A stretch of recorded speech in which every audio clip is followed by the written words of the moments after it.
Su Ran traveled to the Doluo continent, awakening the invincible sword soul and the bloodline of the Qilin auspicious beast. Drifting between humans and soul beasts, he dominated both races, becoming the strongest and most invincible person on Doluo Star. Hammering Tang Hao, hammering Tang Chen, hammering Xiaogang, hammering Mubai. Starting from Zhu Zhuqing's fiancé, he swept the world invincibly. Su Ran. I am invincible. You are free to do as you please. Tang San and his two descendants curled up in a corner, trembling. Land, ocean, human race, beast race, divine realm. Su Ran expressed, is being invincible really that difficult? Chapter 1.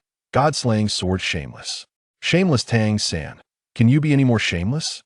Lying in bed, Su Ran looked at the novel in his hand, savoring the scenes depicted within.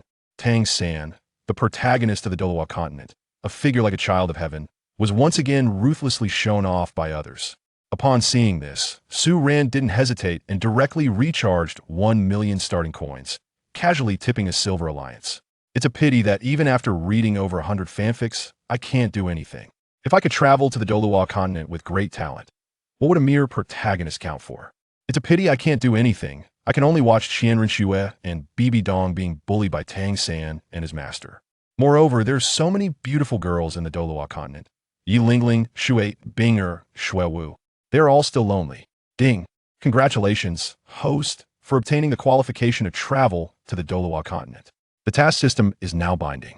Ding. The host can obtain rewards to enhance strength by completing tasks assigned by the system. A soft female voice sounded, and Su Ran's eyes suddenly fell into darkness.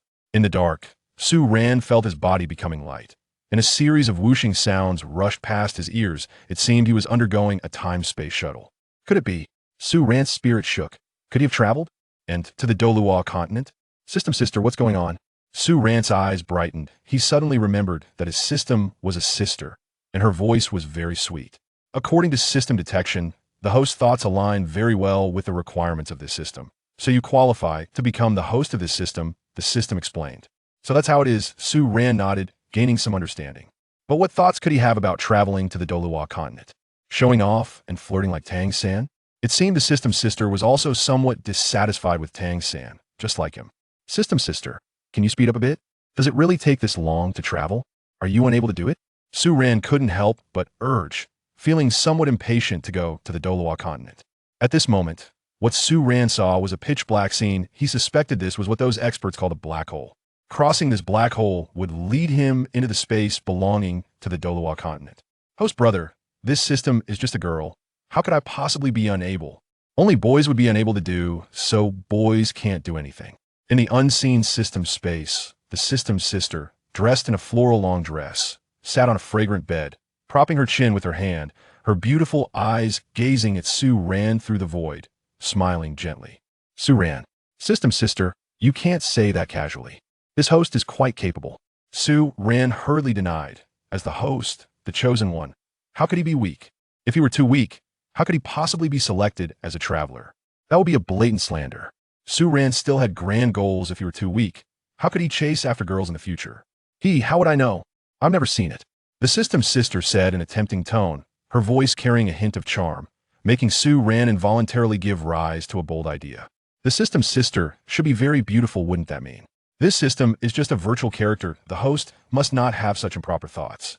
The system sister sensed Su Ran's thoughts and said coyly, of course, this host is so upright, like a gentleman. How could I have any sordid thoughts? Su Ran laughed. Even if the system sister was beautiful, she was still a virtual character, but the Doluo continent had countless girls as beautiful as flowers, all waiting for him to explore. By the way, system, please don't turn me into a child. If I become like that, it would be better to let me die. Su Ran suddenly reminded, recalling those fanfics where countless travelers had to recognize a father upon arriving, which was too much. As a traveler, to have to recognize a father or adoptive father before even starting to show off, that had no dignity at all. Most importantly, if he traveled over and was still a child, or even an embryo starting from a fertilized egg, what would be the point? How could he chase after girls then? Wouldn't it be like playing house with children? The host brother is indeed that kind of person, but if the host brother does not follow the timeline, it will be troublesome. If the host brother follows the plot, perhaps he can directly kill Tang San and become the protagonist himself. The system reminded. That's no problem with System Sister here. I shouldn't end up too badly, right? I just need to be around 12 or 13 when I travel, and being without parents is fine. Also, remember that the timeline must be before Tang San and the others go to Shrek Academy. Su Ran reminded. The timeline of Shrek Academy was very important. If he arrived late, the girls would have already been pursued by others, and that wouldn't do. Arranging identity for the host. Ding, congratulations to the host for becoming a branch member of the Zhu family in the Star Luo Empire. Just turned 12 this year, and both parents have passed away. Ding, the talent standard for 12-year-old boys in the Dolawa continent has been detected. The host's current cultivation level is 31st rank. Congratulations to the host for receiving a beginner gift pack. Would you like to open it? The system continued. Open it. Su Ran said directly. Ding, congratulations to the host for obtaining the system-equipped Martial Soul, God-Slaying Sword. God-Slaying Sword, an ancient, unparalleled divine sword, with immense power providing 100% damage increase against divine beings. Ding, congratulations to the host for obtaining the first soul skill of 100 years, Blood Kill. Blood Kill, possessing a powerful aura of slaughter. The user transforms into a god of slaughter, wielding the sword with a thick aura of blood kill, possessing terrifying lethality. Ding, congratulations to the host for obtaining the second soul skill of 100 years, Star Concealment. Ding, congratulations to the host for obtaining the third soul skill of 1,000 years, Sword Chi Across. As the system's voice rang out, waves of profound information flooded into Su Ran's mind. Star Luo Empire, Zhu family, both parents deceased, God-Slaying Sword. Su Ran smiled. He didn't expect such a starting point for himself. The Star Luo Empire is dominated by the Dai family and the Zhu family, and now he's become a disciple of the Zhu family, which isn't bad. And this martial soul. Su Ran looked at the long sword that had suddenly appeared in his hand, unable to help but be taken aback. The God-Slaying Sword is 3 feet long, with mysterious runes that Su Ran couldn't understand covering its sheath. Drawing the long sword, a chill light instantly made Su Ran's spirit tremble. All the information about this sword transmitted into Su Ran's mind. Vaguely, Su Ran seemed to see a figure in a black robe, holding the God-Slaying Sword. With each swing of the sword, several people would fall. Those people had 10 soul rings each, and they were all divine beings, but their lives seemed so fragile under the God-Slaying Sword, completely vulnerable. After a long time, Su Ran finally walked out from that memory image, gripping the jet-black God-Slaying Sword, unable to suppress his excitement. His palm rested on the sword body, which emitted a series of rumblings, as if recognizing its master. Su Ran sheathed the God-Slaying Sword, collected his thoughts, and then walked outside. The God-Slaying Sword is both his martial soul and a divine artifact. Even if he doesn't release his martial soul, he can always hold it. Swords are different from other martial souls. As a swordsman, the sword is never far from him. Ding, task released. Please, host, stand out at the Zhu family meeting 3 days later and have the head of the Zhu family grant you marriage, becoming Zhu Zhuqing's fiancé. Task reward, 100 skill points. Note, skill points can be used to upgrade soul ring years or for a lottery. Chapter 2. The treasure girl Zhu Zhuqing becoming Zhu Zhuqing's fiancé? Su Ran was taken aback. He didn't expect his first task to be this. Among the female protagonists of the Shrek 7 monsters, Zhu Zhuqing was known for her impressive figure. Naturally, Su Ran liked such a woman. He was honest about his desire for her body. There isn't a man who doesn't like a girl with a good figure. If there is, he is either pretending to be serious or a dead eunuch. There is no other possibility. First, open the system panel. Su Ran thought for a moment and then said he needed to familiarize himself with his system. Soon, a mysterious light and shadow appeared in Su Ran's mind. Host, Ran age, 12 years old, martial soul. God-Slaying Sword skill points. None cultivation level. Level 31 can be upgraded in the future. Bloodline. None harem. None. Will have in the future. Task. Stand out at the Zhu family gathering in 3 days and have the Zhu family head grant marriage to become Zhu Zhuqing's fiancé. Zhu Zhuqing is the second young lady of the Zhu family. Although she is extraordinarily beautiful, all Zhu family disciples know that she has a marriage contract with Dai Mubai and dare not overstep their bounds with her. However, as a transmigrator, Su Ran wouldn't care about these things. With his current cultivation level, a 12-year-old soul master, he would be considered a peerless genius in the Zhu family. The Zhu family is very powerful in the Star Luo Empire, with unmatched influence, but in terms of cultivation, they cannot compare to the pure cultivation families of the Heaven Do Empire. A 12-year-old soul master, even in the Spear Hall, would be regarded as an extraordinary genius, and even more so in the Zhu family. If his talent were exposed, the Zhu family would do their best to win him over. At that time, he could propose to have the family head change Zhu Zhuqing's engagement with Dai Mubai. Although Dai Mubai is a prince, he is a useless prince with no hope of becoming emperor, and Su Ran could directly intercept him. He could go to Shrek Academy with Zhu Qing and show off their love in front of Dai Mubai. Such an outstanding girl like Zhu Qing should be protected by me. No one else can do it, Su Ran said with a smile, thinking about how to meet Zhu Qing. Should he be a bit pretentious or more low-key? The Zhu family hadn't produced a title de loi for hundreds of years. If he revealed his talent, the family head might not oppose him being with Zhu Zhuqing. However, he still needed to win Zhu Qing's heart. If Zhu Qing was willing, what use would it be to have her if she didn't want him? Moreover, Dai Mubai abandoned her, disregarding her safety, and fled to the Heaven Do Empire alone. She was already heartbroken. In her world, her sister didn't like her, and her fiancé indulged in debauchery, even worrying that taking her along would be a burden. Under such circumstances, how could he hurt her heart again? He would pursue Zhu Qing openly and protect her well. In the future, with him around, she only needed to be happy. Star Luo City, Zhu family. The Zhu family is undoubtedly a prominent family in the Doluo continent.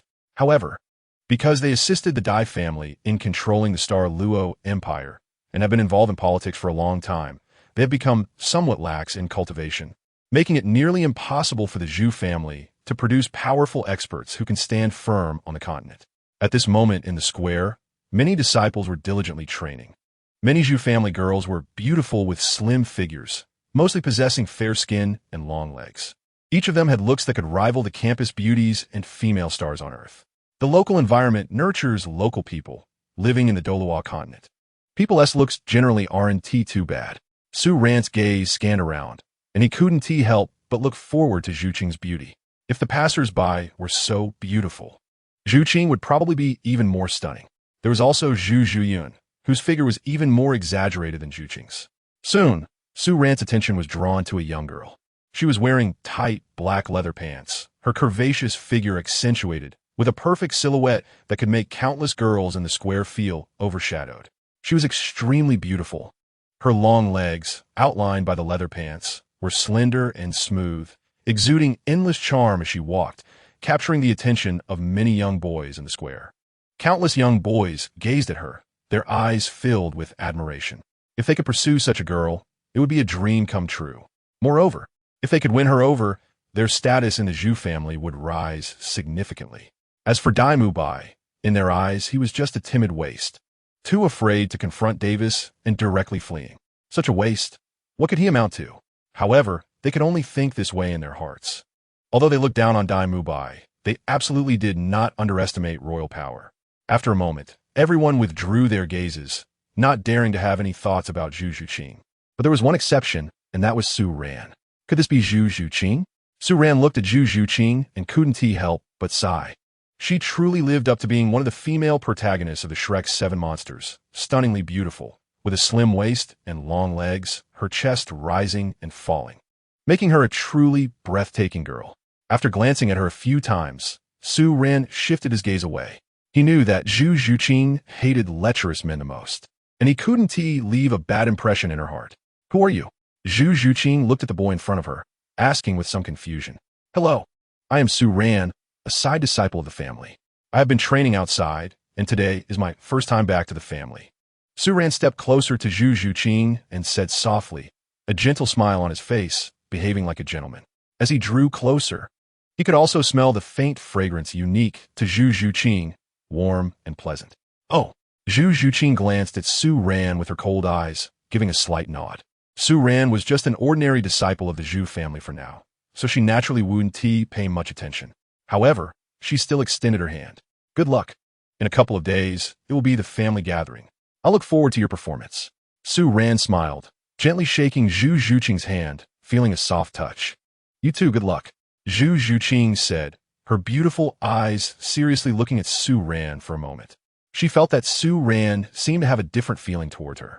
However, didn't he know her identity? She already had a marriage contract.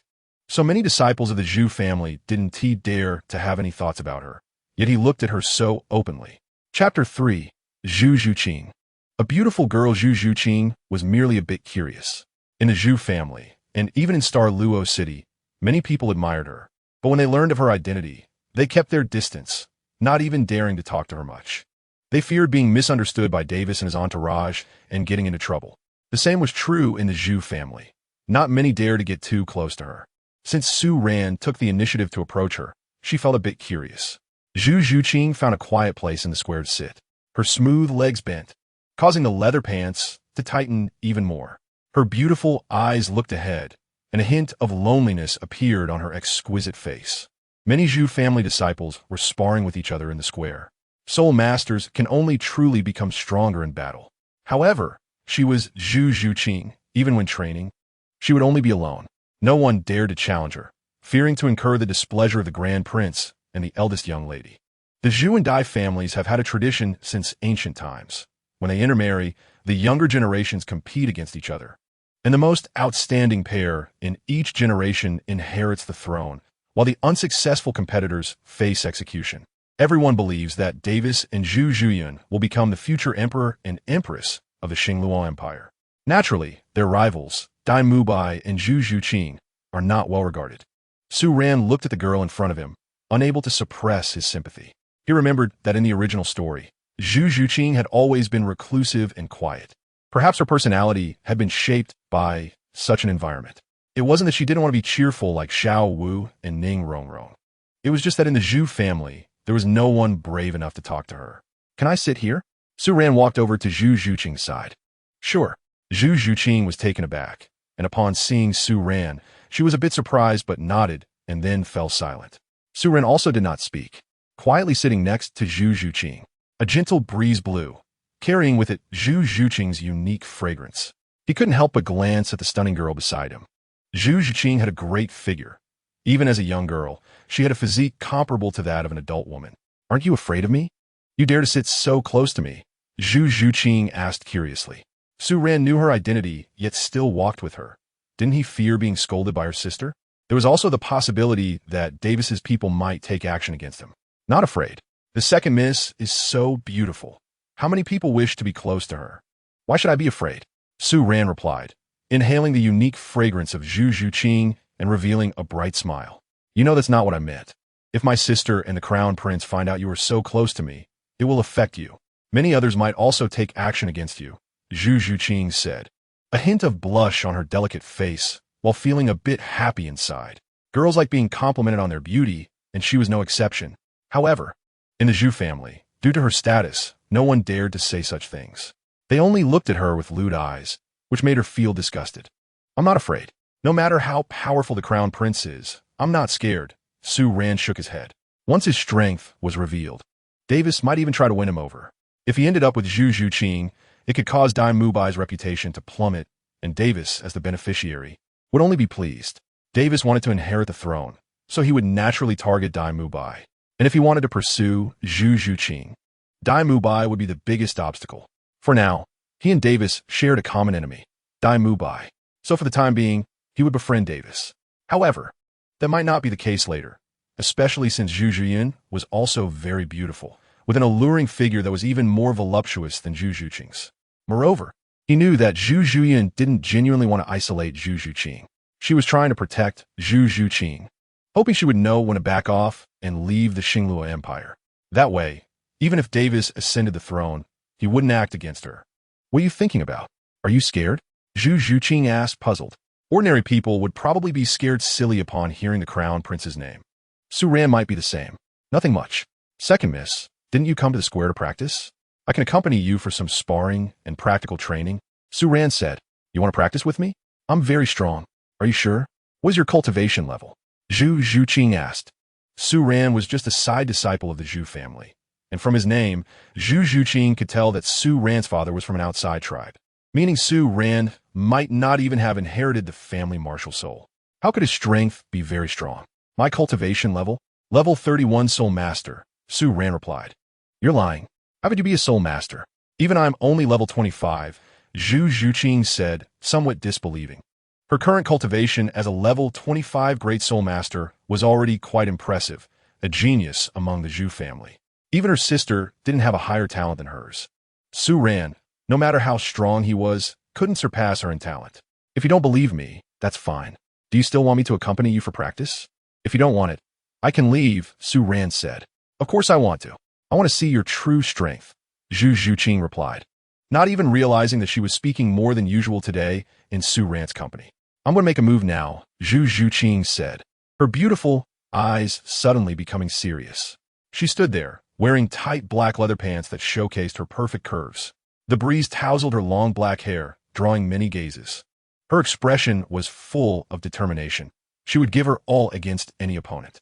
Moreover, she felt that Su Ran's strength shouldn't be too weak. He was at least a great soul master. Her martial soul quietly released. A massive black cat shadow appeared behind her. Soft black cat ears growing from her long black hair, and a phantom black cat tail appeared behind her. Under her, 2 yellow soul rings pulsed, releasing a dark energy. Many disciples of the Zhu family turned their gazes towards her, astonished at the sight. What? Su Ran actually wants to spar with Zhu Zhuqing? Is he crazy? Doesn't he know the consequences of being so close to the second miss? Perhaps he just wanted to attract attention and catch the second miss's eye. Zhu Zhuqing is betrothed to Dai Mubai. What else does Su Ran want to do? Moreover, he is just a side disciple of the family. Even if he gained the second miss's attention, it would be of no use. Chapter 4. The water from the well shouldn't flow to others' fields your turn. After releasing her martial soul, Zhu Zhuqing's gaze remained fixed on Su Ran. She wanted to see what Su Ran's cultivation level was. Although she didn't believe Su Ran was a soul master, he should at least be a great soul master, right? Zhu Zhuqing was somewhat looking forward to it. She hoped Su Ran's strength was considerable, so it would draw her family's attention. Otherwise, if he got so close to her, he would eventually be targeted. Many Zhu family disciples were also watching Su Ran, curious to see what his cultivation level was. If Su Ran's strength was lacking, he would have no place in the Zhu family in the future. How could he establish himself if he was so close to Zhu Zhuqing without any strength? Su Ran calmed his mind and activated his martial soul.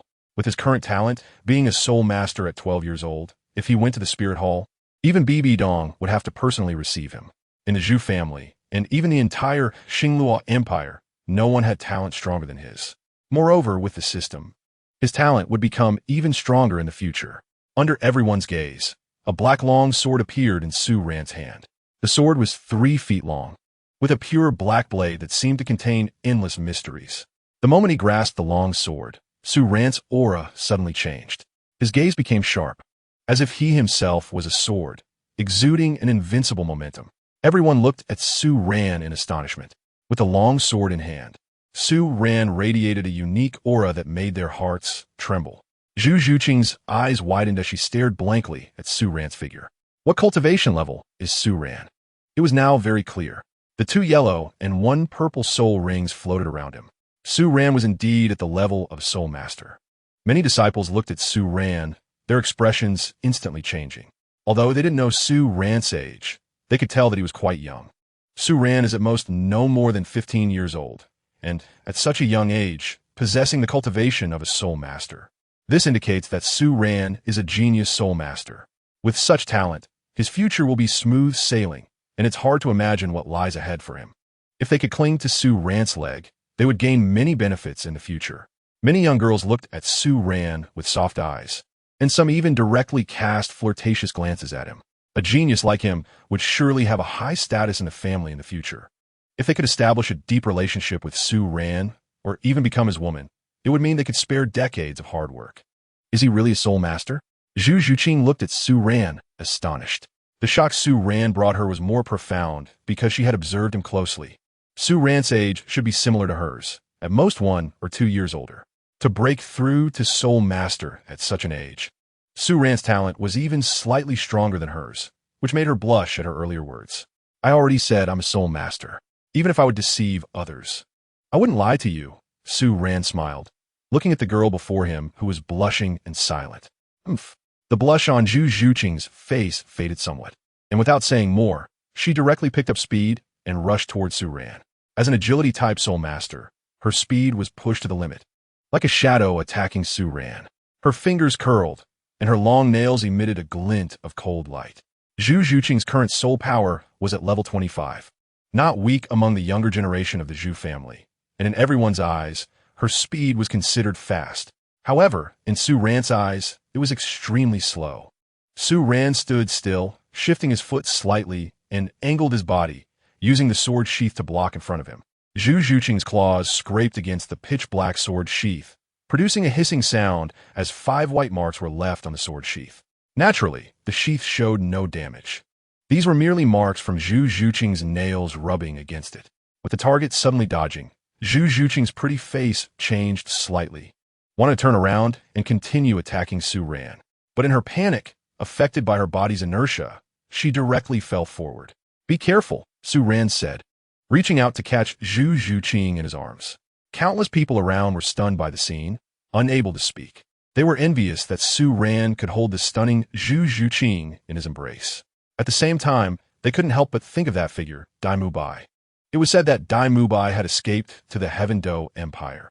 How would he feel if he knew Zhu Zhuqing was being held by another man? Many people thought about this and couldn't help but feel a bit of anticipation. They had long been displeased with Dai Mubai. The Dai and Zhu families had intermarried for generations, which left many members of the Zhu family feeling resentful. The best women of their Zhu family had all married into the Dai family, leaving none behind. Who wouldn't be angry about that? As the saying goes, the fertile water does not flow into the fields of outsiders. The fertile water of the Zhu family had flowed into the fields of the Dai family for generations. 1 or 2 years was fine, but after so many years, these Zhu family disciples had long been unhappy. However, they all knew the relationship between the Zhu and Dai families. Possessing a martial soul fusion skill, intermarriage was the best choice, and they wouldn't usually bring it up.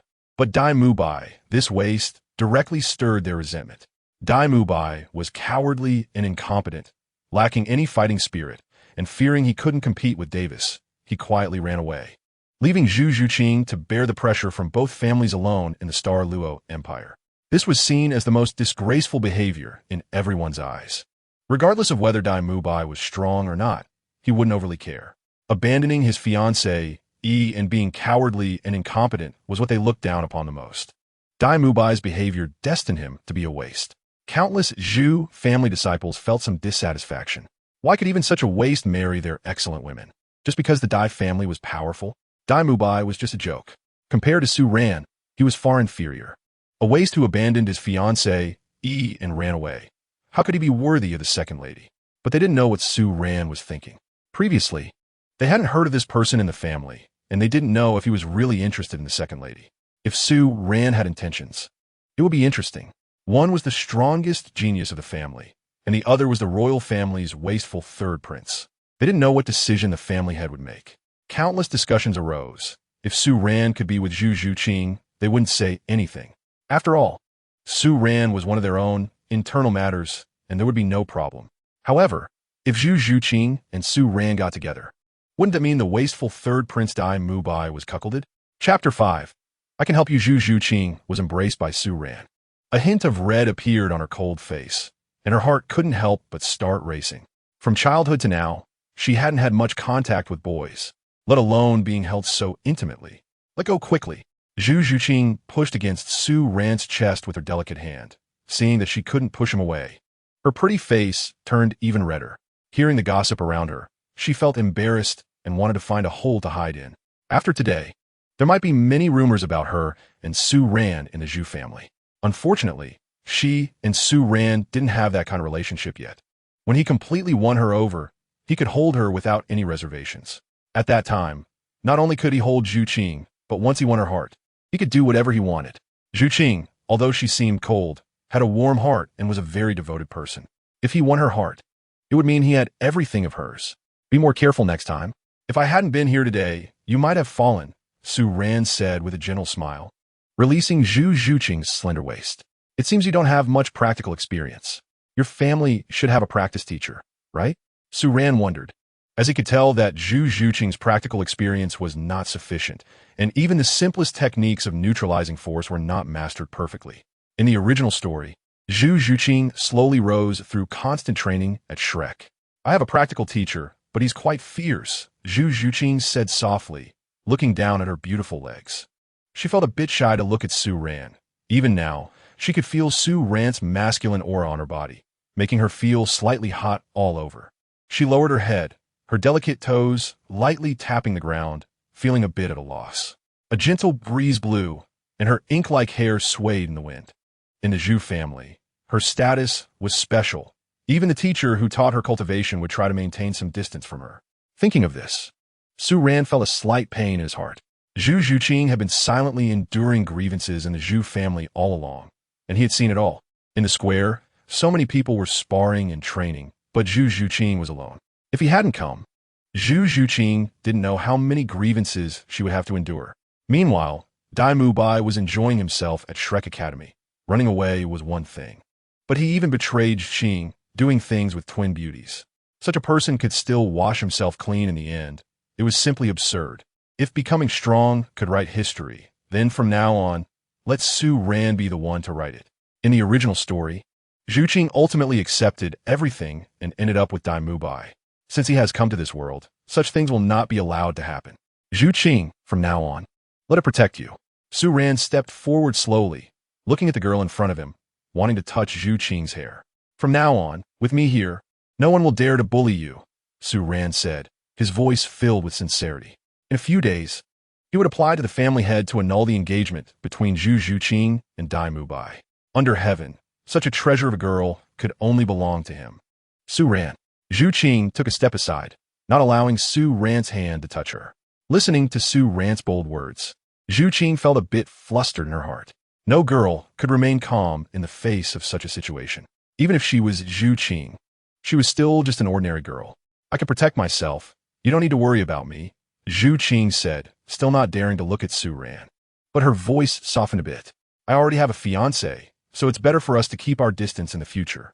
Zhu Qing withdrew her martial soul, her beautiful eyes looking into the distance. She felt a surge of unwillingness in her heart. Why did she have an engagement with someone else from the moment she was born? Other girls could choose the ones they liked, but she couldn't. Her fiancé had been decided since her birth. Why was that the case? Moreover, Dai Mubai's character was so poor, always chasing after flowers and leaving her behind to escape alone. Why should she marry someone like him? But what could she do? The marriage between the Dai and Zhu families had been established for generations and would not change because of her thoughts. Besides, Dai Mubai was a prince, and his marriage represented the dignity of the royal family. How could she resist? I can help you, Su Ran said softly, looking at Zhu Qing, feeling a strong desire to protect her. He knew that this girl in front of him had endured too much alone. You don't need to worry about my matters. You don't need to come looking for me in the future either. I have my own practical experience and don't need you to accompany me in sparring, Zhu Qing said, her eyes glistening with tears. Her fate had long been decided and would not change. She could feel that Su Ran might have such thoughts about her, but she would not accept it, nor would she drag Su Ran down. Su Ran was unaware of the relationship between the Dai and Zhu families. He still didn't understand what kind of danger he would encounter if he got involved. She would not allow herself to implicate others. For so many years, even her sister, who had always cared for her, no longer liked her. Like drinking water, one knows their own warmth and coldness. The grievances she suffered in her family were known only to her. No one was there to talk to her, and no one listened to her confide in them. But now it was better. Su Ran was there. She knew that someone still cared about her, and that was enough. Everything else didn't matter. She wouldn't let Su Ran's feelings for her continue to develop. Only in this way could she protect his safety. Let us stop the sparring here. I'm leaving first, and you shouldn't come looking for me again in the future, Zhu Qing said, running towards the distance, tears welling up in her eyes. In the Zhu family, she had always been alone. Even if someone really wanted to treat her better, she would actively keep her distance from them. She didn't want those who treated her well to be hurt, not even a little.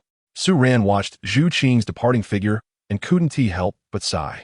He knew that Zhu Qing's heart was very chaotic now, and it was temporarily impossible for her to accept him. However, he didn't expect to catch up to Zhu Qing so quickly. There was still a long time ahead, and Zhu Qing would eventually belong to him. Watching Zhu Qing gradually walk away, Su Ran also left the square directly. He knew that only by truly proving his strength and showing that he could protect her would Zhu Qing not reject him. Only then would she be willing to get closer to him.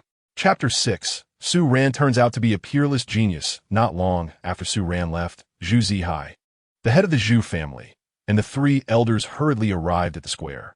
Their eyes were filled with urgency and excitement. They had heard the news that another genius had emerged in the Zhu family, and this genius had a very strong talent, having already broken through to Spirit Elder. Naturally, the person they wanted to find was Su Ran. Upon hearing the report from their subordinates, they rushed over, but arrived late. At this moment, Su Ran had already left, and the square was left with Zhu family disciples who were still discussing among themselves. Zhu Zihai listened to the countless discussions of the disciples in the square and couldn't help but frown. Su Ran was a genius who had broken through to Spirit Elder at such a young age. Such talent was definitely a good seedling for the Zhu family. With a little training, the Zhu family would once again have a powerhouse at the level of Spirit Doloa in the future. However, Su Ran actually had inappropriate thoughts about his daughter, which made him somewhat displeased. No matter what kind of genius it was, they could not disrupt the friendship between the Dai and Zhu families. The Dai and Zhu families had been intermarrying for generations, and even he, as the head of the Zhu family, could not change that, let alone an ordinary disciple. If he wanted to be with Zhu Qing, he would need to be a taboo-level genius. To protect such a level of genius, he would find ways to negotiate. Other levels of genius did not have that qualification. If it got out that Su Ran had a connection with Zhu Qing, what would happen if the Dai family pursued the matter? Although Su Ran's talent was good, his temperament still needed to be tempered. At least in the future, he could not have any involvement with the second young lady, the second elder said, his gaze turning cold as he listened to the surrounding voices. The Zhu family and the Dai family would benefit from unity, but would suffer from division. The two families possessed a martial soul fusion skill, and only by joining forces could they have a place on the continent. Although their way of marriage was too harsh, even leading to brothers and sisters harming each other, there was nothing wrong with that. Only in this way could they cultivate the most outstanding descendants. Only then could the Dai and Zhu families thrive for eternity. This was the rule that the Dai and Zhu families had followed for thousands of years. No one could violate it, including these elders. Sigh, this girl Zhu Qing, the third elder couldn't help but sigh, feeling somewhat sorry for Zhu Qing's future outcome. However, no matter how much he felt for her, rules were rules. The rules could not be changed unless an absolute genius or powerhouse appeared to break this rule. But such geniuses had not appeared in the Zhu family for a long time. The ancestors of the Zhu family and the Dai family were both titled Doluo and had founded the Star Luo Empire together. However, ever since then, it had been difficult for the Zhu family to produce any decent powerhouses. The Zhu family was a military-political family, and compared to the pure cultivation families of the Tiando Empire, they were still lacking a lot, since they were involved in politics. It was inevitable that their cultivation would be somewhat neglected. Although Su Ran was a genius and received their attention, he was still just an ordinary genius, a side-branch disciple, and might not even have a strong martial soul. How could they expect him to be too outstanding? Even the main line of the Zhu family had not produced a peerless genius. How could the side branch possibly do so? Zihai, I know you have grievances in your heart. It's painful to see your own kin in conflict, but the Zhu family is like this. Even we cannot escape the rules, the second elder said, patting Zhu Zihai's shoulder. The heads of the Zhu family throughout history had to face these issues. But in the end, they would all understand that the interests of the family were the most important. I know. Zhu Zihai forced a smile at that moment. His back seemed to have aged a lot. Sitting in this position, no one knew how helpless and painful he felt. Some things he didn't want to do, but had to do. By the way, elder, how old is Su Ran? Zhu Zihai suddenly turned around and asked. Only by knowing Su Ran's age, and based on his cultivation level and strength, can one determine how strong his talent is. Su Ran hadn't returned to the family before, so they were also unclear about his situation. At this moment, the Grand Elder was flipping through the family tree to find Su Ran's information. Zhu Zhihao was a bit puzzled. The Grand Elder had been standing there for a long time, seemingly frozen in place. His expression was even stranger, as if he had encountered something incredible. The other two elders, hearing Zhu Zhihao's voice, also looked at the Grand Elder in confusion. Huff! The Grand Elder took a deep breath, and a hint of excitement appeared on his aged face. From today onwards, all the Dark Guards will be mobilized to protect Su Ran's safety. If Su Ran suffers even the slightest harm, we may feel ashamed before our ancestors. The Grand Elder said with a trembling voice, filled with intense excitement. How many years has it been? The Zhu family hasn't had a peerless genius appear in many years. Everyone knows the 7 major sects, yet the Zhu family, despite its status, is less renowned than even the 4 lower sects in the Spirit Master world. However, from now on, the Zhu family will surely rise. And it's even possible that we could surpass the Dai family, because the Zhu family has produced a true dragon, Su Ran. Dark arts? Zhu Zhuqing and the two elders exclaimed in unison. The Zhu family has over 10 dark guards, each with the strength of a soul emperor or even a soul sage. These dark guards are responsible for executing various actions for the Zhu family and secretly protecting the safety of important family members. The dark guards hold a very high position in the Zhu family. Even the family head Zhu Zhuqing is only protected by two powerful dark guards. But what did the Grand Elder just say? All the dark guards mobilized? Just to protect Su Ran? This can't be a joke, can it? Grand Elder, what do you mean by this? Is Su Ran's talent really that high? Zhu Zhuqing respectfully asked, looking at the elder beside him. The Grand Elder is the strongest in the Zhu family, with the power of an 89th level soul de law. Such a powerful figure has seen countless storms in his lifetime. But why is he showing such an unusual expression now? Could it be that Su Ran is indeed a peerless genius? You can take a look for yourselves and then decide. The Grand Elder smiled, handing the family tree to Zhu Zhuqing. He couldn't help but shed tears of joy. The Zhu family, as the second in command of the Star Luo Empire, has not even produced a title de law, but now they will. A 12-year-old soul master, such a genius, has been born into the Zhu family. Zhu Zhuqing and the two elders held the family roster and soon showed the same expression as the Grand Elder. Transfer the dark guards who are with me to protect Su Ran's safety. Zhu Zhuqing took a deep breath and then said firmly, without a hint of hesitation. At the moment he realized Su Ran's talent, all previous thoughts in his mind dissipated. He only knew that such a genius must be courted with all their might. In the future, we must never offend Su Ran. Su Ran is only a branch family member, and he has always been cultivating outside, so his feelings for the family aren't very deep. The two elders also said, exchanging glances, and they simultaneously recalled the relationship between Su Ran and Zhu Zhuqing. It wouldn't be impossible for Su Ran and Zhu Qing to be together. If the Zhu family could possess such a genius, it would be better than always relying on others. The Grand Elder timely reminded them that no matter how good the relationship between the Dai and Zhu families is, the martial soul fusion skill is still dominated by the Dai family. The women of the Zhu family have good talent. Marrying into the Dai family means they become part of the Dai family, and the Zhu family has always suffered a loss. Only Zhu family's daughters are married off, and no Dai princes come to live in. The geniuses of the Zhu family have all become wedding dresses for the Dai family, always a loss. In his youth, he had liked the eldest lady of the Zhu family, and she liked him too, but he could only watch helplessly as the prince embraced the woman he loved, playing with her ruthlessly. His life had already been a tragedy, and he did not want that tragedy to repeat itself. Moreover, with Su Ran's talent, if he were to break through to a title de law in the future, the Zhu family status on the continent would rise significantly. The Zhu family is different from the Ning, Tang, and Yu families of the Tiando Empire. The Zhu and Dai families control the Star Luo Empire. They possess a powerful army and political resources that other families do not have. If the Zhu family produces a title de law, with their strong army and connections with various officials, the Zhu family will hold great power and truly stand on equal footing with the Dai family. This is what they care about most. Su Ran can bring more benefits to the Zhu family, and they will naturally do their utmost to win him over. Even at the cost of a marriage alliance, they have always valued between the Zhu and Dai families. In family matters, there are no eternal friends, only eternal interests. When the benefits brought by Su Ran become greater, they will not hesitate to disregard even the relationship between the Zhu and Dai families. Chapter 7. What? 100,000 skill points to take form? Sigh.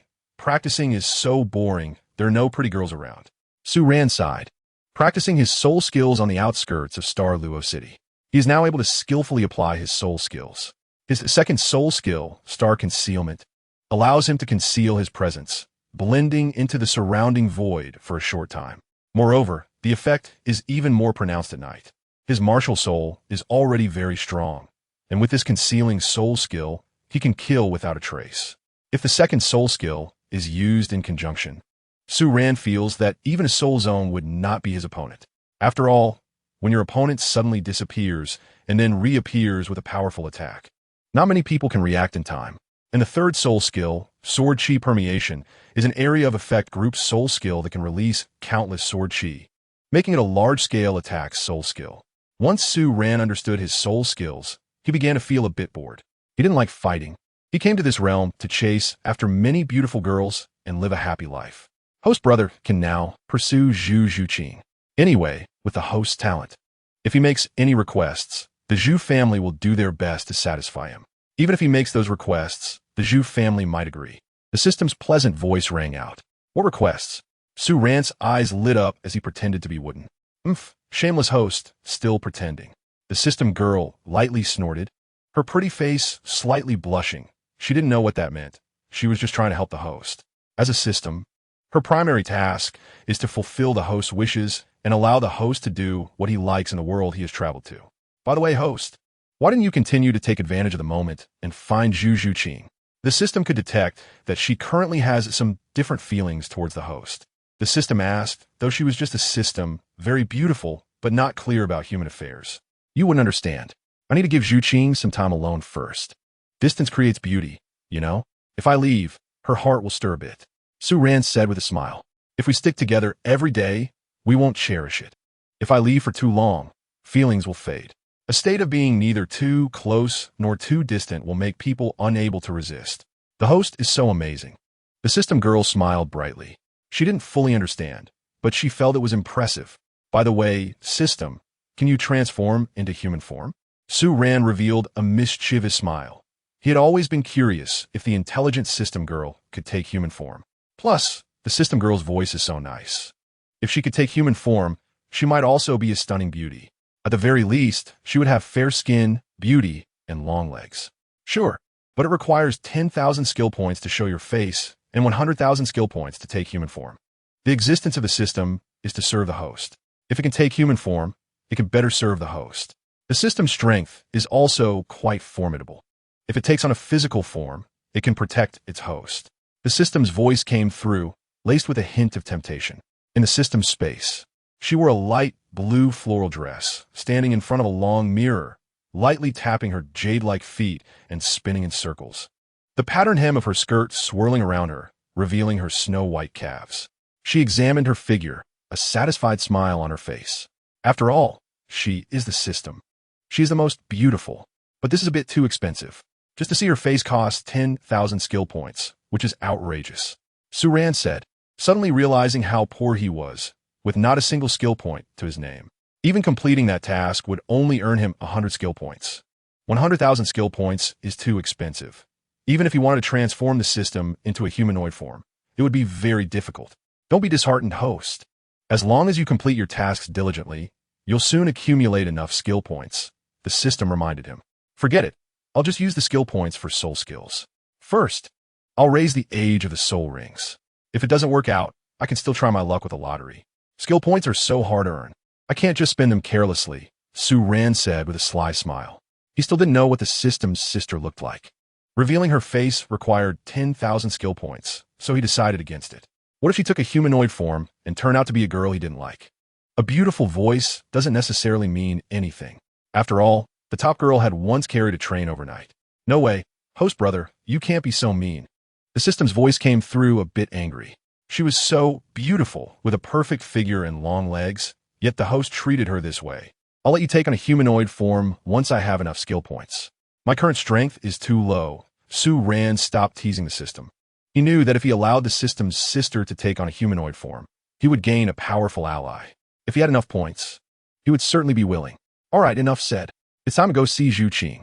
After catching up with Zhuqing, I still want to check on Xiao Wu. Xiao Wu is also a very nice girl. Besides, if I get close to Xiao Wu, Tang San will probably be in for a tough time. At this moment, it was getting late. Zhu Zhuqing sat alone on a flat boulder on the back mountain, enjoying the surrounding tranquility. The sounds of insects chirping filled the air, accompanied by the cool breeze. The girl wore a black gauze skirt, her long black hair flowing gracefully in the gentle wind. She hugged her knees, feeling the stillness of the night. Unbeknownst to her, she had grown fond of sitting here alone, admiring the night sky. The darkness enveloped her, and though she had no one to keep her company, she felt content being by herself. Today, her mood was slightly brighter because she knew that someone cared for her, and that was enough. However, she resolved not to have any further dealings with Su Ran, nor would she allow him to get hurt because of her. Su Ran had great talent, even surpassing hers, and his future was boundless. She could not let him be dragged down by her. Zhu Zhuqing's beautiful eyes gazed at the sky, where the moonlight shone brightly, casting a pure halo. Looking at the moonlight, she felt a pang of sadness in her heart as she made her decision. She longed to be like an ordinary girl, carefree and happy. But she couldn't be selfish. She was Zhu Zhuqing. Those desires were not for her to crave. In a few months, she would go find Dai Mubai, and if he was still the same, she would walk away alone.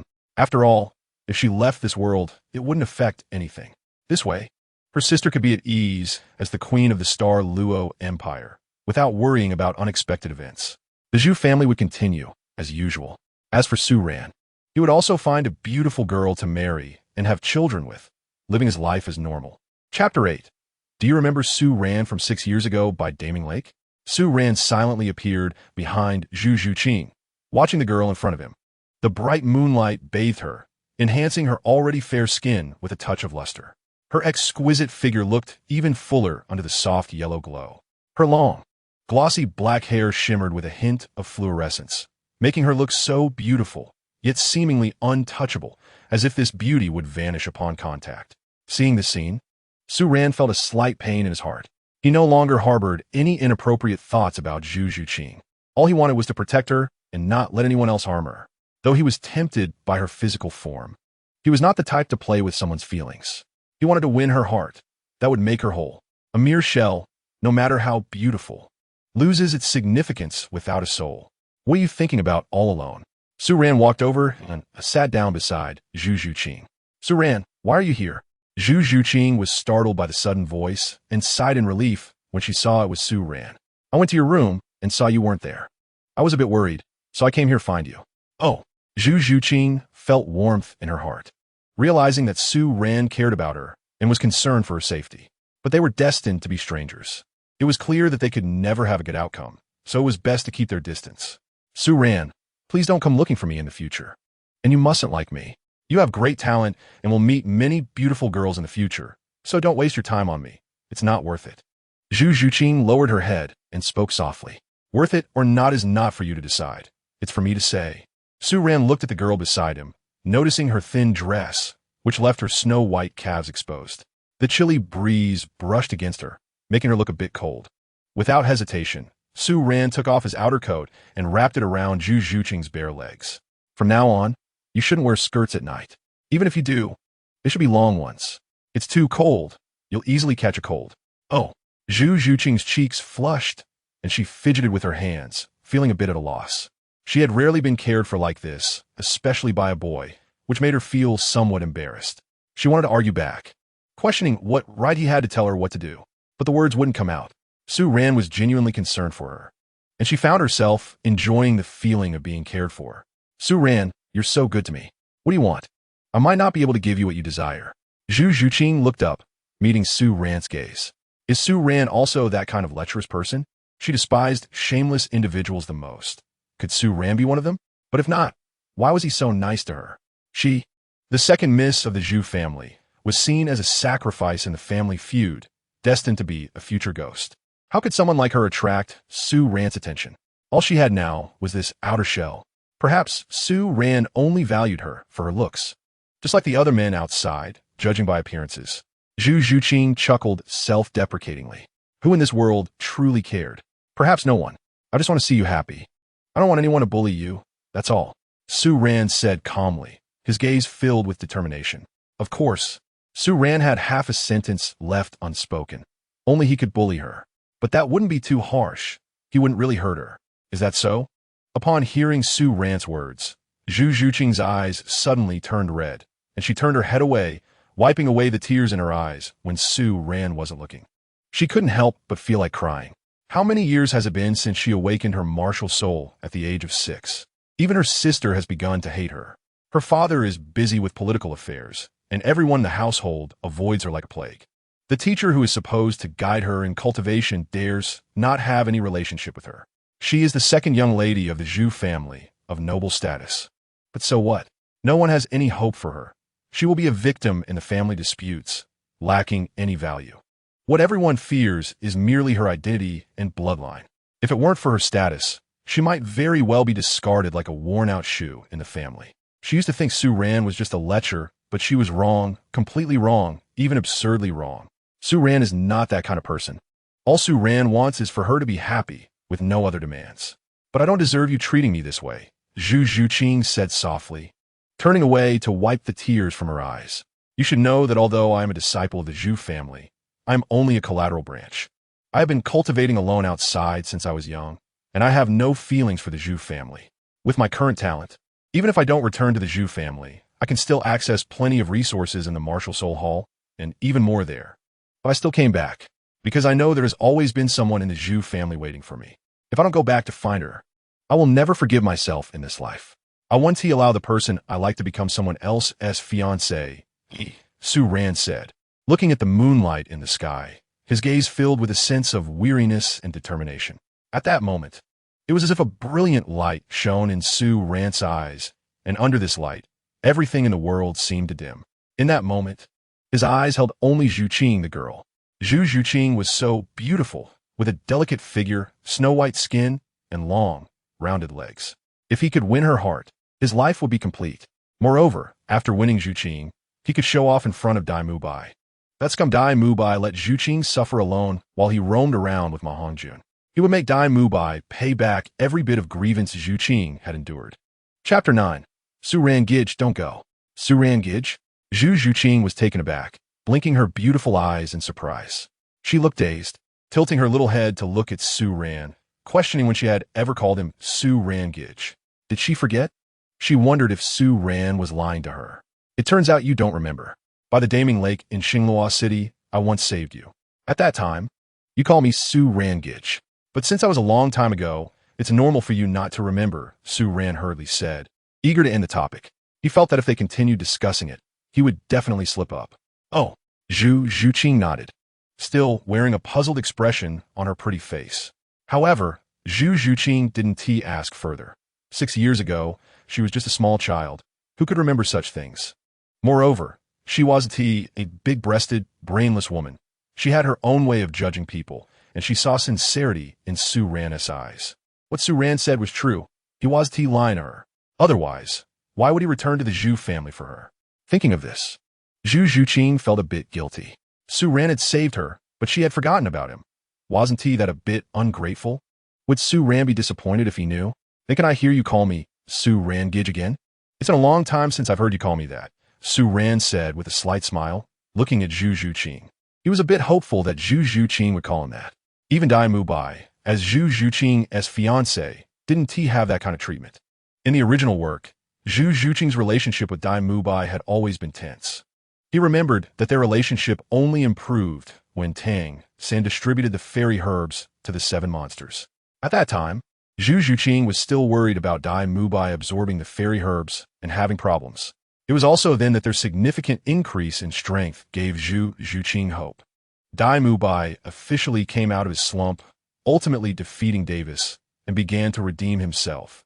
Even a useless person can become strong with a treasure. But a useless person is still a useless person. In this lifetime, he wouldn't even think of getting a single fairy herb. Moreover, once he won Zhu Zhuqing's heart, he would make sure to confront Dai Mubai. He would let him know what it felt like for his fiancée to be embraced and spoiled by someone else.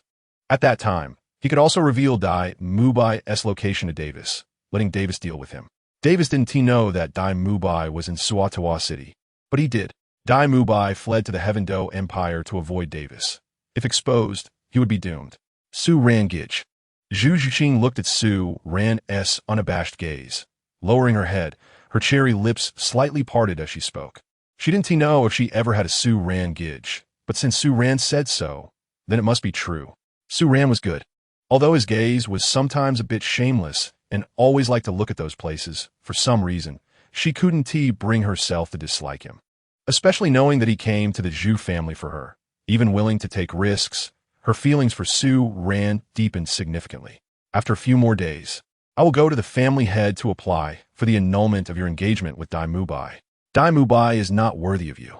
I want to just stand by and watch the girl I like jump into a fire pit. You can like whoever you want in the future, but that waste, Mubai, is not an option, Su Ran said, standing up, gently stroking Zhu Zhuqing's long hair, speaking firmly. Su Ran, don't. Zhu Zhuqing's beautiful face changed slightly, grabbing Su Ran's arm. If Su Ran went to her father to propose that, he would be killed. I want to just stand by and watch the girl I like jump into a fire pit. Even if she doesn't like me, it doesn't matter, Su Ran said, his arm held by Zhu Zhuqing, and he couldn't help but glance at her. You don't look around. You also can't go to find my father. I want to allow you to, Zhu Qing said, her pretty face flushing, noticing Su Ran's gaze. Feeling a bit shy and annoyed. She was already this big. She naturally knew where Su Ran's gaze was directed. But she didn't dare to let go of Su Ran. What if Su Ran did something foolish and got himself killed? Her father and several elders were so fierce. What would happen if they found out Su Ran had feelings for her? If her father knew Su Ran liked her, what kind of punishment would Su Ran face? She couldn't imagine. She didn't even need to think to know it would be severe. Zhu Zhuqing felt a bit worried, tightly hugging Su Ran, her full figure pressing against his arm, making Su Ran unable to help but feel a stir of emotions. However, Su Ran knew that in the original work, Xiao Wu's legs were the most beautiful, but Xiao Wu was not easy to pursue. Zhuqing didn't like Dai Mubai, which made her easier to chase. But Xiao Wu had Tang San by her side. If he didn't show enough charm, he wouldn't be able to win her over. Su Ran Gij, I'm begging you don't go, okay? I don't want you to get hurt. Zhu Zhuqing saw Su Ran remain silent and pleaded. She wasn't sure if she had other feelings for him, but she knew she couldn't let him get hurt because of her. All right, I won't go for now. Su Ran nodded and reached out to pull Zhu Zhuqing into his embrace. Zhuqing felt soft in his arms, and the fragrance on her body was pleasant. Her face flushed. How could Su Ran start taking advantage of her while talking? Didn't he know that girls couldn't just be hugged casually? It's already late, I should go back. Zhu Zhuqing said. Su Ran, you should go back and rest too. She wriggled out of Su Ran's embrace, her face red with embarrassment as she ran away. Her heart couldn't help but race. She didn't understand why she felt no aversion towards Su Ran. Even being held by him didn't make her uncomfortable. She was still holding on to Su Ran's jacket, which he had just used to cover her legs. The scent from his hand on the fabric rushed into her nostrils, making her heart beat even faster. She quickly ran toward her room until she could no longer see Su Ran. Then her heart finally calmed down. Chapter 10. No other requests besides Su Ran, the head of the Zhu family, Zhu Zhuqing, and 3 elders had arrived early at the main hall. Today, they were somewhat distracted. The family meeting was supposed to be a big deal, but they had no heart to pay attention to it. The Zhu family didn't lack soul emperors or soul saints. Only someone like Su Ran, who had the potential to break through to a title de law, could catch their attention. Today, the only one worth noting at the family meeting was Su Ran. A 12-year-old soul master at level 31 was a genius that hadn't appeared in the Star Luo Empire for hundreds of years. Now that such talent had emerged in their Zhu family, it was a sign that heaven was protecting them. Zhu Zhuqing was also in the main hall, wearing a long black dress with golden patterns that outlined her curvy figure. She stood there with long legs, like a crane among chickens. Countless gazes in the hall turned towards her, awed yet somewhat helpless and sighing. Zhu Zhuqing's talent was the best in the Zhu family, even stronger than the eldest young lady, Zhu Zhuqing. However, her fiancé was a useless coward, which had already determined her fate. Throughout history, beautiful women often had tragic endings. If nothing unexpected happened, Zhu Zhuqing would likely perish in the next decade or so. She ignored the gazes of those people, having grown accustomed to how others looked at her over the years. She never cared about others' opinions. She only lived for herself. She was searching for Su Ran's figure among the crowd. After a long time, Zhu Zhuqing felt a bit disappointed. Since that night, she hadn't seen Su Ran again. It was as if he had evaporated from the world. Now, even at the family meeting, there was no trace of him. Was Su Ran disappointed in her? But given their identities, how could they possibly be together? Even if she had feelings for him, what could they do against the royal family? She didn't want to drag Su Ran down, but when he left, she still felt a pang in her heart. Was he really gone? Would he come back again? She felt uneasy. Although she had only met Su Ran a few times, he had undeniably left a mark in her heart. Zhuqing, I'm late. Su Ran entered the hall and spotted Zhu Zhuqing. Today, she looked exceptionally beautiful in her long dress, revealing a glimpse of her fair legs, causing countless people to steal glances at her. Today was the family meeting, and he had to make Zhu Zhuqing break the engagement between Zhu Zhuqing and Dai Mubai. Then, he would have the chance to propose his request. With his talent, Zhu Zhuqing might even consider marrying Zhuqing to him. Su Ran, you finally came? I thought you weren't going to join the family meeting today. Zhu Zhuqing suddenly looked up, her heart filled with uncontrollable joy upon hearing Su Ran's voice again. She looked at his face and let out a sigh of relief. Clearly, she had overthought things. How could Su Ran, who was so nice, be angry with her? I washed your clothes. Zhu Zhuqing walked up to Su Ran and handed him the clothes she had been holding. Thank you. Zhu Qing is so great and capable. Whoever goes home with you in the future will be lucky, Su Ran said with a smile as he took the clothes. If Zhu Qing was so capable, would she become even more so if they were together in the future? He couldn't help but feel a bit excited. Zhu Qing was the type who liked to contribute silently behind the scenes, a virtuous wife and good mother. Don't say such things. Zhu Zhuqing's face turned red, and she couldn't help but punch Su Ran, though it didn't hurt. It looked more like a little girl acting spoiled. This side of Zhu Zhuqing surprised everyone present. Who is this person? Why is he so close to the second young lady? And she was just holding his clothes? What's going on? Many disciples couldn't help but have a bold guess in their minds.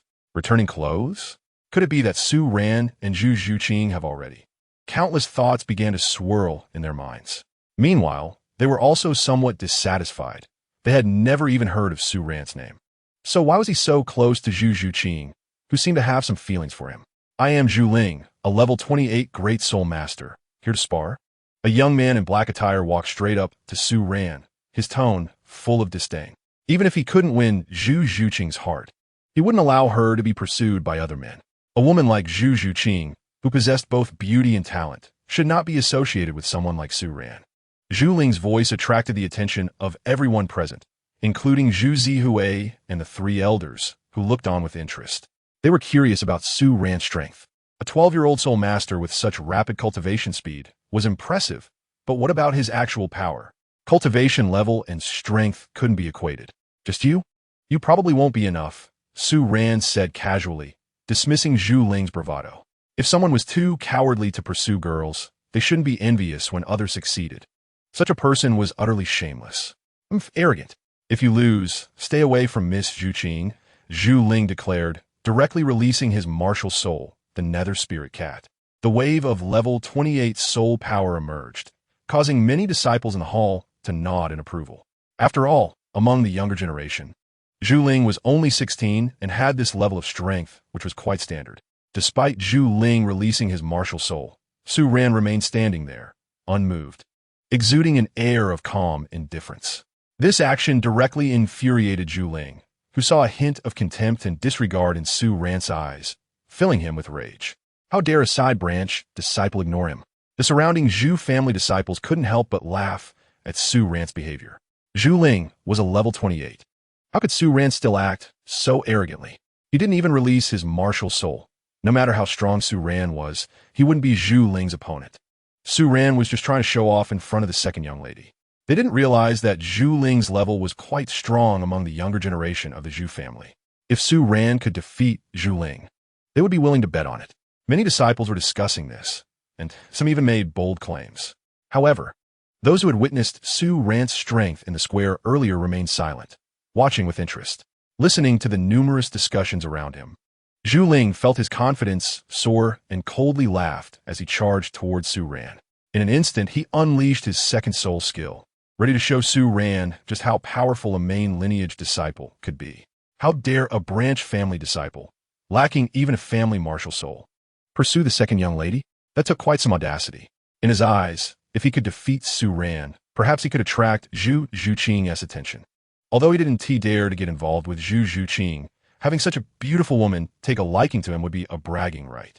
However, his fantasy was quickly shattered. Boom! A huge roar echoed, and before Zhu Ling could even approach Su Ran, he was sent flying several meters away. Su Ran hadn't even released his martial soul. Su Ran's actions were limited to two, drawing his sword and sheathing it. Both movements were clean and swift, completed within a second, with no hesitation. This scene left the disciples present dumbfounded. Even the family head, Zhu Zhuqing, and the three elders looked dazed, staring in shock at Su Ran. A level 28 Great Soul Master had been instantly defeated, and that was without Su Ran releasing his martial soul. Was this for real? At that moment, Zhu Ling lay on the ground, curled up in pain, feeling a mix of horror and disbelief. He never expected Su Ran to be this strong. The power of that sword was terrifying. Not only could he not withstand it, but neither could anyone below the Soul Sage level in the hall. How strong could Su Ran be? Soul Sect? Otherwise, how could he be so powerful without releasing his martial soul? Do you accept it? Su Ran looked at Zhu Ling and said lightly. This was also his first real battle, and the martial soul granted by the system was clearly unbeatable. He had a premonition that even though he was just a soul sage, he could barely contend with a soul king if he went all out. I accept. Zhu Ling nodded frantically, looking at the pitch-black long sword in Su Ran's hand, unable to suppress a shiver. If Su Ran had released his martial soul, he might have been sliced in half by that sword. The other disciples around them seemed to shiver at this scene as well, looking at Su Ran with a hint of respect. In this world, the strong could gain respect and even everything. Su Ran was strong, much stronger than I imagined. Zhu Zhuqing couldn't help but exclaim, a smile appearing on her cool and beautiful face. Su Ran's strength far exceeded her expectations, just based on this move. Su Ran's true power could at least rival that of the Soul Sect. Su Ran was still so young. Such a youth should be considered one of the continent's top geniuses. Su Ran's future was boundless, and he even had the opportunity to become a titled Doloa. Chapter 11. The Marriage Certificate. Family head, Su Ran's strength is much stronger than we imagined, the Grand Elder said excitedly. At such a young age, achieving this level of combat prowess, perhaps only the freaks of the Spirit Hall could do that. He knew that there was a girl in the Hall of Spirits named Qian Renshua, who was born with a soul power of 20. She could also have such combat power at 12 years old. Qian Renshua was the Pope's daughter, with a six-winged angel martial soul, and had all the resources of the Hall of Spirits for training. It was not surprising she could achieve that. But Su Ran had nothing. He even received the Zhu family's resources for training. A soul master who reached this level without much support was the most terrifying aspect of Su Ran. Does this mean Su Ran's talent surpasses that of the legendary Qian Renshua? If nothing unexpected happens, his future will at least be on par with that of the Sword de Law, the second elder side. Once upon a time, he wanted to punish Su Ran for getting close to Zhu Qing. But looking back now, that thought was laughable. How could a genius like Su Ran be punished by them? Su Ran was merely a branch family disciple. Even if he didn't acknowledge himself as a Zhu family member, it was acceptable since his surname was Su. The Zhu family should be thankful that there is still a relationship between Su Ran and Zhu Zhuqing. They still had something to attract Su Ran. Otherwise, he couldn't believe how the Zhu family could keep Su Ran. If not for Zhu Zhuqing, Su Ran could go to the Spirit Hall, or even join the seven-treasure glazed tile school of the Sword de Law. Why would he stay in the Zhu family? Zhou, you have a wonderful daughter. The Grand Elder patted Zhu Zhou's shoulder, speaking meaningfully. At this moment, it was clear what they should do. Dai Mubai, I'll waste. If Zhu Zhuqing is with him, she will likely meet a tragic end. Su Ran is an extraordinary genius, a future top powerhouse. Moreover, Zhu Zhuqing is also a genius. If they both break through to title de Law in the future, the Zhu family's power will rise to another level. By then, even the Dai family wouldn't dare to treat them lightly. Zhou knew what to do. Zhu Zhou was extremely excited, looking at Su Ran as if he were a priceless treasure. If Zhu Qing and Su Ran were together, he, as a father, would have no regrets in life. Who would want to see Zhu Qing and Zhu Yun harm each other unless absolutely necessary? The clan meeting lasted until the afternoon. The so-called family meeting was merely a way to showcase the strength of the younger generation and reward those who performed outstandingly or showed significant progress. That was all. As the family meeting was about to conclude, Zhu Zhou walked directly to the center of the hall, scanning the young faces below, finally stopping his gaze on Su Ran. The family meeting is hereby concluded. Su Ran's strength is outstanding, and his talent is extraordinary. From now on, Su Ran will be the core disciple of the Zhu family, with a monthly allowance of 3,000 gold soul coins. All resources of the family will be directed towards Su Ran. All Zhu family disciples must look up to Su Ran and strive to become strong, protecting our Zhu family for eternity. Zhu Zhou said solemnly, his voice somewhat shocking. As soon as his words fell, everyone in the hall looked at Su Ran, firmly remembering this name. They knew that Su Ran would receive the full support of the Zhu family, and his future would be limitless. Family head, can we change the reward? Su Ran said, looking at Zhu Zhuqing. At this moment, her lips curled slightly, the exquisite black dress highlighting her graceful figure, making one want to cherish and spoil her. However, upon hearing Su Ran's words, her smile abruptly stopped. Zhu Zhuqing stood there in shock, unable to move, recalling what Su Ran had said that night. Su Ran wouldn't want to force her father to break her engagement with Dai Mubai, would he? Su Ran, no, Zhu Zhuqing said anxiously, her delicate face turning pale. She hurried to Su Ran's side and forcefully tugged at his sleeve. How could Su Ran be so reckless? Didn't he care for his life? Even if he wanted her, they could elope secretly. Going to her father was like seeking death. I can't wait any longer. If I wait any longer, I'm afraid someone else will take you away. So, I want to try. Even if ahead lies a mountain of blades and a sea of flames, I will charge through, Su Ran said. Many people witnessing this scene couldn't help but be astonished. What was going on? Could it be that Su Ran and Zhu Zhuqing really had something going on? Perhaps they were already in that kind of relationship. However, Su Ran was being too bold. Zhu Zhuqing was supposed to marry into the royal family. Su Ran actually managed to pursue Zhu Zhuqing. Wasn't this putting a green hat on Dai Mubai and bringing shame to the royal family?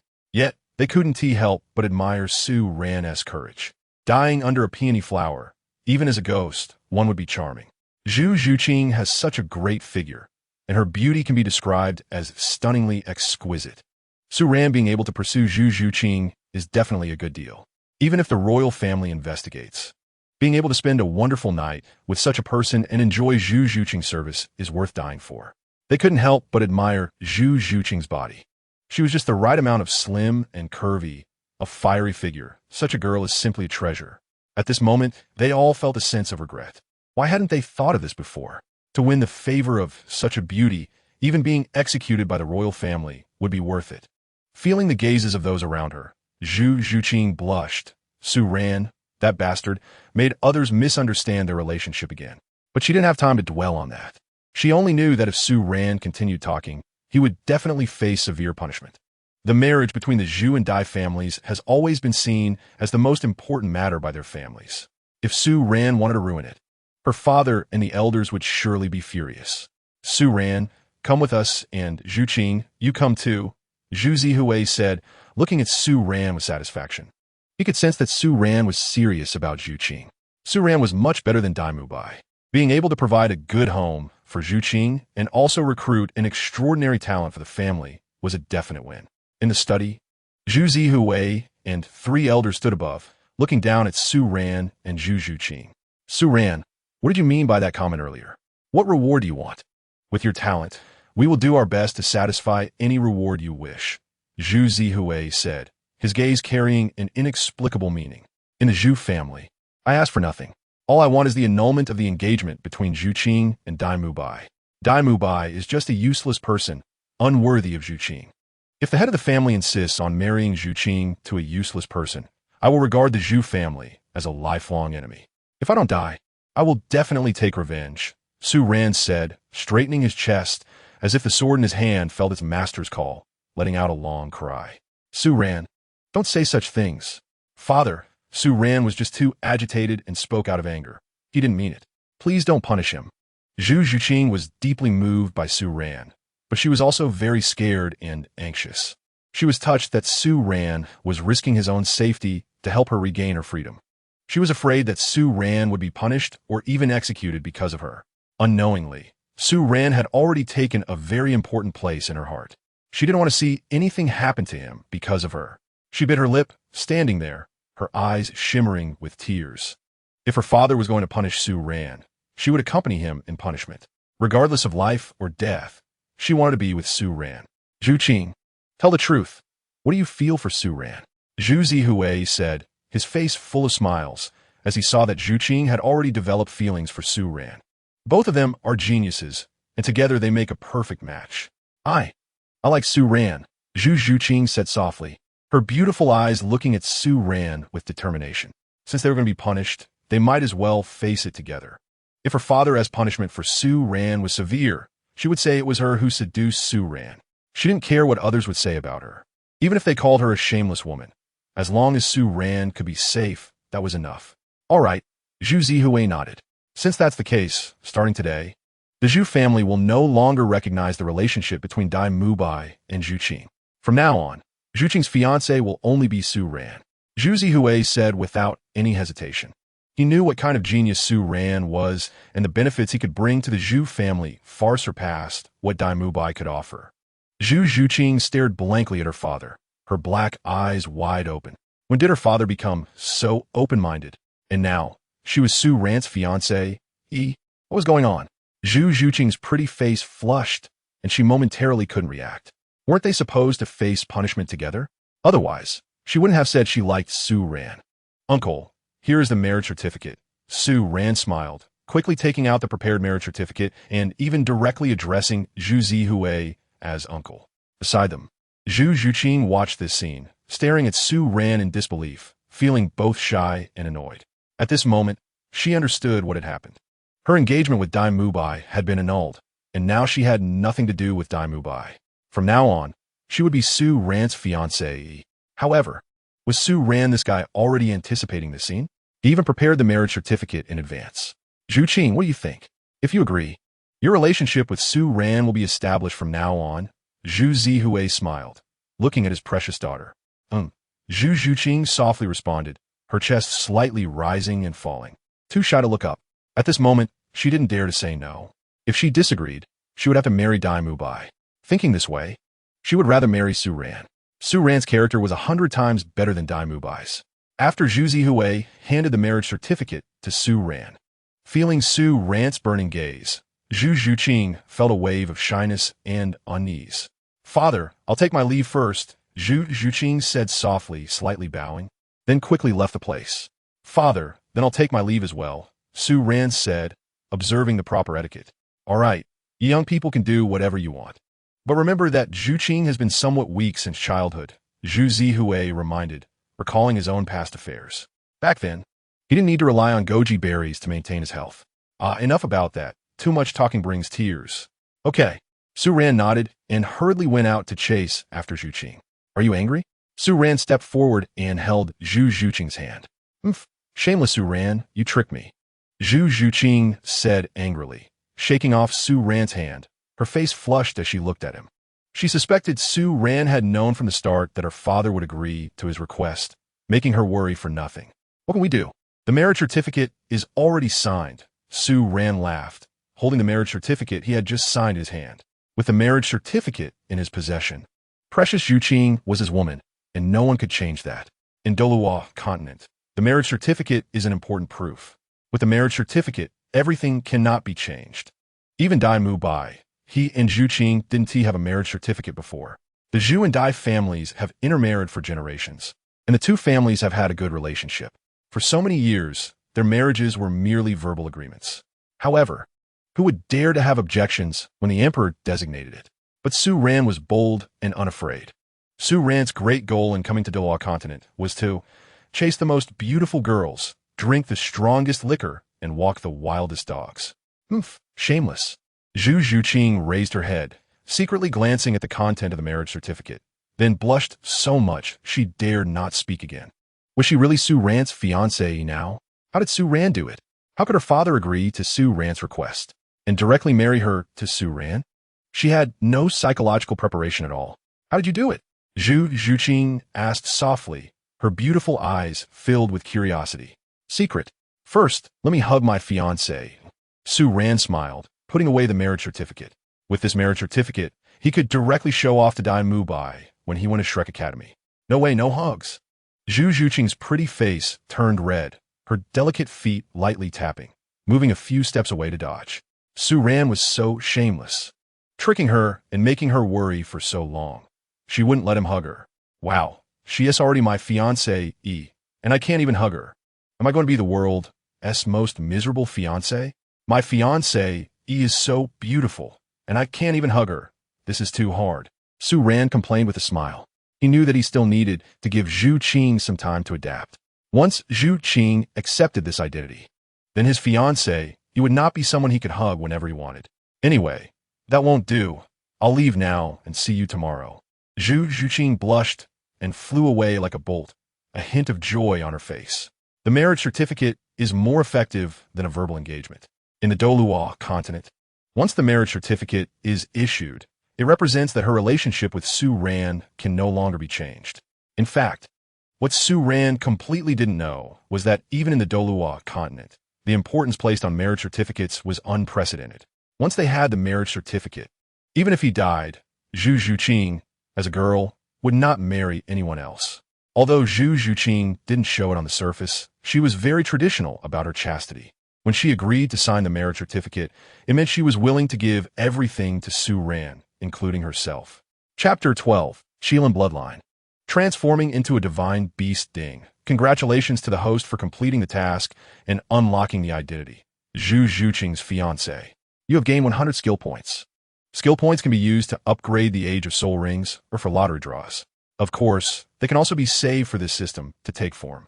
The sweet voice of the system came. Save it? No way. I won't save it even if I die. Su Ran shook his head. He had worked hard to earn 100 skill points, and it would take 100,000 points for the system to take form. He wasn't stupid. The key point was that saving was like saving money. If you don't spend it, you're just waiting for it to devalue. Once his strength increased, he would be able to complete subsequent tasks, and by then, wouldn't the number of skill points increase rapidly? Once my strength rises, I'll save a bit more for the system. Su Ran added. If he didn't say something nice to the system, he worried it might hold a grudge against him. Women are known to hold grudges, and a female system might be no different. System, how many years can 100 skill points increase the age of soul rings? Su Ran was a bit curious. If he could keep completing tasks, wouldn't everyone be able to reach 100,000 years? What if everyone reached 1,000,000 years? Wouldn't he be able to challenge the divine realm? But how many skill points would that require? It probably meant he would have to work like a cow, completing tasks every day. One skill point can increase the age of soul ring by 10 years.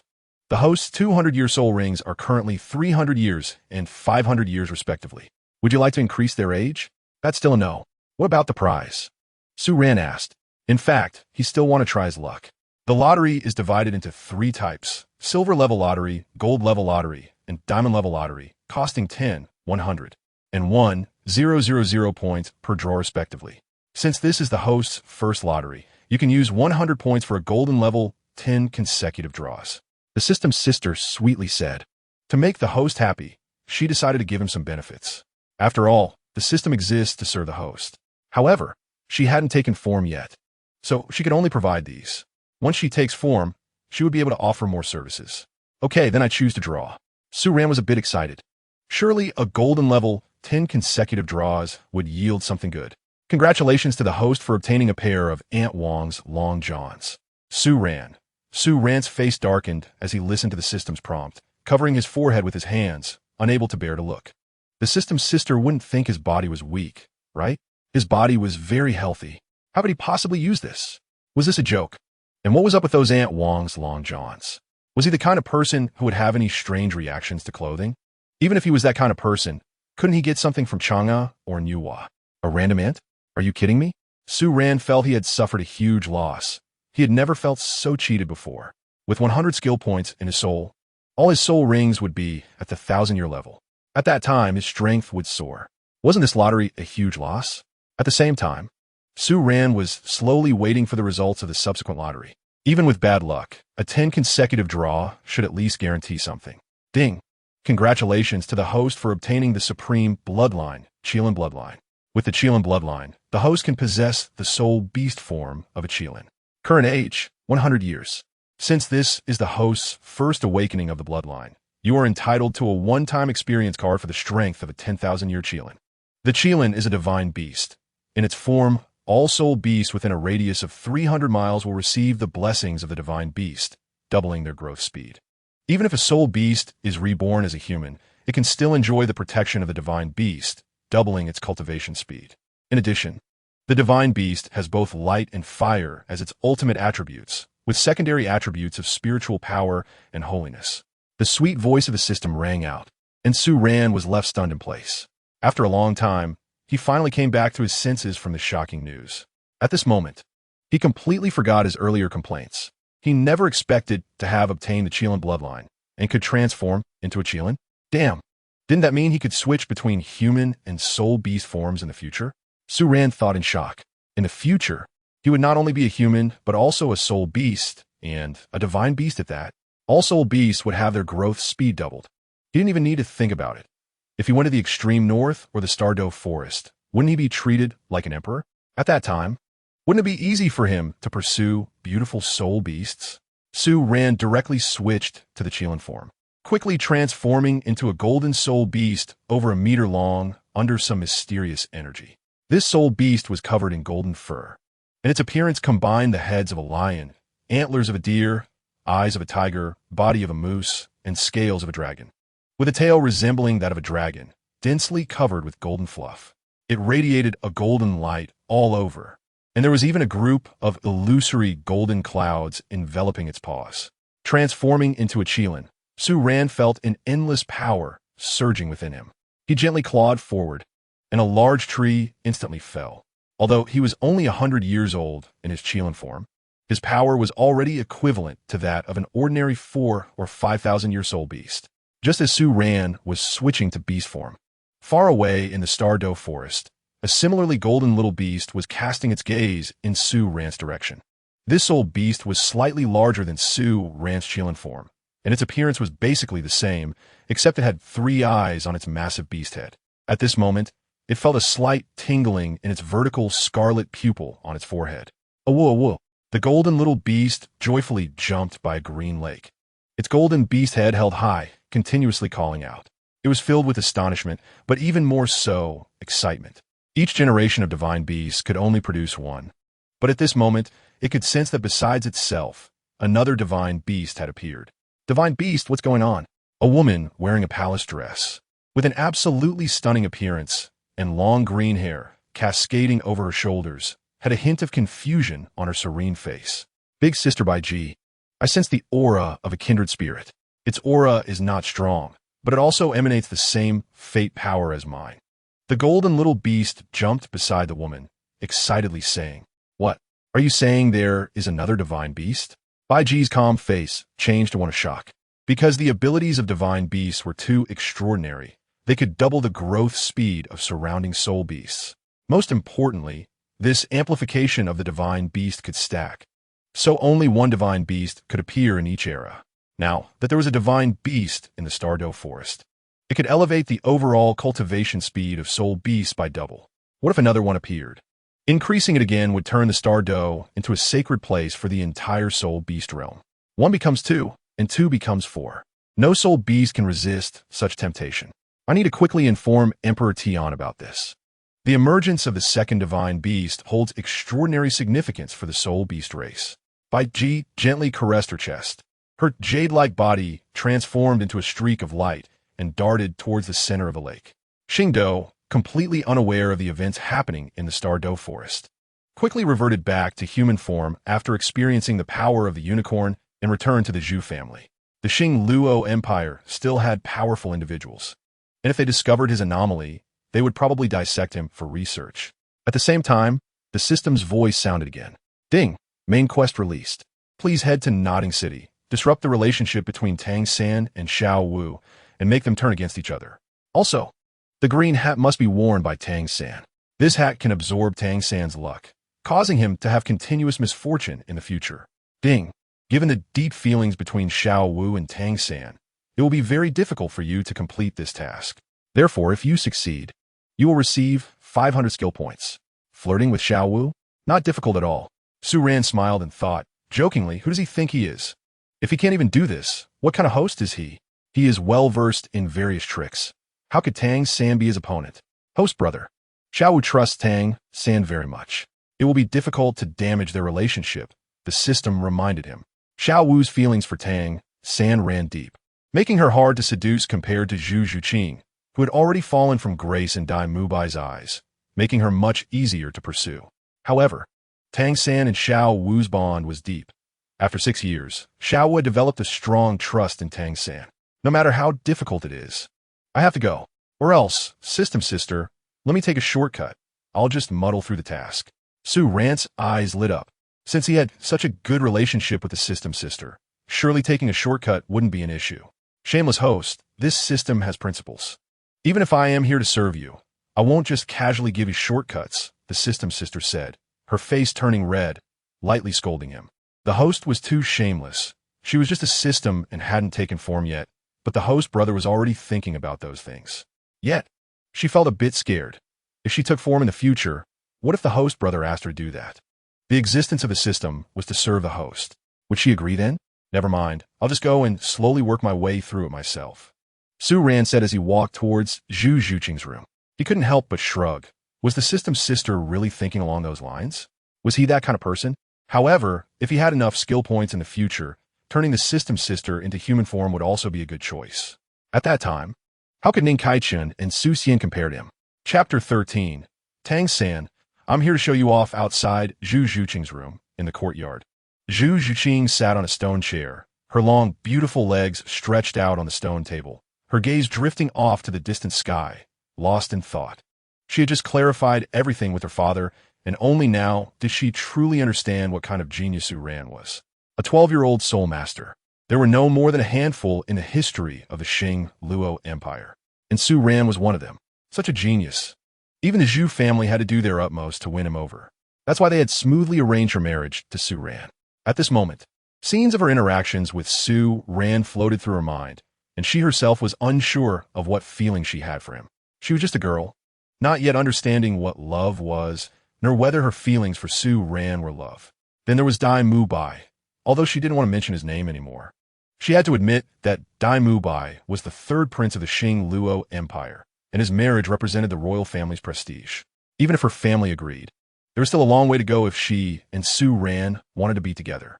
The powerful figures in the Qing Luo Empire would not want to see the royal family humiliated. Forget it. No matter what happens in the future, I will stand in front of you. Su Ran quietly approached Zhu Zhuqing from behind, embracing her from behind, feeling the softness of the girl in his arms. A wave of comfort washed over him. Don't move. I'm just hugging you. I won't do anything.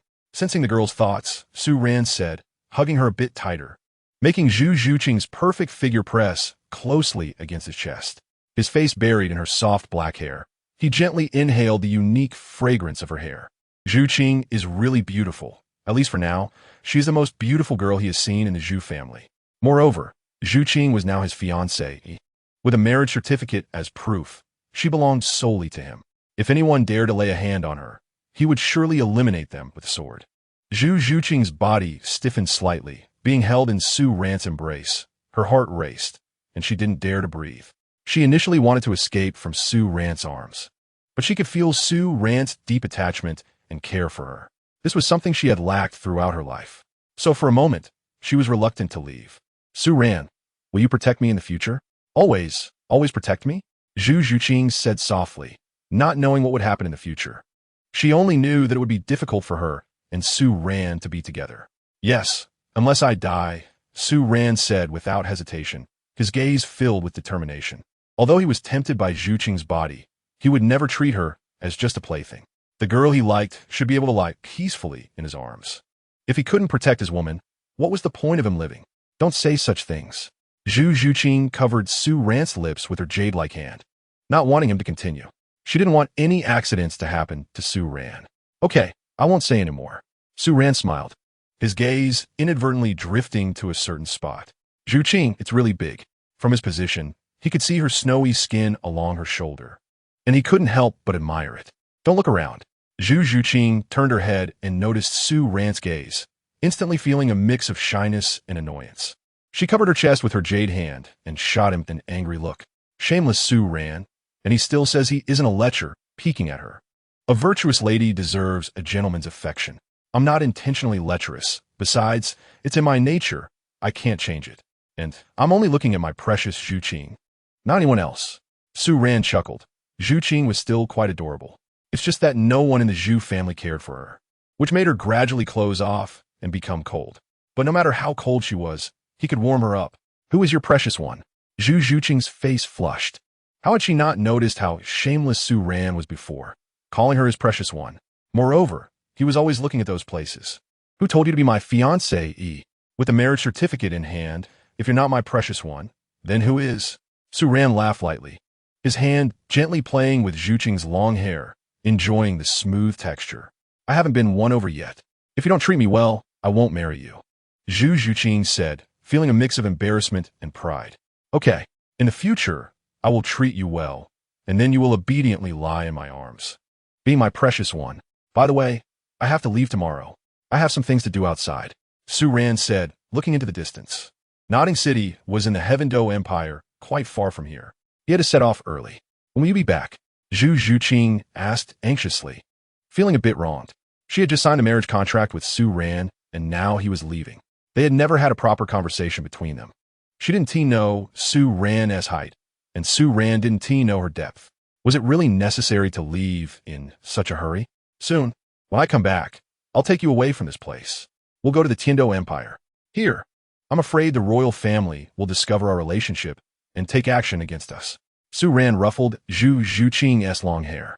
In a few months, it would be time for the recruitment of a Lake Academy, and he would naturally go back to show off to Dai Mubai. All right, I'll wait for you to return. Zhu Zhuqing nodded, her eyes filled with longing. She also wanted to go out and see the world. Then I'll leave first. Su Ran smiled, hugged Zhu Zhuqing again, and then turned to leave. He was now going to save the wayward girl, Xiao Wu. Xiao Wu had not yet seen through Tang San's true colors as a hypocrite. Tang San prided himself on being just exterminating the spirit hall and obliterating the city of slaughter, but it was all for personal vengeance. He gained benefits from the city of slaughter and with the killing god domain. He quickly destroyed the city of slaughter. Even the Shura god inheritance vanished without a trace, picking up a bowl to eat and then putting it down to curse. That was exactly his behavior. Moreover, he had been a Shura god alone in the divine realm for tens of thousands of years and had no intention of abdicating. His inheritance was probably ruined by him, so how could he abdicate? After destroying the spirit hall, he didn't help soul masters build a beneficial organization. Countless civilian soul masters could not awaken their martial souls. During the time of the peerless Tang sect, Yu Hao, who possessed a body martial soul, had to go to the extreme north alone to obtain soul rings. One of the 7 monsters, Jiang Nanan, was willing to sell herself for a mysterious water pill worth 10 gold soul coins. It is true that the subsidies the Spirit Hall provided to soul masters were forcibly taken from the 2 empires. But if it weren't for the Spirit Hall, how would the 2 empires provide this money? As an emperor, they would prefer their subjects to be mediocre, so they wouldn't threaten their rule. Why would they allow a power they couldn't fully control to become stronger? If it were really that good, there wouldn't be incidents like burning books and burying scholars, deposing 100 schools, and using the 8-legged examination to select talents. Furthermore, what good deeds had Tang San done? The calamity of the continent during the time of the peerless Tang sect was also related to him. With the destruction of the Spirit Hall, the inheritance of thousands of families, and even the 2 divine positions of the angel god and the Rakshasa god were obliterated, leading to a complete end. With the loss of the Rakshasa god, the evil soul masters would have no one to control them. The 6-winged angel, possessing attributes of light, holiness, and flame, losing its inheritance further deprived the evil soul masters of a powerful nemesis. Self-proclaimed just, he became the greatest villain of Doloa Star. The divine decree forbidding easy descent to the mortal realm was nothing before him. He sent his daughter down, then his grandson, and every 10,000 years. When Doloa Star regained its vitality, he would send his descendants down to reap the benefits.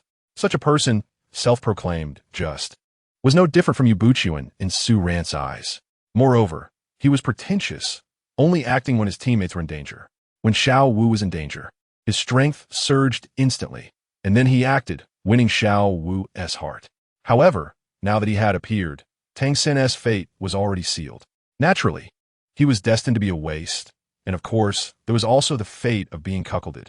He wanted to take Xiao Wu away and let him know what cruelty was. Of course, after taking her away, he would still show off in front of him, making him see how painful it was to have the girl he liked held in someone else's arms. Chapter 14. Rue is injured. Xiao Wu is angry in Nodding City. Nodding Junior Soul Master Academy. At this moment, a stunning young girl, dressed in a pink long gown, walked out of the Nodding Academy. Her waist was slender, and her face was beautiful. The most striking feature was her long legs, tightly wrapped in leggings, straight and slender, extremely attractive. One could say that just this pair of beautiful legs was enough to make countless women feel inferior in her presence. At this moment, Xiao Wu's face still appeared somewhat youthful, but she already showed signs of the stunning beauty she would become in the future. Everyone knew that if Xiao Wu were given a little more time, she would surely become one of the rarest beauties in the world. At this moment, her delicate face turned pale as she sensed the aura of the auspicious beast, making her anxious. An auspicious beast. How could its aura possibly exist in the human world? Xiao Wu murmured, her petite body trembling slightly. An auspicious beast, the king of soul beasts.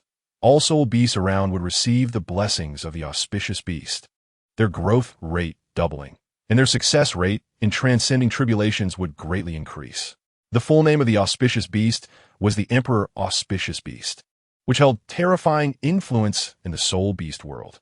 The auspicious beast was crucial to soul beasts, even relating to the rise and fall of their clan. Luck was intangible and inscrutable, yet extremely important. If a 100,000-year soul beast had the help of an auspicious beast, its luck during tribulation would be very strong. Basically, the success rate of transcending tribulations would increase by 20 to 30%. The value of an auspicious beast was far beyond being measured by strength. Even the strongest soul beasts would try to please the auspicious beast, hoping it would lend a helping hand during their tribulations. Yet such a soul beast had appeared in the human realm. But was the auspicious beast captured? Xiao Wu thought this, gasping in cold air.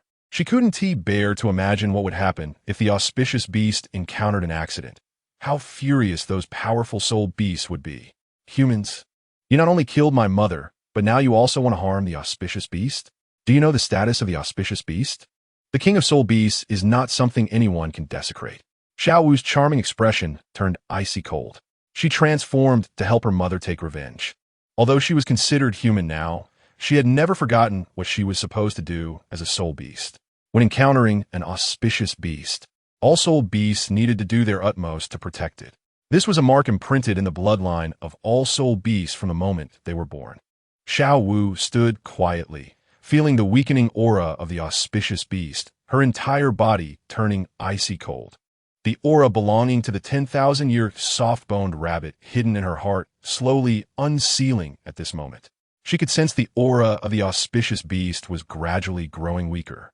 This made her feel furious, not to mention herself. Any soul beast that had awakened intelligence would become angry upon sensing the auspicious beast was in danger. Xiao Wu, what's wrong?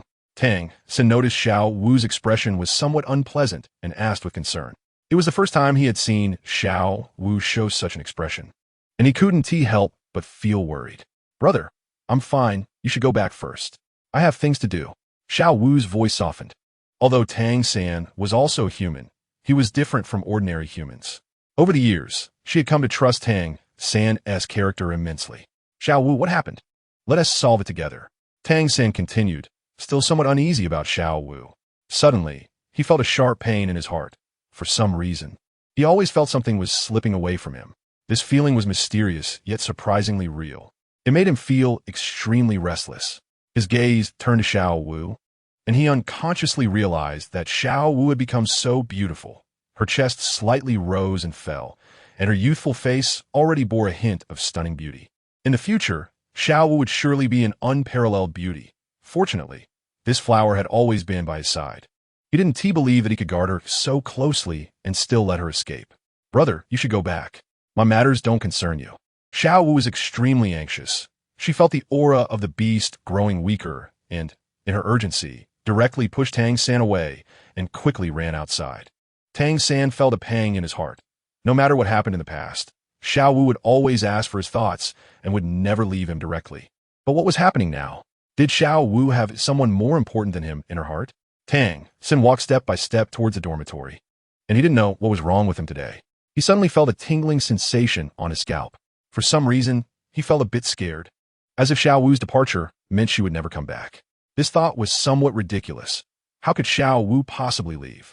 Outside Nodding City, Su Ran sat paralyzed under a large tree, exuding an aura belonging to a divine beast. This aura could only be perceived by soul beasts or humans who had undergone a rebirth as soul beasts. He did this to lure Koff, make Xiao Wu come out to see him voluntarily. By exposing the aura of a divine beast, he could gain Xiao Wu's trust under the guise of being a divine beast. Host, Xiao Wu will arrive in 1 minute, the system reminded. She couldn't help but be curious about how the host planned to trick Xiao Wu. Good. Su Ran nodded, and with the system's help, the golden light emanating from him gradually dimmed, and the unique fate power of the divine beast became extremely unstable, appearing and disappearing, weak beyond belief. Su Ran's body also developed some fine wounds. They were not deep, but looked alarming. The wounds were smeared with tomato sauce produced by the system, appearing just like real blood, without the slightest hint of falsehood. The divine beast, the divine beast. Xiao Wu ran desperately, her delicate figure exploding with unprecedented speed. There was a hint of sadness in her beautiful eyes, As a soul beast, witnessing the divine beast in trouble was a very tragic thing. She didn't know what the divine beast was going through, nor had she ever thought about whether her strength could save it if it truly got into trouble. All she knew was that every soul beast, regardless of strength, would put their body in front if the divine beast was in danger. Even if her mother, a Ro, were still alive, even if they were weak, they would do their utmost to protect the divine beast. Hadn't humans killed so many soul beasts? Now, they even wanted to harm the divine beast. If something really happened to the divine beast, they should be prepared to face the wrath from the Stardew Forest. Xiao Wu muttered, her pupils filled with killing intent. After being silent in the human world for so long, she almost thought of herself as a normal person. She was a soul beast, and she came to the human world for revenge. The emotions that had been dormant in Xiao Wu's heart were reopened again. The divine beast encountering danger reminded her of her purpose for coming to the human world. 6 years had almost made her forget her identity. For 100,000 years, the soft-bone rabbit. By the time Xiao Wu arrived, Su Ran's face was already pale, trembling all over. He was shimmering with golden light. But that golden glow was extremely transparent, even less than the sunlight, clearly indicating that the energy was too weak. The soft-bone rabbit clan. Xiao Wu bowed to the divine beast. How are you, divine beast? Xiao Wu knelt on one knee, performing the gesture a subordinate should make to their superior, then anxiously looked at Su Ran. Seeing that there seemed to be no human powerhouses around, she breathed a slight sigh of relief. Fortunately, there were no human powerhouses by the divine beast's side, otherwise she wouldn't know what to do today. At the same time, there was a bit of hatred in her heart. Fresh blood continued to ooze from the crimson wounds on the divine beast. 100,000 years, soft-bone rabbit? You must be one of those 2 rabbits in the Stardew Forest. Xiao Wu, I didn't expect you to have undergone a rebirth, Su Ran said softly, his breath weak, as if he would pass away the next second. Even the system's sister looked at Su Ran in astonishment. The host brother can act too, right? If it weren't for her knowing the truth, she would have believed it. Xiao Wu underwent a rebirth for revenge. The hatred for her mother's death was irreconcilable. But I will never forget that I am a soul beast. I am a soul beast, and that will never change, Xiao Wu said respectfully. I know. You saved me today. In the future, I will help you with your revenge, Su Ran said, suddenly spitting out a mouthful of reverse blood, which poured directly onto Xiao Wu. So soft. Su Ran's head rested on Xiao Wu's jade-like legs. Divine beast, how do you feel now? Xiao Wu felt both shy and worried in her heart, her long legs spreading apart so Su Ran could lie on them. Originally, she thought her revenge was hopeless. But with the divine beast's help, it was different. With the divine beast's influence in the soul beast world, it could summon countless powerful beings. I mean, how is your body, divine beast? Xiao Wu's pretty face flushed red as she realized that the divine beast had no major issues, and her mood lightened. She then noticed that the divine beast had already lain on her legs. When did this happen? How was I completely unaware? Just now, in her panic, she was only worried about the divine beast's safety, but she hadn't noticed how close they had become.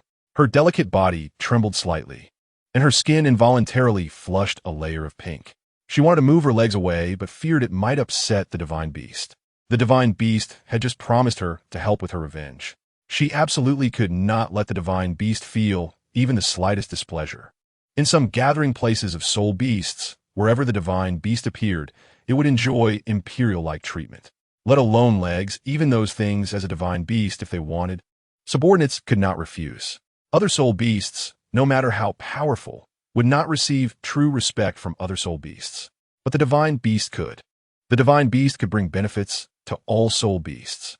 This is also why it is said that even if a divine beast is just born and has no strength, it will still become the emperor of soul beasts. Chapter 15. The Inside Story. Xiao Wu's worldview crumbles. For a long time, Su Ran lay on Xiao Wu's long legs, recovering his energy. Breathing in the fresh scent emanating from Xiao Wu, Su Ran felt extremely comfortable. Of course, there was also a faint salty smell on Xiao Wu, perhaps because she had come too anxiously and the intense exercise caused it. Of course, it couldn't be anything else. Xiao Wu was pure and would not have any other thoughts. Shameless host just knows how to take advantage of Xiao Wu, the system said angrily. Watching Su Ran enjoy lying on Xiao Wu's legs, she couldn't help but feel a bit jealous. The host is so bad. Clearly, he has no injuries on his body, but he still has to pretend to be severely injured. Is it really that comfortable to lie on Xiao Wu's legs in the sun? Xiao Wu isn't even as pretty as her. How could it be so comfortable? No way. I'm just trying to pretend to be injured, right? Otherwise, how can I gain Xiao Wu's trust? How can I show off to Tang San? Su Ran directly denied it. Was he that kind of person? He wasn't that kind of lecherous person. Just shameless, the system sister said, a bit unhappy. Then I won't lie here anymore. I still have to go show off to Tang San. Su Ran said, suddenly opening his eyes, which sparkled with brilliance, and his aura grew strong again, looking as if he had regained his strength. Divine Beast, you're awake? Xiao Wu asked, her beautiful eyes flashing with a hint of shame and anger. The Divine Beast had been lying on her for a long time, and her leg was numb from supporting him. Yes, my strength has recovered a bit. Now we should leave here quickly. That title de law might still be searching for me. It's not safe to stay here for too long, Su Ran said, his eyes filled with seriousness. Title de law? Is there a title de law nearby? Xiao Wu was drawn in by Su Ran's words, her heart tightening. As 100,000-year soul beast, a title de law could see through her identity. That title de law is very powerful. I'm not his match. Moreover, he lives in a nearby village. I escaped from there, Su Ran said, showing a serious expression. Fortunately, Tang San has a cheap dad. Otherwise, if you wanted to chase after Xiao Wu, it would probably be very difficult. The title Doluo is living nearby. Xiao Wu's expression changed dramatically, and she had a question in her heart. If there really is a title Doluo, why hasn't that title Doluo killed her? That title Doluo has already filled his spirit rings and spirit bones. Killing you wouldn't benefit him at all. I think he's been watching you all these years. When the time is right, he will kill you and take your spirit rings and spirit bones, Su Ran explained. How could this be? Xiao Wu's face turned pale, and her whole body trembled. She thought that coming to the remote place of Nodding City, she wouldn't be discovered by a powerful being. But there actually was a title Do-level powerhouse nearby. She didn't doubt Su Ran's words at all. As a rare beast, Su Ran couldn't possibly deceive her in this regard. Moreover, the rare beast also encountered danger here. This was enough to demonstrate that there really was a title Doluan nearby. Lord Rare Beast, won't he make a move against me? Xiao Wu's voice trembled slightly, and her eyes turned red. She wasn't afraid of death. If she were afraid of death, she wouldn't have transformed into a human. She was just afraid of dying a mundane death. How could she avenge her mother then? If she died, no one would avenge her mother's great vengeance. Lord Rare Beast, please show me a clear path. I can't die if I die. I won't be able to avenge my mother. Xiao Wu bent her legs and knelt directly in front of Su Ran. Her forehead touched the ground. Her youthful yet rounded buttocks raised high. Why did she kneel so suddenly? And in this position, this could lead to misunderstandings. Don't kneel. I told you I would help you. You saved me, and I will help you deal with these troubles, Su Ran said as he pulled Xiao Wu up from the ground. He smiled. He naturally had a way to make Xiao Wu's feelings for Tang San crumble. Once their relationship collapsed, he could have Xiao Wu.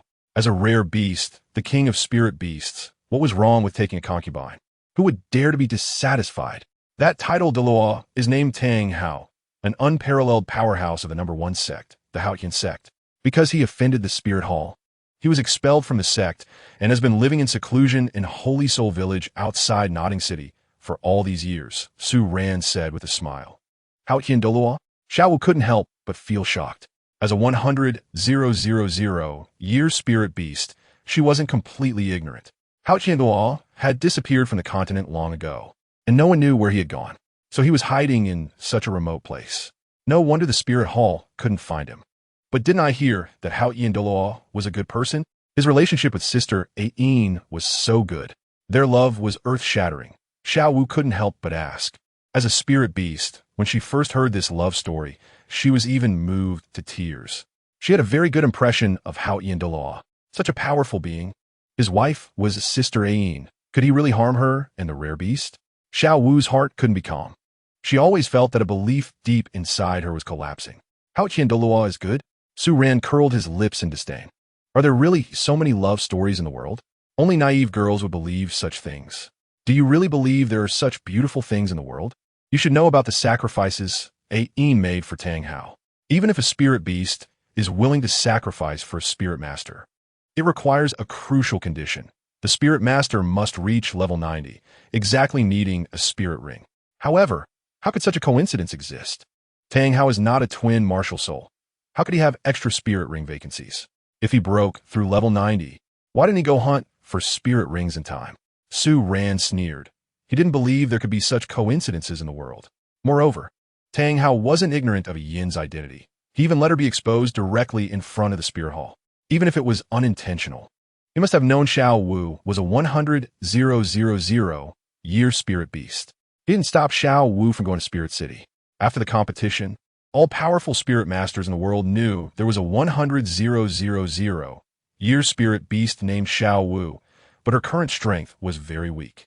Even without the spirit hall, there would still be other powerful beings harboring murderous intent toward Xiao Wu. A 100,000-year spirit beast is hard to hunt. But isn't a spirit zone or spirit king easy to kill? Tang Hao disguised himself better than anyone, and Yin and Xiao Wu's identities were being monitored by him. However, in the original work, his deep feelings and righteous persona were maintained, and no one exposed it. Powerful beings always wear hypocritical masks. They're just like ordinary people. They're just used to flaunting their personas, Su Ran said. Although he was also a shameless person, he would not harm those he cherished. His badness was reserved for enemies, while his goodness would be given to those he valued. Is that so? How could it be? How could Hao Ian Delua be such a person? Xiao Wu felt a bit dazed. What Su Ran said almost shattered her worldview. The love legends she had trusted for so many years had such a hidden truth. But Hao Qian broke through while fleeing with Sister Ain, Xiao Wu said, catching a flaw in Su Ran's words. She still had some hope that the rare beast had just made a misjudgment. With Hao Qian Dolua's strength, he could naturally control his cultivation, allowing himself to break through at any time. Breaking through in the midst of fleeing was even more convincing and could absolve him of the suspicion of wanting to kill Ain. Moreover, the one who hunted Tang Hao back then, Qin Xuanji, had already died, and the others had also disappeared. Naturally, whatever Tang Hao said would be taken as truth. Su Ran said, shattering the last glimmer of hope in Xiao Wu's heart. Tang Hao planned to use the pressure from the spirit hall, and Ain would automatically sacrifice herself to become his spirit ring. Thus, he would step into the realm of tidal Dolua in one fell swoop. At that time, the strength of the Haotian sect would increase dramatically, and the 100,000-year spirit ring would have been absorbed, leaving the spirit hall with no choice but to give up. However, he never expected that Bibi Dong would kill the injured Qin Xuanji and frame it on him. Killing the Pope, such a crime put the spirit hall, him, and even the Haotian sect into an irreconcilable situation. All his visions were buried by Bibi Dong. One could only say that evil people have their own nemesis. Tang Hao drank every day, not just because he was infatuated. It was because he was the mastermind behind a Yin's death. He was afraid, he regretted, he was frustrated, he was in pain. Some things are only cherished after they're lost. After Ain left, he didn't get anything he wanted. Even because of the dirt thrown by Bibi Dong, he had to face the pursuit of the spear hall. This made him deeply regretful. If he hadn't designed to do those things, he would be the leader of the Haotian sect, have a beautiful wife, and enjoy status and power. How could he have fallen to the point of hiding in seclusion? Before meeting Ain, Tang Hao even returned to the sect. He had self-inflicted injuries on one arm and one leg. It wasn't to repay the sect, but to punish himself and make amends to Ain. These secrets couldn't possibly be deduced by Su Ran himself. He didn't have time to care about these trivial matters. All of this was told to him by the system sister, so it couldn't be false. Chapter 16. Tang San's arrival. How could there be a man in Xiao Wu's room? So Hao Qianluo was such a person. Sister Ain misjudged him and foolishly sacrificed her life. Xiao Wu's eyes turned red. As a 100,000-year spirit beast and a rabbit type, she was very familiar with the 100,000-year blue-silver Emperor Ain. Although they were natural enemies from their racial perspective, their relationship was very good. Back in the Stardow Forest, she often went to play with Sister Ain. The irony was that she naively thought Sister Ain had found a good home. As a result, Tang Hao also took away Sister Yin's spirit ring. Even so, he took away Sister Yin's heart. He is truly ruthless, and those naive humans who hunt soul beasts are even more detestable. If Sister Ain knew that the person she loved deeply was always trying to exploit the soul rings on her, even calculating her feelings and sacrifices, she would probably go mad, no matter how gentle she is. Being schemed against by her own lover is something no woman can accept. Lord of the Spirit Beast, must humans and soul beasts coexist in such a way? Xiao Wu raised her beautiful eyes and looked at Su Ran, a hint of bitterness on her jade-like cheeks. When she learned that Sister Ain fell in love with a human and that they had such a tragic love story, she had once had beautiful fantasies in her heart. She even thought that after avenging herself, she could be with her brother and live a life envied by others. But now someone was telling her that it was a huge deception and conspiracy, and she couldn't refute any of it. Was everything really just a coincidence? How could there be such coincidences in this world? She felt a bit lost, and even more at a loss. From now on, just call me Brother Su Ran. My name is now Su Ran. The world is perilous, whether human or soul beast. There are good people and bad people. All right, we should leave now, Su Ran said. Xiao Wu is still too naive. Whether beside Tang San or beside him, she is just as innocent. But that's good this way. He has the chance to take advantage of her vulnerability. Xiao Wu is so beautiful. Once he wins her heart, they can live a happy life together. At Nodding Academy, in Xiao Wu's fragrant boudoir, Su Ran lay resting on Xiao Wu's pink bed. He was seriously injured and needed a few days of rest to recover. Although he wasn't injured, who decided whether he was injured or not? Xiao Wu was so obedient, knowing to serve him actively. Even if one were a block of wood, they would know to lie in bed and not get up, let alone him. Moreover, there was a faint fragrance on Xiao Wu's fragrant bed, so he naturally didn't want to get up. Of course, the main reason was that if Tang San saw him lying on Xiao Wu's bed, he wouldn't know how furious he would be. At that time, he could take the opportunity to show off to Tang San. Now, Tang had already become the worst person in Xiao Wu's eyes, and Tang San was Tang Hao's son. The outcome was predictable. Xiao Wu's previous expression clearly showed that she didn't know the relationship between Tang San and Tang Hao. What would happen when Xiao Wu found out that Tang San was Tang Hao's son? Even if Xiao Wu trusted Tang San, she might still worry that Tang Hao deliberately sent Tang San to approach her. This is the wonderful thing about being a time traveler. Knowing the plot and being familiar with various tricks, how could Tang San be his opponent? Even if Tang San were smart, facing his intricate schemes, he would probably be dumbfounded. Brother Su Ran, how is your body? Xiao Wu held a pink handkerchief, wet it, folded it, and placed it on Su Ran's forehead. She was a bit worried.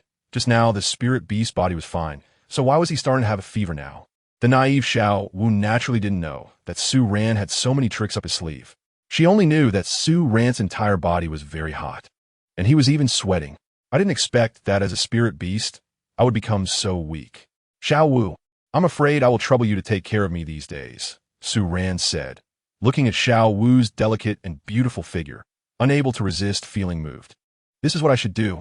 Every soul beast must protect the spirit beast. Xiao Wu nodded, feeling a strong sense of mission. By the way, Xiao Wu, you don't have a boyfriend, right? If you do, I will leave first. I don't want to affect you, Su Ran asked, wanting to know Xiao Wu's thoughts about Tang San. At this time, Xiao Wu should not have developed feelings for Tang San yet. After all, they had not yet gone to Shrek Academy, nor had they experienced life and death trials. Even at most, Xiao Wu had only 6 years of mutual support feelings for Tang San. No, I could never develop feelings for a human, Xiao Wu said softly, her emotions a bit flustered. She couldn't help but think of the feelings between Tang Hao and Sister Ain. Brother, is it the same for her? She didn't know. She suddenly felt a bit scared. She didn't want her brother to be that kind of person. Over these 6 years, she had seen through Tang San, and she could never feel that way toward him. Moreover, her brother was just an ordinary person who didn't even know she was a soul beast. How could he be as despicable as Tang Hao? Only someone as shameless as Tang Hao would do such things. How could her brother be that kind of person? The time Tang Hao spent with Sister Ain would never happen between Tang San and her. She couldn't suspect Tang San just because of that despicable and shameless person, as there was no connection between Tang San and Tang Hao. That's good. Su Ran glanced at Xiao Wu and understood. 6 years of study had deepened the bond between Xiao Wu and Tang San. Although he, as a spirit beast, had certain expectations from ordinary soul beasts like Xiao Wu, they also had to meet them. He could help Xiao Wu seek revenge, thus demanding something from her. Even if he directly forced himself on her now, Xiao Wu wouldn't dare to say anything. But Su Ran was not that despicable and shameless a person. No matter how shameless he was, he couldn't do such a thing. At the very least, he should win her heart first. Host Tang San is currently heading towards Xiao Wu's dormitory. He is a bit worried about Xiao Wu. The system's voice rang out, reminding Su Ran. Brother Su Ran, what are you thinking about? Xiao Wu's beautiful eyes looked at Su Ran, wondering if it would be dangerous for the spirit beast to be with her. What if Tang Hao came looking for him? I was just thinking about something. My body always hurts a bit, Su Ran said, rubbing his back, showing a pained expression to set up a trap for Xiao Wu. Is it hurting here? Xiao Wu sat on the edge of the bed, her hand on Su Ran's chest, asking curiously. Yes. Then let me help you massage it, Xiao Wu said seriously, her small hands gently kneading. Oh, that feels really good. Whoever marries Xiao Wu in the future will be very lucky, Su Ran said, a smile appearing on his face. Just as Xiao Wu was seriously massaging Su Ran, Tang San quietly appeared outside Xiao Wu's boudoir. He felt a bit anxious. Xiao Wu's mood seemed off today. Perhaps she had encountered some trouble. No matter what kind of trouble Xiao Wu faced, he would do his best to help her. Xiao Wu was so beautiful, with a slender and graceful figure. Even he couldn't help but feel moved. In all the countless days he had spent with Xiao Wu, he hadn't noticed these things. But today, when he truly felt it, he realized how beautiful Xiao Wu had become. Just as Tang San was about to knock on the door, he heard a discordant sound. It seemed to be a man's voice. Xiao Wu, how could this be? How could there be a man in Xiao Wu's boudoir? Tang San stood at the door, sensing the commotion inside, unable to believe it, his face filled with panic and anger. He couldn't believe what he was seeing. Xiao Wu was pure and innocent, absolutely not the kind of girl who would be frivolous. After receiving his monthly stipend from the spirit hall, Xiao Wu had rented a room by herself. Since then, even he, as Tang San, had hardly ever entered Xiao Wu's boudoir, despite their close relationship. But now, everything was different. A man he didn't even know was getting so close to Xiao Wu. Tang San's body trembled slightly, feeling unable to accept it. He hasn't entered Xiao Wu's boudoir for many years, that kind of private place where the air is filled with the fragrance of Xiao Wu. Chapter 17. Tang San spits blood. Xiao Wu? Tang San's mood became a bit irritable. Over the years, he hadn't even realized that Xiao Wu's position in his heart had become incredibly important. His eyes were blood red, his body pressed tightly against the door, wanting to listen to the movements inside. No matter who it was, even if it wasn't Tang San, any man would struggle to remain calm in such a situation. How could one endure seeing the girl they like in a room with another man? So comfortable. Su Ran knew that Tang San was eavesdropping at the wall, so he deliberately said, as long as brother Su Ran likes it. Xiao Wu nodded, seeing Su Ran's pale face regain some color. She was even more careful while massaging him. In her heart, Su Ran was not just a rare beast, but also her hope for revenge for her mother. The moment Su Ran agreed to help her take revenge, in her heart, his life had long surpassed her own. Her purpose in cultivating again was for revenge. For revenge, she would be willing to pay any price. However, at this moment, Xiao Wu did not realize the implications of her words, nor did she know that Tang San was eavesdropping outside the room. Of course, the most important thing was that Su Ran had too many tricks up his sleeve. No, Xiao Wu, how is this possible? Tang San couldn't help but want to spit blood. What had he just heard? Comfortable? What comfort? When a man and a woman are together, what other aspects could be comfortable? Tang San's mind went blank. Xiao Wu had actually formed such a relationship with another man. Today, she had been so anxious to go find another man. Tang San felt a bit uncomfortable in his heart. He even wanted to cry. He had been with Xiao Wu for so many years, yet he hadn't realized that he had developed different feelings for her. It was only under today's stimulation that he became aware of how deep his feelings for Xiao Wu had become. 6 years of being there for each other. What had it brought him? Now that he realized he liked Xiao Wu so much, was it still too late? She had already thrown herself into another man's arms. Tang San let out a bitter laugh, feeling extremely sad. The anxious emotion Xiao Wu had shown just hours before flooded his mind. She had been so eager to see that man that she had even pushed him away just to find him. In Xiao Wu's heart, that man must be very important. She cherished every minute and second spent with him. At least, that man was more important than he was. Tang San's eyes turned red, his teeth biting into his lip, letting blood flow out. But he felt no pain at all, because his heart hurt much more than this. Xiao Wu, I never expected you to make such a choice. Am I really that unworthy? What does 6 years of feelings count for? Tang San's heart felt like dead ashes. The situation had already occurred. How could he turn around? Right now, Xiao Wu was with that man, and he couldn't bring himself to say anything about it. Should he just barge in? If he witnessed such a thing personally, Xiao would also feel uncomfortable. In the future, they might not even be able to be friends. What would be the point then? Watching Tang San's movements outside, Su Ran nearly burst out laughing. He never expected Tang San's ability to imagine could be so strong. Just a few words could lead to so many thoughts. Initially, he thought Tang San would be so angry that he would burst in, and then he would naturally realize he had misunderstood. Even if he saw how much Xiao Wu cared for him and felt a bit dissatisfied, it wouldn't reach this level. But unexpectedly, Tang San just left, leaving so quickly. Did Tang San really think he was doing that with Xiao Wu? How could that be, even if he was shameless? Xiao Wu wasn't that kind of person. However, considering it was Tang San's first time encountering such a situation, it was understandable that he couldn't accept it. After all, in his past life, he was a single dog. Encountering such a dramatic situation today, with a girl he loved in the same room as another man, it was natural for him to lose control of his emotions, to the point where he lost even the most basic ability to think. However, given Tang San's intelligence, he should be able to react quickly. But Su Ran certainly wouldn't let Tang San off easily. He naturally wanted to add some fuel to the fire, deepening their misunderstanding. By the time Tang San realized, Xiao Wu would already be his woman. Xiao Wu, does your school have any classmates with the surname Tang? Su Ran asked. What would Xiao Wu think if she knew about Tang San's relationship with Tang Hao? You're in Nodding City, and Tang Hao has probably been keeping an eye on you. If I'm not mistaken, there's a classmate at your school with the surname Tang, who is a descendant of Tang Hao. Tang Hao hasn't acted against you because he wants his descendant to kill you and obtain the soul rings and soul bones on you, Su Ran said. Surname Tang? Xiao Wu's face changed, and the hand she was using to massage Su Ran suddenly stopped. She stood there in a daze, unable to believe it. Isn't Tang San's surname Tang? Could he be the son of the Haotian Doloa? His martial soul is blue silvergrass. Could it be inherited from Sister Ain? Xiao Wu's delicate body trembled, and through Su Ran's hints, she was almost certain of her guess. How could someone with innate, full soul power appear in a place like Nodding City? If he wasn't Tang Hao's son, how could he possess blue silvergrass as his martial soul, while also being innately full of soul power? Was he intentionally getting close to her? Did Tang Hao see through her soul beast bloodline and have Tang San approach her since childhood? Once Tang San's strength increased, would he kill her? Xiao Wu felt a chill all over her body, her pretty face turning pale. She stood there in a daze, motionless, as if she had received a huge shock. Impossible. He couldn't be like that.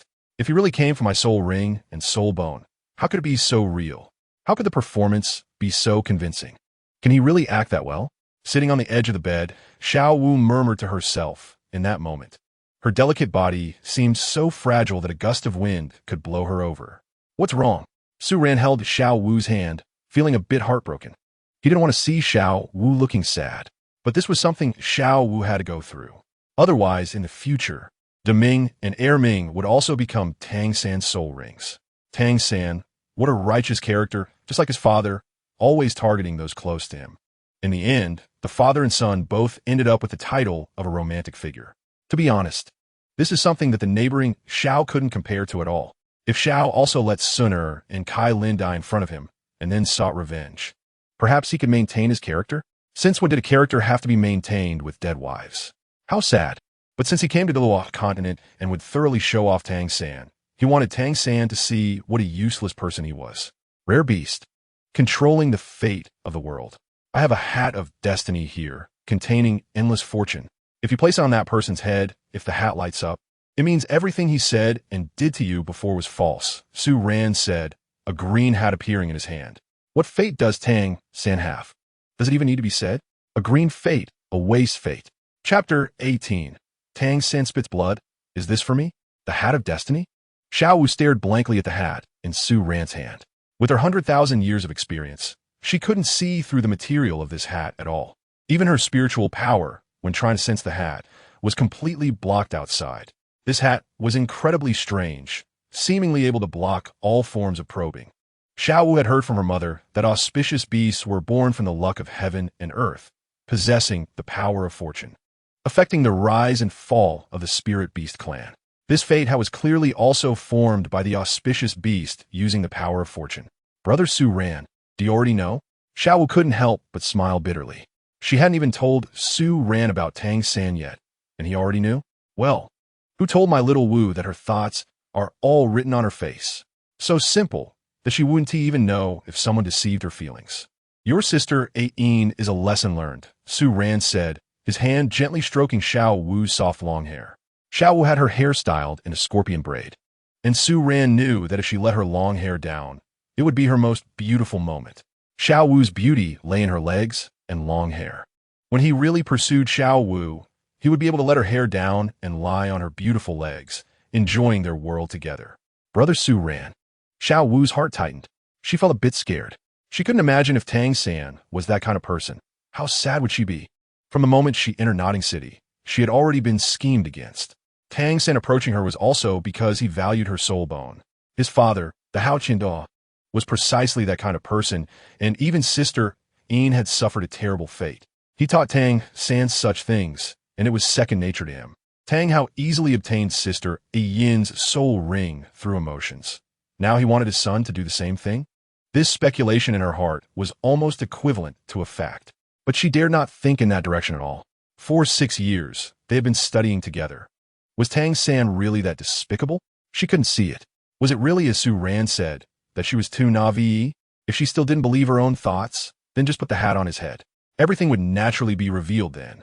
If that person truly had ulterior motives, the fate hat would shine with an incredibly brilliant light. Su Ran said, handing the fate hat to Xiao Wu. The fate hat had profound meaning. If Xiao Wu personally put on Tang San, it would carry even more ritual significance. Of course, the ability to detect whether Tang San was deceiving Xiao Wu was all just his bluster, aimed at causing a rift between Tang San and Xiao Wu's feelings. Once the hat was worn, even the best of relationships would develop cracks. Su Ran was already imagining what expression Tang San would have at that time. Despair or regret. All right. Xiao Wu hesitated for a moment, but ultimately took the fate hat in her hands. She wanted to trust Tang San, but she couldn't. His father, Tang Hao, had killed sister Ain and even wanted to harm the auspicious beast. As Tang Hao's son, how could she convince herself to believe in him? Moreover, he was a full, innate spirit power, the son of Tang Hao, an unparalleled genius. How could he fall to the point of living in room 7 with her? The son of a titled de law, would he really lack money and fall to being a worker student? There were too many bizarre coincidences between Xiao Wu and Tang San. Were these coincidences truly arranged by heaven, having nothing to do with Tang San? But at this moment, under Su Ran's influence, those coincidences seemed to transform into plots, as if Tang San had intentionally arranged them. It wasn't Xiao Wu's fault for doubting Tang San. It was just that Su Ran's schemes were too deep. One scheme after another. It was hard for Xiao Wu not to suspect Tang San. Unless she truly loved him without a brain, otherwise, how could she not have doubts? Was the great, auspicious beast capable of such shameless deceit? Now in Xiao Wu's heart, Su Ran was the auspicious beast, the emperor of spirit beasts. How could he do such a thing? Brother Su Ran, I'm going out first. Xiao Wu held the hat in her hands and stood up, walking towards the door, feeling somewhat absent-minded. Ha! Shameless host, too many schemes. The system smiled slyly. The host is too strong, actually making Xiao Wu deliver a hat to Tang San. Wouldn't that make Tang San furious? Men are bad, women don't love. Su Ran smiled. After all, he came to Duluo continent to pursue many beautiful girls. Besides that, he wanted to hammer Tang San. Tang San shrank back when encountering powerful opponents, yet when faced with weaker ones, he wouldn't dare to stir up trouble. He was a mediocre talent. Once he became strong later, he would still show off in front of Zhu Zhuqing. Without that pirate group, the 7 of them would have been fed to spirit beasts long ago. Where would they have the face to look at her? Later, he even used a full moon child to threaten a freshly delivered orange. Is this something a person can do? Did he forget he was an enforcer from the divine realm? Is he enforcing his own laws?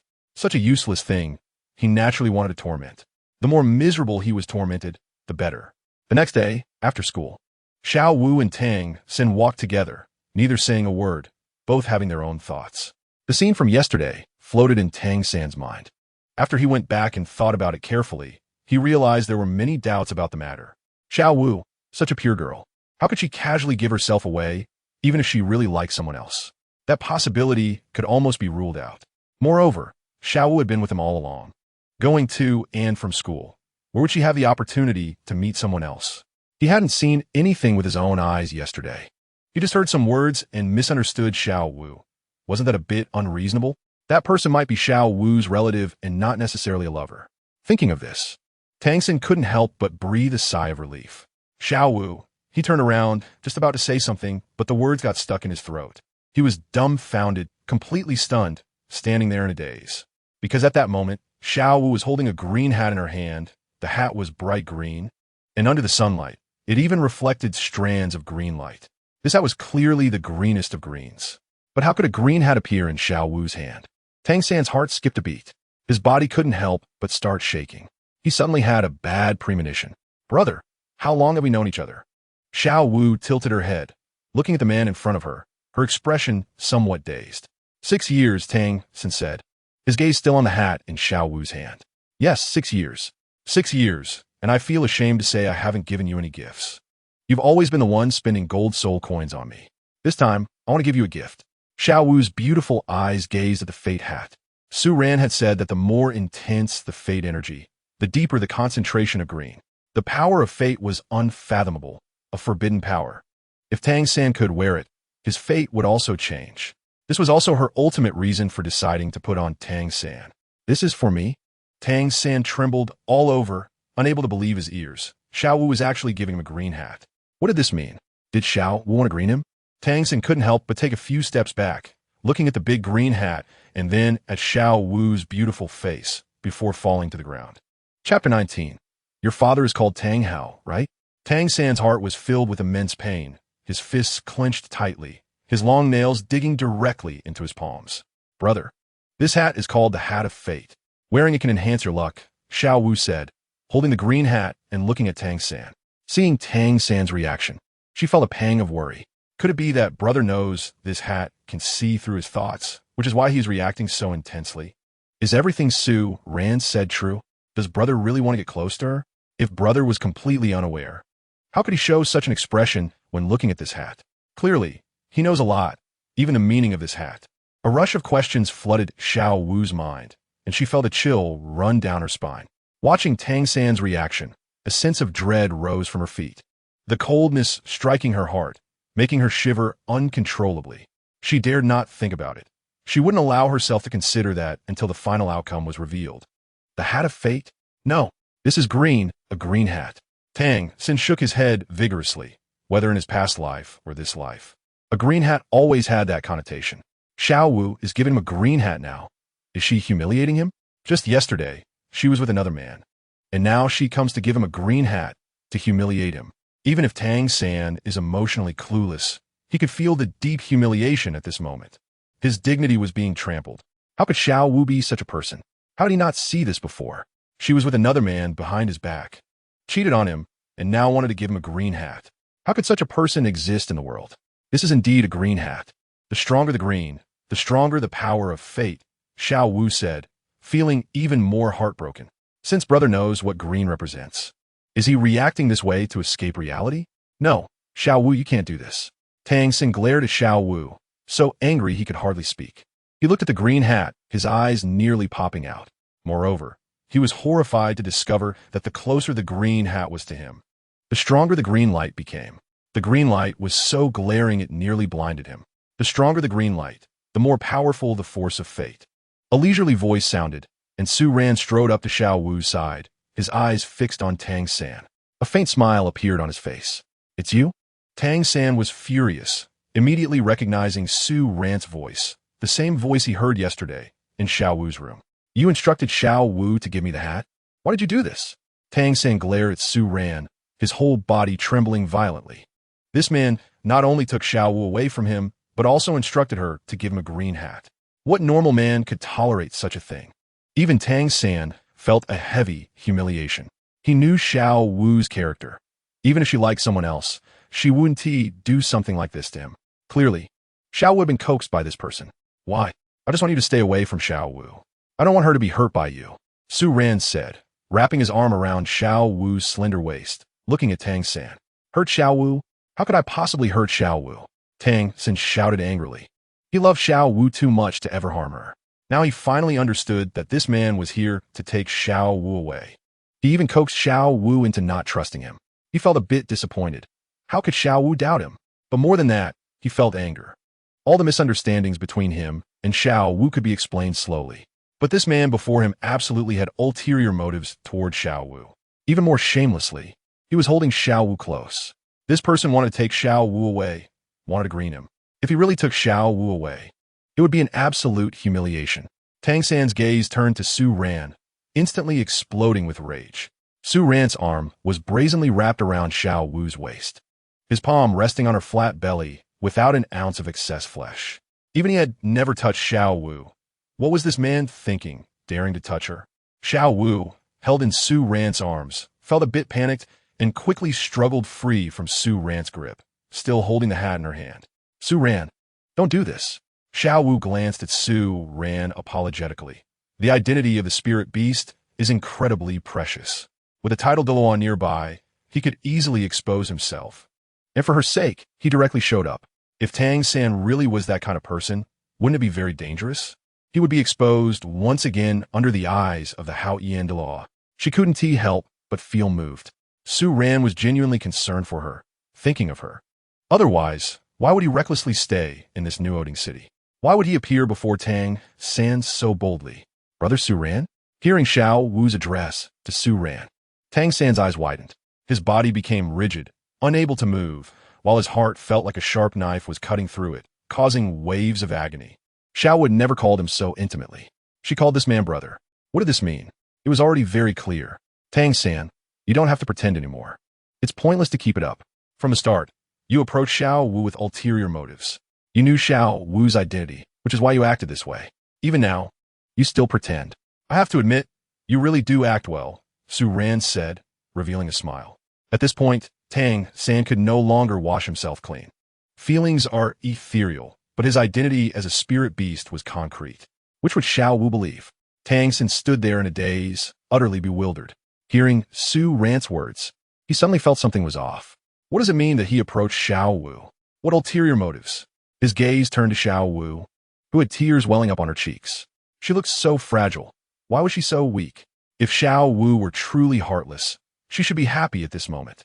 So how could she show such a desperate expression? Her pain was clearly due to him. Suddenly, Tang San realized. He understood. Xiao Wu had not betrayed him, nor had she cheated on him. Su Ran's relationship with Xiao Wu was deep, but it was not that kind of relationship between a man and a woman. And this despicable Su Ran was scheming behind his back, using Xiao Wu's trust in him to slander him, making Xiao Wu believe he was the bad guy. The real villain was this despicable Su Ran. Xiao Wu, let me explain. Tang San wanted to clarify things with Xiao Wu to show her Su Ran's true face. But Su Ran would never let Tang San have his way. He naturally would keep pressing Tang San, still pretending. Tang San, if I remember correctly, you come from Holy Soul Village, and your father is named Tang Hao, right? Su Ran schemed. Tang San still didn't understand what his father meant. The existence of Tang Hao would deepen Xiao Wu's misunderstanding of Tang San. Chapter 20, full of schemes. Tang San frowned at Su Ran. He had already figured out the relationship between Su Ran and Xiao Wu. Xiao Wu might come from a powerful force, with an extraordinary identity. And Su Ran was also a part of that powerful force. That's why Xiao Wu trusted Su Ran so much. Moreover, the key point was that Su Ran had ulterior motives toward Xiao Wu. Su Ran even schemed against him, making him misunderstand Xiao Wu, and making Xiao Wu give him a green hat to destroy their relationship. Understanding all this, Tang San revealed a smile. Fortunately, he woke up early. Otherwise, he might have really fallen into Su Ran's trap. By then, if there were any cracks in his relationship with Xiao Wu, Su Ran would take advantage of the situation. But now Su Ran was asking him what his father Tang Hao was doing. Tang San fell into deep thought again. Su Ran had too many tricks. He had almost misunderstood Xiao Wu several times. Now, asking about his father, was he trying to set him up again? Su Ran, what exactly do you want? Tang San frowned, looking at Xiao Wu beside him, unable to suppress his heartache. He wished he could go up and beat Su Ran. His relationship with Xiao Wu was so good, yet Su Ran came to ruin it. Is he even human? There are plenty of beautiful girls in the world. Does he have to come and ruin his life? He now had no negative feelings toward Xiao Wu at all, if he almost fell for Su Ran's tricks. How could Xiao Wu not be deceived by him? This was their first meeting, and he was already caught in Su Ran's schemes. Xiao Wu was very familiar with Su Ran. It was entirely normal for her to be swayed by his words. Your father is a useless person, hiding in Holy Soul Village for a lifetime, working as a blacksmith. And you are even more of a waste, not even daring to acknowledge your own background. Su Ran said, clearly seeing the anger in Tang San's eyes. Background? Tang San was taken aback and immediately understood Su Ran's intention. He wanted Xiao Wu to know how ordinary and plain his background was, making her look down on him and then leave him. Thinking of this, Tang San smiled. He laughed at Su Ran for not understanding Xiao Wu. No matter how many schemes Su Ran had, what use was it? He didn't understand Xiao Wu. He had spent 6 years by her side, and she was Tang San's. Su Ran didn't even understand Xiao Wu's thoughts. How could Xiao Wu be that kind of person? If she were someone who craved fame and fortune, she wouldn't have come to a small place like Notting Academy, turning her back on powerful resources. Yes, my father is Tang Hao, although I come from an ordinary background and a poor family. So what? I will do my best to become stronger. And when I become powerful, I will naturally possess those things.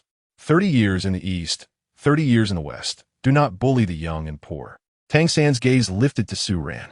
His back was very straight. And when he said, do not bully the young and poor, his eyes shone with brilliance.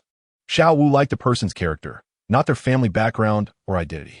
Although he came from a poor background, this outstanding performance could deeply attract Xiao Wu's attention. If Su Ran wanted to use schemes to take Xiao Wu away from him, that was simply a delusion. Because Xiao Wu hated those who played tricks the most.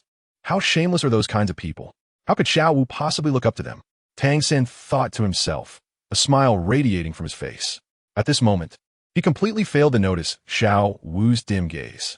Meanwhile, Su Ran was about to burst into laughter. Tang San still thought he was Xiao Yan from next door. Acting cool here. Although Su Ran considered himself a villain, how could Tang San defeat him? In his dreams. Su Ran, are you trying to set me up again? Tang San was somewhat confused. He suddenly noticed that Xiao Wu's gaze towards him seemed to have changed. It had become somewhat different. That gaze was no longer gentle and affectionate, but rather like looking at a stranger. His heart skipped a beat, followed by a surge of anger. He couldn't understand what had gone wrong. What had this shameless Su Ran said to Xiao Wu? Why had Xiao Wu changed like this? Tang San couldn't help but grab Su Ran's sleeve, his aura pressing towards him. A dragon has a reverse scale. Touching it means death. And Xiao Wu was Tang San's reverse scale. Su Ran, seducing Xiao Wu and ruining their relationship, had already crossed Tang San's bottom line. How have I set you up? If you have no guilt in your heart, how could I set you up? Su Ran said lightly, kicking Tang San away. Tang San's strength was still not at the soul respect level. How could he be his opponent? Especially after gaining the Qilin bloodline, his body had received a significant enhancement. Just relying on physical strength was no less than that of soul respect. Meanwhile, Tang San's martial spirit was only blue silvergrass, which was pitifully weak even with the blue-silver emperor's bloodline. How could your strength be so strong? Tang San looked at Su Ran in shock. Su Ran looked about the same age as him, but his strength was unfathomable. Neither of them had released their martial spirits, but Su Ran had Tang Sek's unique skills. Yet he was still kicked away. He didn't even have time to react. The speed of that kick was clearly extreme. A mere blue-silver grass martial spirit was inherently useless. Could it be that I am not your opponent? Su Ran scoffed, looking at Tang San with a sense of ridicule. In this world, Tang San was no longer the one who could cheat the system the most. What good were Tang Sek's unique skills? What good was having twin martial spirits? In his eyes, it was just a joke. Tang San felt some anger. He was a genius with twin martial spirits, yet he was looked down upon so much. Blue Silvergrass was just a facade for him. What did Su Ran know? Once he broke through to title the law and filled all the soul rings of the Heavenly Hammer, he would stand at the top of the entire continent. All right, stop arguing, Xiao Wu said, unable to suppress her despair. But when Tang San said that his father was Tang Hao, her heart sank again. Previously, she was unsure if Tang Hao was really Tang San's father. Tang San had never told her about his family situation, and she hadn't asked much. But now, since Tang San said it himself could be false, Tang San might have come to Notting City as a work-study student under Tang Hao's instructions. Having a title de Luo father, yet he was content to be a work-study student. For the sake of the soul rings and soul bones on her. Tang San really was willing to sacrifice. He could have enjoyed wealth and honor, but chose to pretend to be a penniless work-study student. Even when he came to Notting Academy, he wore patched clothes to lower her guard. Tang Hao and Tang San were indeed good planners. But then again, what could be more important in this world than 100,000-year soul ring and soul bones? Tang San was already a genius. If he killed her to seize the soul ring and soul bones, who knows how strong he would become in the future? Brother, this is the last time I will call you brother. If you really have no regrets, then wear this hat. Otherwise, let us sever ties right now. Xiao Wu took a deep breath. Her beautiful eyes looking at Tang San had turned somewhat cold. Chapter 21. Tang San's mindset explodes, unable to explain Xiao Wu. What is wrong? Xiao Wu. Looking at Xiao Wu's beautiful face, Tang San couldn't help but feel pain in his heart. At this moment, the golden sunlight spilled down, falling on Xiao Wu's body, making her look even more stunning, like a jade figure stepping out of a painting. But such a beautiful Xiao Wu want to cut ties with him. How could this not make him feel heartbroken? The 6 years he spent with Xiao Wu at Notting Academy were the happiest times of his 2 lifetimes. In his past life, he was a disciple of the Tang sect, solely focused on studying hidden weapons and Tang sect's unique skills, and that kind of life was dull and boring. After crossing over, he lived a life of hunger with his alcoholic father. At just 3 or 4 years old, he had to wash clothes and cook for himself. He originally thought his life would pass so blandly, but at Notting Academy, he met Xiao Wu. Xiao Wu was the most beautiful girl at Notting Academy.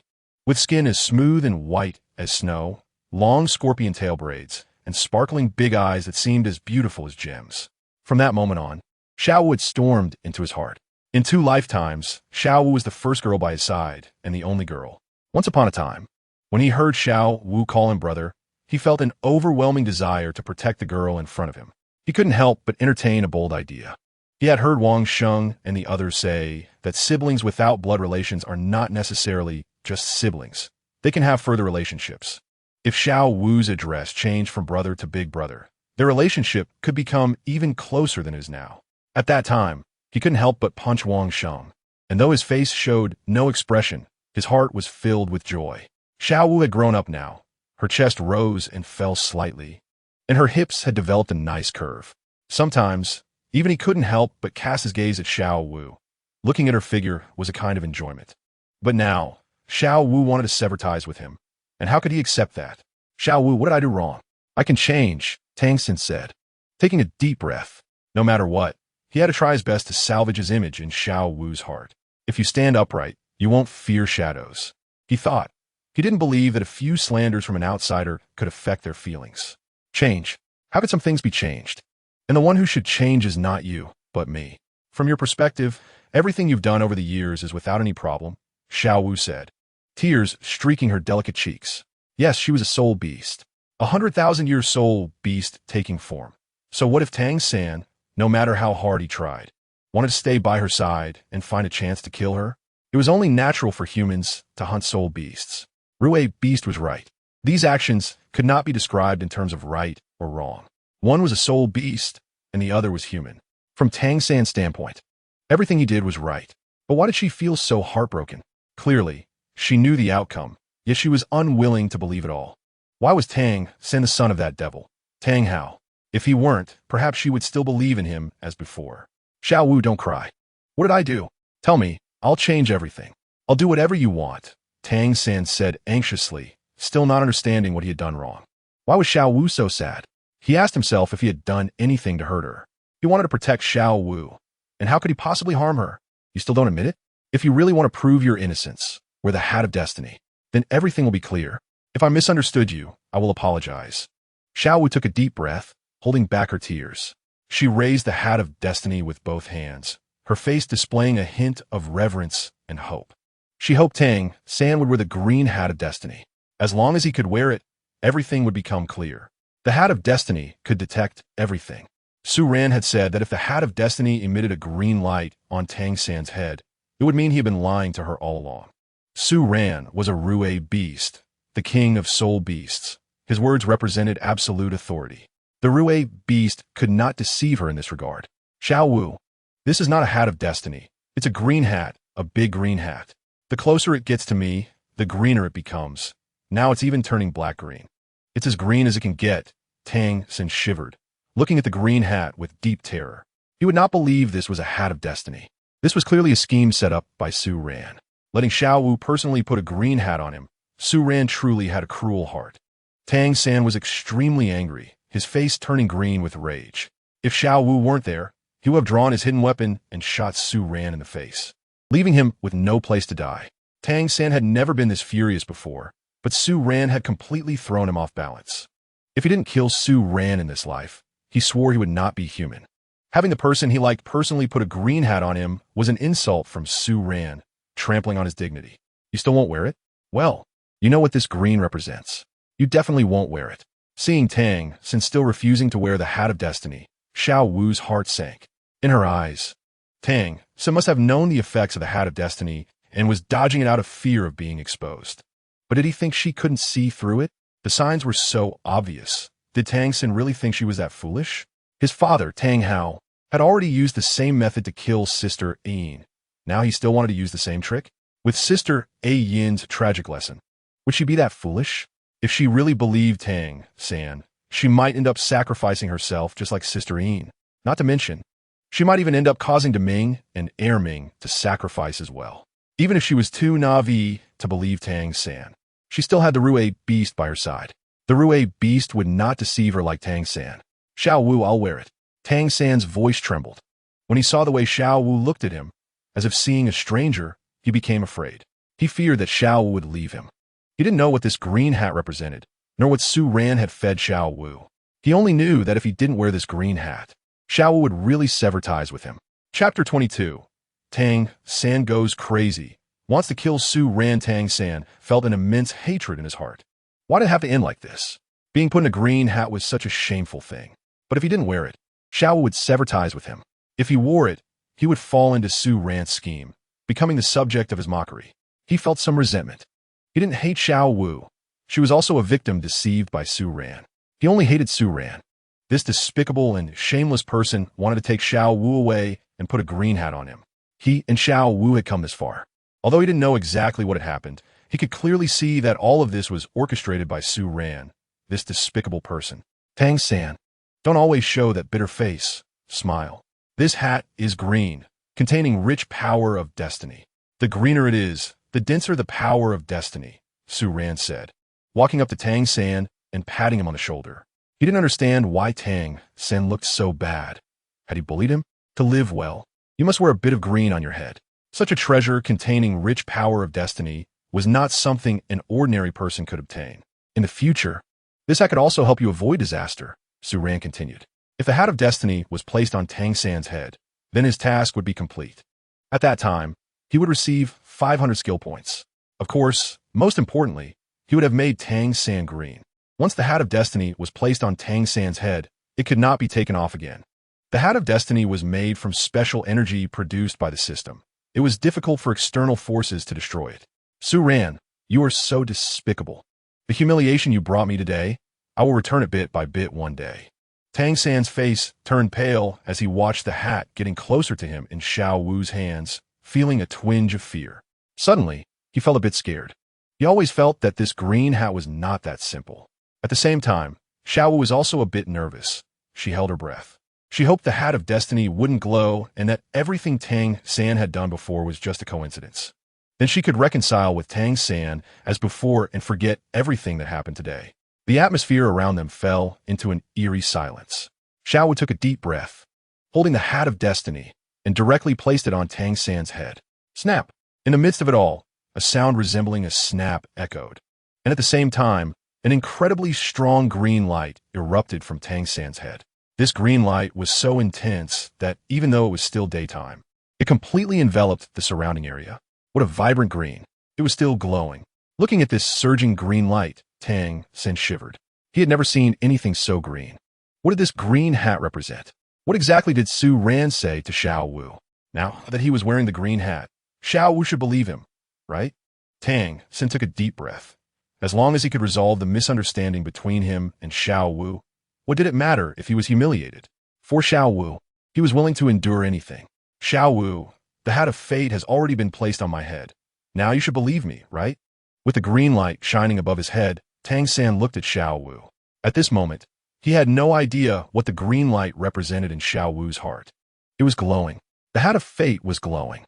Xiao Wu murmured, her small face turning pale, her delicate body trembling slightly, unable to help but take a few steps back due to her overwhelming emotions. Even though she had known the answer early on, she couldn't help but feel her heart break when she saw this scene. She truly did not expect that Tang San really wanted to harm her. For 6 years, he had been hiding, preparing to take her soul ring and soul bone. It must be said that Tang San had hidden it well. She had completely failed to notice. If it weren't for the appearance of the Rui show, waking her up, she might still be foolishly following Tang San.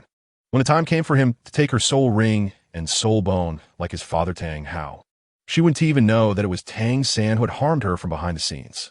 If she were to die like Sister Ayin, without knowing the truth, and not even realizing that it was the person she loved that had harmed her, how tragic would that be? Tang San, from now on, we will have nothing to do with each other. You walk your sunny path, and I will walk my narrow bridge. Xiao Wu's voice seemed to lose all emotion. Her eyes slightly closed as 2 lines of crystal tears flowed down her cheeks. She now found Tang San somewhat laughable. He clearly knew what the hat of fate represented. Yet when exposed, he still pretended. Tang San really could act. But then again, if his acting skills weren't good, how could she have been deceived to such an extent over the years? Xiao Wu, haven't I already put this hat of fate on my head? What is wrong with you? Hearing Xiao Wu's even more heartless words, Tang San shouted at her with all his might. He was breaking down. He was really breaking down. Xiao Wu made him wear the hat, and he did. He originally thought that if he complied with Xiao Wu's wishes, she would no longer be angry. But why was Xiao Wu even more heartless now? What did this green hat really represent? What's wrong with me? 6 years. You deceived me for a full 6 years. You say I'm the one who has a problem? Tang San, do you still want to keep acting? Xiao Wu's voice was cold and merciless. She had never seen Tang San like this before. For 6 years, he had acted like an older brother by her side. What did he take her for? Like those domesticated livestock? Waiting until his strength was enough to bear 100,000-year soul ring, he would kill her? Xiao Wu, I didn't tea. Su ran, despicable and shameless. Why don't you come at me? What exactly did you say to Xiao Wu? Did you drug her? Tang San shouted madly, bloodshot in his eyes. He rushed towards Su Ran, directly releasing his martial spirit, the thick vines of the blue-silver grass attacking Su Ran's neck. Xiao Wu's heartless performance completely drove him out of his mind. There was an intense pain in his heart. He now understood that if he wanted that obedient, beautiful Xiao Wu to return his side, he had to kill Su Ran first. Su Ran had been misleading Xiao Wu as long as he was around. No matter how well he performed, Xiao Wu would never believe him. The murderous intent, the insane murderous intent made Tang San even forget to use his soul skills. He just rushed towards Su Ran in a way that only men would. Chapter 23. Tang San's mental breakdown before Tang San could reach Su Ran. Xiao Wu directly attacked him. Her long scorpion tail tightly wrapped around Tang San's neck, and her long, beautiful leg kicked forcefully at Tang San's abdomen, instantly knocking him to the ground. Tang San, are you angry out of shame? After knowing the final result, Xiao Wu no longer held any fantasies about Tang San. Facts speak louder than words, and Tang San had nothing more to say. Her beautiful eyes flickered with a chilling red light, and the bloodline hidden within her began to stir. She was 100,000-year soul beast, no matter how pure she was. She was still a rabbit that had lived for 100,000 years, having been deceived by Tang San for so long, having misplaced her feelings. How could she not be angry? Xiao Wu, you actually dare to attack me? Tang San lay on the ground, clutching his stomach. The immense pain made his face twist, but what hurt even more was his heart. Xiao Wu, all of this was orchestrated by Su Ran. Su Ran has been playing us. Before Su Ran came to find you, how good was the relationship between you and me? Back then, we went to school together, cultivating everything. But ever since Su Ran came, everything changed. Su Ran is a devil. He is a demon. Don't believe every word Su Ran says. Tang San said urgently, somewhat incoherently. In just a day or two, Xiao Wu had been led astray by Su Ran like this. What would happen in the future? He didn't dare to think. Would Xiao Wu see him as an enemy in the future?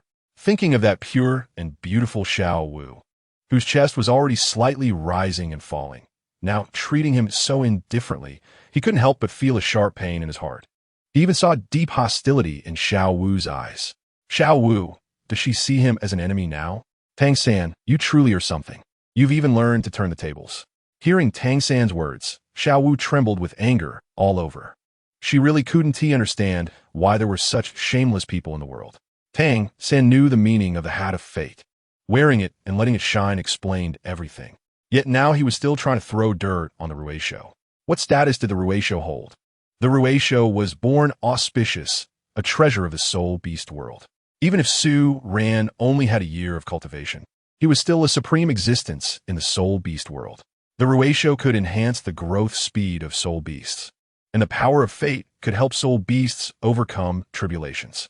With such capabilities, all powerful soul beasts needed to curry favor with the Ruisho, not daring to show any disrespect. With such a status, would the Ruisho deceive her? With the Ruisho's identity, what could it possibly want from her? Even if it wanted her beauty, how could she resist if the Ruisho truly desired it? Even if the Ruisho wanted to harm her, would it be so troublesome? When a ruler commands, a subject must die. As long as the Ruisho raised its arm and spread the news among the soul beasts, countless soul beasts would come to kill her to please the Ruisho. The ridiculous thing was that Tang San still didn't know Su Ran's identity and was still trying to slander him. But then again, even Tang Hao probably didn't know the identity of the Ruisho. How could Tang San know? Su Ran, let us go. Xiao Wu no longer paid attention to Tang San, taking Su Ran's hand and directly walking away. Now when she saw Tang San, she felt somewhat nauseous. However, she couldn't do anything to Tang San now. Behind Tang San was the Haotian Doa, whose strength was not something they could contend with. Even the Ruisho couldn't match the Haotian Doa now. Xiao Wu, don't go, don't follow him. Tang San felt a sense of despair at this moment as he frantically rushed towards Su Ran and Xiao Wu. At this moment, he didn't hate Xiao Wu at all. In fact, he felt a sense of pity for her. He only hated Su Ran for being so despicable. In the future, if Xiao Wu followed him, how much grievance would she have to endure? Get lost. Su Ran smiled faintly and kicked the already flustered Tang San away. He looked at Tang San and found him somewhat laughable. No matter how shameless Su Ran was, he would never let Xiao Wu be sacrificed. Nor would he allow her only friends, De Ming and Er Ming, to be sacrificed either. What could Tang San offer Xiao Wu? Staying by his side would only lead her to suffer various grievances. Su Ran looked at Tang San's green head and found it amusing. What expression would Tang San have when he returned and discovered that the green hat on his head couldn't be removed? In the future, Tang San would carry the green hat he was given, bringing him a lifetime of bad luck. As for the green hat brought out by the system's sister, its future effects were still unclear to him. However, Su Ran knew that the depth of the green hat's color would deepen as his relationship with Xiao Wu grew closer. Most importantly, it would glow when he was holding Xiao Wu and being affectionate with her, constantly reminding him of his identity. What identity? Of course, it was the identity of being cuckolded. Ding!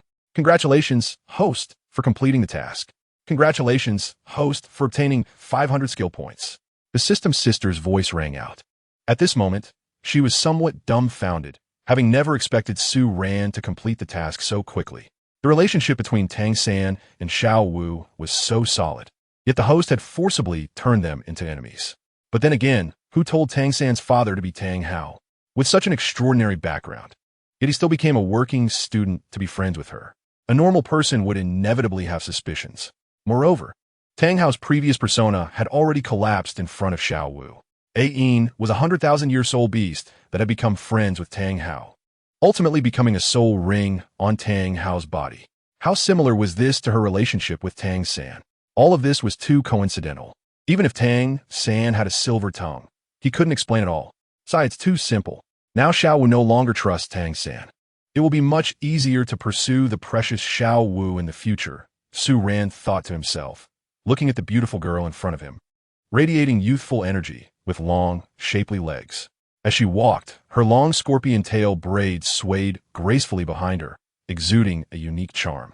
Xiao Wu, Xiao Wu.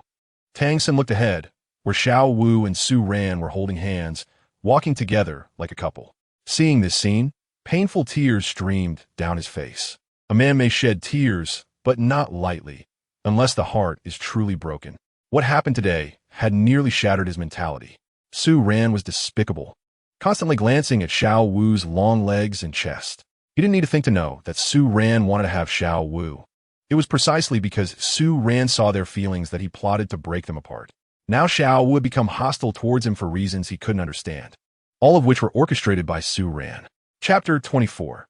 Despicable and shameless. Yu Xiaogang, Su Ran, you are truly insidious. You are indeed insidious. If it were an ordinary person, they might be at a loss. But there is one thing you will probably never expect, and that is, I am not a native of Dolawa continent. I am a transmigrator, and my strength cannot merely be judged by cultivation. The hidden weapon was revealed, and you will surely die. Tang San clenched his fists and got up from the ground. He had a 1-foot-long black hidden weapon box in his hand. If he used hidden weapons, what could Su Ran do? Moreover, he had not even released his martial soul in his rage earlier.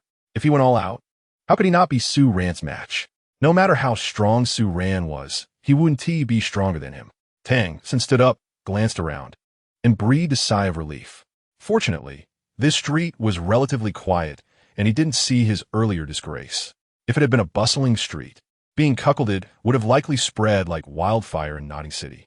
In that case, he would truly have no face left to continue living there, no matter where it is. For a man to be cuckolded is a very shameful thing.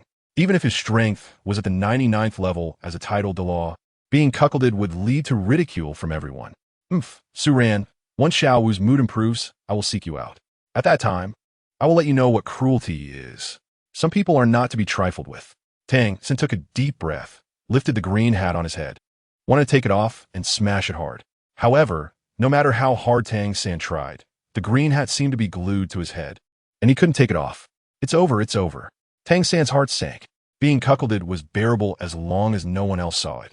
But if he couldn't take it off, then it was truly over. Did he have to live his life wearing this green hat? Thinking of this, Tang San trembled all over, his face turning green. He couldn't believe that life could be like this. If he had to wear a green hat in public, he would attract countless gazes. At that time, everyone would know he had been cuckolded. No, it's impossible. This is just an ordinary hat. How could it not come off? Tang San shuddered deeply. Unable to help it, he released his martial soul, using all his strength to try to take off the green hat. Several thick blue-silver vines grew from his hand, sweeping towards the green hat on his head, pulling hard. But as always, there was no reaction at all, only a deep pain. After a long time, he felt as if his scalp was about to be torn off. But the hat seemed to be glued to his head, and no matter what, it couldn't be removed. Unless his scalp was torn off as well, it would never come off. Why can't I take it off? It feels like it's stuck to my head. Su Ran, what have you done to me? The humiliation I suffered today will definitely be repaid 100-fold. Tang San's legs went weak as he collapsed to the ground, shouting in anger. His face was ashen, and he could even imagine how miserable his future days would be. There was an endless killing intent in Tang San's eyes. Su Ran had destroyed his relationship with Xiao Wu, and while he wanted to take his woman, he also put a permanent green hat on him that couldn't be removed. This was too much of a bullying act. Right, and the teacher. The teacher should be able to help me, Tang San said with a trembling voice. Right now, the only person he could rely on was the teacher. If the teacher couldn't do anything either, he truly didn't know what to do. He took off his inner clothes and tightly wrapped his head, ensuring that no hint of green was exposed. Then he frantically ran towards Yu Xiaogan's dormitory. Yu Xiaogan's dormitory. At this moment, Yu Xiaogang was holding a classic text. Reading it carefully, the text had elegant small characters, annotating the content of the classic. As Yu Xiaogang looked at these characters, a stunning figure emerged in his mind. It was a woman with a breathtaking beauty, dressed in a luxurious long robe adorned with golden patterns, wearing a 9-curved purple gold crown, and holding a scepter about 2 meters long, embedded with countless gems. The woman possessed an almost perfect beauty, and the noble and sacred aura that unintentionally radiated from her evoked feelings of worship, making one want to kneel beneath her long dress. Recalling this figure, Yu Xiaogang revealed a trace of infatuation. Such a woman was unparalleled in grace, her figure as mature as a ripe peach, making him long to hold her in his arms and shower her with affection. Moreover, she was the Pope, with a status higher than that of the emperors of the 2 great empires. To hold such a woman in his embrace and pamper her would bring even greater satisfaction. Donger, don't blame me for being heartless. Look, I heard that Qiang Sunji, that bastard, is dead, so I quickly plan to break up with her long, right? I haven't seen her for years, just to express my feelings to you.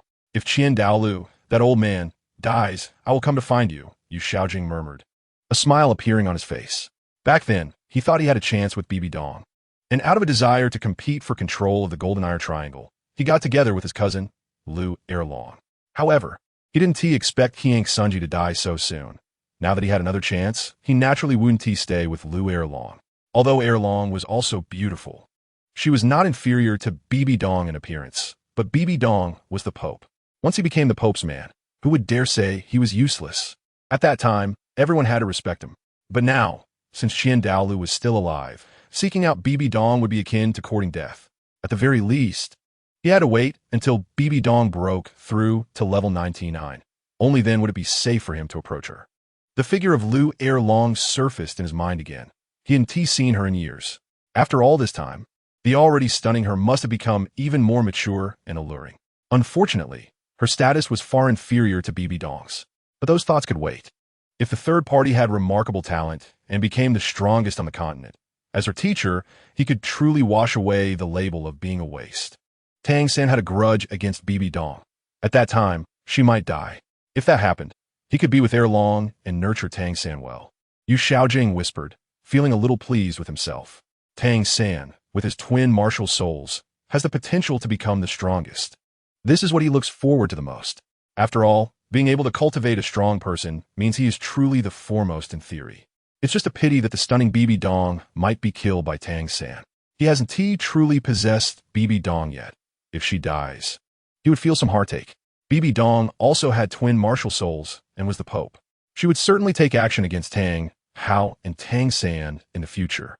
However, no matter who won, he wouldn't lose. After all, he and clearly stated his stance to either Bibi Dong or Lu Erlong. No matter what happened in the future, he could still be the winner. Whether your teacher's wife is Erlong or Bibi Dong depends on you, Tang San. Yu Xiaogang murmured, looking forward to Tang San becoming stronger. That way, he would feel a greater sense of achievement. Simply being the husband of the Pope might lead some to privately call him a freeloader, which was not a good title. Chapter 25. This hat. An invaluable treasure knock. Knock knock. The urgent knocking at the door interrupted Yu Xiaogang's fantasies. His daydreams were shattered, and a look of displeasure immediately appeared on his face. He had just been daydreaming with Donger and Erlong when he was suddenly interrupted, which made him feel a bit irritated. Taking a deep breath, he closed the classic text, concealed his gloomy expression, returned to normal, and shouted towards the door. Who is it? Teacher, it's me, Tang San. Tang San said anxiously, knocking frantically on the door. He might have been permanently shamed, which made the usually calm him unable to maintain his composure anymore. Now, he had placed all his hopes on his teacher Yu Xiaogang. If the teacher couldn't help him remove the green hat, he would have no face to meet anyone from now on. Tang San? What's wrong? Yu Xiaogang opened the door and saw Tang San with a head wrapped in what looked like an old lady's headscarf. At that moment, Tang San was bare-chested, his hands covering the headscarf, behaving strangely, which surprised Yu Xiaogang. Tang San, what are you doing? Why are you wearing that headscarf? Yu Xiaogang couldn't help but ask, looking at Tang San with confusion and seriousness. He knew Tang San's character. If he hadn't encountered something particularly troublesome, he would never show such a frightened expression. Moreover, Tang San usually resolved problems himself. If he couldn't, he would come to find him. Clearly, Tang San had encountered some very tricky trouble. Moreover, it was related to his head. The wise Yu Xiaogang quickly saw through many things. Teacher, I've been greened. I've really been greened, Tang San said in a trembling voice, directly revealing the clothing on his head, instantly exposing the green hat to Yu Xiaogangs eyes. Tang San, what is going on? Yu Xiaogang blinked, somewhat confused. He only knew that the hat looked quite nice and hadn't thought of anything else for the time being. Teacher, listen to me. This is a hat of fate. No, this is a green hat. Regardless of whether it's called a hat of fate or whether it has some powerful effect, it's still a green hat, Tang San said seriously. He didn't care whether this hat was beneficial to him or could ward off disasters. He only knew that as long as he saw this hat, he felt a wave of annoyance. This was Su Ran's humiliation towards him. If he continued wearing such a humiliating thing on his head, even if no one saw it, no one misunderstood it, he himself would go crazy because every time he looked in the mirror, he would know he was greened. So, Yu Xiaogang was still a bit confused. He couldn't help but touch the hat on Tang San's head, feeling that the hat was made of very soft material, crafted from high-quality materials. It was no wonder he didn't know these things. As someone who focused solely on research and theory, he was oblivious to outside matters, and he didn't know what the color green represented.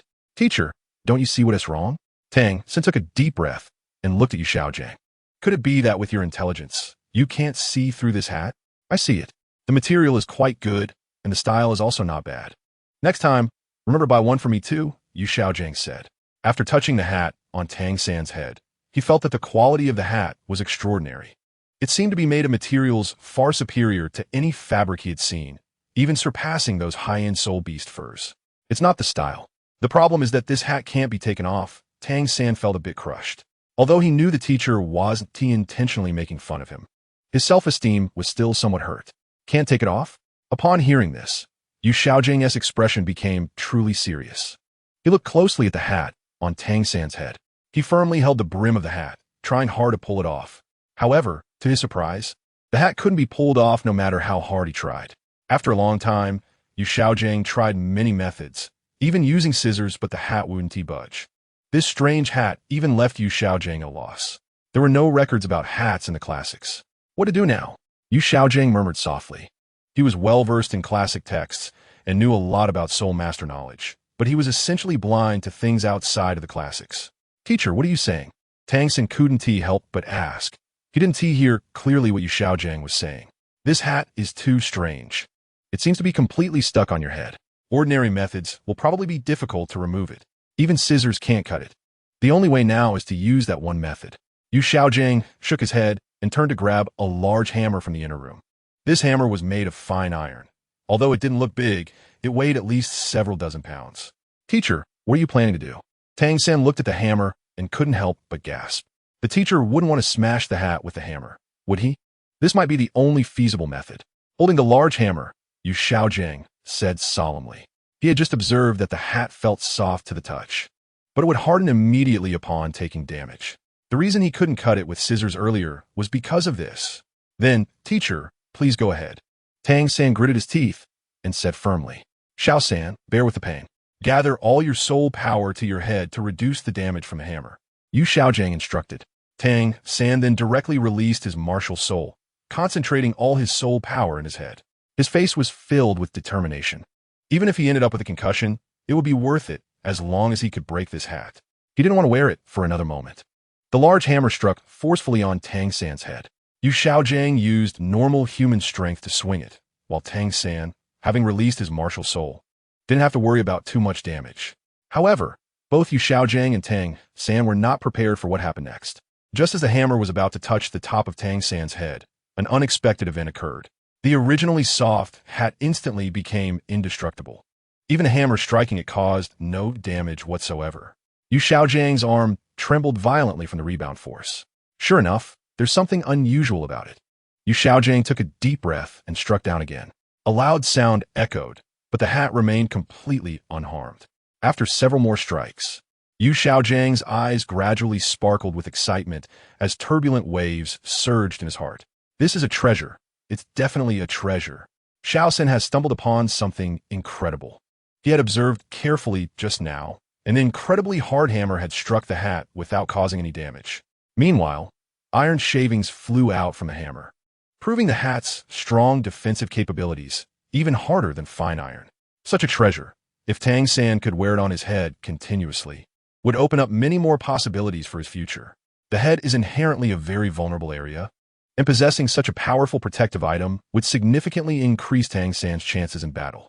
Before Tang San used the Haoyan hammer, martial soul, the blue-silver grass had been his main means of attack. As a control-type soul master, the requirements for mental strength are very high. The brain is the key for a control-type soul master leading a team to victory. Now that Tang San's head was protected by this hat, it would naturally benefit his strength. Yu Xiaogang pondered these thoughts in his heart, not wanting to care if the hat had any special significance for Tang San. As Tang San's teacher, he only needed to know that this hat was extraordinarily strong. If Tang San could smoothly pass through his developmental period and become a formidable powerhouse, then he would enjoy unparalleled glory. As for whether this powerhouse would wear a green hat, it didn't matter. After all, it wasn't him wearing it. Teacher, what are you thinking about? Tang San couldn't help but ask. He felt that the teacher's gaze was somewhat unusual, as if he were looking at a treasure. This isn't a treasure, it's just a hat with symbolic meaning. Since this ordinary hammer can't break the hat, why not try using your second martial soul? Your second martial soul is indestructible, and its destructive power is beyond that of ordinary items, Yu Xiaogang suggested, his eyes filled with anticipation.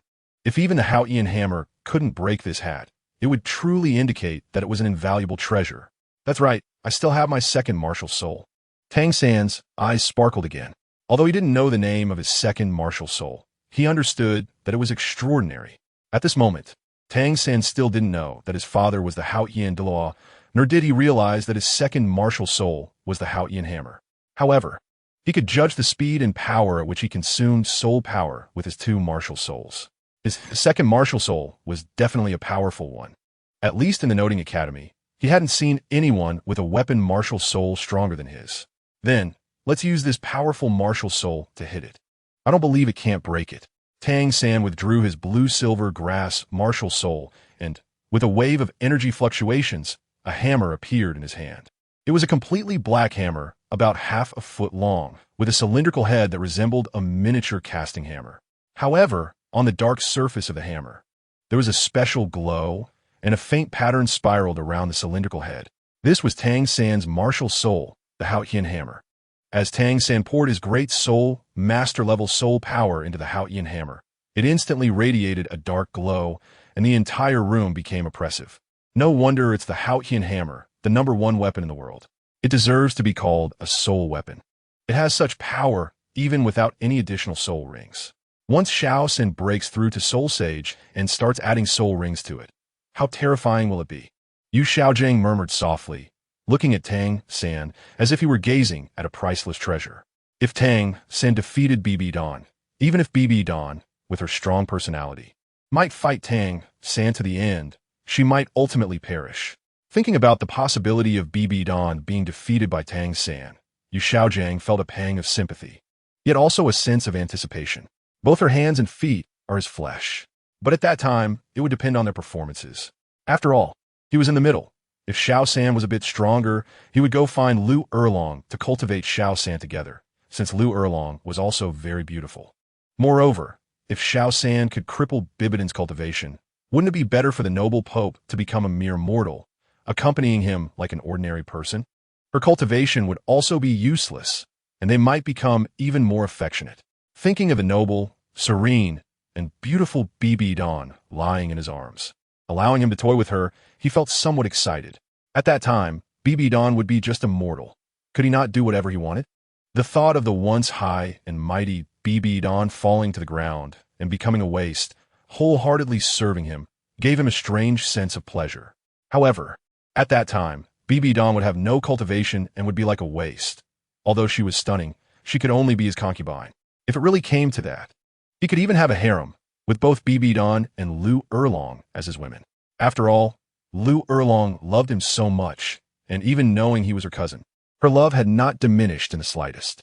So, finding a reason to have a harem wouldn't be a problem. Love is about learning to give. If she couldn't even accept him having a harem, what kind of love was that?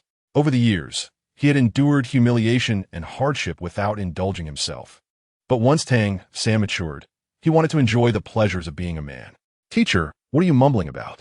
Tang San suddenly asked, feeling that the teacher might know the origin of his martial soul. Otherwise, he wouldn't show such an expression. "It's nothing. Just use your second martial soul to smash it and see." Yu Xiaogang retracted his thoughts and continued to look at Tang San with anticipation. "Okay." Tang San nodded, ignoring everything else. Right now, removing this hat was the most important thing. Bang! Tang San gathered all his soul power and struck at his head. But the hat remained intact, only causing him to feel a piercing pain on his head. "Hiss, it hurts." Tang San held his head, unable to help but gasp in shock, tears streaming uncontrollably from the corners of his eyes. The force of the Haotian hammer was not something an ordinary hammer could compare to. With one strike, it felt like his head was about to be smashed in. However, the hat remained intact, showing not even a trace of damage. Looking at his reflection in the mirror, Tang San saw his green head and felt his mentality collapse. What kind of material was this made of? So hard. When he struck it, it was hard, but when he didn't, it was soft and couldn't harden. Was this really just an ordinary hat? It felt almost sentient. Was this a joke? Tang San's legs went weak, and he collapsed to the ground. He had tried every method possible. Was there really no way to take this hat off? Perhaps there was no way left. This was too much bullying. Tang San could no longer endure such humiliation. He had always been proud and resolute, yet he had to suffer such grievances. Why? He was Tang San, born with memories of his past life, master of Tang Sec skills, expert in hidden weapons, and the Xiantian treasure record, not to mention having twin martial souls. With so many advantages, Why was he still in such a miserable state? Su Ran obviously looked down on him for his age, yet his power was so strong. Little San, ordinary methods won't work to take it off. This just shows your strength is too weak to remove it. As long as your cultivation improves and you reach the rank of title de loi, you will definitely be able to take it off in the future, said Yu Xiaogang. Although he didn't know why Tang San was suffering so much, if it could turn Tang San's sorrow into strength and make him train harder in the future, that would be a tremendous blessing. Improve strength? Tang San clenched his fists, the veins on his arms bulging. He certainly had to train hard. He must become the strongest in the world and trample Su Ran underfoot. He also wanted to get Xiao Wu back, making Su Ran understand that the one Xiao Wu truly liked was him. Furthermore, he needed to see the duality of the situation. Although this hat couldn't be taken off, wasn't it also a good thing? Such an indestructible treasure. If he couldn't break its defense, neither could anyone else. In future battles, it would serve as his defensive treasure. Yu Xiaogang said, his eyes flashing with a glimmer of brilliance. As a theoretical master with exceptional intelligence, he could naturally see through the hat. Below the soul sect, no one could hope to break its defense. Teacher, you're right. This hat's defensive power is so strong that I can't break it, and others can't either, Tang San said, his gaze turning cold and ruthless. He had already thought about how to deal with Su Ran. Su Ran's strength was formidable, even stronger than his. However, he knew Su Ran's martial soul should be sword type. No matter how strong Su Ran's sword was, it couldn't break the hat's defense. At that time, he wouldn't need to worry about the vulnerability on his head. He just needed to protect his weak points. Fighting would be much easier that way. Teacher, I will take my leave now. Tang San respectfully bowed to Yu Xiaogang and then turned to leave. A fleeting glimmer of killing intent flashed in his eyes. He only wanted to kill Su Ran now. Su Ran had taken his woman and tricked him into wearing this hat, humiliating him. This grudge must be avenged. He would feel ashamed to be human if he didn't. Chapter 27. Comforting Xiao Wu. Tang San. So this is the kind of person you are? Lurking by my side, just to obtain my soul rings? Xiao Wu murmured, her heart filled with grievances as she ran away alone into the distance. Her heart breaking bit by bit. There is no greater sorrow than a dead heart. At this moment, her heart for Tang San had died. As a girl, even 100,000-year soul beast, she was absolutely fragile emotionally. No girl could withstand such a blow. Tang San, the one who had accompanied her for 6 years, had only been good to her to keep her by his side, waiting to use her soul rings and bones once he became strong. Boom, boom, boom. As if responding to Xiao Wu's feelings, thunder rumbled in the sky, dark clouds gathered, and the entire world darkened. In a moment, torrential rain poured down. The raindrops pattered on Xiao Wu's body, soaking her dress. A gust of cold wind blew, but at that moment, Xiao Wu felt not a trace of coldness. The pain in her heart was the most agonizing. She walked aimlessly, not knowing where she was going. All she knew was that her heart hurt, to the point of wishing for death. Memories of the past 6 years with Tang San surfaced in her mind. Those originally warm scenes now appeared so glaring. Because these scenes and coincidences were all deliberately staged by Tang San to show off in front of her. The feigned warmth only made her feel disgusted. She couldn't understand why Tang San would do this. Were the 100,000-year soul rings and soul bones really that important? Did he have to do such things to enhance his strength? Even if he had such thoughts at first, after 6 years, such deep feelings, how could he still have the heart to want to kill her? Was his heart made of iron? So hard? Could he really remain unmoved by 6 years of feelings? Xiao Wu shook her head and continued to walk aimlessly, raindrops falling on her, soaking her dress tightly against her body, revealing her graceful figure. She looked at the dark sky, and the vast world seemed to have only her alone. She thought she had found friends like Deming and Erming upon entering the human world. How ridiculous! Was there really a relative in the human world? Even if there was, could they remain calm when they learned of her 100,000-year soul beast identity? Would they not develop greedy hearts and put her in danger?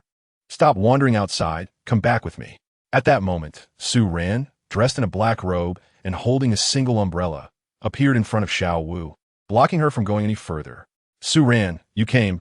Xiao Wu looked at Su Ran, tears streaming down her cheeks uncontrollably. She couldn't help but feel a bit wronged. If it weren't for Su Ran, she didn't know how much longer she would have been deceived by that despicable and shameless Tang San. Back then, she was sold by Tang San, and she even had to pay him back. But thankfully, Su Ran wouldn't deceive her. In the world, anyone could deceive her, But the auspicious beast would not. As the auspicious beast king, Su Ran would never lower his pride to do such things. Don't cry. It's not worth it for someone like Tang San, Su Ran said, taking off his coat and draping it over Xiao Wu's delicate form.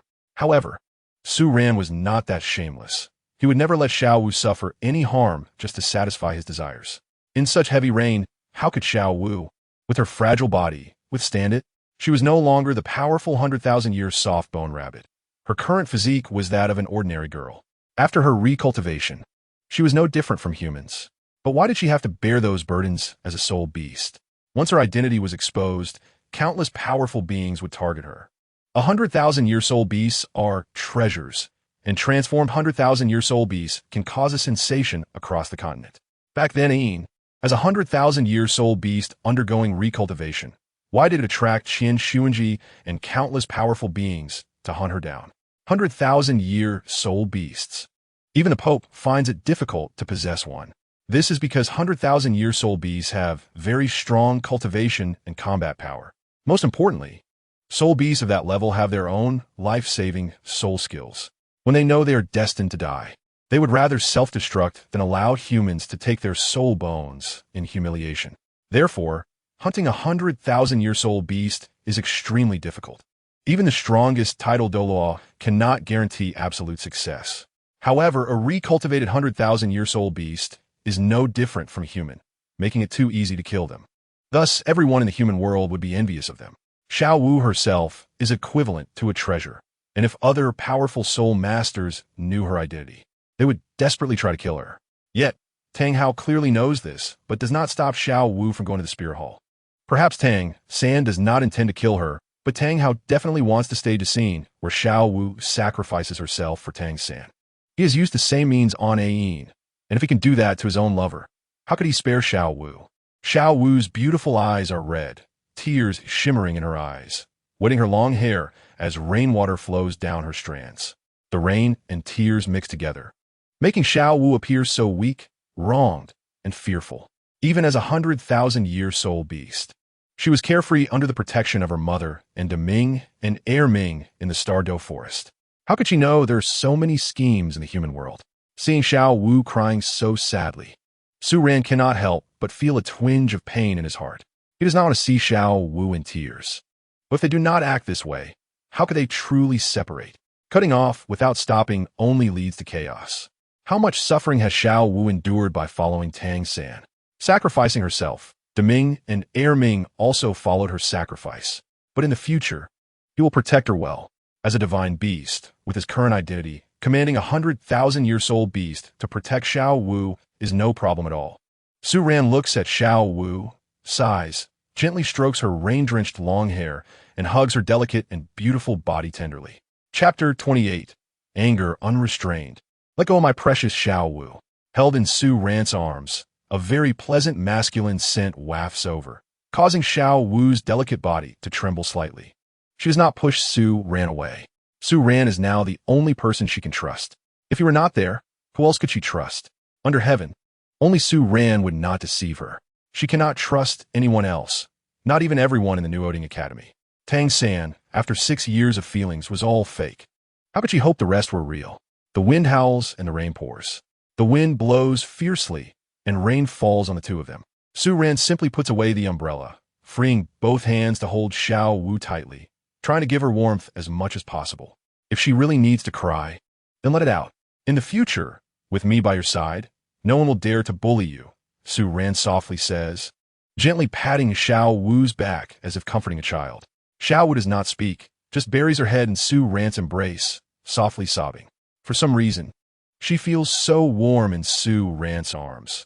Feeling his presence, the grievances in her heart become even more unbearable.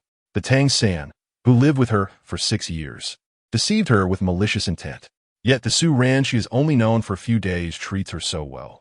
This is the difference between the two. In her mind, two figures emerge. One is Tang San, the other is Su Ran.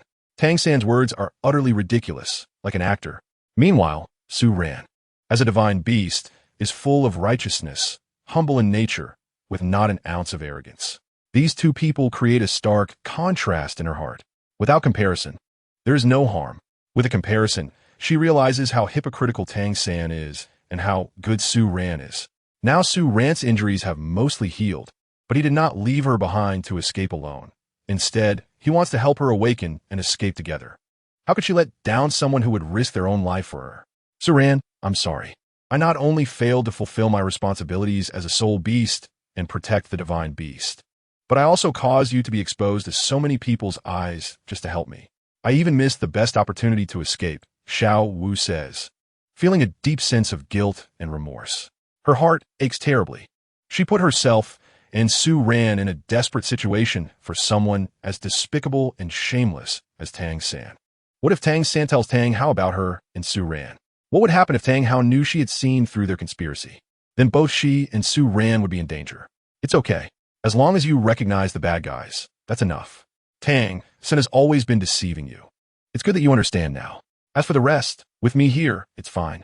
My strength is not too weak, Su Ran says, revealing a hint of sarcasm.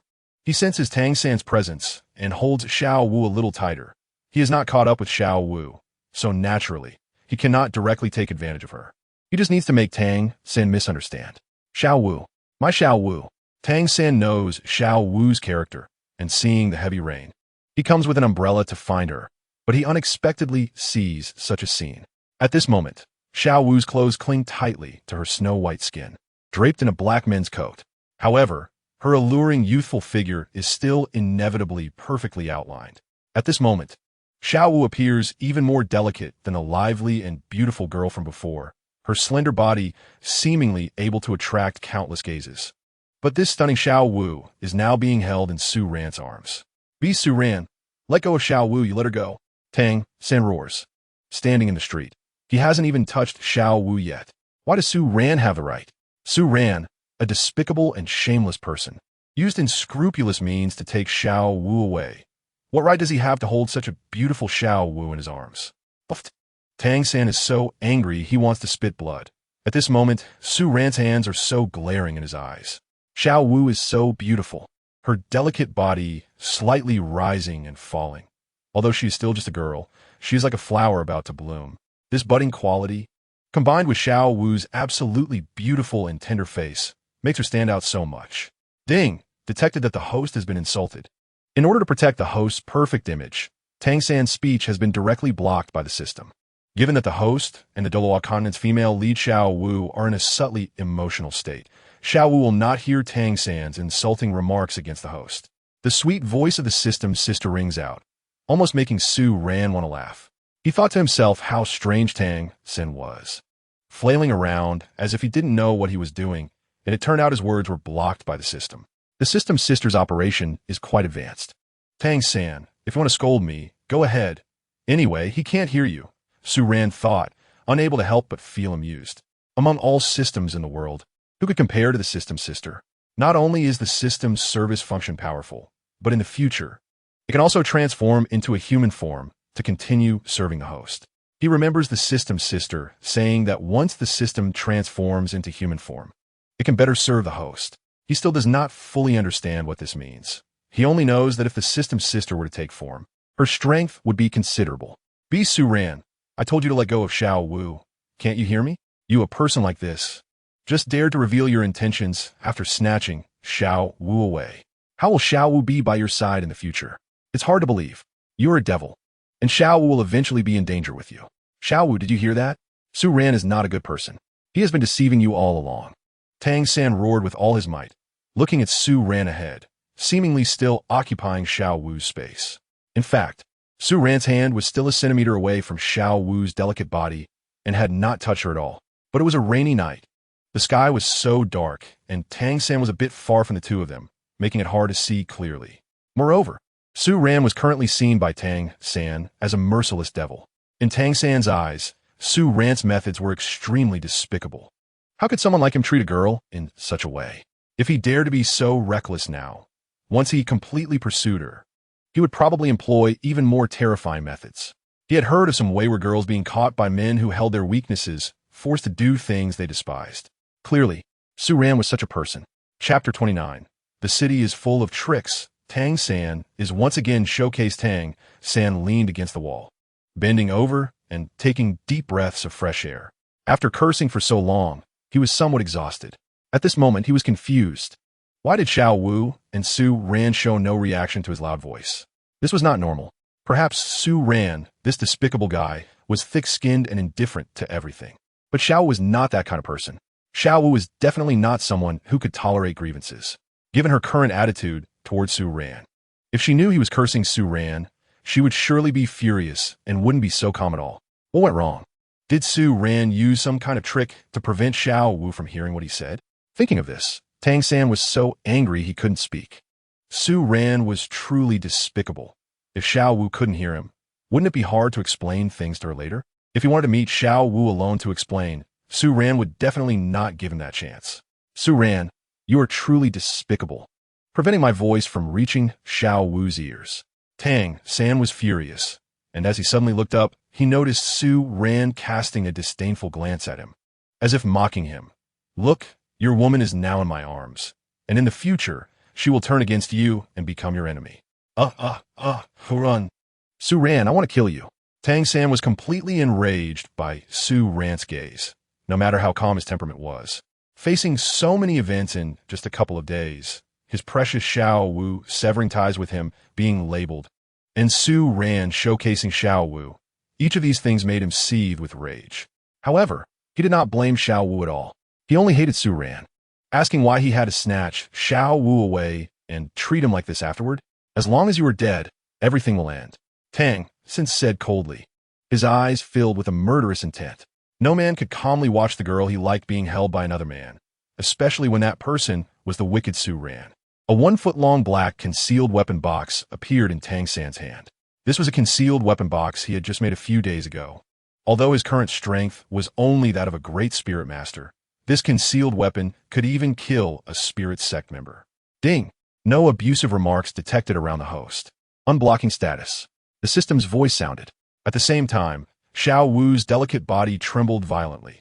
She heard Tang San's voice and everything he had just said. When did Tang San arrive? Did he want to ambush and kill Su Ran? Xiao Wu's face turned pale, held in Su Ran's arms. She suddenly looked up in Tang San's direction. After just one glance, her expression quickly darkened. Was Tang San now enraged out of shame? Su Ran had exposed his ugly deeds, and now he wanted to secretly attack Su Ran. Su Ran only revealed his true face. He didn't provoke him. Yet Tang San wanted to kill him. Be careful, Xiao Wu hurriedly said, feeling panic in her heart when she saw Tang San take out the concealed weapon. Tang San's concealed weapons had been displayed before her. Such weapons might not even be matched by a spirit sect member. Just as Xiao Wu warned Su Ran, Tang San shouted loudly and suddenly activated the mechanism of the concealed weapon. Instantly, 12 sharp concealed weapon darts shot towards Su Ran. The arrows made a whistling sound in the air, indicating that their speed had reached an extreme. Tang San, you are here to send me tricks again. Su Ran smiled, thinking Tang San was really good. Just when his tricks were about to run out, Tang San came to provide him with more. Without hesitation, Su Ran directly released his martial spirit, and 3 soul rings, 2 yellow and 1 purple, appeared on his hands. At the same time, a long sword as black as ink appeared in Su Ran's hand. Watching the concealed weapons rushing towards him, Su Ran did not hesitate and directly unleashed his 3rd soul skill. Sword energy surged as Su Ran gripped the sword hilt, continuously waving the long sword in the air. In an instant, dozens of sword energies appeared, hitting the concealed weapons with pinpoint accuracy. Bang, bang, bang. The sword energy directly knocked down all the concealed weapon darts. Of course, Su Ran left 1 dart behind just to showcase to Tang San and earn a bit of Xiao Wu's favor. As he released his 3rd soul skill, Su Ran slightly moved his feet while holding Xiao Wu so that she unknowingly arrived at the position he had just occupied. At this moment, 1 dart was shooting toward Xiao Wu. Xiao Wu clearly realized this and was just about to release her martial spirit when Su Ran suddenly tightened his embrace, twisting his body 180 degrees, turning his back to the dart, and tightly protecting Xiao Wu in his arms. At the same time, he gripped the long sword and unleashed a slight sword energy again, hitting the dart and slowing its flight speed significantly. When the concealed weapon reached Su Ran's back, his body, nourished by the Qilin bloodline, only sustained minor injuries. Be careful, Su Ran shouted loudly, his body suddenly trembling, going rigid, and blood oozed from the corner of his mouth, dripping onto Xiao Wu's beautiful face. Su Ran, what happened to you? Xiao Wu asked tremblingly, noticing Su Ran's body rapidly stiffening while she was held in his arms. She quickly raised her head to look at Su Ran's face, and then she saw the scene. Blood was oozing from the corner of Su Ran's mouth, continuously dripping down, landing on her face. The blood that fell on her face still carried a hint of warmth. Many drops of blood even landed on her lips, allowing her to taste the salty and slightly sweet flavor of the blood. Xiao Wu took a deep breath, her delicate body lightly trembling. 2 lines of crystal tears fell from her tender cheeks, mixing with the rainwater on the ground. Thunder rumbled, and the sky suddenly brightened. The 2 teardrops were like brilliant gems, so beautiful. Xiao Wu lay in Su Ran's arms, her beautiful eyes fixed on Su Ran. And Su Ran also looked at Xiao Wu, his gaze slightly dim but so bright. Su Ran ultimately lost strength. He could no longer hold onto the umbrella, which fell to the ground, and the pouring rain drenched both of them, flowing down along with the blood dripping from Su Ran's back and lips. With the help of the rain, Su Ran's clothes were completely stained red, appearing so shocking. The land beneath their feet quickly turned into a pool of blood. Su Ran's injuries looked severe at this moment, but he still held the girl in his arms tightly. From now on, with me by your side, no one can hurt you even a little bit. No matter when, you must remember that I will always stand behind you, supporting you. Su Ran said in a hoarse voice, opening his mouth as rainwater poured in, causing more crimson blood to flow out. Chapter 30. Xiao Wu cried. Tang San was angry. And Su Ran had been acting all along. But you're hurt. If something happens to you, how can you protect me in the future? Tears streamed down Xiao Wu's beautiful eyes as she looked at Su Ran, giving a sorrowful smile. Xiao Wu's smile was so beautiful that it almost melted Su Ran's heart. This was Xiao Wu, the heroine of Dolawa continent. She was already so beautiful as a girl. How stunning would she be when her long hair, as brilliant as the galaxy, cascaded down as she grew older? However, by then, Xiao Wu would be his girl, and he would accompany her in her growth, training together, doing everything couples do. At that time, he would even join Xiao Wu in dealing with Tang San. Right now, Tang San in Xiao Wu's heart was a malicious, disgusting figure who could act. 6 years of false feelings meant that no matter what Tang San said in the future, Xiao Wu would believe he was acting, eating, sleeping, flirting with Xiao Wu, showing off and slapping Tang San in the face. Of course, Tang San couldn't be the only one being dealt with. Xiao would help as well. After all, why did Tang San covet Xiao Wu's spirit rings and spirit bones? Whether he had such intentions or not, Xiao had already determined that Tang San came for her spirit rings and spirit bones. Don't cry. I don't want to see a girl cry in front of me. Su Ran's palm caressed Xiao Wu's delicate cheek. He could clearly feel the softness of her skin, which was so tender it seemed fragile. Especially the 2 shallow tear streaks on her cheek made Su Ran's heart ache. Okay, I won't cry. I won't cry, Xiao Wu said with a choked voice, wiping away her tears and trying to appear strong in front of Su Ran. Just now, that hidden weapon almost hit her. With its speed, she might not have been able to dodge it in time. If it weren't for Su Ran, she might have died just now. She felt incredibly moved. She knew that from now on, besides her mother and Deming, she had one more person she could truly trust. That person was Su Ran. He had exposed Tang San's true face for her without caring if he would be revealed himself. He even risked his life to block the hidden weapon for her. She remembered her mother once said that if she ever encountered a man who would fight for her life, she must cherish him well. Such men are the most precious treasures in the world. Was her mother referring to someone like Su Ran? Su Ran, the imperial beast, also possessed the character of a gentleman. Su Ran, how are you now? Don't move. Let me take a look at your back. Xiao Wu took a deep breath, glancing at Su Ran's back, which was already stained red with blood. At this moment, the spot where the hidden weapon had pierced was turning dark on Su Ran's skin. Poison. That word suddenly surfaced in Xiao Wu's mind. Su Ran's current condition clearly indicated he was poisoned, and it was a very potent poison. Otherwise, with Su Ran's physique as a royal beast, he would never have been harmed. The royal beast has auspicious energy to protect it, making it immune to ordinary poisons. This poison could very likely be the one Tang Hao had provided him. How powerful could a poison prepared by a titled Dolawa be? Xiao Wu's heart sank. She didn't know if the royal beast could withstand such a terrifying poison. At this moment, Tang San was completely bewildered. He looked at Su Ran, sweating profusely. He had just seen clearly that Su Ran's strength was incredibly powerful, easily blocking his hidden weapons. Every one of the 12 hidden weapons was deflected. Even he couldn't help but feel a bit shocked. Su Ran's strength was beyond what he could compare to now.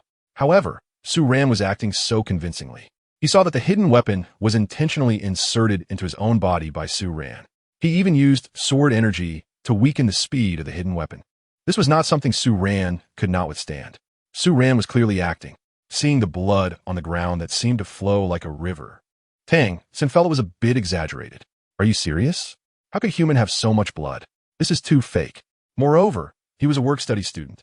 Where could he get such poison? The large dark patch of poison on his back was also suspicious. Seeing all this, Tang San could no longer deny that Su Ran was acting again. Su Ran, you're acting. Tang San was furious. Upon seeing this scene, he finally understood what Su Ran was trying to do. He wanted to create the illusion that he wanted to kill Xiao Wu, while Su Ran was the hero saving the beauty. Even worse, Su Ran was accusing him of using poison. If Xiao Wu believed this, her favorability towards Su Ran would skyrocket, while his image in her eyes would plummet. Just now, all his hidden weapons were aimed at Su Ran. He had never intended to harm Xiao Wu. But after Su Ran's performance, it seemed as if he wanted to attack Xiao Wu. He really felt wronged. Initially, he thought he could mock Su Ran for acting too fake when he saw the blood on the ground.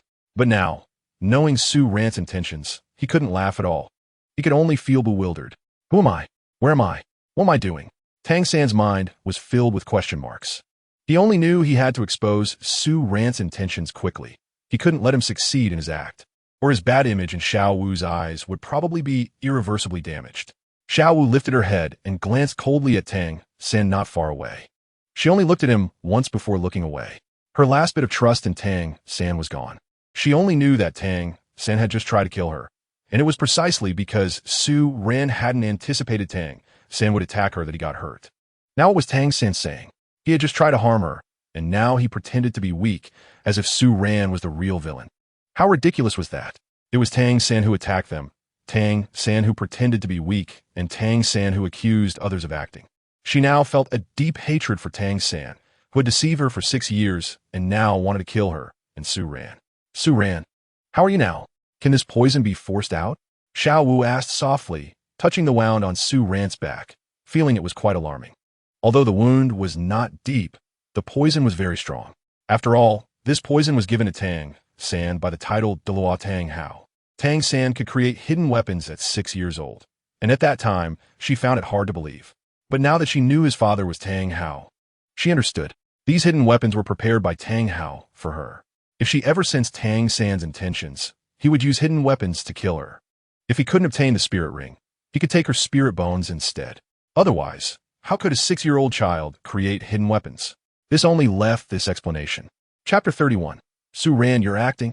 The royal beast is protected by auspicious energy, and ordinary poisons cannot harm me. But this poison is somewhat troublesome for me. It is extremely powerful, and it is probably the one Tang Hao gave him. However, luckily my strength is great enough to force this poison out. Su Ran said softly, so only he and Xiao Wu could hear. For now, he doesn't want Tang San to know that his father is a title de law. What should we do now? Xiao Wu sighed in relief when Su Ran said it was nothing, but still asked anxiously. I need to detoxify first, Su Ran said, finding a place to shelter from the rain, sitting cross-legged and pretending to cultivate. Then Xiao Wu saw heat rising from Su Ran's body, and black gas seemed to be forced out from within him. Tang San, why are you still here? What do you want to do? Do you still want to attack us? Xiao Wu asked cautiously, her eyes wary as she stared at Tang San. Just now, Tang San had secretly used hidden weapons, almost causing her and Su Ran to perish. She couldn't underestimate Tang San, otherwise she wouldn't even know how she might die. Xiao Wu, he wasn't injured at all. He was just pretending.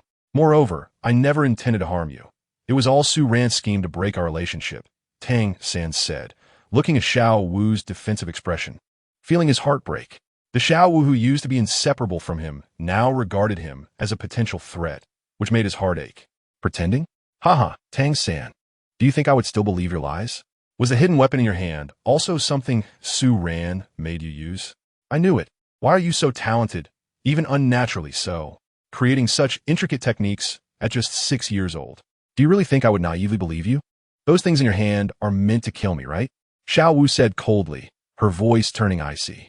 This hidden weapon was given to Tang San by Tang Hao, meant for him to have the ability to kill her in emergencies. If he couldn't obtain the spirit ring, he could take the spirit bone. Today, Su Ran exposed Tang San's true face, and Tang San feared they would escape, so he thought of killing her and the spirit beast to take the 2 spirit bones. Everything Tang San did was seamless, but in Xiao Wu's eyes, it was all so clear. Kill you? No, Xiao Wu, you should know my feelings for you. I've always treated you well. How could I bear to kill you? I just want to kill Su Ran. Ever since Su Ran came, our relationship has been crazily destroyed by him. I've always been sincere to you. The one pretending is Su Ran. He's a despicable and shameless scoundrel, Tang San said hurriedly, moving towards Xiao Wu's position, wanting to take her home as it started to rain. You mustn't say such things about Su Ran. You're the one who's despicable and shameless. Yet you try to tarnish Su Ran's name. After being exposed, you still act. How can there be someone like you in this world? Xiao Wu said, her voice becoming furious upon hearing Tang San slander Su Ran. Su Ran was the man who could fight for her, the one she valued the most now. How could Tang San compare to Su Ran? Her eyes turned red, and she instantly released her martial spirit, 2 yellow spirit rings swirling around her. Her body shot forward towards Tang San's position. She lifted her slender leg and kicked at Tang San's head. Ah! Tang San cried out in pain, caught off guard as he was directly kicked away by Xiao Wu. Xiao Wu, what are you doing? You actually attacked me? Tang San fell to the ground, covering the cheek that had been kicked, feeling a stinging pain. Xiao Wu didn't hold back at all. Attacking you? Heh, if it weren't for my concerns, I would really want to kill you right now, Xiao Wu said coldly, looking at the familiar figure before her with deep hatred. If it weren't for her concerns about Tang Hao, killing Tang San would provoke Tang Hao's fury, and the moment she learned the truth, she would have killed Tang San directly. How could she let him live until now? Xiao Wu, there must be some misunderstandings between us, Tang San said, panicking as he looked at Xiao Wu, wanting to explain, but Xiao Wu stepped on Tang San's face, blocking his mouth with her foot. Tang San's eyes widened, his face turning red, wanting to struggle, but Xiao Wu stepped on his hands as well. Looking at that familiar figure, her cold eyes radiated killing intent. He felt heartbroken. Just days ago, the gentle and lovely Xiao Wu had turned into this. She showed no mercy, her toes forcefully stepping on his cheek. He saw hatred in Xiao Wu's eyes. Xiao Wu, have you already started to hate me? Just because I hurt Su Ran, you have turned against me? Under Xiao Wu's treatment, Tang San could no longer bear it, tears streaming down his face. There is no greater pain in the world than this. His beloved turning against him made Tang San truly feel heartbroken. He wanted to tell Xiao Wu the truth, but he didn't know where to start. He didn't even know why Xiao Wu had become this way. What was her true identity? How could she so firmly believe that he was there to approach her and harm her? After about an hour, Tang San remained under Xiao Wu's foot, his body growing stiff on the cold ground. He stared blankly at Xiao Wu, his eyes devoid of color, as if he were a neutered cat. He had the ability to get up. With his strength, he was not weaker than Xiao Wu. However, at this moment, he felt hopeless, his body soaked by the rain, which somewhat eased the pain in his heart. At this time, Su Ran had also forced all the toxins out of his body and came to Xiao Wu's side. Looking down at Tang San, I had long anticipated that after your true nature was exposed, you would act against us. I have always been cautious of you, but I didn't expect you would even dare to lay hands on Xiao Wu. If I hadn't discovered it in time, Xiao Wu might have been killed by you. You really have a cruel heart, Su Ran said, looking at Tang San with disdain. Wu. Seeing Su Ran approach, Tang San's face, which had grown increasingly ashen, suddenly flushed red, and his body began to struggle violently, trying to get up and attack Su Ran. Su Ran was too despicable. It was Su Ran who had acted, creating a false impression that he wanted to kill Xiao Wu. That hidden weapon was originally aimed at Su Ran, but as Su Ran held Xiao Wu and slowly moved, it ended up aimed at Xiao Wu's direction. Chapter 32. Departure. Tang San, what's wrong? Are you angry again? Do you want to use hidden weapons against me and Xiao Wu? Su Ran said, seeing Tang San nearly breaking free from Xiao Wu's grasp, directly stepping hard on Tang San's neck. The neck is one of the most vulnerable parts of the human body, with many vital organs located there. With pressure on this area, Tang San dared not move. Only his eyes remained cold, filled with a bloody, killing intent. Tang San, Don't think that just because we are wary of the people behind you, we won't act against you. If you use hidden weapons against me, and Su ran again, I will definitely kill you, Xiao Wu said coldly. She could sense Tang San's intense killing intent towards Su Ran. However, for now, she didn't dare to kill Tang San. If he died, Tang Hao would be enraged, and even if they couldn't find them, he would spread the information that they were transformed from 10,000-year-old beasts throughout the human realm. If that happened, it might attract the interest of the Spear Hall, putting them in danger. If Tang San didn't die, Tang Hao would not publicize their information if he wanted to retrieve their spirit rings and spirit bones.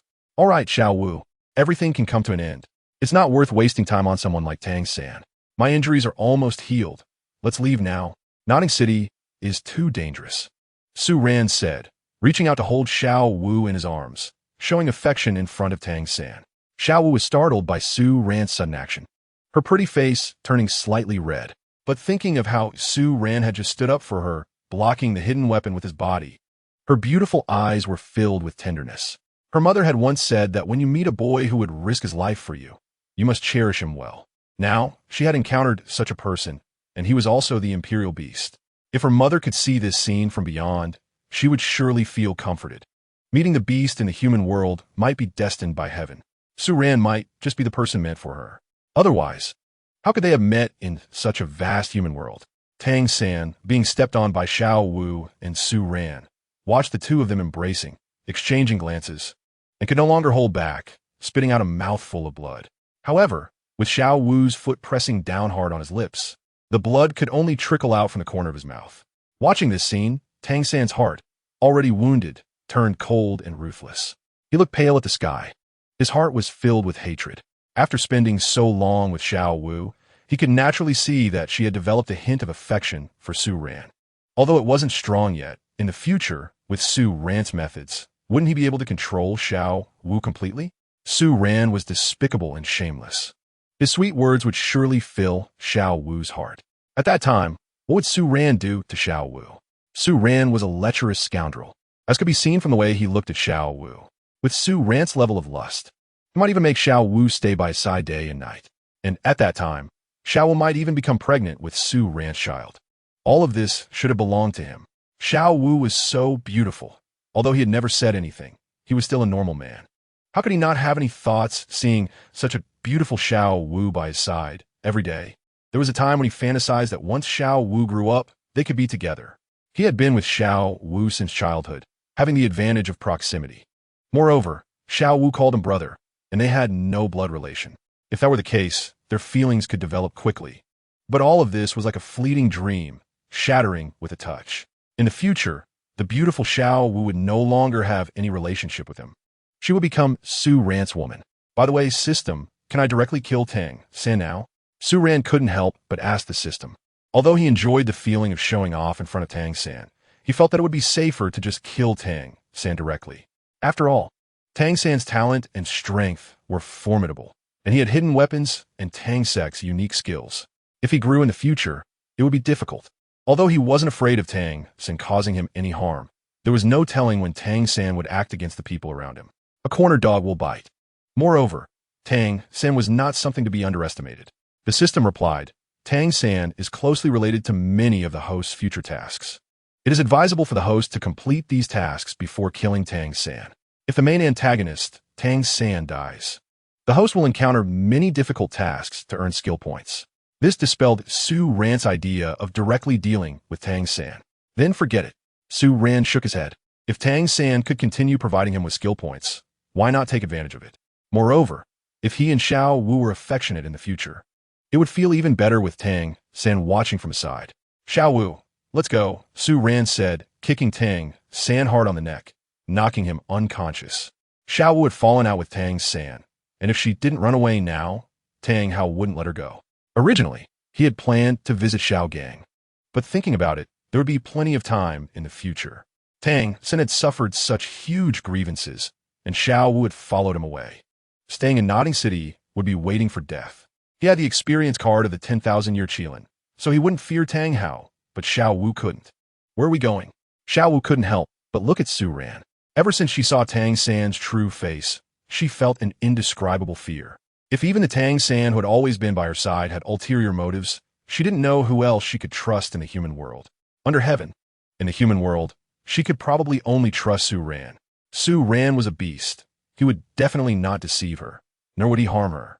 Even if one day Su Ran deceived her, it would still be for her own good, to a place that is more suitable for us. You are about to graduate from Nodding Academy, just in time to go to a higher-level Soul Master Academy, Su Ran said. He naturally wanted to take Xiao Wu to Shrek Academy. Apart from Shrek Academy, he couldn't find any other high-level Soul Master Academy for Xiao Wu to hide in. The regions of Tianshui, Qihua, and other 5 major academies, as well as the Tiando Royal Academy, were too prosperous, and Su Ran couldn't guarantee that there wouldn't be powerful figures lurking around. After thinking it over, Shrek Academy seemed to be the best option. Shrek Academy was located in a village on the outskirts of Soto City. The key point was that Shrek Academy didn't have a mix of miscellaneous students. Other high-level Soul Master Academies had students from all backgrounds. For instance, the granddaughter of the titled Doubo, Dugian, studied at the Tiando Royal Academy. If those powerful figures came to visit their grandchildren and discovered Xiao Wu, wouldn't that be disastrous? Advanced Soul Master Academy? But if we go to an Advanced Soul Master Academy, it is very likely to expose our identities, Xiao Wu said worriedly. In a small, nodding Soul Master Academy, she had already encountered the descendant of a title de law. Going to a higher-level Soul Master Academy would be even more dangerous. Don't worry, I know what I'm doing. The Advanced Soul Master Academy we are going to currently has only 3 students. Moreover, the location is very remote. If you study there, no one will discover you. Su Ran explained. Of course, in the future, Tang San and Yu Xiaogang would also come to Shrek Academy. How would Xiao Wu feel at that time? She might even think that Tang San had found out about their whereabouts and had come to find them on purpose. Tang Hao could be a bit troublesome. However, he still had a 10,000-year Qilin power experience card. If he used it, he wouldn't be much weaker than Tang Hao. At least he would be safe. The Qilin, like the 3-eyed golden lion, was also a divine beast, possessing the attributes of light, holiness, and fire. Among them, the light and fire attributes were the ultimate attributes. Even in its 10,000-year state, it would definitely have the combat power of an ordinary 100,000-year soul beast. Moreover, the Qilin also had auspicious protection, making it very difficult to deal with in battle. It was harder to kill. Even ordinary 100,000-year soul beasts were hard to kill. Otherwise, 10,000-year soul rings and soul bones wouldn't be so rare. Years ago, Ain and Tang San were being hunted. Ain even unleashed her immortal domain. Wildfires cannot be extinguished. Spring winds bring new life. If it weren't for the concern for Tang Hao's life, Ain could have paid a small price to escape. But since Ain ran away, Tang Hao couldn't, so she had to sacrifice herself. Thinking about it, Tang Hao was indeed somewhat despicable. At the time of his 10th level, he found a way to expose Ain, then obtained a 100,000-year soul ring for himself. This was indeed a significant temptation for a soul master. But that was a woman who could bear your children. How could he be so ruthless? In the following days, Su Ran and Xiao were constantly on the move. After nearly leaving Nodding City, Su Ran and Xiao Wu directly took a carriage in a nearby city and carefully circled around the city several times before leaving. Even if Tang Hao discovered them, it would be difficult to chase them without knowing the direction. As for the 100,000-year soul aura on Xiao Wu, if he was far away, Tang Hao wouldn't be able to sense it. Tang Hao didn't chase after them, which made Su Ran breathe a sigh of relief. After all, if he were to take Xiao Wu with him, even if he could transform into a 10,000-year Qilin, it would be difficult to protect her well. However, he also knew that after a few days, Tang San and Yu Xiaogang would come to Shrek Academy, and Tang Hao would return as well. If Su Ran was given a few more months to develop, allowing him time to arrange everything, he wouldn't necessarily fear Tang Hao at that time. At this moment, on the small road to Soto City, an ancient horse-drawn carriage was moving. Inside the carriage, Xiao Wu was wearing a pink-blue long dress, with shiny silver liquid stockings on her legs and a pair of crystal-high heels on her delicate feet. After realizing that Tang Hao wouldn't pursue them, Su Ran accompanied Xiao Wu to nearby towns to shop, buying many things that girls liked. Of course, there were also some things that Su Ran liked.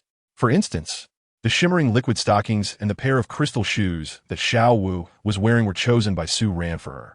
People rely on their appearance, and Xiao Wu previously relied on the monthly Spirit Master subsidies from the Spirit Hall to maintain her life. So it was naturally impossible for her to have any extra money to dress herself up. But now that Su Ran was with her, Xiao Wu naturally didn't need to worry about this issue. Su Ran's monthly allowance from his Zhu family was already 3,000, plus various family benefits. He certainly wouldn't be short on money. The Zhu family, after all, was a military and political family. There weren't many strong individuals, but they definitely wouldn't lack wealth. After several rounds of dressing up, Xiao Wu's stunning beauty was truly revealed. At this moment, Su Ran was sitting closely beside Xiao Wu, and the quality of the liquid stockings was so good that Su Ran couldn't help but feel a bit moved. Xiao Wu really looked good in stockings. Su Ran couldn't help but sigh. Such beautiful legs could only shine when wearing stockings. Although Zhu Qing's legs weren't as long as Xiao Wu's, they were also very beautiful, with a bit more fullness. Xiao Wu, on the other hand, had a more delicate figure. Brother Su Ran, what are you doing? Are you thinking about something bad? Xiao Wu asked, her cheeks slightly flushed. She always felt that Su Ran was thinking of something inappropriate, but she didn't know what he was thinking. I want to sleep for a while. I'm so sleepy, Su Ran said, yawning. He had been resting on Xiao Wu's long legs these days, and it was really comfortable. Xiao Wu was so gentle and considerate. Who wouldn't like that? You're not allowed to sleep. Brother Su Ran, you're shameless, Xiao Wu said, tilting her head. Her porcelain-like face blushing. She couldn't help but pout, pretending to be angry. She had never realized before that Su Ran was also a bit of a lecher. Pretending to be tired in front of her. I'm really sleepy. I've been distracted and on guard against Tang Hao. I haven't slept well, Su Ran shamelessly said, without saying much more, directly lying down on Xiao Wu's long legs. Waking up to control the world and getting drunk while resting on a beauty's knees was Su Ran's only wish after crossing into Doluo continent. As a man, when the time was right, he had to take the initiative to shed his single status, bold, meticulous, and thick-skinned. Xiao Wu saw Su Ran directly lying on her legs and thought he was being too shameless, just knowing how to bully her. Chapter 34. New channels for acquiring skill points. Xiao Wu, what's wrong? Su Ran yawned and looked at her in confusion. At this moment, Xiao Wu's eyes were hazy, and her cheeks were flushed. Brother Su Ran, can you change your position? Xiao Wu said. If Su Ran fell asleep, it would be for several hours. That long a time would really be hard to bear. Oh, okay. Su Ran nodded and turned his head, his back facing Xiao Wu. Usually, he liked to tease Xiao Wu, but now he was quite gentlemanly. Su Ran wasn't a straight man. If he dared to say anything now, Xiao Wu would definitely not be as close to him next time. Moreover, it would affect their relationship. Sometimes teasing could make their relationship closer, but overdoing it could directly impact their feelings for each other. Seeing Su Ran turn away, the blush on Xiao Wu's face lingered for a long time. Hey, brother Su Ran, did you just find out something? Xiao Wu poked Su Ran's back with her finger, unable to help but ask with concern. Find out what? I'm about to sleep. Su Ran pretended not to understand, even yawning and directly falling asleep. Oh, Xiao Wu pouted, looking distressed, and replied. She wasn't a child anymore and naturally knew that Su Ran was considering her feelings, so she didn't say anything. She was no longer a child. She understood what she needed to understand. Xiao Wu gently stroked Su Ran's face, looking at his quiet expression as he lay on her legs like a child, lost in thought. Meanwhile, Su Ran directly opened the system panel. Host, Su Ran age, 12 years old, martial soul. God-slaying sword skill points. 500 cultivation level, level 31 bloodline. Qilin 100 years, harem. None for now tasks. None system. How can I increase the lifespan of my soul beast? How many years can one skill point increase? Su Ran asked. One skill point can increase 1 year. When the lifespan of a fierce beast reaches 10,000 years, one skill point can increase 10 years. Soul beasts are different from humans. For soul beasts like Qilin, a 10,000-year cultivation can match an ordinary 100,000-year soul beast. It can be comparable to a level 95 title Doluo in the human world. However, even if its cultivation reaches 999,000 years, its strength still lies between title Doluo and god level. Therefore, the skill points needed to increase the lifespan of a soul beast before 10,000 years are relatively more, the system explained. So, to become a million-year soul beast, wouldn't it require about 100,000 skill points? Su Ran couldn't help but swallow. His current 500 skill points were nothing compared to 100,000 skill points. It wasn't even a fraction. When would he earn these skill points? He still needed 100,000 skill points for the system to take shape. And then there was the upgrade of his soul ring lifespan. My goodness, wouldn't he be exhausted in the future? Host doesn't need to worry. As the host's strength increases, the number of skill points obtained from tasks will gradually increase.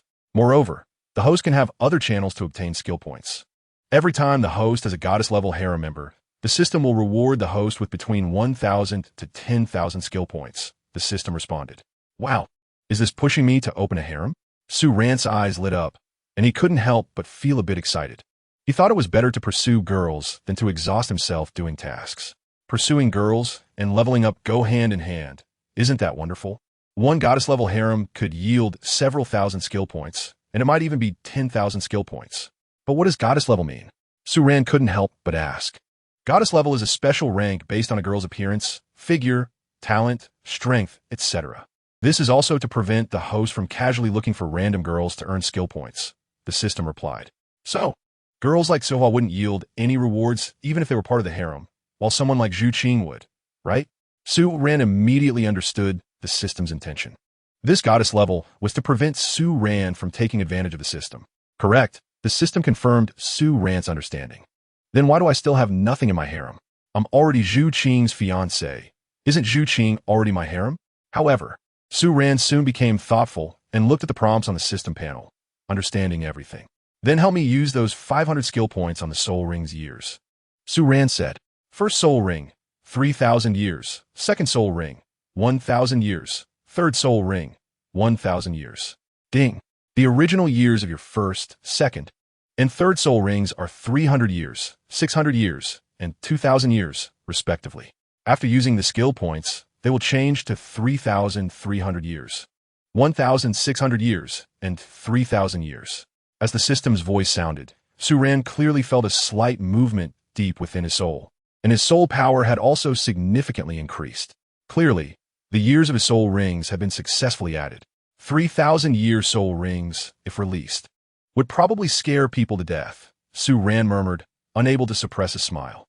He looked forward to the day when he could raise all his soul rings to 100,000 years or even 1,000,000 years at that time. No one could stop his steps. Chapter 35. Xiao Wu's thoughts that night. Su Ran and Xiao Wu arrived at Soto City. The two of them found a hotel to rest for the night and then exited Soto City from the South City Gate, heading south. Soto City is located in the Barak Kingdom, which is situated at the border between the Star Luo Empire and the Heaven Do Empire. Whenever the two countries went to war, the Barak Kingdom became the front line for the Heaven Do Empire. As the second largest city in the Barak Kingdom, Soto City is neither too big nor too small. For Su Ran, the most critical aspect is that this place is not too far from Star Luo City, Heaven Do City, and the Star Do Forest. In this area, it is also quite cost-effective to run 3 heads. After all, his current identity is that of the Zhu family, and he will have to frequently visit the Zhu family. Moreover, he will often frequent the major power-infested Heaven Do City. As for the Star Do Forest, once his true identity as a divine beast is revealed, he will definitely go around the Star Do a few times. Most importantly, as a divine beast, it will be much easier to open a harem in the Star Do. Guyana, Bai Ji, ZG, the three-eyed golden lion.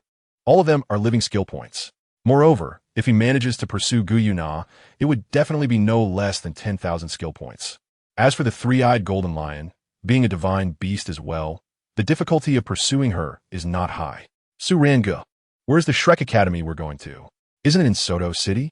Xiao Wu complained, saying they had been walking for a long time after exiting Soto City, and all around them were vast farmlands with no buildings in sight. She couldn't believe there would be any high-level Soul Master Academy nearby. No advanced Soul Master Academy would be built in the countryside, right? You're not mistaken. Shrek Academy is indeed in the countryside. It's precisely because Shrek Academy is in the countryside that I dare to send you here. If it were in a bustling city, how unsafe would that be? If you encounter a strong opponent, it would be troublesome. But Shrek Academy here is absolutely safe, Su Ran smiled and said. Moreover, the teachers at Shrek Academy have pretty good temperaments. Anyone who can humbly establish an academy in the countryside despite being a soul saint or soul emperor must have decent character. What do you mean you sent me here? Su Ranga, aren't you going to study at Shrek Academy? Xiao Wu asked, unable to help but feel a bit flustered upon hearing Su Ran's words. She couldn't help but worry that if Su Ran sent her to Shrek Academy and then left her on her own, what would she do? I will also come to Shrek Academy, but I will arrive a bit later. I have some trivial matters to deal with. You should know that I, like you, have my own human identity. Not only that, but I also have a fiancé, E. She is about your age and is currently in the Star Luo Empire. Named Zhu Zhuqing, Su Ran said directly, laying out his relationship with Zhu Zhuqing. Fiancé. Xiao Wu's expression changed, and she froze in place, her beautiful eyes looking at Su Ran. She never expected that Su Ran already had a fiancé.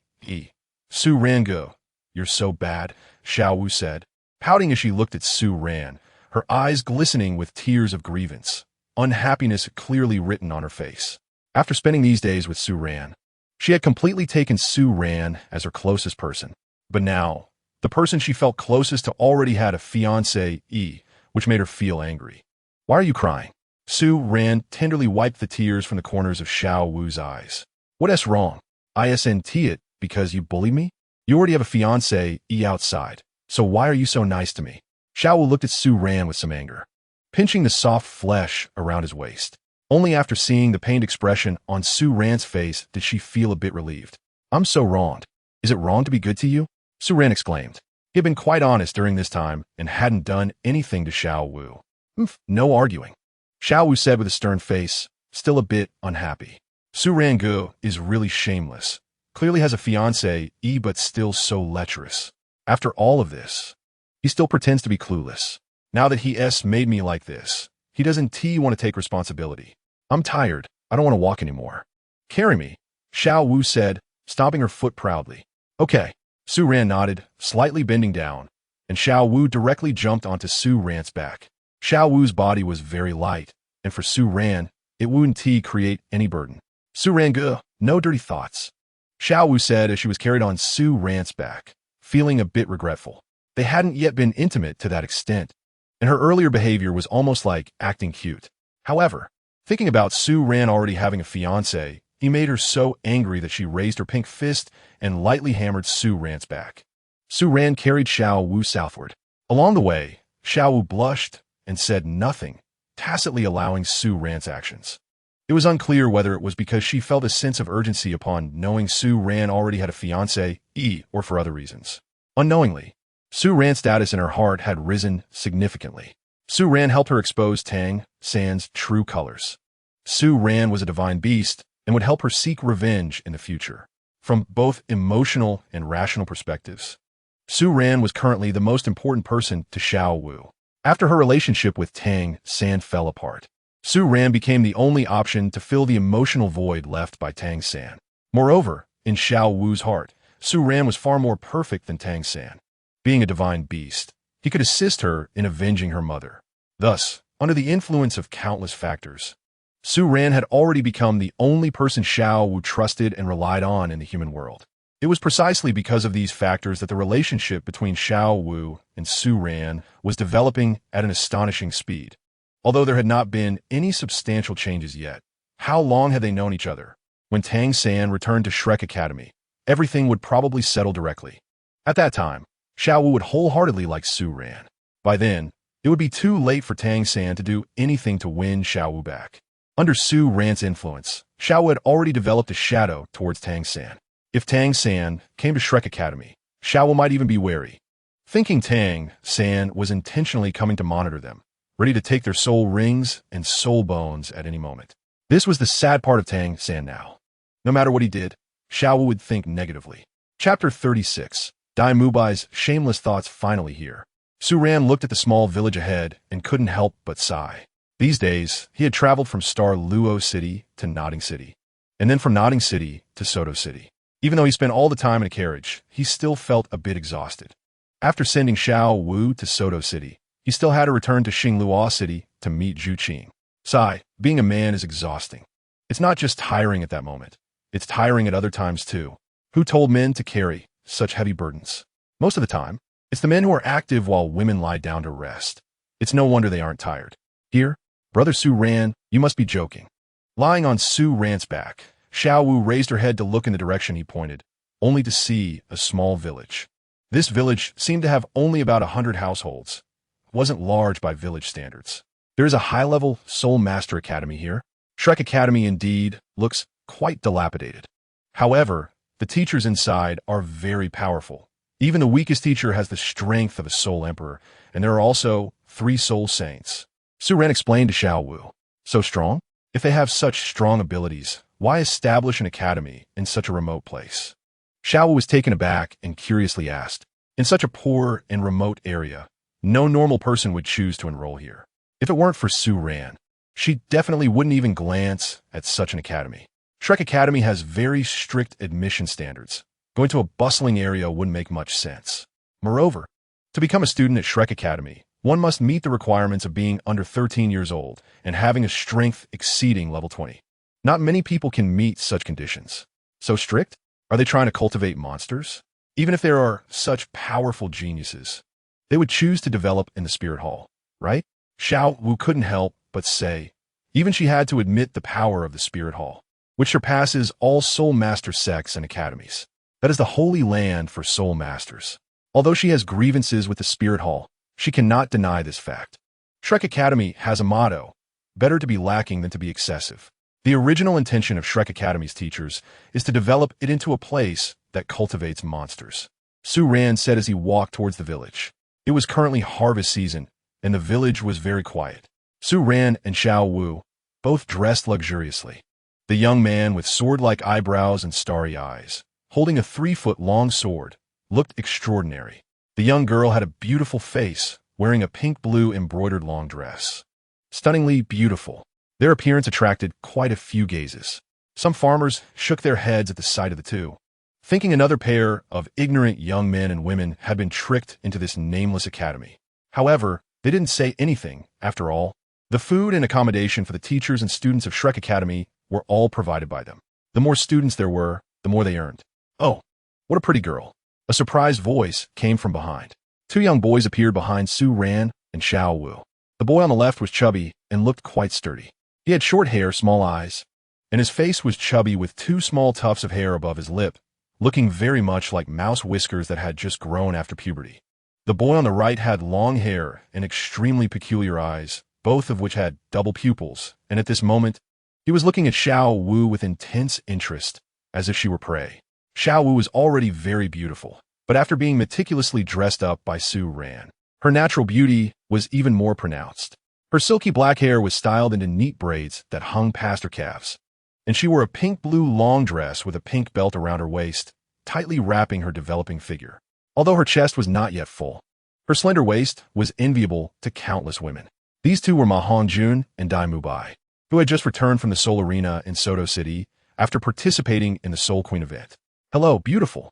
I believe you are here to prepare for entering Shrek Academy. I am Dai Mubai, a senior from Shrek Academy," Dai Mubai said, looking at Xiao Wu's beauty, feeling a stir in his heart.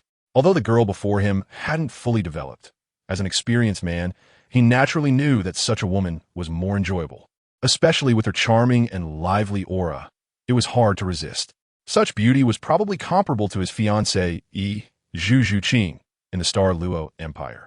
Zhu Zhuqing was beautiful, but she always acted coldly towards him, as if he owed her something. Dai Mubai naturally felt he deserved better from Zhu Zhuqing. As a fiancé, she should understand the principle of a husband being above a wife. She didn't even know how to follow her fiancé and serve him, yet she dared to give him a cold shoulder. Dai Mubai couldn't help but feel some resentment. Of course, if Zhu Zhuqing were here, he would never dare to express these thoughts. After all, Zhu Zhuqing had such a good figure and was extraordinarily beautiful. He definitely didn't want to ruin their relationship. After all, no matter how much Zhu Zhuqing disliked him, she could never break their engagement. Sooner or later, she would obediently lie in his arms and be his woman. However, he couldn't help but feel a bit unhappy. Zhuqing had such a good figure and such beauty. She was perfect from any angle. How wonderful it would be if she were willing to be with him. Then he wouldn't need to look for other women. The twin beauties were pretty, but he was only playing with them. They were too far from the stunning beauty of Zhuqing. But that day wouldn't be far off, as Zhu Zhuqing as fiancé. She would eventually be his woman. "Oh." Xiao Wu coldly looked at Dai Mubai, a hint of coldness flashing in her eyes as she suppressed her dissatisfaction and lightly nodded.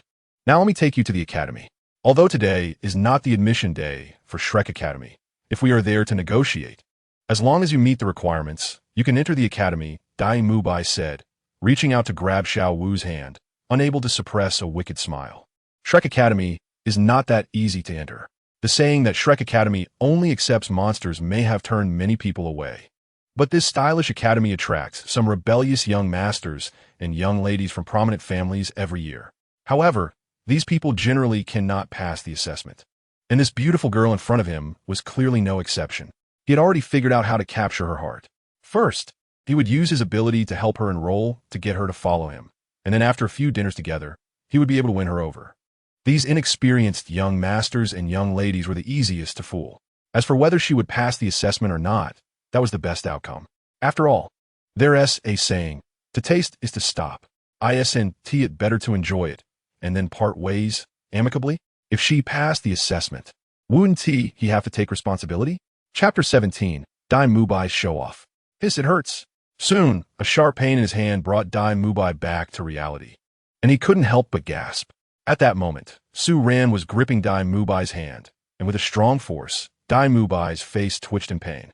After Su Ran obtained the Qilin bloodline, although his human state wasn't as abnormal as his beast form, his physique had become much stronger due to the bloodline enhancement.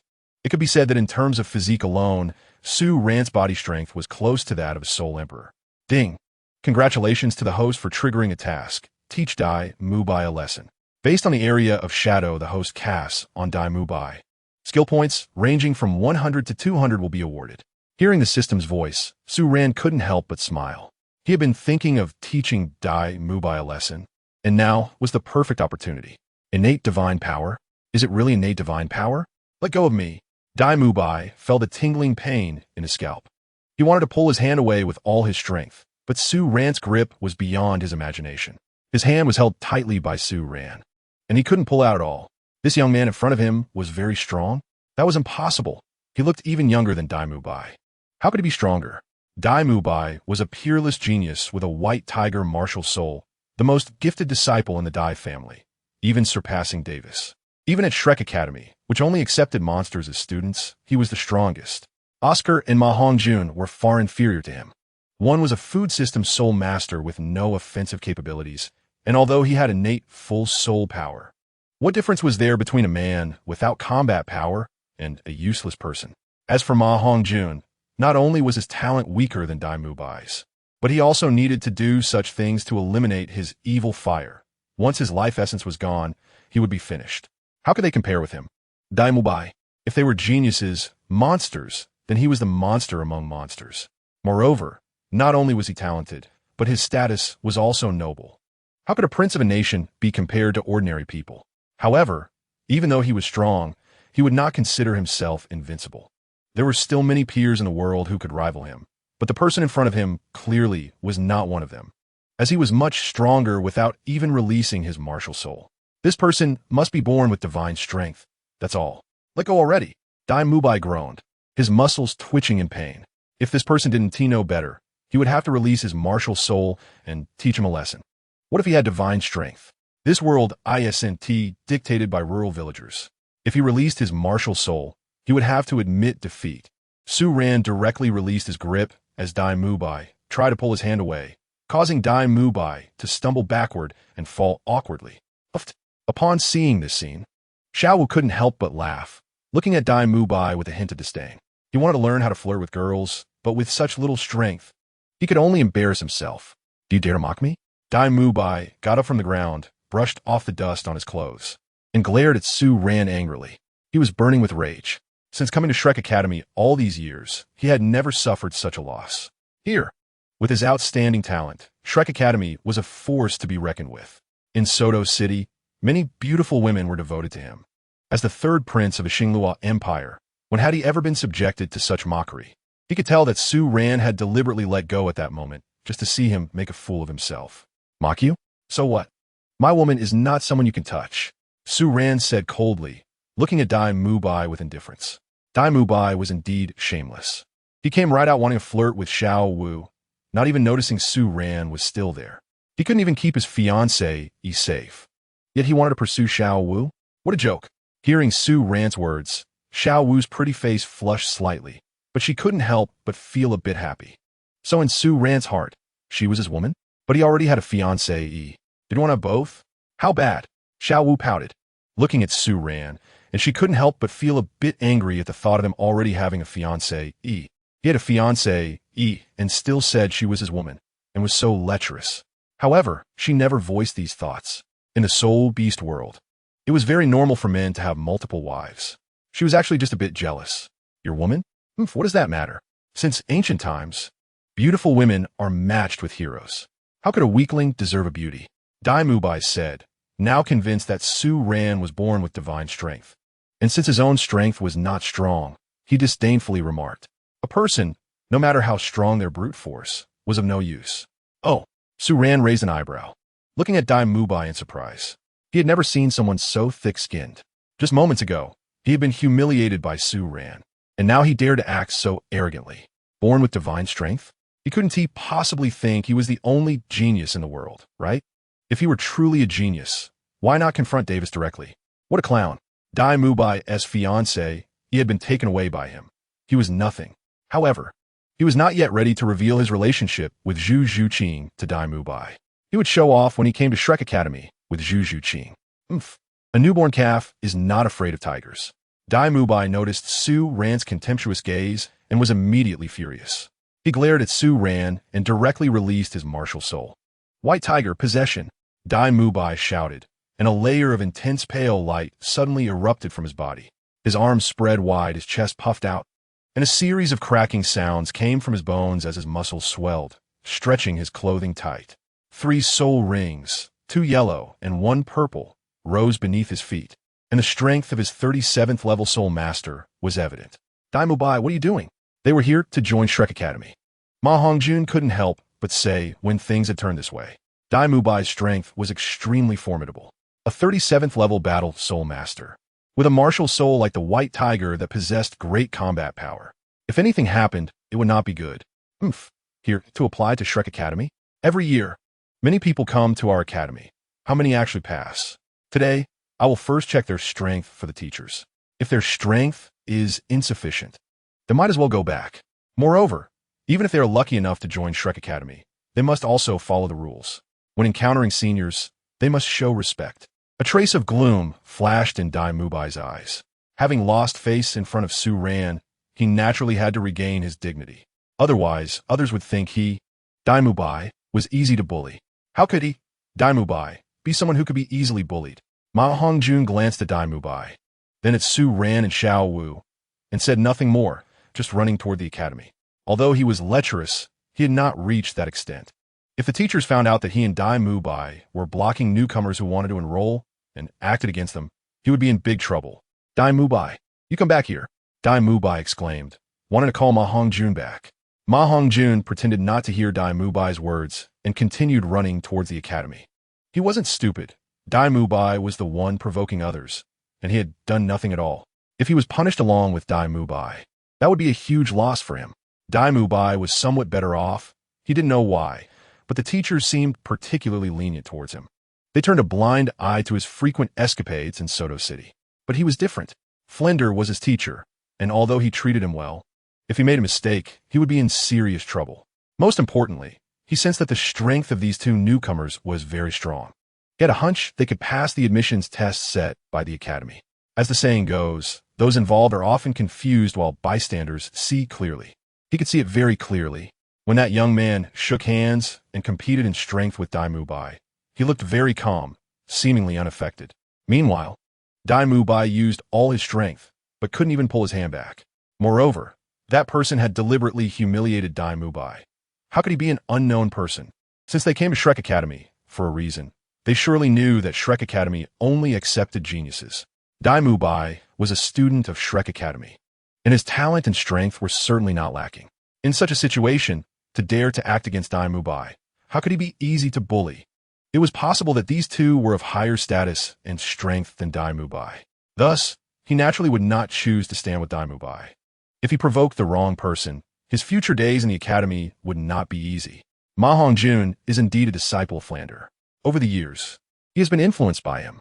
Although he appears foolish on the surface, he is sharper than anyone else in his heart. Bastard. Dai Mubai couldn't help but curse. He had just taken Ma Hongjun to find the twin sisters, and this guy raised his pants and didn't let anyone through. Don't think that just because the dean has arrived, you will be saved. Before the dean arrives, I will deal with you. Dai Mubai looked at Su Ran and said calmly, his gaze proud. In this remote place, He does not believe that any genius will appear. He is a prince of the Star Luo Empire, and although he is currently hiding in Shrek Academy, he is still a prince, and he has the pride of royalty. And you, as a woman, if you follow the wrong person, you will regret it for a lifetime. Dai Mubai looked at Xiao Wu coldly. Although this girl is pretty, she is completely unaware of the situation. Just a moment ago, she was mocking him, which hurt his pride and made him feel a strong sense of humiliation. He possesses both outward appearance and inner talent. Wherever he goes, he is surrounded by countless women. But this girl in front of him is so unappreciative. He must make her understand what the consequences of offending a genius will be. After he defeats her boyfriend, she might regret why she offended a genius. At that time, she might even beg him to take her in. He has seen this scene too many times, and it is evidently the same this time, whether to fight or not. You talk too much. Xiao Wu pouted and looked at Dai Mubai as if watching a joke. She had never seen someone like this before. Predicting the outcome before the fight even started? What does a 37th level soul power mean in front of Su Ran? As a rare beast, although she is also transformed, her strength is absolutely terrifying. The soft-bone rabbit is not considered a powerful soul beast among soul beasts, but rare beasts possess more than just luck.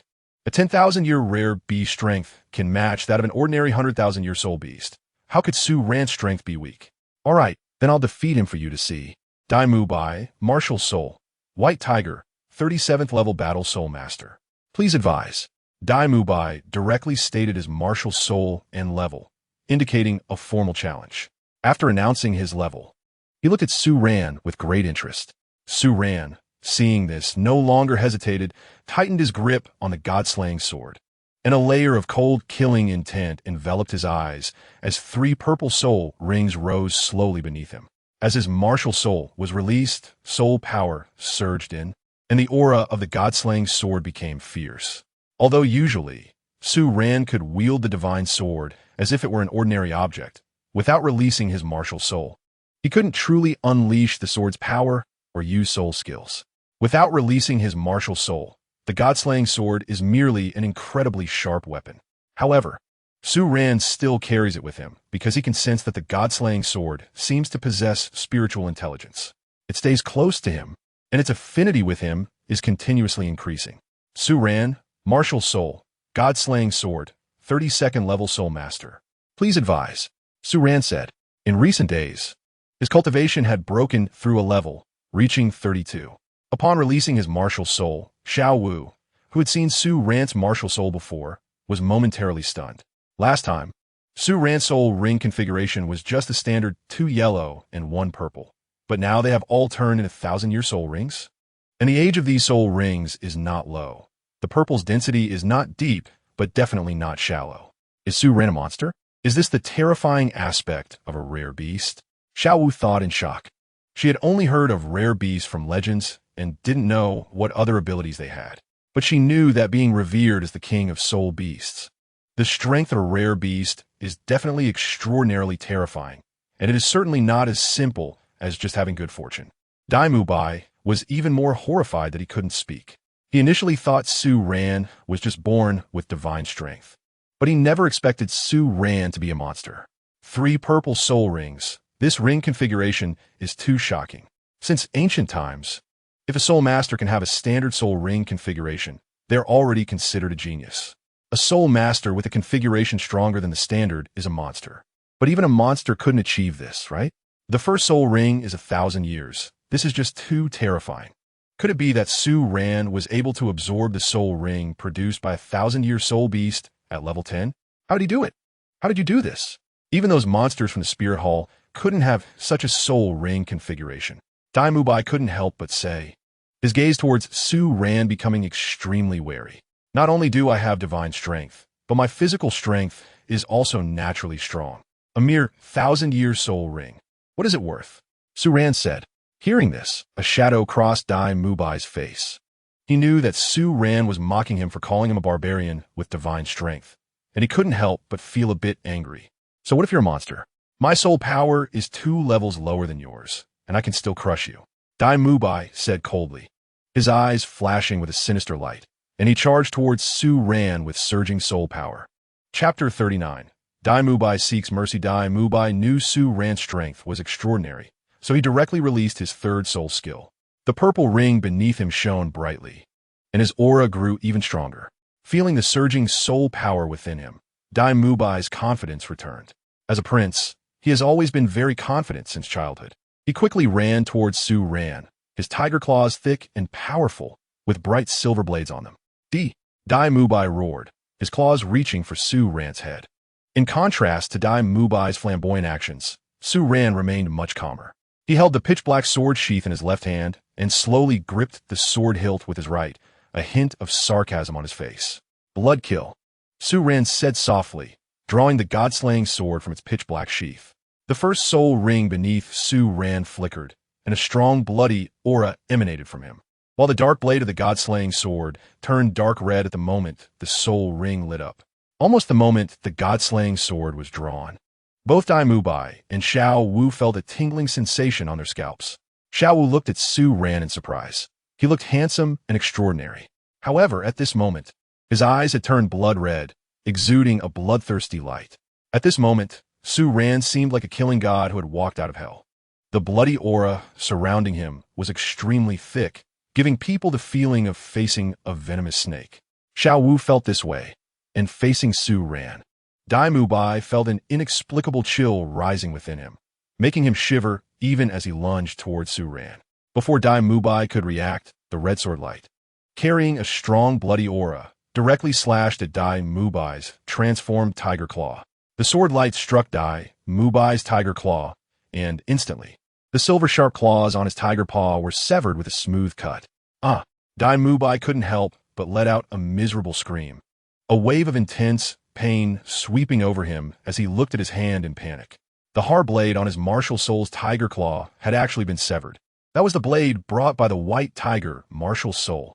Although his white tiger martial soul relied on palm strength, these blades were still a great help to his strength. But they were just cut off like that. Dai Mubai couldn't help but look at his palm. Aside from his sharp blades at his fingertips, a large piece of flesh from his fingertip had been sliced away. There was even a trace of bloody sword aura at the cut, wildly damaging the flesh and tissue of his wound, which was like rubbing salt into his injury, causing Dai Mubai to feel a piercing pain. Hiss!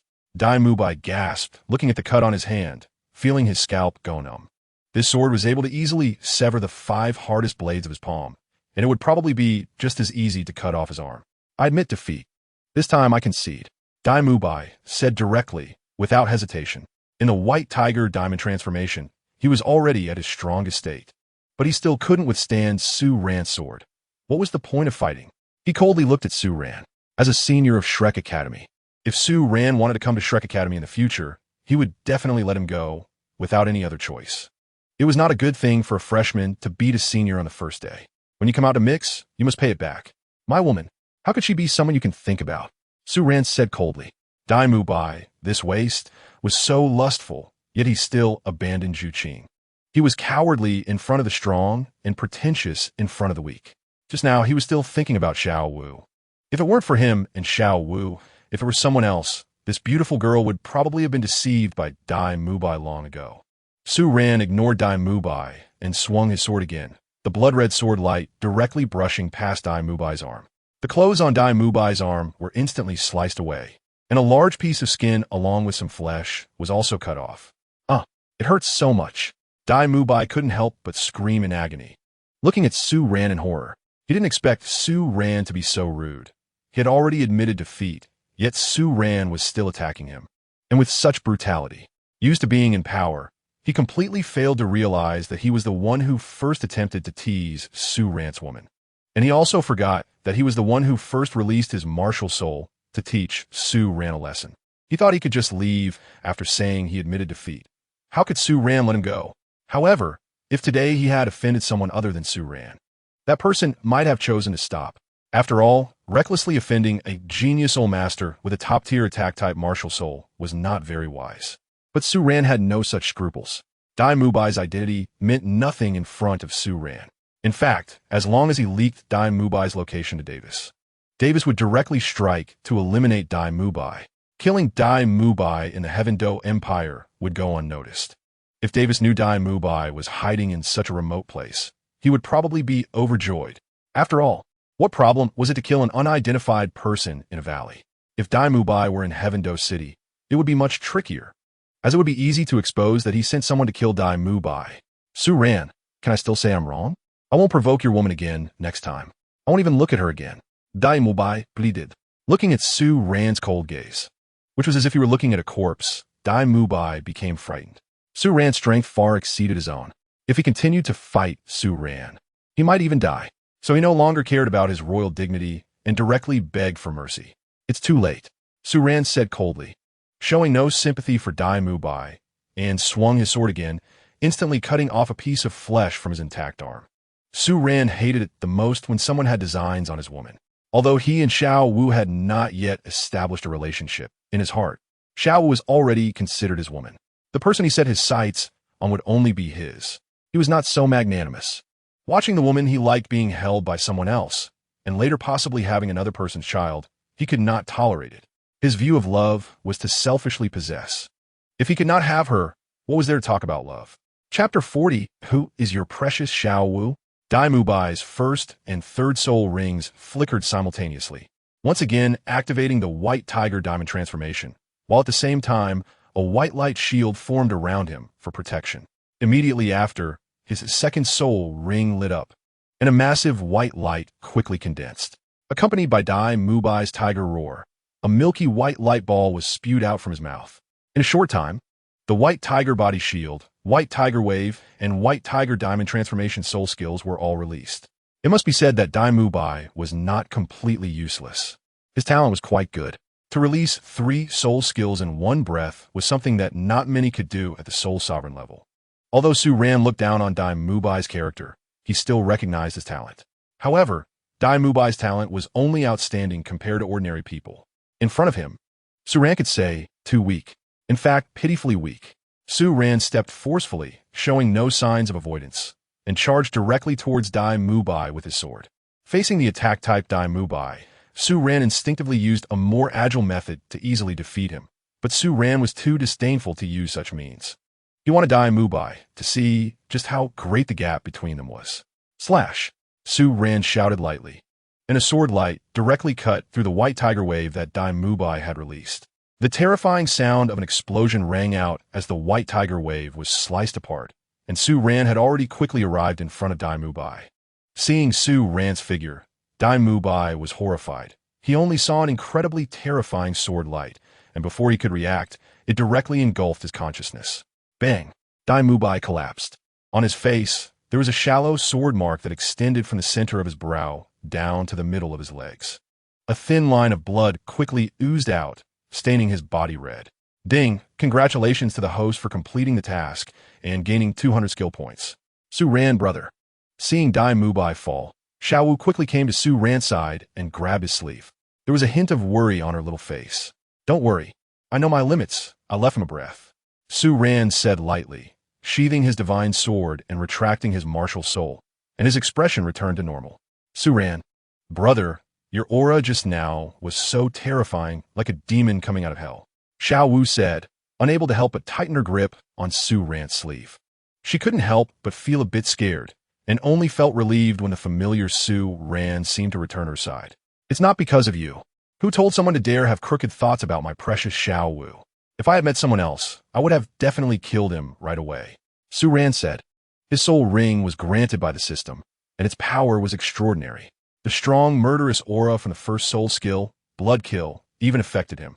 However, in the state of becoming a killing god, the power of Blood Kill would also increase significantly. Su Ran, brother, you're talking nonsense again. Who is your precious Xiao Wu? Xiao Wu's pretty face turned red, and all other thoughts faded away. She only remembered what Su Ran had said to Dai Mubai before. Su Ran actually said she was his woman. How shameless. She hadn't even agreed yet, and he didn't allow anyone to have feelings for her. Who would dare like her in the future? How would she get married? What can I do? I'm the sacred beast. I say you can't marry someone else. Then you can't marry. Su Ran laughed, teasing Xiao Wu. Su Ran, brother, you're so bad. You won't let me get married. What should I do in the future? Xiao Wu couldn't help but say, and as soon as she finished, her pretty face turned crimson, and she lowered her head, staring at her crystal shoes shimmering in the sunlight. Her small feet, wrapped in stockings, trembled restlessly. Xiao Wu's heart was beating rapidly. Su Ran is not wrong. As long as the auspicious beast wants to reproduce, the entire beast realm will be in an uproar. Her mother once told her that if the auspicious beast were to take a consort, all the 10,000-year female soul beasts would be more than willing. And even if they were reluctant, they would have to accept as long as the auspicious beast favored them. This is because the auspicious beast is too important for the soul beast race. The abilities to enhance growth speed and increase the chances of transcending tribulations are enough to drive all soul beasts mad. The number of auspicious beasts is rare, and once one dies, it could take countless years to give birth to another. This is because auspicious beasts are born in response to the world's fortune. However, if an auspicious beast reproduces, there's a high probability that another auspicious beast will be born again. Moreover, the chances of two auspicious beasts marrying and giving birth to another auspicious beast are even higher. This is entirely logical and scientifically sound, having been tested over countless years by those powerful soul beasts. The status of auspicious beasts is very high, and their reproduction is naturally taken seriously within the soul beast clan. Unfortunately, auspicious beasts have a high opinion of themselves and show no interest even in 10,000-year soul beast females. They are also extremely indifferent to matters of reproduction. Even if ferocious beasts wanted to manipulate the situation, they would not dare to force an auspicious beast to do such things, as they are the kings of soul beasts. If someone disrespects an auspicious beast, there is a high chance of attracting ominous signs. So now that Su Ran wants her, even if she disagrees, the entire soul beast clan will force her to agree. After all, it is not easy to have an auspicious beast interested in that kind of thing. The reproduction of auspicious beasts must not encounter any accidents. Rest assured, even if you really have someone you like in the future and want to be with him, as long as he is a good person, I will not oppose you being together. No matter how much I like you, I cannot delay you. Su Ran said, his hand involuntarily wrapping around Xiao Wu's slender waist, gently inhaling the fragrance emanating from her. Of course, although he said this, if such a situation really occurred, Su Ran would definitely stab that person with a sword. Brother Su Ran, I won't fall for anyone else. But I still need some time, Xiao Wu said, lowering her head, feeling the warmth of Su Ran's hand on her. Surprisingly, she did not object. She also had some feelings for Su Ran in her heart. Setting aside everything else, both Su Ran and she were soul beasts who had undergone recultivation and transformation, which gave her a different kind of feeling towards him. After all, the things she had never dared to say and wanted to hide in her heart could be shared with Su Ran. Moreover, as the king of soul beasts, the influence of auspicious beasts in the soul beast world is significant. If Su Ran really liked her, then marrying him and bearing offspring would also be a responsibility as a soul beast. However, she still needed some time to digest all this. No matter how deep her feelings for Su Ran were, she could not agree so quickly, especially since she had to take the initiative to agree. It was still difficult for her to voice it. Dai Mu Bai woke up from his daze, feeling severe pain all over his body and a throbbing headache. He wanted to call for help, but he had no strength left, not even the energy to speak. He opened his eyes and saw Su Ran and Xiao Wu showing affection, which made him faint again in anger. He was so badly injured that he felt like he was dying, yet they could still comfortably show affection, which made him furious and faint again. Chapter 41. Fighting Flander. When Ma Hongjun arrived again, he was accompanied by a middle-aged man. The middle-aged man was about 50 years old, with a robust build. His face had distinct features, a slightly protruding chin, wide cheekbones, a flat face, and a hooked nose. He wore black-framed square glasses, giving him a cunning appearance. This man was Flander, the head of Shrek Academy, and also Ma Hongjun's teacher. At this moment, Flander and Ma Hongjun, one old and one young, stared blankly at the scene before them, shocked into silence. They were somewhat horrified. They both knew Dai Mu Bai's talent and strength very well. A soul master at level 37, and with the top-tier white tiger martial soul, his strength was not weak among soul masters. Yet now he was beaten so badly, covered in blood, with several areas of flesh even sliced off. Seeing this, they could not remain calm. It should be known that Dai Mu Bai's combat experience was also quite rich, having fought in the Great Soul Arena for so long. He was definitely not a weakling. How terrifying was the person who could injure him like this? Flander glanced deeply at Su Ran. The wounds on Dai Mu Bai were clearly inflicted by an extremely sharp weapon, and Su Ran just happened to be holding a pitch-black longsword. Combining this with what Ma Hongjun had reported to him, he roughly understood what had happened. Take Dai Mu Bai to find Zhao Wuji and have him bandage his wounds. Flander said after looking at Dai Mu Bai. Although Dai Mu Bai's wounds looked quite shocking, they were not very deep, and he was not worried about Dai Mu Bai's safety. Yes, teacher. Ma Hongju nodded, looking at Dai Mu Bai's wounds, then casting a deep glance at Su Ran, unable to suppress a shiver. Luckily, he had been smart earlier and did not choose to bully newcomers with Dai Mu Bai. Otherwise, he might have ended up worse than Dai Mu Bai. If Dai Mu Bai was injured like this, and he was only a great soul master, if he offended Su Ran, wouldn't he be at the mercy of others without any power to fight back? Thinking of this, Ma Hongjun couldn't help but elevate Su Ran and Xiao Wu's status in his heart. He knew that these two were not people he could provoke, especially that woman. No matter how lecherous he was, he could not have designs on her. Dai Mu Bai had just been frivolous in his tone, wanting to tease that girl, which was why he ended up like this. Ma Hongjun picked up Dai Mu Bai and ran off. He needed to quickly settle Dai Mu Bai and then come back to watch the fun. Flander, meanwhile, was staring intently at Su Ran and Xiao Wu, finally fixing his gaze on Su Ran. His eyes sparkled with brilliance, unable to suppress his astonishment. He could sense that Su Ran's cultivation level was at 32. Yet he seemed quite young. How could someone with a 32-level cultivation defeat Dai Mu Bai, who was at 37, with considerable combat experience? Flander muttered to himself. Suddenly, a powerful aura erupted from him, directed at Su Ran. On his body, 2 yellow, 2 purple, and 3 black soul rings rose, representing his soul power. Flander was at level 78 Soul Sage. Conquer me with your strength, and then you can enter Shrek Academy, Flander said, looking at Su Ran with an unmistakable fiery gaze. He knew he had truly stumbled upon a treasure this time. Perhaps he had encountered an extraordinary genius. Level 32. Overpowering the 37-level Dai Mu Bai, it was impossible to achieve such a feat without being a true genius. He had observed carefully. The sword wounds on Dai Mu Bai were very direct, smooth, and showed no signs of deviation. If Dai Mu Bai had any resistance, the opponent would definitely not have been able to inflict such wounds. All of this indicated that Dai Mu Bai was like a plaything in front of him, with no power to resist. Flander released his martial soul, keeping his gaze fixed on Su Ran. He was not in a hurry to make a move, as he merely wanted to test Su Ran's strength, not to defeat him. As a soul sage, how could he have the intention to compete with a soul master? Strength? Su Ran nodded, gripping the sword hilt once more. He remembered that in the original story, the Shrek 7 monsters were required to hold out for a stick of incense under Zhao Wujia's command upon entering the academy. Therefore, the admission standards of Shrek Academy were much stricter compared to other academies. He didn't necessarily have to defeat Flander to enter the academy. He needed to display his strongest abilities in front of Flander. That would be sufficient. Su Ran stood firm, gripping the sword hilt tightly.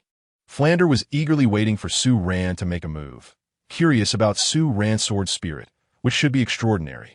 If nurtured well, perhaps Shrek Academy could produce a figure like the Sword de la. A gust of wind blew, rustling their clothing. At that moment, Su Ran made his move. He directly released his martial soul, and 3 purple soul rings spun up dazzlingly. At the same time, the first and second soul rings beneath Su Ran glimmered, and he instantly disappeared from his original spot. Star concealment allowed him to temporarily become invisible, blending into the surrounding environment while significantly increasing his speed. Blood Kill was Su Ran's strongest single-target attack, soul skill. Using both soul skills together might achieve an unexpected effect. 3,000-year soul rings. All of them were indeed 1,000-year soul rings. Such a prodigy actually existed in the world. Flander murmured, but the moment Su Ran released his martial soul, he had already made his judgment about Su Ran.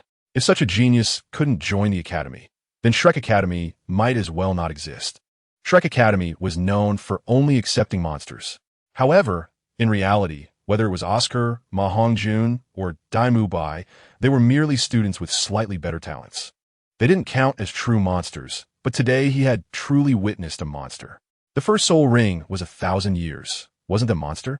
A soul master at level 10, 6 or 7 years old. At that age, he could absorb 1,000-year soul ring. Moreover, Flander could see clearly that this first soul ring was over 3,000 years old. A 1,000-year soul ring didn't have such a deep purple color. Flander's expression went blank, and a chill suddenly made him realize Su Ran had already launched an attack on him. His heart sank, and he looked around to find Su Ran's figure. To his shock, he could actually feel Su Ran's aura at that moment. Flander knew Su Ran might have used some sort of invisibility soul skill, so he didn't dare to be negligent. He released his soul power in waves, trying to detect Su Ran's position. Chapter 42. Wounding Flander. Strength approaching Soul Emperor. It was too late. A calm voice came from behind Flander, startling him. Before he could react, a scarlet sword light slashed towards his back. Hiss! So fast. Flander couldn't help but exclaim in shock. He had just momentarily lost focus due to the peculiar nature of Su Ran's soul rings, and unexpectedly, in that brief moment, Su Ran had already appeared behind him. The power of this sword also exceeded his expectations, which left him feeling somewhat horrified. Su Ran's strength was far greater than he had imagined. With such strength and a cunning attack method, even an ordinary Soul Emperor here might meet their end. Such combat power shouldn't belong to a Soul Master. In fact, even Su Ran himself didn't know that his strength was not merely the Soul King level he estimated. His true combat power was not much weaker than that of a newly promoted Soul Emperor. After all, Su Ran had just arrived on the continent and was still learning about the combat power various levels should possess. He underestimated his own strength and overestimated the combat power of Soul Kings. His strongest single-target attack, Soul Skill, Blood Kill, had seen a significant rise in power after the Soul Ring's age exceeded 3,000 years. The attacking power of Blood Kill was absolutely sufficient to match that of Soul Emperor. Such a powerful attack, appearing suddenly, made Flander dare not be negligent. Flander's second soul skill flickered, and his arms transformed into a pair of wings, causing his speed to soar at that moment. His martial soul, the four-eyed cat eagle, was a powerful agility-based martial soul, and as a soul sage, his speed was naturally terrifying. However, over such a short distance, that streak of blood-red sword light still inevitably grazed his arm. A thin line of blood oozed out, quickly concealed by Flander. Flander's gaze towards Su Ran changed instantly. He clearly understood what kind of genius stood before him. A 32-level soul master had actually wounded him, who had released his martial soul. How could he not be shocked? If he told Wujij and the others about this, they would surely not believe it. A soul master had such terrifying strength. Although there were many reasons why Su Ran could injure him, such as their distance being less than 10 meters, and Su Ran's sudden attack, catching him off guard while he was stunned by Su Ran's 3 purple soul rings. No matter the reason, Su Ran's true combat power was enough to rival that of a Soul Emperor. If he didn't possess such formidable strength, even if he were distracted, Su Ran would not have been able to injure him given their proximity. Su Ran, such a genius, would undoubtedly surpass even the Sword de Loa in the future. Barring any accidents, the Sword de Loa was not as strong when he was young. At the Soul Master level, he could only defeat a few Soul Ancestors with good luck. How could he compare to Su Ran, who now possessed combat power nearly equivalent to that of Soul Emperor? The younger generation is formidable, Flander remarked. He truly couldn't think of any other words to describe Su Ran. Su Ran's talent was unparalleled in the world. Even the geniuses of the Martial Soul Hall could not match his talent. The first soul ring being 1,000 years. Who could achieve that? Probably no one. At least he had never seen anyone else besides Su Ran with a first soul ring of 1,000 years. Dean Flander, have we passed the test? Su Ran smiled, sheathing the god-killing sword. At that moment, he had gained a deeper understanding of his own strength. You have passed the test. Your current strength can rival that of a Soul Emperor. If you can't pass, then Shrek Academy might as well not exist. However, there are still some procedures we need to follow at Shrek Academy, Flander said, his gaze heating up again. He grasped Su Ran's arm, checking his bone age. 12 years old, with a terrifyingly high body strength, nearly on par with an ordinary Soul Emperor's physique, Flander murmured, unable to hide his shock. He had thought that Su Ran could possess such strength at an age similar to Dai Mu Bai, but he didn't expect him to only be 12 years old.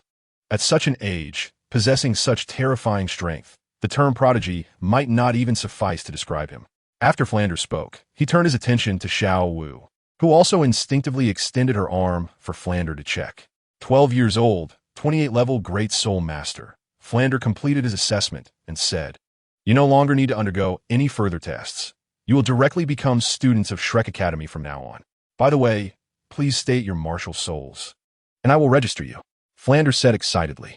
At that moment, In his eyes, Su Ran's value surpassed that of all the teachers and students combined in Shrek Academy. Under such circumstances, why would he conduct unnecessary tests? Such a genius, no matter where he went, would be a focus of attention worldwide. It was already a remarkable achievement for him to come to Shrek Academy. If he were to be difficult and drive him away, what would he do then? Facing a genius, one must naturally give them enough respect. Su, 12 years old, rank 32 Soul Master, with a weapon spirit God-slaying sword. Xiao Wu, 12 years old, rank 28 Great Soul Master, with the Beast Spirit Softbone Rabbit. The two reported their information for Flander to register.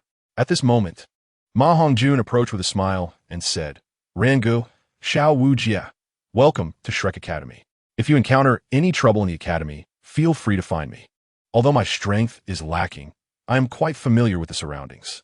He had just thrown Dai Mubai over to Xiao Wujia and quickly returned, witnessing the earlier scene. His teacher, Flander, a soul sage level expert, was at a disadvantage in front of Su. He had sustained an injury, which he concealed well, but Ma Hongjun still noticed. Moreover, the teacher had said that Su's combat power was comparable to a soul emperor. Such strength was enough to rival that of the teachers. And Su was so young. Breaking through to title Dolaw in the future would definitely be easy. If he didn't seize the opportunity now, he would be foolish. Who is your Xiao Wujia? You weren't like this just now, Xiao Wu said coquettishly, recalling how Ma Hongjun had teamed up with Dai Mubai earlier and called her girl, which she absolutely could not tolerate. Xiao Wujia, I just look a bit older. I'm actually only 12 years old. I might be a little older than you. But in the world of soul masters, strength is respected. You and Rangu are unparalleled geniuses, so it's only right for me to call you brother and sister. Ma Hongjun said seriously, looking at Xiao Wu with no hint of any other emotion. Although he was lecherous, he absolutely wouldn't dare to provoke someone like Xiao Wu. If he angered Su, he would definitely die a miserable death. No matter how beautiful a woman was, he couldn't touch them. Otherwise, not only would he not be able to touch them, but he would also attract a lot of trouble. It was clear that Xiao Wu was such a woman. Chapter 43, Su's Family. Happy New Year. Wishing readers a Happy New Year, God-slaying sword? While Flander was recording, he searched his mind for information about this weapon spirit. But to his disappointment, he found no records of it.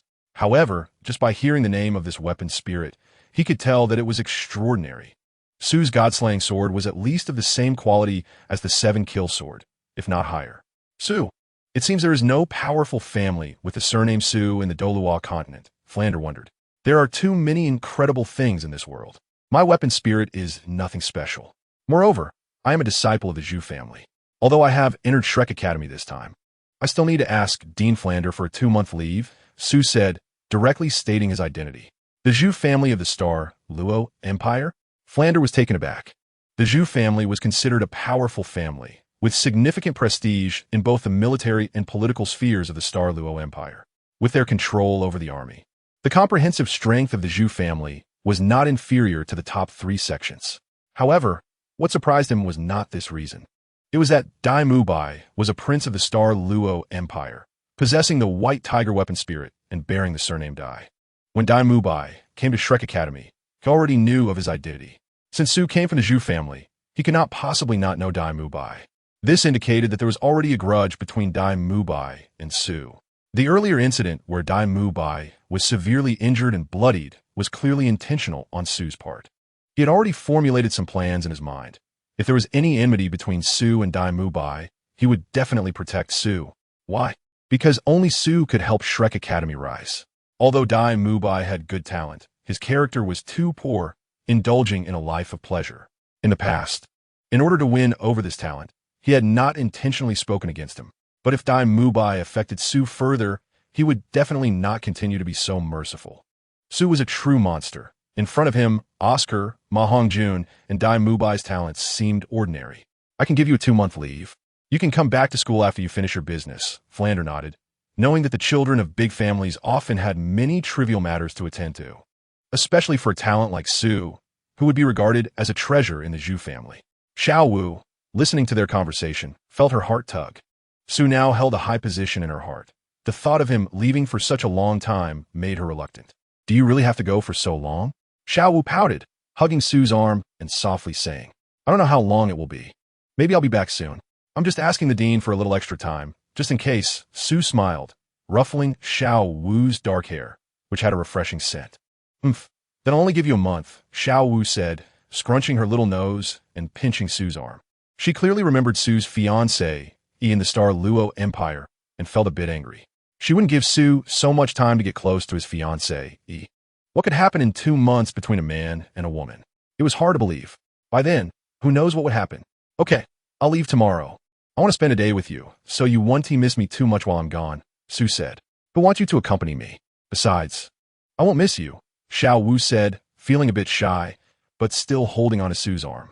Rangu, you can rest assured and go.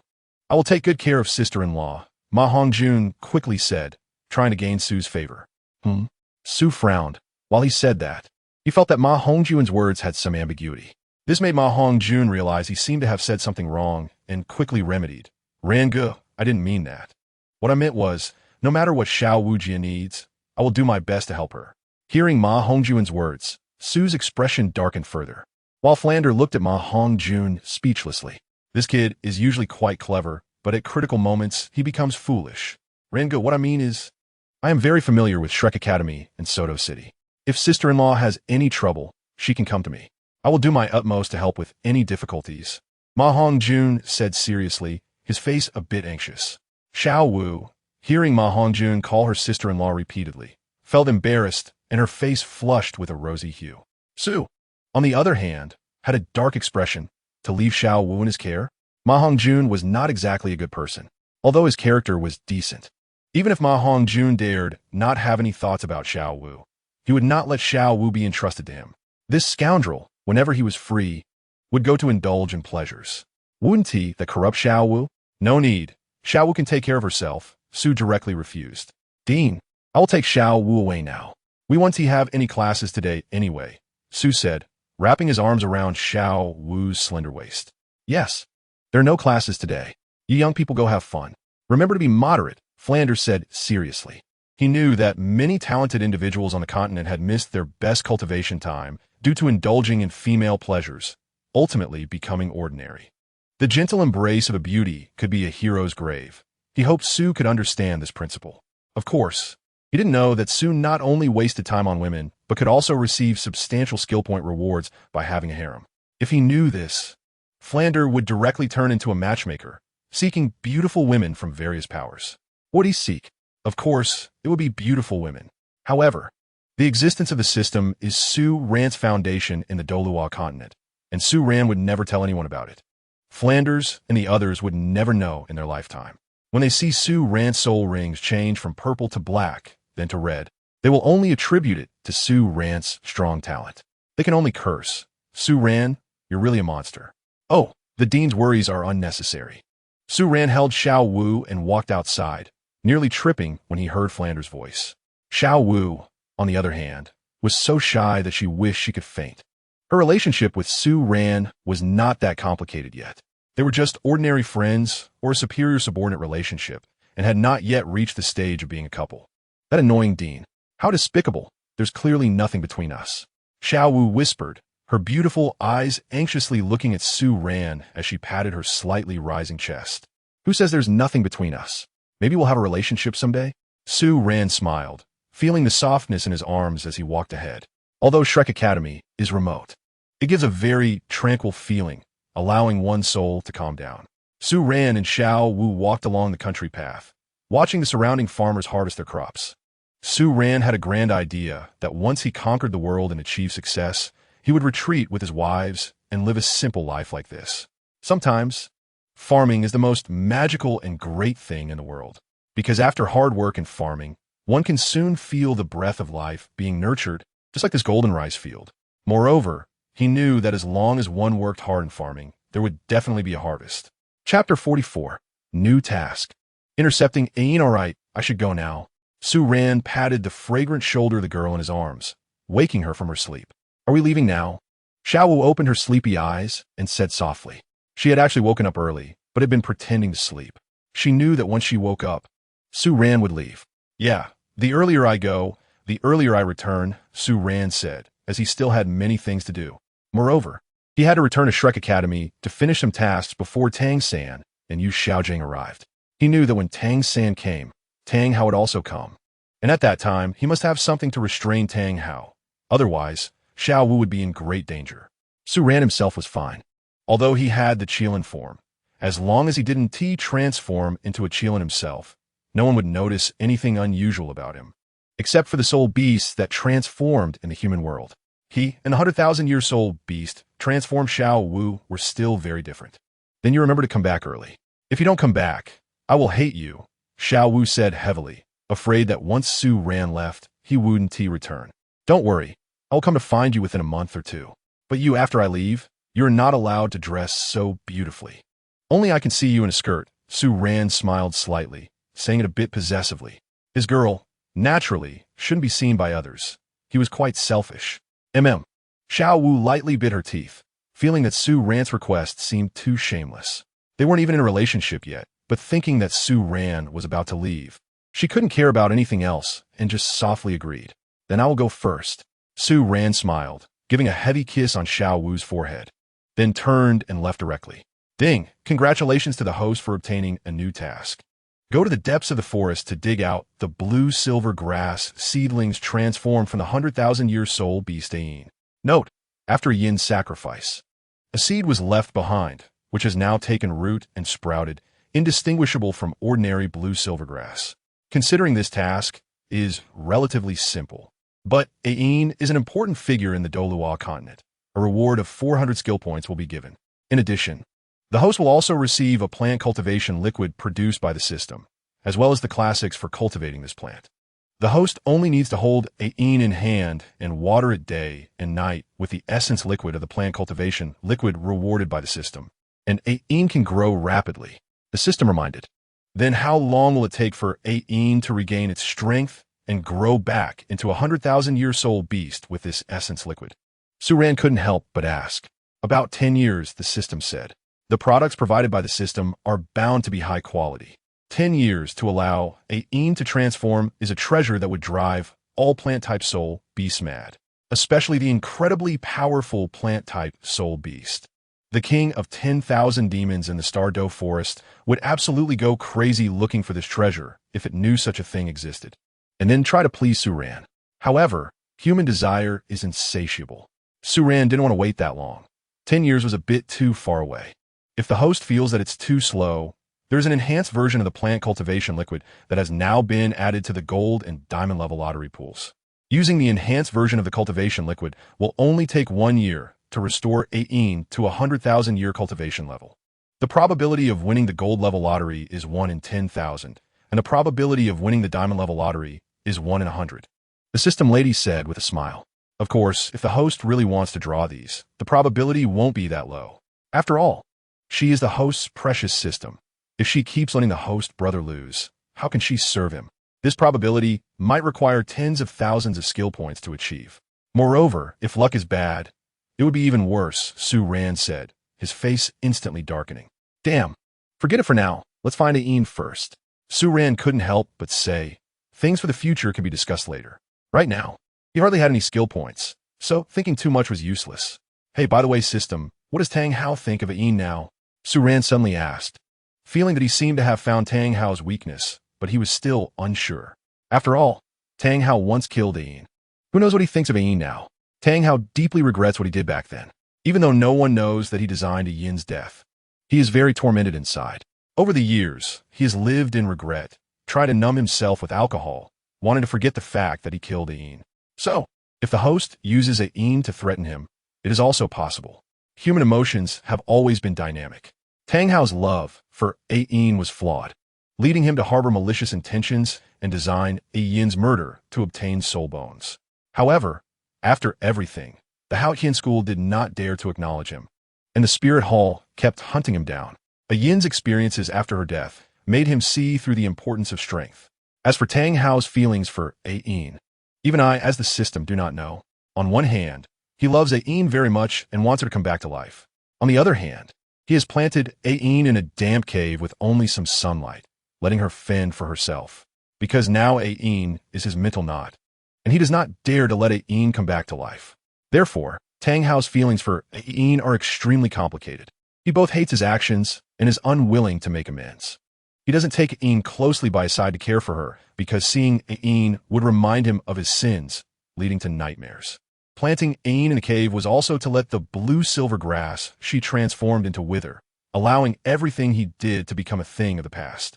Ain has always been a nightmare in Tang Hao's heart. He loves Ain, fears her, and regrets her. These countless emotions have made his heart somewhat twisted. However, the host can indeed use Ain to threaten Tang Hao. That's good. Since that's the case, Tang Hao is no longer a concern. A tidal Doloa caught in a flaw is no different from a tame cat or dog. Su Ran nodded, his expression turning gloomy.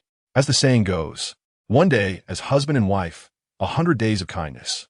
What Tang Hao did could be considered beastly behavior. After Yin's death, he deliberately planted her in a damp cave that was devoid of sunlight. What was he trying to do? Did he want heaven to decide Yin's life or death? Such a person is too hateful. No matter how much Su Ran tortured him, it couldn't make up for the harm he caused Ain. Once he digs out Ain, he will design a way for Tang Hao to reveal the truth of that year. At that time, what will Ain think? After Tang Hao did something so excessive, will Ain still forgive him? Even if Tang Hao truly repented then, Ain would not believe his words. Having been deceived once, how could Ain easily be tricked again? Tang Hao, Tang Hao, a dignified titled mastering the secret technique of explosion rings, holding a great reputation on the Doloa continent. However, in my hands, you can't stir up any storm. At this moment, Su Ran already had a plan in mind to make Tang Hao clearly understand the trap he was in.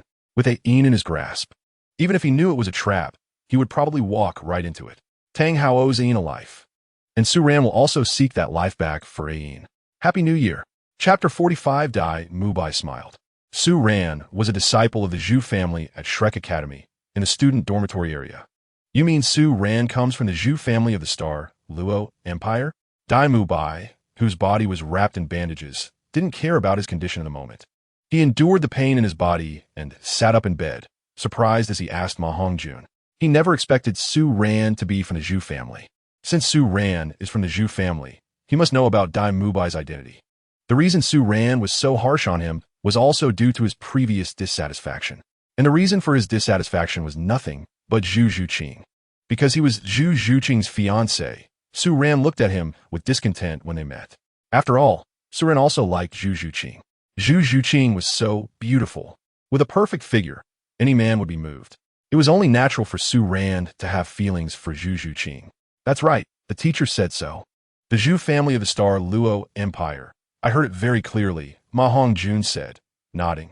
He didn't understand why Dai Mubai was so excited when he learned Su Ran was from the Zhu family. Did Dai Mubai also know about that family of the Zhu family? I see. That's why Su Ran was so ruthless towards me. So that's how it is. Dai Mubai said, unable to help but laugh. Even though his body was covered in bandages and he was in severe pain, he couldn't help but want to laugh. What if Su Ran is a genius? His cultivation is 5 levels lower than mine. How can he still torture me? The reason he beat me so badly was that the woman he liked is my fiancé. Dai Mubai thought with a strange sense of satisfaction. He now understood why Su Ran's gaze towards him was so cold. It was because he had long been dissatisfied with him. This time he unexpectedly ran into him at Shrek Academy, which was why he attacked him. Su Ran, even if you're an unparalleled genius in matters of love, you're just a younger brother. Zhuqing is my fiancé. What does that have to do with you? When my Zhuqing arrives, I will make you understand what pain is. It's perfectly fine for me and my fiancé to be intimate and affectionate, right? However, these perfectly normal actions will deeply stimulate your pride, Dai Mubai said, unable to suppress his desire to laugh in his heart. He had already thought about it. Once Su Ran returned to Shrek Academy, he would bring Zhu Zhuqing to Shrek Academy as well. At that time, he would definitely let Su Ran know what humiliation was. Su Ran liked Zhu Zhuqing, and when he and Zhu Zhuqing were affectionate, that scene would surely make Su Ran so angry he would spit blood. Furthermore, Su Ran's surname is Su, a side disciple of the Zhu family, while Zhu Zhuqing is the second young lady of the Zhu family. As Zhu Zhuqing's fiancé, his status is even slightly higher than Su Ran's. Even if Su Ran disobeys Dai Mubai, he must listen to Zhu Zhuqing, the second young lady of the Zhu family. At that time, he would have Zhu Zhuqing personally reject him and even humiliate him, which would greatly stimulate Su Ran's pride. Although he was far inferior to Su Ran in strength, in matters of love, he had already won completely. No matter how much Zhu Zhuqing may not like him. She must be clear that she is his fiancé. In these aspects, she would definitely stand by him. After all, Su Ran is just an outsider. Mubai. Su Ran's strength is very strong, and he is currently highly valued by the teacher. He is not someone we can provoke, Ma Hongjun said seriously. Although he didn't understand what Dai Mubai meant, he still reminded him. Su Ran's strength is comparable to a soul emperor. He is an unparalleled genius. And such a person will definitely stand at the top of the continent in the future. Anyway, he wouldn't go provoking Su Ran for no reason. He just wanted to hold on to Su Ran's thigh. Of course, Ma Hongjun didn't tell Dai Mubai about Su Ran's true strength. Nor did he mention that Su Ran had also injured Flender. He had already warned Dai Mubai, and if he continued to provoke Su Ran after that, it would be his own problem, unrelated to him. You don't understand some things. Dai Mubai shook his head, smiling without speaking. The image of Zhu Zhuqing's beauty floated in his mind. In a few days, he would go to bring Zhu Zhuqing to Shrek Academy. Although Xiao Wu was very beautiful, her figure was too far from that of his fiancée. In his heart, Zhu Qing was the most beautiful girl in the world. Following the map provided by the system, Su Ran headed straight for a mountain range. This mountain range was where Tang Hao had hidden the seed he left for Ain, and it was also Su Ran's destination. Is this where Ain is? Su Ran looked around and couldn't help but sigh. According to the map, Ain was right behind the waterfall in front of him. If it weren't for the map he probably wouldn't have thought that there was another world behind the waterfall. Su Ran used his soul power to directly part the water flow and then rushed into a damp cave. The cave was deep and very humid. It was clear at a glance that this was a place Tang Hao specifically dug for Ain. As Su Ran walked into the cave, he immediately saw a slender blue silvergrass. Su Ran carefully pulled out the blue silvergrass. Suddenly, the system's voice rang out. Ding! Congratulations to the host for completing the task. Ding! Congratulations to the host for receiving 400 skill points and several plant cultivation liquids. Su Ran transplanted the blue silvergrass into a flower pot he had prepared long ago and then took out the plant cultivation liquid rewarded by the system, dripping a few drops on it. Immediately, the slender stem and leaves of the blue-silver grass visibly trembled, and the grass blades became even more vibrant. Seeing the scene, Su Ran couldn't help but smile. Now that Ain was in his hands, he was no longer worried that Tang Hao could stir up any trouble. Most importantly, Ain was also incredibly beautiful. As the saying goes, 100,000 years of soul beast transformation must be an absolute beauty. Ain, as a 100,000-year blue-silver emperor, was definitely not some ordinary beauty. Her looks might not be much inferior to Xiao Wu. The most important thing was that Ain had a gentle personality, the kind of woman who was warm and jade-like. Once he exposed Tang Hao's true colors in front of Ain, wouldn't that mean he could add another to his harem? He wondered how many skill points it would take to draw that enhanced plant cultivation liquid. If he couldn't win a Yin's heart, wouldn't that be a huge loss? Host brother, can you stop thinking about building a harem every day? Having too many isn't good, don't you know the old saying? A heart without a woman draws the sword naturally fast. Women will affect your speed of drawing the sword. The system's sister beside him reminded him, a bit worried about the host brother's health. Who said that? I've only heard that holding a girl in your arms doubles your harm. What you're saying is just outdated sword talk that misleads people. It has no value at all. Su Ran said, directly rejecting the system's sister suggestion. Why would I time travel if I'm not going to chase girls? Am I supposed to be a eunuch? Chapter 46. New task. Manifesting in front of the grass. Ding. Task issued. Manifesting in front of the grass. Make Tang Hao reveal the truth of the past and disappoint Ain. Note, this task can be assisted by the system. Task reward. 1,000 skill points. Basic sword technique. True explanation book.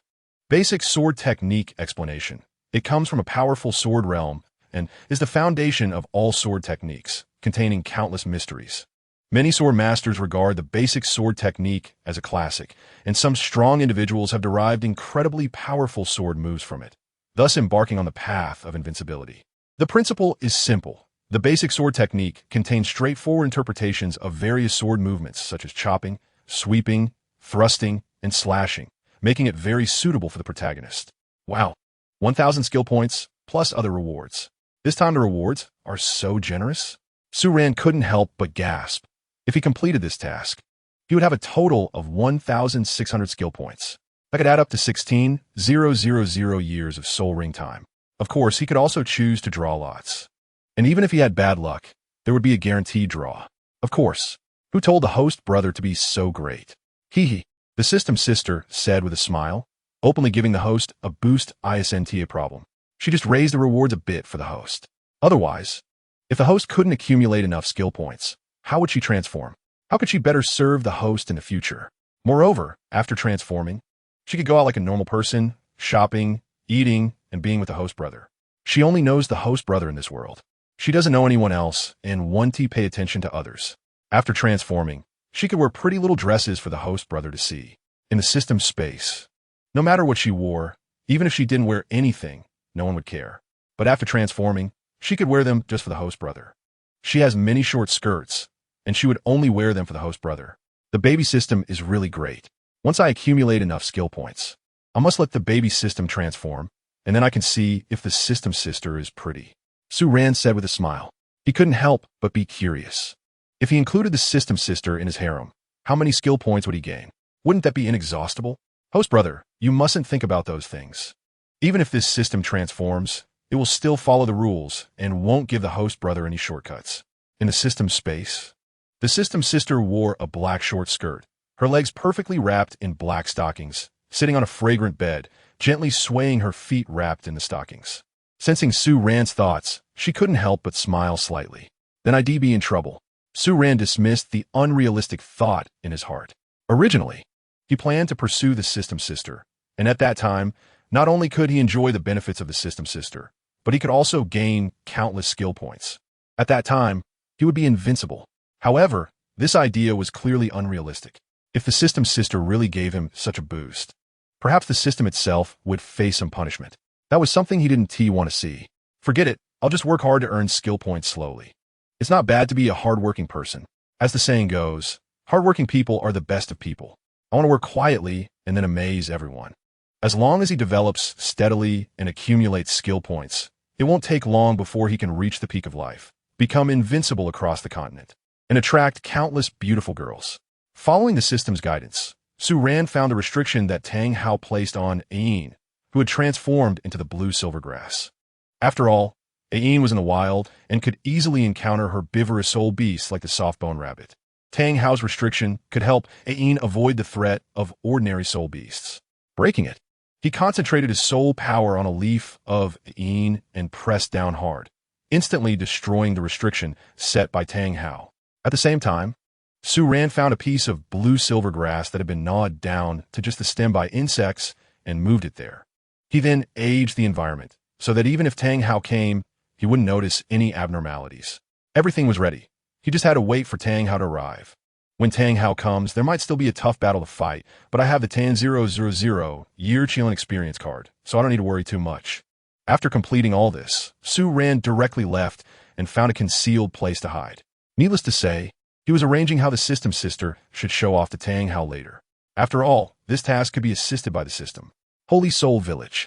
At this moment, Tang Hao was lying on the bed, dressed in patched clothes, disheveled, with messy hair and dark circles under his eyes.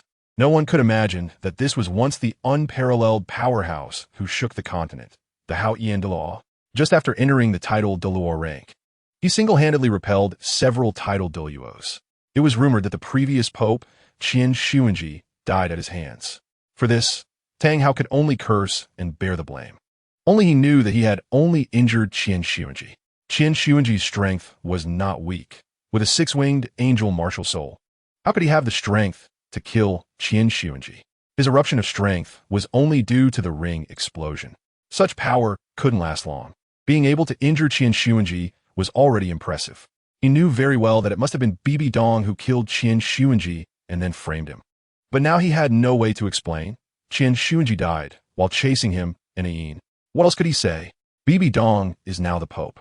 And those who participated in the pursuit of him with Qin Shuangji back then, Ghost Doa and Chrysanthemum Doa, have long pledged allegiance to Bibi Dong. The others are also dead. With just his mouth, saying that Bibi Dong killed Qin Shuangji, who would believe it? Poor me, how Hien de Law has fallen to such a state. Is this the consequence of karma? Tang Hao murmured, feeling a bit uncomfortable inside. He thought of Ayin. Ayin was so beautiful in his heart, with celestial-like beautiful eyes and a gentle, jade-like character. Any man who got such a woman would feel incredibly fortunate. But he had committed an unforgivable mistake against Ayin. When his cultivation approached title de law, the thought inevitably arose in his heart. Only a title de law with a 100,000-year soul ring could truly be called a powerhouse and have the chance to cultivate to the 99th level of soul master limit. However, hunting a 100,000-year soul beast is too difficult. Even if he could defeat it, it would be hard to kill it. Thus, in order to have a 100,000-year soul ring and enter title de law in a perfect manner, he only had one choice. That was Ayin. When Ayin died, he regretted it at that moment. He realized how important Ayin was in his heart. Strength is meant to protect the people you cherish. When the person you treasure is no longer there, having more strength means nothing. Unfortunately, he understood this truth too late. Ayin is no longer here, and he can't make amends. If he could be given a chance now to go back to the past, he would absolutely not choose to hurt Ayin. He just wants to live a good life with Ayin. Chapter 47. Tang Hao's dual personality. Ayin's thoughts. Ayin, I'm sorry. In this life, I will never be able to repay what I owe you, Tang Hao said as he suddenly poured the entire contents of the liquor jar into his mouth. Only strong liquor could numb him, allowing him to temporarily forget the wrongs he had committed. The mistakes he made were ones he couldn't forgive himself for. So how could he expect to receive forgiveness from others? He should live his life in repentance. It was his fate. Suddenly, Tang Hao stood up abruptly. All traces of despair erased from his eyes. His face was filled with a murderous intent, as he sensed that the restrictions he had placed on Ayin had been broken. This was bad. Ayin was in trouble. Tang Hao fumbled to produce an ancient black box from his body. The moment the box was exposed to the air, it trembled as if it sensed Ayin's increasingly strong vitality. When the box opened, a crystal-clear blue-gold soul bone emitted a brilliant blue light. This anomaly heightened Tang Hao's anxiety. He understood that Ayin's soul bone undergoing such a transformation was either good or bad. But he knew that Ayin must have encountered trouble. The blue silver grass that Ayin had transformed into was no different from ordinary blue silver grass. To break the restrictions he had placed, it would require at least 1,000-year soul beast or a soul master of a higher level. Ayin had no power to resist such a strong opponent. At that moment, that soul beast or human could do anything to Ayin. If it were a human, it might be manageable, but what if a plant-type soul beast consumed Ayin? Thinking of this, a terrifying aura erupted from Tang Hao's body. His emotions stirred, and fear crept into his heart. Ayin was now just a seed. As long as that blue-silver grass grew slowly, Ayin could still live. But if even this last blue-silver grass faced an accident, Ayin would have no hope left. Ayin, wait for me just a little longer. I'll be there soon, Tang Hao said, his voice trembling as he channeled all his soul power and ran madly toward the distance. He felt a twinge of hatred, not toward others, but toward himself. He hated that he had not only caused Yin's death, but also turned himself, who should have been the leader of the Hao Yin sect, into this. He hated himself for being unable to protect even the last seedling of the blue-silver grass that Ayin had transformed into. He truly despised himself. Ayin was so beautiful, so gentle. Why did he still entertain such hateful thoughts? Why couldn't he plant the seed left by Ayin next to him? Why couldn't he protect Ayin closely? At this moment, when he sensed that Ayin was in danger, he realized how ridiculous he was, how powerless he was. He, the dignified Hao Yin law, was merely a beast that had caused his own woman to die. Tang Hao couldn't help but clutch his chest. If that seedling that Ayin had transformed had faced an accident, he couldn't imagine how much he would hate himself. Yet at the same time, there seemed to be a sense of relief in his heart. Years ago, he had planted Ayin in the cave, a place that was damp, dark, and devoid of light, with stone walls, all to let Ayin live and die on her own. If Ayin truly died, he would be free. Everything from the past would vanish. This desire to see Ayin completely vanish and the anxiety over Ayin potentially encountering danger coexisted in his heart, causing him a splitting headache. In the 12 years since Ayin's tragic death, he had almost daily heard two voices in his mind.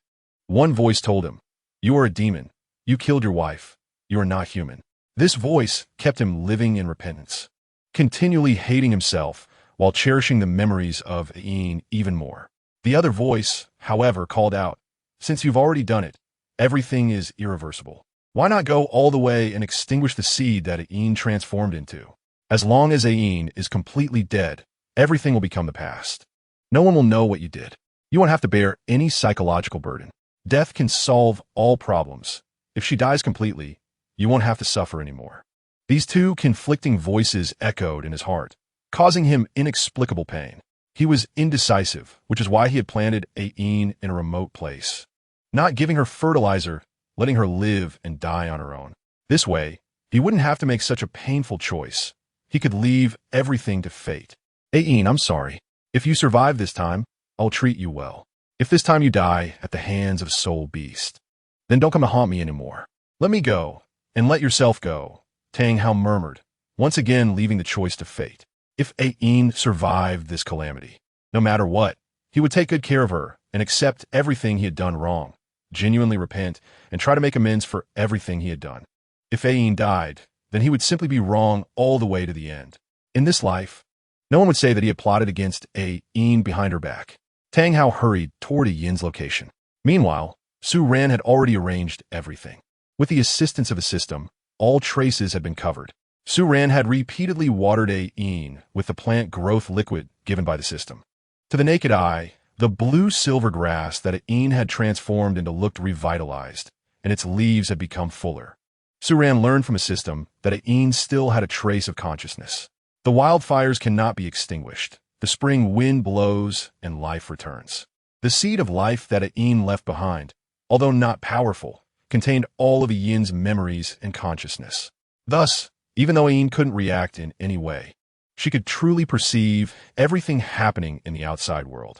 She could also sense that Su Ran was an auspicious beast because her growth rate had increased significantly after he arrived. Only auspicious beasts possessed such abilities. The nutrient liquid that Su Ran watered her with made her feel astonished, as it had accelerated her growth rate by hundreds of times. How could this be possible? Even if she knew nothing, she absolutely understood that this liquid was a treasure, perhaps even the essence of life. Only the essence of life could have such terrifying effects. Yet, such a treasure was so lavishly dripped onto her. This made her feel both joyful and deeply guilty. From a racial standpoint, she had betrayed her kind by transforming into a human. Now, standing before the Emperor Auspicious Beast, how could she not feel guilt? Chapter 48. A Yin's Suspicion. A Yin's mental breakdown, however, she also had many questions. Why would the Emperor Auspicious Beast appear here? Why would the Emperor Auspicious Beast take human form? Could it be that auspicious beasts also cultivated to become human? Her heart was filled with confusion, but she couldn't express it. She could only gently wrap the leaves of the blue-silver grass around Su Ran's fingers, representing attachment and obedience. Even if a soul beast cultivated, receiving the auspicious protection of the auspicious beast, she would naturally have to submit to the auspicious beast and regard him as her master. I know you have your own consciousness now and can sense my arrival.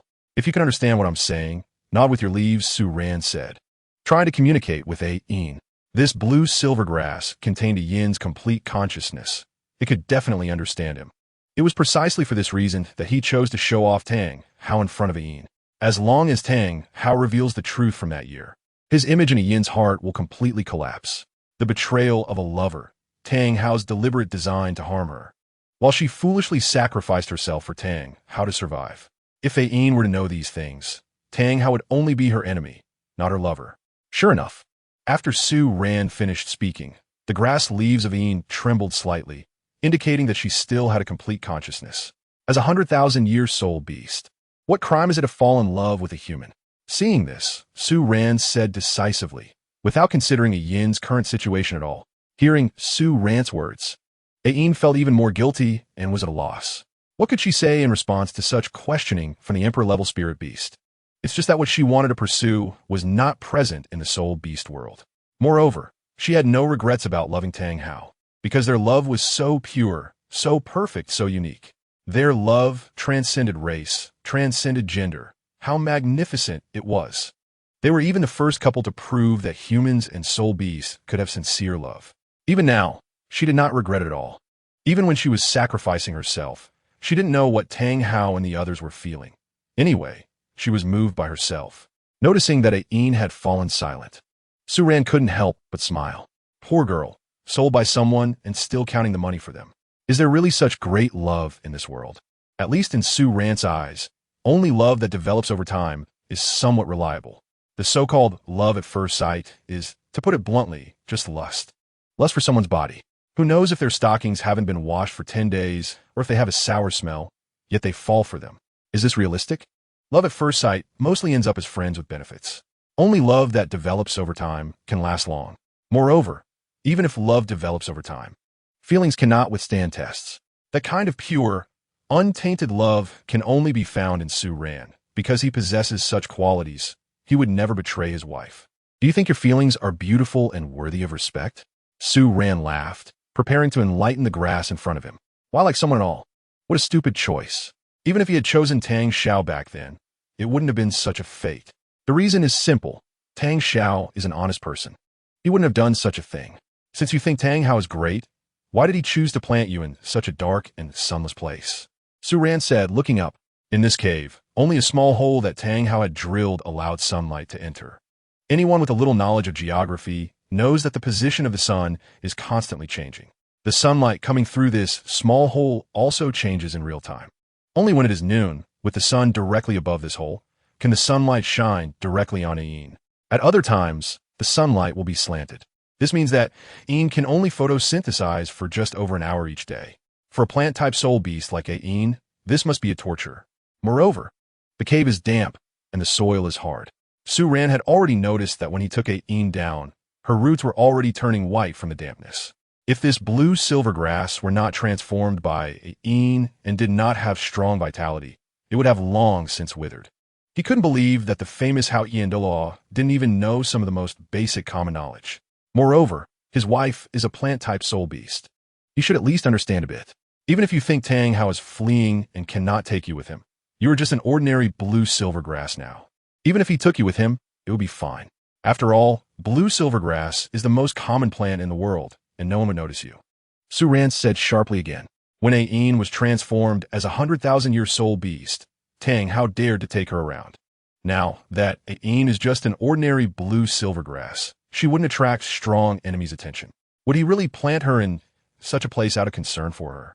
Moreover, I can also tell you that Tang Hao has been living in a place called Holy Soul Village for these years, hiding his identity. No one knows who he is, so why wouldn't he plant you in Holy Soul Village himself?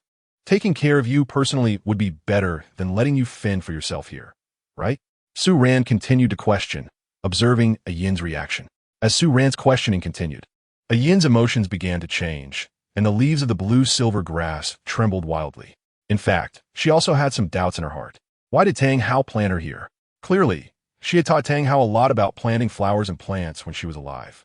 Why did he still make such a huge mistake? She could only attribute it to Tang Hao not listening seriously at the time. He was a man who didn't understand how to take care of plants. But why had he rarely come to see her in recent years? Almost never. Why was that? If Tang Hao truly loved her, would he not come see her? What exactly did he want to do? She had always thought that Tang Hao was on the run, afraid of exposing himself, which is why he hadn't come to see her. But now that he had hidden away and was living a stable life, why hadn't he come to see her? Could it be that Tang Hao was really that kind of person? Ayin had a trace of doubt in her heart, and even fear. She was afraid that what Su Ran said was true. That would be too sad. However, Ayin was only momentarily influenced by Su Ran's words, and her mood soon calmed down. She believed in Tang Hao, and even more so in their love. Tang Hao must have his own difficulties. I know you won't believe it. Once I bring Tang Hao over, everything will be clear. At that time, you will understand what kind of person Tang Hao is. Su Ran shook his head, believing that a woman who believes in love has a 0 IQ. They don't even believe what they see or feel. They only believe in that illusory love. Su Ran didn't know how to evaluate such women.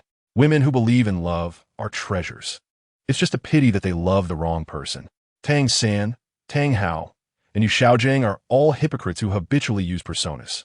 Once you strip away the hypocritical facade they have built, you'll find that Tang San is a shameless person who eats with a bowl and curses with a broken bowl. Tang Hao is a beast who specializes in deceiving his wife and daughter-in-law. Yu Xiaogang is a two-faced person who stands with Tang San and Lu Erlong on both sides. Despicable is the pass for the despicable, while noble is the epitaph for the noble. This world has always been absurd. Chapter 49, Ayin's Tragic Death. Tang Hao's reaction at this moment. Tang Hao arrived in the forest where he had planted Ayin and no longer cared about anything. He directly released his martial soul and ran forward at high speed. He was very anxious. For 6 years he had been by Tang San's side, never leaving Holy Soul Village. This was the first time he had come to see her since a yin sacrifice. His heart was filled with shame, fear, and a faint sense of joy. How he wished he could let go of that knot in his heart. He no longer wanted to live in nightmares. Constantly in fear every day. Those days were too exhausting. It felt as if you were being tortured every day. This time, whether Ain was dead or alive. He had to end it all. He had to confess or continue down the wrong path. He would leave it to fate. Ain, no matter if the situation is good or bad this time, let's put an end to it. Tang Hao said, having had enough over the years. He was mentally and physically exhausted and didn't want to worry about these matters anymore. As he spoke, he stepped into the cave.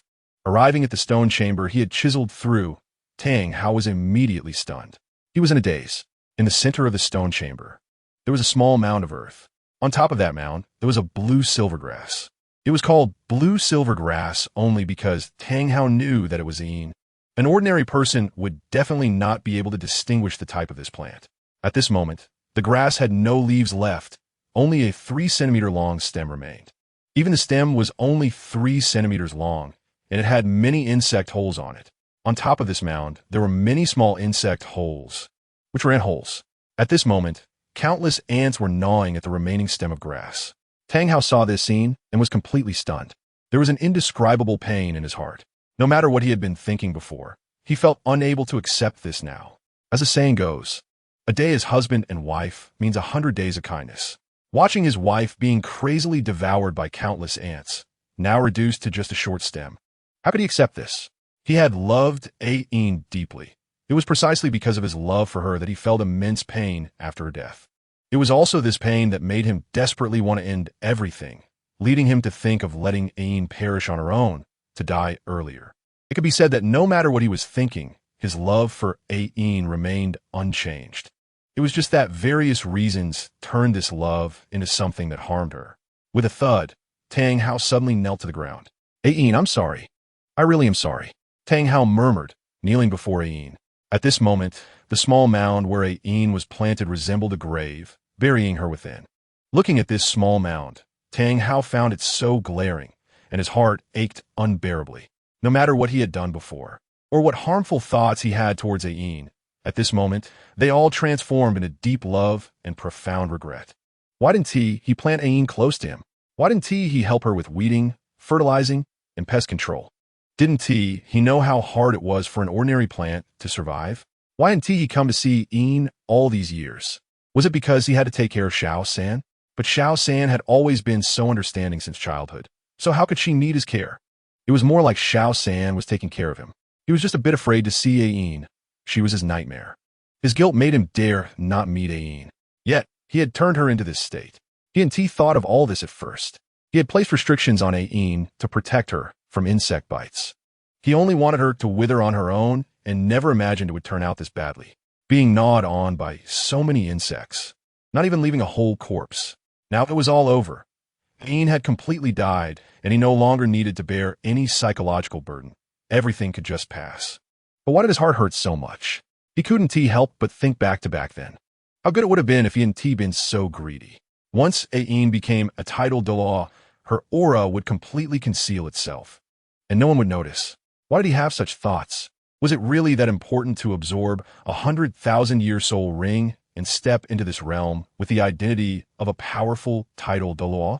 Tang Hao pulled out the small grass stem that was all that remained of Ain, looking at her body that was riddled with holes from being gnawed at, and he sighed slightly. In his mind, Ain's perfect figure came to mind, and he felt an overwhelming emotion. If it hadn't been for that incident, Ain might have already been pregnant with her second child by now. He gently stroked the stem with many insect holes, recalling a yin's flat abdomen without an ounce of excess flesh. A hint of satisfaction appeared on his face. According to the principle of plant transformation corresponding to humans, this stem corresponded to Ain's slender waist like a water snake. Ain, no matter if I did something wrong to you back then, let us put an end to it here. In the future, I will still be the Hao Ian Dao, still your husband. From now on, I will not marry anyone else. In my heart, you will always be my wife. As Tang Hao spoke, the tears in his eyes had long since dried. In front of this small mound, He bowed deeply, knocking his head hard against the ground until the skin on his forehead was bruised and bleeding, before he slowly stood up. His heart, along with the yin's tragic death, had completely turned cold. He looked at the small mound and directly threw the only remaining grass stem into it. And instantly countless ants rushed towards the stem, continuing to gnaw at a yin's body. As Tang Hao saw the last stem disappear completely, he felt an empty sensation in his heart, but more so, a sense of relief. Sometimes, once a mistake is made, it cannot be undone. Knowing that continuing down this path is wrong, but still having to take one step at a time. By the way, Yin, our child Tang San, is a prodigy. He has inherited our two martial souls, blue silver grass and Hao Yin hammer. Once he absorbs the soul bones you left behind, he might completely transform into the blue silver emperor martial soul. Most importantly, he also has a 10-year transformed soul beast by his side. Although this old beast seems to have sensed my presence, it still cannot avoid that outcome. Once he absorbs her soul ring and soul bone, Xiao San can also become an unparalleled powerhouse. Tang Hao said indifferently, as some things once established would lead to more. He had no relationship with Xiao Wu, and it was still possible to design Xiao Wu to sacrifice for Xiao San. However, this 10,000-year rabbit seemed to have sensed something, so it will be a bit troublesome in the future. As Tang Hao turned to leave, his expression changed completely when he turned around. His face suddenly turned extremely pale. This book is free to read, and the revenue comes from ads. If the chapter seemed locked, it's actually free. Chapter 50, A Yin's Soul Startles Tang Hao. It was an incredibly beautiful figure. The woman had a stunning face, gentle features, dressed in a blue and gold long dress, exuding a noble and elegant aura. Her otherworldly beauty was complemented by a pair of azure blue eyes that were flawless like blue crystals. She floated gently in the air, a fragrant scent wafting. Her jade cheeks fair with a hint of red, beautiful beyond compare. Her jade feet were incredibly tender, and she was barefoot, lightly standing in mid-air. When Su Ran saw the face of Yin simulated by the system, he couldn't help but feel a stir in his heart. Even Xiao Wu and Zhu Zhuqing paled in comparison to Yin. After all, they were still too young to compare with Yin, whose figure had fully matured. Yin's perfect body curve, exquisite beauty, and skin like the finest jade made Su Ran's heart waver. No wonder both Tang Hao and Tang Xiao were infatuated with her. She could be said to be stunningly beautiful. Among the mother soul beasts transformed from 10,000-year-soul beasts, none were ugly. Although Su Ran didn't know what they had to go through to transform. Based on the three-eyed golden lion's transformation into Wang Qiu'er during the era of the peerless Tang sect, it could be roughly judged that they could shape their own appearance. Naturally, they wouldn't intentionally make themselves into an ugly woman. Moreover, after a 10,000-year-soul beast transforms, their bodies, due to their immense strength, would naturally be much better than normal humans in terms of physique and skin. If Su Ran was amazed by Yin's appearance, then Tang Hao was terrified. Yin, why are you here? How could you still be alive? Tang Hao suddenly stepped back 2 steps and fell to the ground, feeling a wave of horror in his heart. Seeing Yin's stunning face again filled him with fear. Wasn't Yin completely eaten away by insects? Who was this person now? Could it be a fake? But the noble and elegant aura unique to Yin could not be faked. As the saying goes, if you do not do something guilty, you will not fear the knocking of ghosts. If it were anyone else standing in front of him like this, he would definitely not react this way. He might even think someone was trying to scare him. But with Yin, he couldn't remain calm. Remembering the guilty things he had done to Yin in the past, he felt a wave of guilt and fear in his heart. He was very strong, but how could he dare to act against her in front of Yin? Brother Hao, what are you saying? Don't you want to see me? Yin spoke, her soft voice coming through. No, of course not. I've been thinking about you all these years. Tang Hao shook his head, and after a moment of buffering, his panicked heart calmed down slightly. He looked at Yin and suddenly noticed that her body was somewhat ethereal, not solid, and her body was floating in the air without being affected by gravity. Could this be a Yin's soul? At this thought, Tang Hao's heart tightened again. He couldn't help but lower his head, and when he raised his gaze again, he couldn't help but be startled. Yin was now wearing a pale, white long dress. Her lower body had already disappeared, and her beautiful face was extremely pale, lacking any color. Brother Hao, is my death related to you? Yin suddenly widened her eyes. Rushing in front of Tang Hao, less than a centimeter away from his face, her gaze fixed on him, filled with anger, resentment, and unwillingness. No, no, no, Ian. Weren't you sacrificed back then? I let you down. I didn't protect you well. Tang Hao's heart raced in fear as he looked at Yin's pale face, his mind going blank.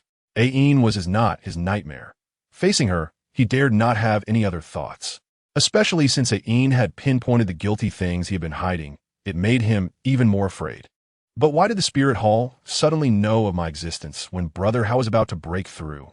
Why didn't you let me hide in the Stardow Forest when the Spirit Hall came to hunt me? If I had hidden there, I could have activated the immortal domain, transforming into a vast sea of blue silver grass, and those tidal though wouldn't have found my true body, thus couldn't kill me. Why did you make me go in? Yin continued to question, her gaze turning venomous. That terrifying gaze, like that of a poisonous snake, nearly shattered Tang Hao's heart. How did Yin know? How could she know about what happened back then? Tang Hao felt a wave of horror. The deeply buried guilt was being unearthed, and anyone would feel shocked. This had nothing to do with strength. Even the strongest soul master would be incredibly vulnerable when facing their nightmares. Yin, back then I was afraid you would be punished if you went in there. There were so many fierce beasts in the Stardow Forest. They would have been dissatisfied with your transformation.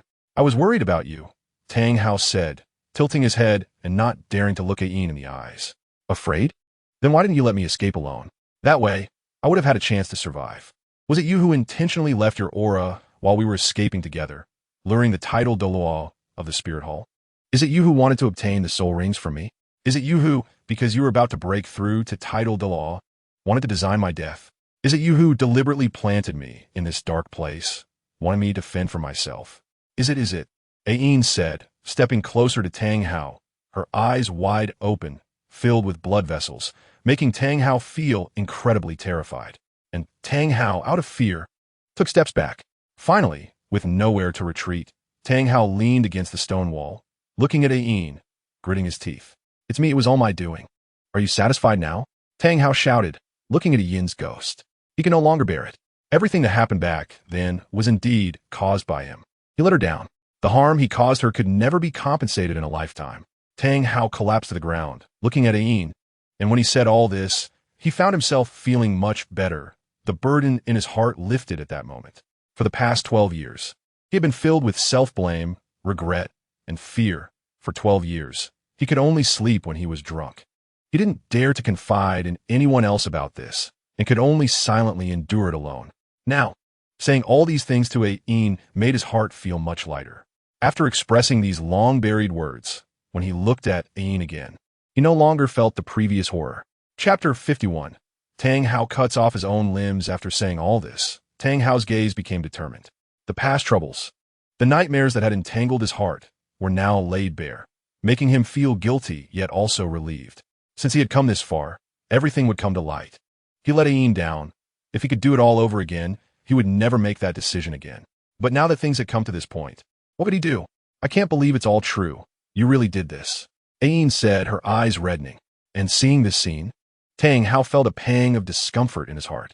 Watching his former beautiful wife look at him like an enemy because of his mistakes. How could he feel good about it?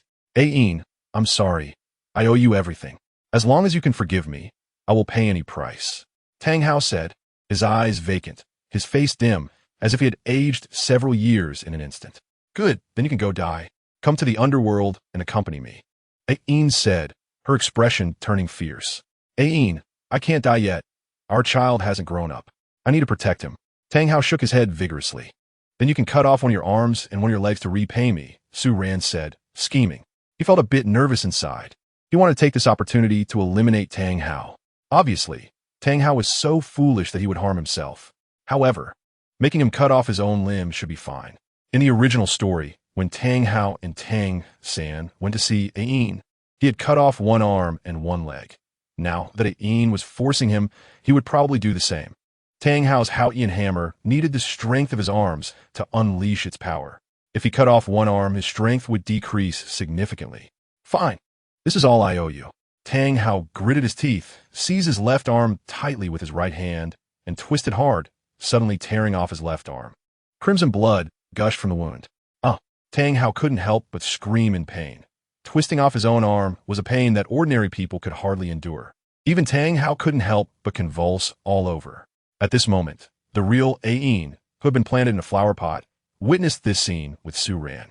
The blue-silver grass that transformed from Ain trembled continuously upon learning the truth. In her heart, it felt as if a sharp blade was crazily scratching at her chest, and waves of excruciating pain left her in agony. Is this the truth? It turns out that those who wanted her dead were not just from the spirit hall, but also that man who had been by her side for so many years. He had always wanted to obtain the soul rings from her. During their escape, no matter where they ran, the spirit hall's people could always arrive in time. It wasn't that the spirit hall's people were too strong, but rather that he had someone by his side acting as informant. Accompanying her in her flight was not to protect her, but to leave a trail for the strong ones from the spirit hall to follow. He didn't place her in a dark, damp cave out of carelessness. He did it because he wanted her to perish on her own. Haha, love, how ironic. For such a despicable person, she had foolishly made sacrifices. Haha, she must be the dumbest woman in the world. Ain felt a deep sense of regret. Why had she been so foolish? Why did she believe in a human? Those not of my kind must have different hearts. Why didn't she understand such a simple truth?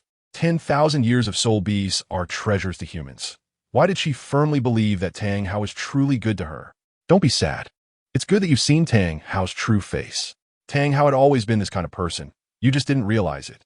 Su Ran gently stroked the blue-silver grass in the flower pot, speaking with some pity. Tang Hao caused the yin's death, and later, he just watched as Xiao Wu went to the spirit city to deliver her head in the form of a 10,000-year-old beast without stopping her at all. Fortunately, Xiao Wu had long since cut ties with Tang San, thus avoiding her being lined up for sacrifice with the Ming, Air Ming, and San Beast. But Ain had already become this way. Without him, Ain would need tens of thousands or even 100,000 years to recover. 100,000 years. How terrifying it would be for Ain, who had once transformed into a human and lived in the human world. Being planted here every day, unable to move, would be an extremely painful period for Ain, who still had consciousness. Other weaker plant-type soul beasts might not be able to move, but they lack consciousness and thought, so they naturally do not feel pain. However, when Ain wanted to take a look at the outside world, she found she couldn't move. How sad. Su Ran felt a pang of heartache. In the Doluo continent, Ain is the most deserving of pity. She selflessly devoted her love, willing to transform back into the weakest plant and grow slowly. Who wouldn't pity such a woman? Who wouldn't like her? But now that Ain recognized Tang Hao's true colors, there would only be hatred between her and Tang Hao in the future, not love. They would become enemies. As the imperial beast, he would gain a yin's heart. A golden hue appeared on Su Ran's fingers, calming a yin's agitated and sorrowful heart.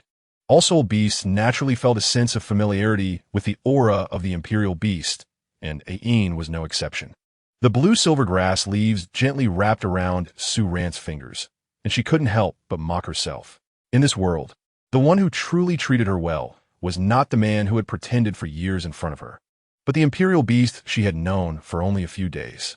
The imperial beast had a noble status, yet he came directly to find her, even dropping the incredibly precious essence on her, allowing her growth rate to increase by hundreds of times. This made her feel a sense of disorientation. She recalled the old saying, "It is easy to paint a person's face, but hard to paint their bones. You can know someone's face, but not their heart." Tang Hao is that kind of person with a human face and a beast's heart. Ding. Congratulations to the host for helping Ain see through Tang Hao's true colors and successfully completing the task. Congratulations to the host for receiving task rewards, 1,000 skill points, and a book titled Fundamental Sword Technique Truth. A reminder to the host, since the task has been completed, the system will no longer assist the host or provide any protective measures. The system's voice came, and she couldn't help but feel a bit wronged. She also wanted to continue helping the host conceal their aura so they could escape quickly. But according to the rules, unless one had transformed, she could not act to help the host privately. She had only acted earlier because this task allowed for system assistance. Now that the task was completed, it was naturally not possible to help the host anymore. What? So soon? Tang Hao's leg hadn't even been torn off yet. Even if the leg was torn off, it didn't mean he could defeat him. Su Ran couldn't help but change his expression, looking towards Tang Hao's position. At this moment, the simulated Ain created by the system had already disappeared with the completion of the task. Su Ran couldn't help but feel a bit disappointed. If he had just a little more time and let Tang Hao tear off his own leg, he could definitely take the opportunity to kill Tang Hao. However, tearing off the leg would create trouble. If he couldn't kill Tang Hao, there would be many uncertainties in the future. Chapter 52. Hammer Tang Hao at this moment. Tang Hao, feeling guilty, had already torn off his left arm. He used his outer garment to tightly bind the severed end of his left shoulder to prevent himself from dying from excessive blood loss. After bandaging his left shoulder, when he prepared to cut off his left leg to repay Qilin with his left arm and right leg, he suddenly felt a jolt in his heart. He realized something was off. He abruptly raised his head and looked around. Qilin had already disappeared. There was no one in the stone chamber. Where was Qilin? With Yin's disappearance, his mind, which had just been in a trance, suddenly became clear. Looking at his own severed arm, the pain from his stump made his face look very bad. He felt that something was wrong. He remembered that he sensed Qilin was in trouble because the restriction he had placed on her had been broken. But such a thing could never be caused by a bunch of ants, right? Even if someone had broken the restriction and left, how could Qilin be so quickly eaten away by insects? Could it be that everything just now was deliberately staged by someone, just to use Qilin to harm him? But the matters between him and Qilin were flawless. How could anyone know? Moreover, Yin's location was so hidden. How could anyone find it? A thick chill filled Tang Hao's heart. A chilling sensation surged up from his heart and swept through his entire body.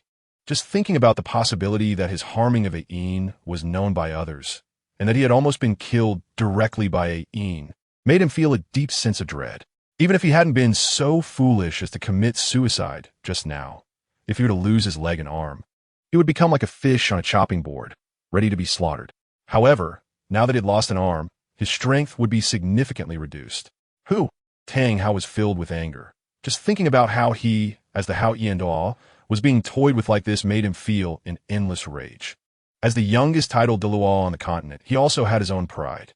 Yet just now, he had shown such a vulnerable side and had even been made to kneel. How could he endure such humiliation? His mental power began to probe the surroundings. Sensing Su Ran's presence. Seeing this, Su Ran took a step forward and directly appeared in front of Tang Hao. With Tang Hao losing an arm, he wasn't particularly worried about his own safety. Who are you? Why do you want to harm me? Tang Hao said angrily, looking at Su Ran, and was even more infuriated when he discovered that Su Ran's strength was merely that of a soul master. How could he, a dignified Hao Yian, be bullied by a mere soul master? He is a being that even the spirit hall has to be wary of. I harmed you? You, who can bear to kill your own wife? What right do you have to speak to me like that? As a Hao Yian with such a great reputation, yet you engage in the despicable act of betraying your wife. It's truly shameful. Su Ran said coldly, looking at Tang Hao's severed arm on the ground with disdain. If Tang Hao's actions were exposed, he would be condemned by the entire world. In the Diluo continent, anyone could covet the soul rings on Qilin, but only Tang Hao could not. What kind of good person can do such a thing to their closest kin? Moreover, Su Ran knew that Tang Hao's father, the previous Hao Yian sect leader, had died from rage because of Tang Hao's affair with Qilin. Tang Hao single-handedly caused his father to die, his wife to be killed by him, his son to be taken care of by Tang San without ever having enough to eat, and his sect to be pressured by the Spirit Hall into announcing the removal of all affiliated clans and closing the sect. Such a person, Su Ran couldn't understand why he could still wash himself clean. You caused your father to die of rage, killed your wife, neglected your son, and brought near destruction to your sect. If I were you, Tang Hao, I would have long been ashamed enough to hang myself from a crooked tree. I didn't expect you, the Hao Yian Diluo, to still be able to survive like a rat. Su Ran said, coldly looking at Tang Hao. You're talking nonsense. I didn't kill my father. I didn't kill him. I didn't. Tang Hao shouted angrily, his eyes blood red. He had never thought that his actions would lead to his father's death. He really hadn't thought that much. Tang Hao's body trembled continuously. The pain from breaking his own arm didn't bring him much suffering, but every word from Su Ran felt like a sharp blade stabbing deep into his heart. Everything Su Ran said was true and was also his greatest guilt. Because of his greed, his desire for Yin's soul ring brought a series of consequences that far exceeded what he could bear. His wife, his father, his child, his sect, everything stemmed from him. You, a mere soul master, how do you know so much? Today, I will shred you into pieces and make you suffer. Once you're dead, no one will know these things. Tang Hao said angrily, charging towards Su Ran, the speed of a title de law startling Su Ran. Qilin form. Using the 10,000-year Qilin experience card, Su Ran silently recited in his heart, and in an instant, his body transformed into a Qilin that was 5 meters long and 3 meters high, with terrifying power erupting from him. Su Ran coldly glanced at Tang Hao and rushed towards him without any hesitation. The momentum of the 10,000-year Qilin was comparable to that of an ordinary 100,000-year soul beast. As he charged, the entire cave shook and many rocks fell. However, astonishingly, the trajectory of these falling rocks seemed to miraculously drift aside, as if intentionally avoiding Su Ran. This was the effect of Su Ran's fate power, which could even subtly change the trajectory of falling stones. Are you a soul beast? Tang Hao's face changed dramatically, and his charge towards Su Ran abruptly halted. He couldn't help but feel a sense of dread. He didn't understand why Su Ran, who was clearly just a soul master, had transformed into such a terrifying soul beast. This overwhelming aura was almost comparable to that of a 100,000-year soul beast. How can your aura be so strong? Tang Hao didn't have time to think further and immediately released his martial spirit. Take advantage of your illness to kill you. Su Ran instantly unleashed at terrifying speed, seizing the moment before Tang Hao could release his soul skills, and his enormous beastly paw slammed down towards Tang Hao. Chapter 53. Tang Hao's Rage, Su Ran's Shameless Thoughts. Not good.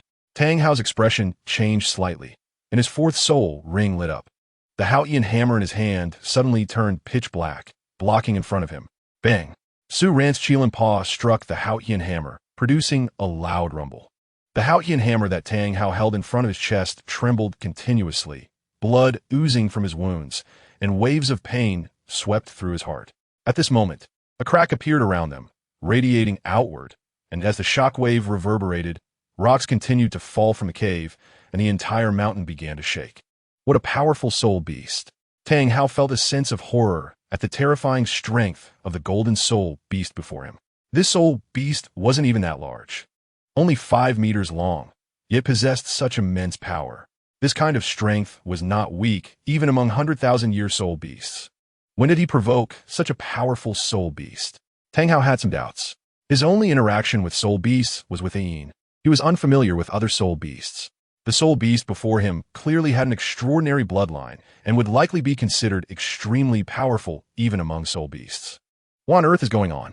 Moreover, this soul beast had just been in human form. How did it suddenly transform into a soul beast? He already had some guesses in his mind. The earlier Qilin and that human were likely illusions created by this strange soul beast, which was its true form. This soul beast might have a close relationship with Qilin, which was why it came to oppose him. While dodging Su Ran's attacks, Tang Hao calmly asked, "What is your relationship with Qilin? Are you and Qilin both 100,000-year soul beasts?" He suspected that the soul beast before him had a profound connection with Qilin. Otherwise, how could an outsider know so much? My relationship with Qilin? I didn't know before, but now? Qilin is my woman, Su Ran said, revealing a hint of a smile. After this incident, Qilin would have no feelings left for Tang Hao, and, he could pursue Qilin. At that time, he wanted to see Tang Hao's expression. You're talking nonsense. Hearing Su Ran's words, Tang Hao was filled with rage and swung the Haotian hammer at Su Ran blow after blow. Even though Tang Hao had lost an arm, his strength was still formidable. After all, he was someone who could charge into the spear hall and confront Bibi Dong, Ghost Dolaw, and Zhu Dolaw. His power was naturally terrifying. Su Ran knew he couldn't kill Tang Hao today, especially since he mastered explosive rings and the chaotic hammer technique. Even with one arm severed, it wouldn't be something that Su Ran could kill right now.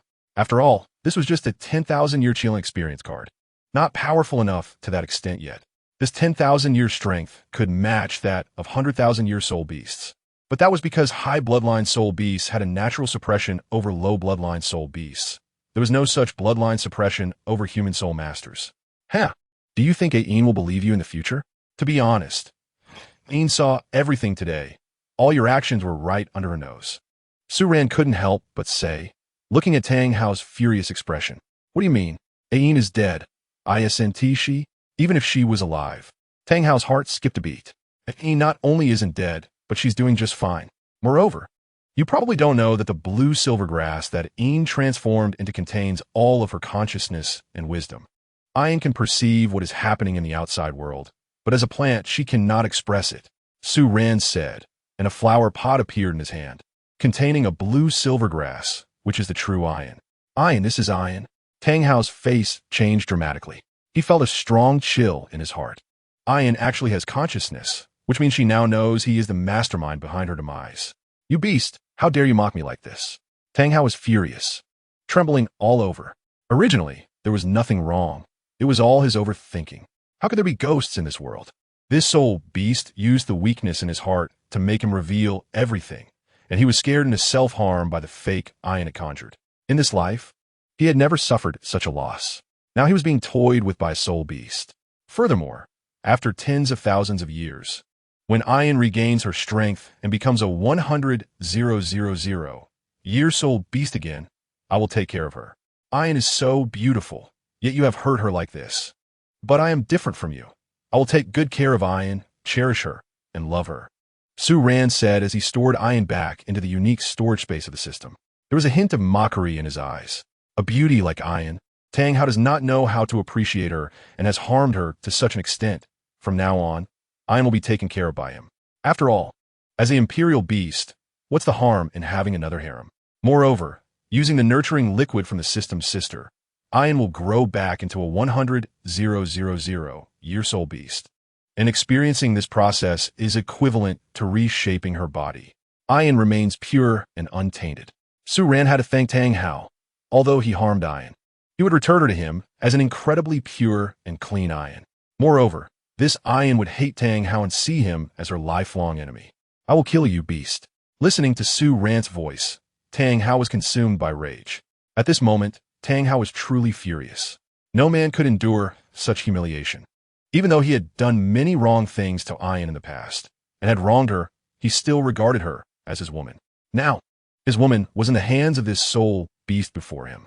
This soul beast even made threatening remarks, saying that after tens of thousands of years, when Ian recovers, what kind of humiliation would that be?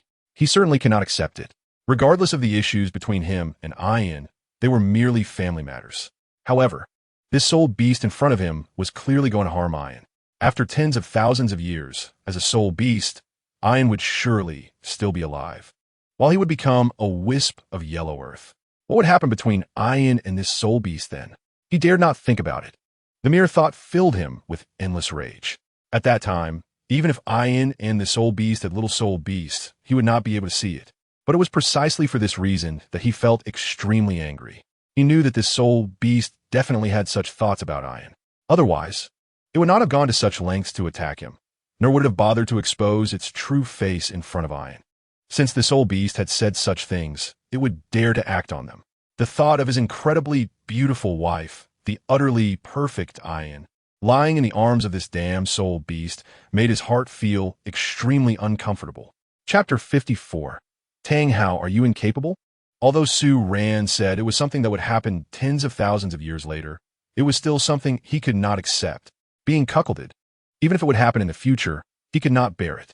However, what Tang Hao did not know was that with Su Ran's ability, in less than 10 years, Ian would once again appear as a 100,000-year soul beast. Of course, by the time he saw Ian again, she would have already become Su Ran's woman. At that time, no matter how much he regretted it, it would be too late. He would watch helplessly as Ian lay in Su Ran's arms, and Ian would regard him as the person she hated the most. At that time, when Ian turned against him, he would truly understand what he had lost. Being seen as a lifelong enemy and the most hated person by Ian, while being ridiculed by everyone for his actions towards her, he would have to hide like a rat. Tang Hao, your strength is not bad. If you were in your prime, I might not be your match. But in your current state, you don't even have half of your peak strength. To think you want to kill me, how naive, Su Ran said, colliding with Tang Hao's Haotian hammer without any hesitation. In a head-on clash, Tang Hao would be the one to suffer. With each collision, blood would spurt from the wounds on Tang Hao's body, particularly from his severed arm. Su Ran wished for Tang Hao to come at him a few more times. If that were the case, Tang Hao might just die from excessive blood loss. Tang Hao's face darkened at these words. The soul beast before him was highly intelligent, far surpassing the average 100,000-year soul beast in IQ. It shamelessly targeted his severed arm, truly despicable. Could it not wait for his wounds to scab over before attacking? Your strength is impressive, but I'm not a pushover either. Haotian law am not something an ordinary title to law can compare to. Tang Hao shouted, and all 9 of his spirit rings lit up, releasing an overwhelming aura.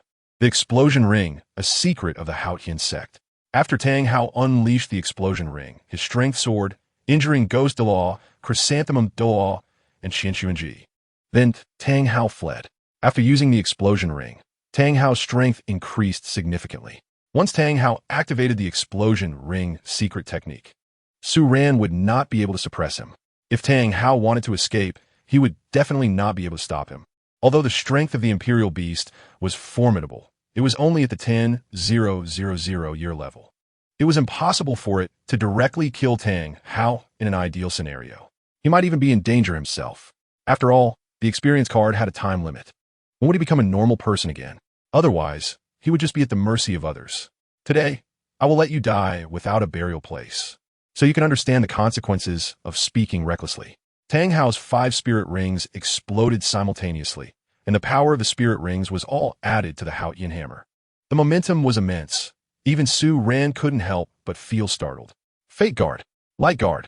Su Ran directly unleashed the 2 strongest defensive skills unique to the Imperial Beast, with brilliant golden and pure white energy shields appearing before him. Boom!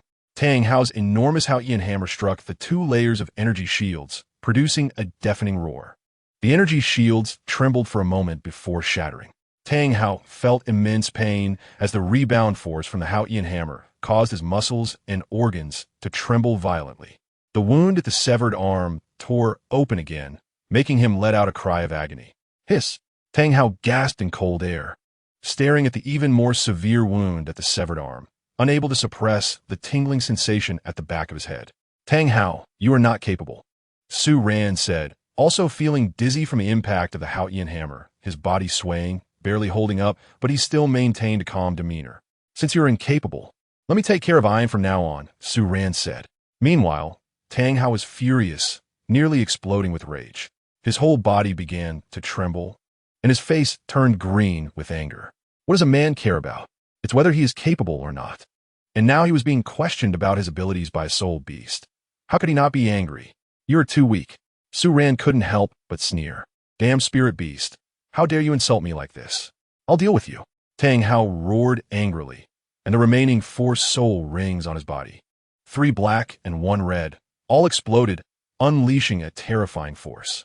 The might of this attack was actually twice as strong as before.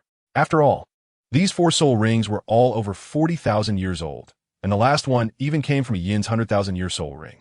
Is that all you've got? Su Ran raised his head and quickly retreated, preparing to escape. He wasn't foolish enough to fight against the exploding Tang Hao. There was no way to kill Tang Hao today. In the future, Yin would naturally deal with him. However, before leaving, he decided to send a small gift. Su Ran's body shot out, and an incredibly terrifying force from his massive palm struck the mountain cave, causing the entire mountain to tremble and seem like it would collapse at any moment. Su Ran's enormous beast form then instantly transformed into a streak of golden light, rushing down the long passageway. Once outside, Su Ran unleashed a more violent punch at the mountain, causing the entire peak to collapse. Damn it, I won't let you off. Once my strength is restored, I'll find you, skin you alive, and make you understand what cruelty is. His mournful voice echoed, soon buried by the falling mountain. System, is Tang Hao seriously injured? Su Ran couldn't help but ask. Not serious. Because of the explosion just now, the power on Tang Hao was extremely dense. So even though the mountain collapse posed a threat to him, it wasn't significant. Moreover, the most important thing is that your experience card is about to expire. You have only 2 minutes left, the system reminded. Wow, that was fast. Su Ran was stunned and looked at the system, noticing the countdown for the experience card. The experience card could only be used for 10 minutes. The experience card is just to let you experience the power of a 10,000-year Qilin, so it won't last long. It's meant for a brief experience, like trying on clothes. It can't let the host continuously possess this power, the system explained with a charming smile. I better hurry and run. Su Ran didn't dare to hesitate and immediately took off. With all his strength, Su Ran's speed reached its peak as he ran toward the outside. At the same time, Su Ran summoned his luck power, luring the surrounding spirit beasts. There weren't any powerful spirit beasts in this forest. The strongest was only 10,000 years old, but those spirit beasts could help him stall for time. Chapter 55. Su Ran's plan. Not long after Su Ran left, Tang Hao burst out from the collapsed rubble. At this moment, his clothes were tattered, his body covered in numerous wounds, and waves of pain coursed through him, filling him with immense anger. He, the Hao Yian de Law, had been bullied to such an extent. It was intolerable. Moreover, Ayin had been captured, and with that damned spirit beast temperament, who knew what it would do to Ayin? At this moment, the aftereffects of the explosion were beginning to show. He felt immense pain in his meridians. After the explosion, it would take months for the soul rings to reconsolidate. This meant he wouldn't be able to use soul skills for the next 2 months. Although he could still use secret techniques like the chaotic cloak hammer method and possess strength comparable to a titled de Law, he didn't want to pursue any further. That spirit beast was too strong. Given his current condition, he was no match for it. You're ruthless. Once my strength is restored, even if you hide in the Stardow forest, I will find you. And Ayin, just thinking about Ayin being controlled by someone else, especially with that person having ulterior motives, filled him with rage. No matter the grievances or conflicts between him and Ayin, he could not tolerate his woman having any relationship with another. This was a man's dignity. Ayin, as his wife, belonged to him in life and death. After leaving the forest, Su Ran found a nearby place to stay. Tang Hao probably still thought he was a spirit beast and wouldn't recognize him as a human, nor would he chase after him. However, if they happened to meet on the road, it would be trouble. So Su Ran decided to linger for a few days until Tang Hao moved further away before returning to the Star Luo Empire. What handsome guy, Su Ran said narcissistically while taking a hot shower at the hotel, dressed in a white bathrobe, looking at himself in the mirror. I never really paid attention before. The body arranged for him by the system was indeed impressive, with sword-like brows, starry eyes, and an extraordinary aura, not to mention 8-pack abs. Whether male or female, anyone could tell at a glance that he had excellent qualities, making him a refined gentleman. Host brother, so narcissistic, the system girl said, her face flushing as she looked at Su Ran's exposed physique, too shy to look any longer. As a system, she had only interacted with the host and had only seen his body. This made her feel a bit embarrassed. After all, she was still a girl. What do you mean by narcissism? Don't you like it, system girl? Su Ran asked. I don't like it. Under this host's looks, you might be able to resist today, but I don't believe you can hold out forever, Su Ran replied with a smile, lifting the bathrobe to admire his perfect physique even more. Host brother is being lewd. I'm ignoring you. In the system space, when Su Ran lifted his bathrobe, the system girl couldn't avoid it and let out a delicate scream, instinctively covering her eyes with her hands, too shy to look. Suddenly, I feel like I've been cheated. I just took a shower, and maybe the system girl saw everything. And I did private things. You definitely saw that too, Su Ran said, suddenly realizing this issue. Host, don't worry. This system has principles. I won't look at things I shouldn't. I'm just not interested, the system girl said, calming her emotions and letting her blush fade a little before continuing. She couldn't help but pout. As a system with principles and professional ethics, she would naturally follow the system's rules. Su Ran then opened the system panel. Host, Su Ran age, 12 years, martial soul, god-slaying sword skill points, 1600 cultivation level, level 32 bloodline. Qilin 100 years, harem. None but will have in the future. Feelings will develop over time. Task. None. Let's do a golden level 10 consecutive draws, Su Ran said, looking at the over 1,000 skill points. He initially thought about increasing his Qilin form's years to over 1,000, which would likely equate to the strength of an ordinary 2 to 3,000 year spirit beast. However, for now, he didn't need to show off in the spirit beast habitat, even if he went to the Stardow forest. There wasn't much difference between 100 years and 10,000 years. No one would dare to touch him.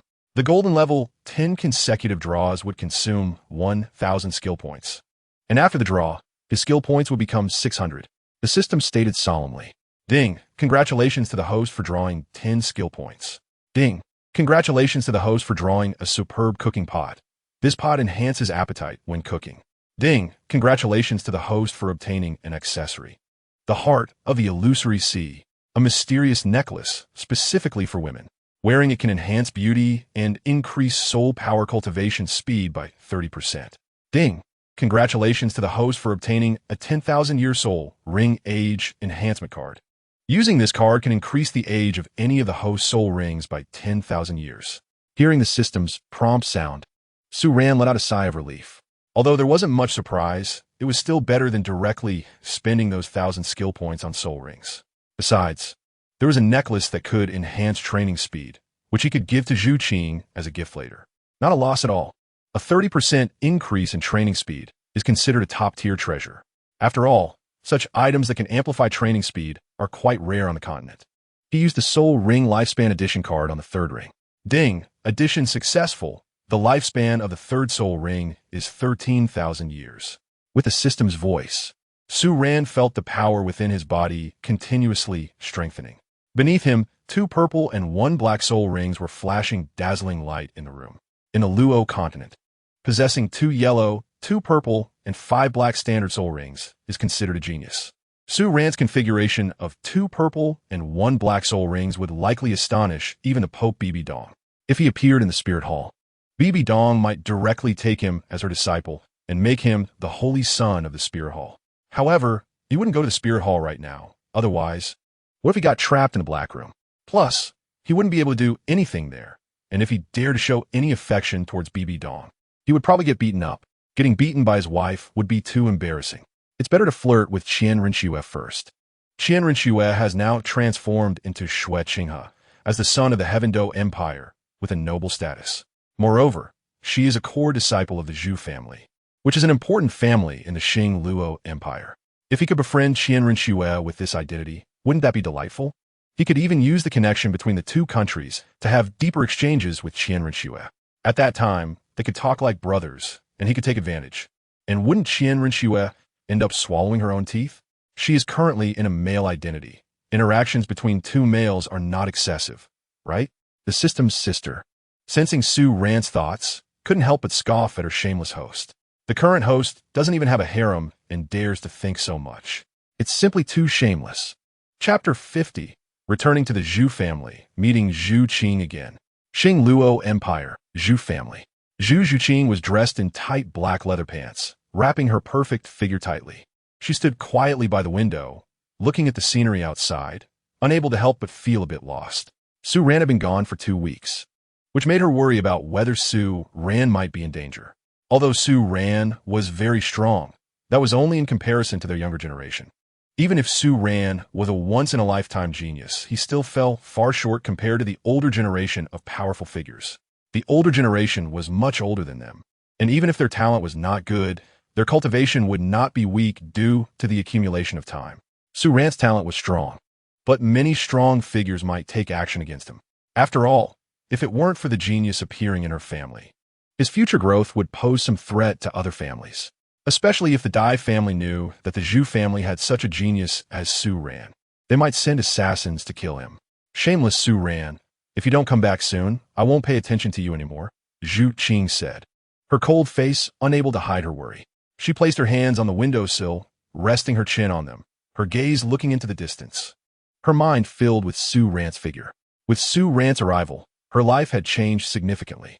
Not only had she become Su Ran's fiancé, but more importantly, her relationship with her family had also improved. Over these days, she finally understood from her father that her sister didn't intend to isolate her. It was just that this was the only way to protect her. Her sister wanted her to leave the Qing Luo Empire with Dai Mubai, so that they could avoid harming each other in the future.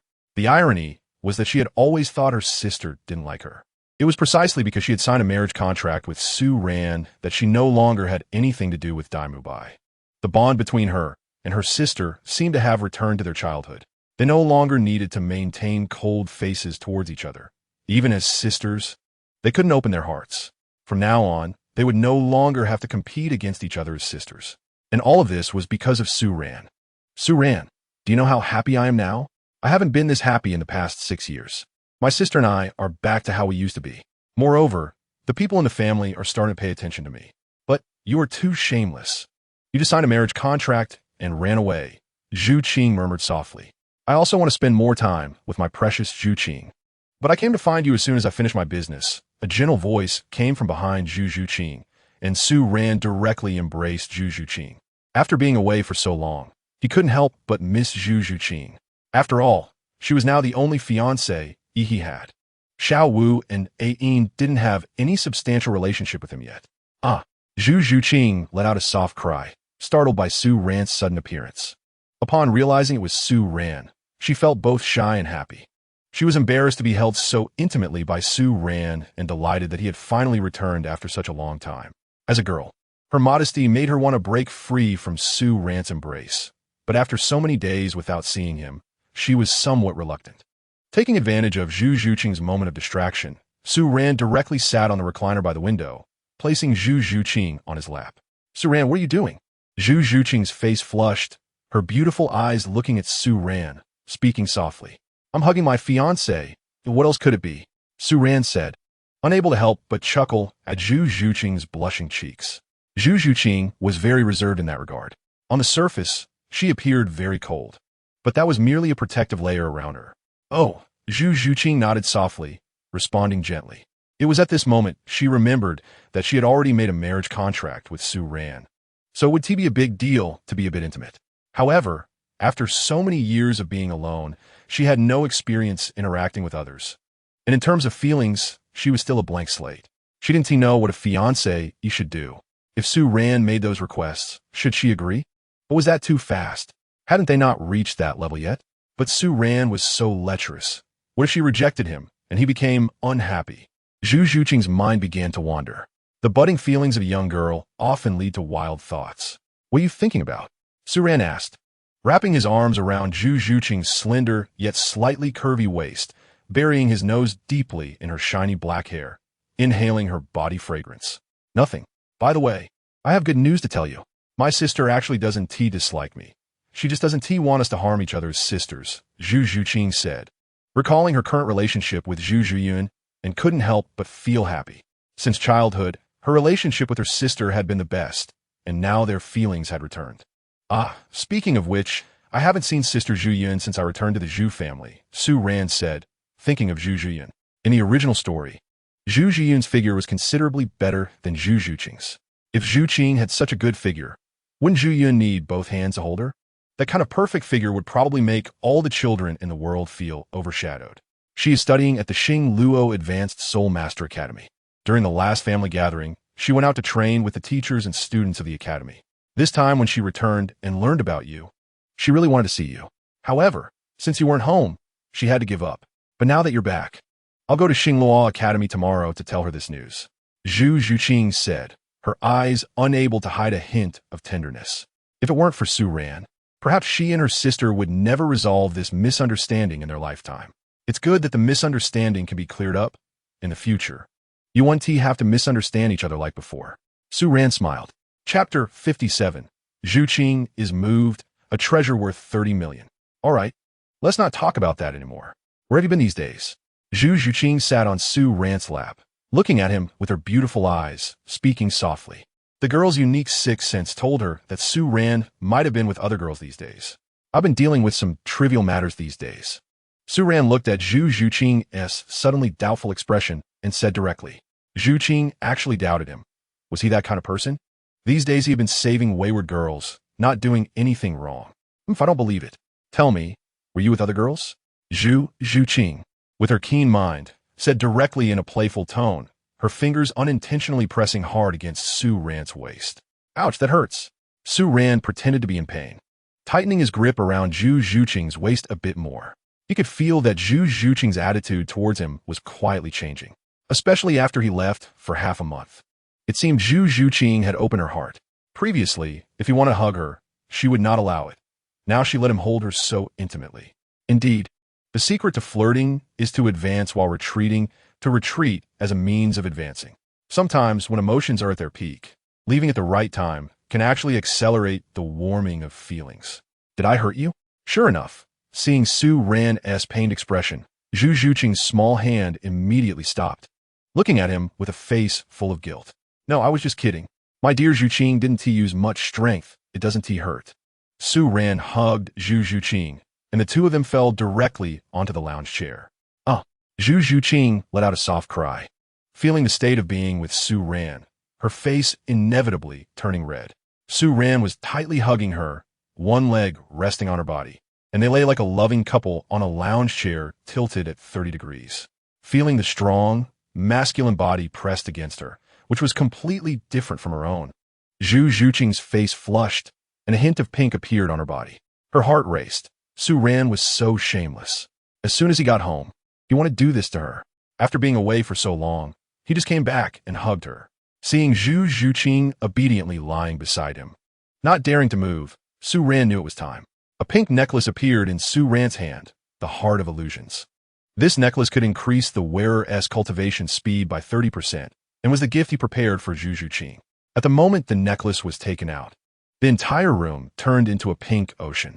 On the white walls, it looked as if several pink whales were swimming, giving a strong visual impact. Even Su Ran couldn't help but feel a bit surprised. This was essential for flirting. If he had a few more of these, wouldn't he be able to live a happy life? Every day, honestly killing and fighting, what is the point? Flirting with girls is what matters most. Zhu Zhuqing was also stunned at this moment, her beautiful eyes fixed on the necklace in Su Ran's hand, watching the continuously glowing pink necklace. A hint of brilliance in her eyes. As the second miss of the Zhu family, she had seen the world, but it was still the first time she had seen such a beautiful ornament. At the moment she saw it, she couldn't help but fall in love with it. Could this be the gift Su Ran wanted to give her? Zhu Zhuqing's heart raced, and her gaze towards Su Ran softened a lot. So that's why Su Ran had been away for a gift. How ridiculous that she doubted that Su Ran was looking for other women. How silly. She was wrong. So wrong. Su Ran was not that kind of person. At this moment, seeing Zhu Zhuqing's eager eyes, Su Ran took the initiative to speak up, and what he said was a bombshell. A few days ago, I learned that the Tindo Royal Auction House was holding a once-in-a-lifetime auction. There were many treasures at the auction, and when I got the auction list, I immediately set my eyes on this necklace. Su Ran said, revealing a hint of emotion. For more than half the time, he went back and forth from Tindo City. But even so, he didn't feel tired, because there was love in his heart. What did it matter if he was tired? Su Ran, thank you. Zhu Zhuqing couldn't help but feel deeply moved, momentarily at a loss for words. So Su Ran had been away for so long, just for her. There is actually a story behind this necklace. Once, there was a man who had many women around him, but the man had always loved his wife. However, his wife was unaware and thought her husband had betrayed her. She ran to the seaside and was swept away by the wind and waves, disappearing without a trace. Her husband waited by the sea day after day, holding the necklace his wife loved, waiting for her to return. This kind of love is both moving and magnificent, Su Ran said. Even he couldn't help but be deeply moved. What a beautiful love it was. In the depths of the forest, one sees deer. When the sea is blue, one sees whales. When dreams awaken, one sees you. Zhuqing, this necklace is for you. I hope that in the future, the first person I see in my dreams, both in and out of dreams, will always be you. Su Ran said, his gaze affectionate, slowly placing the necklace around Zhu Zhuqing's snow-white neck. Following that jade-like neck, Su Ran's gaze unconsciously looked down, and he could even see Zhu Zhuqing's pretty face blushing, her beautiful eyes resembling gentle waves, tender as water. She was incredibly moved. The journey from Xinglua City to Tindo City was very far, and the capitals of the two great empires were naturally distant. But Su Ran still resolutely went, returning in just over half a month. These days, he must have spent a lot of time on the difficult road. However, she felt something strange about this story, as if it had a deeper meaning. But where exactly was it strange? She couldn't quite say at that moment. At this moment, she was only focused on feeling moved, with no thoughts to spare for anything else. All she felt was that the necklace was beautiful, and she was deeply touched by Su Ran's actions. How much gold soul coins is this necklace? Zhu Zhuqing asked softly. Not expensive, 3 gold soul coins. Su Ran shook his head. Really? Zhu Zhuqing said, unable to hold back her tears. Just when she thought this was just an ordinary beautiful necklace, she was wrong again, so far off. She began to operate her soul power, visibly absorbing the natural energy in the air at a frantic pace, much faster than usual. At least, it had increased by 30%. This necklace could actually improve her cultivation speed by 30%. Was this really an ordinary necklace? Could it really be bought for 300 gold soul coins? It probably wouldn't even be available for 3 million.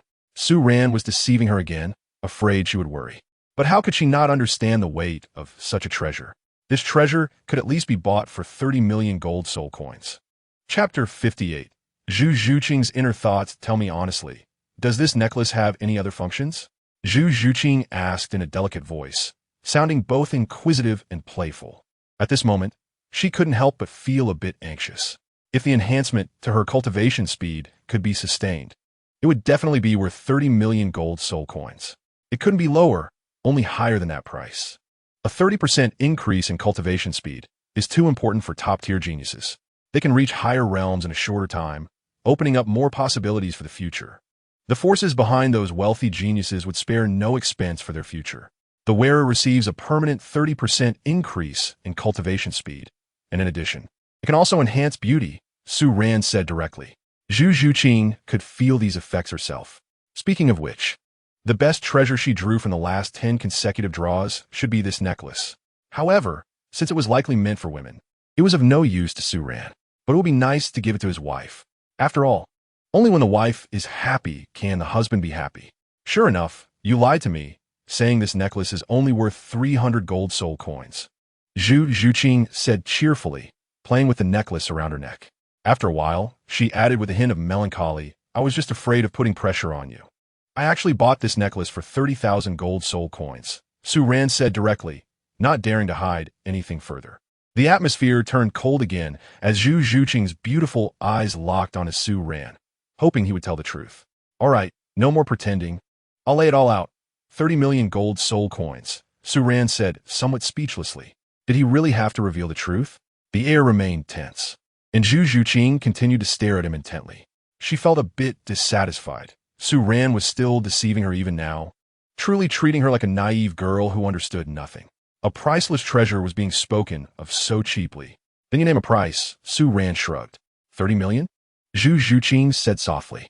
She didn't know where he got such a large sum, but the necklace was indeed worth that price. At an auction, many powerful forces would compete for it, and its price could only go higher, not lower. Even if this necklace were to be taken to the Xinglua auction house, it would sell for no less than 30 million gold soul coins.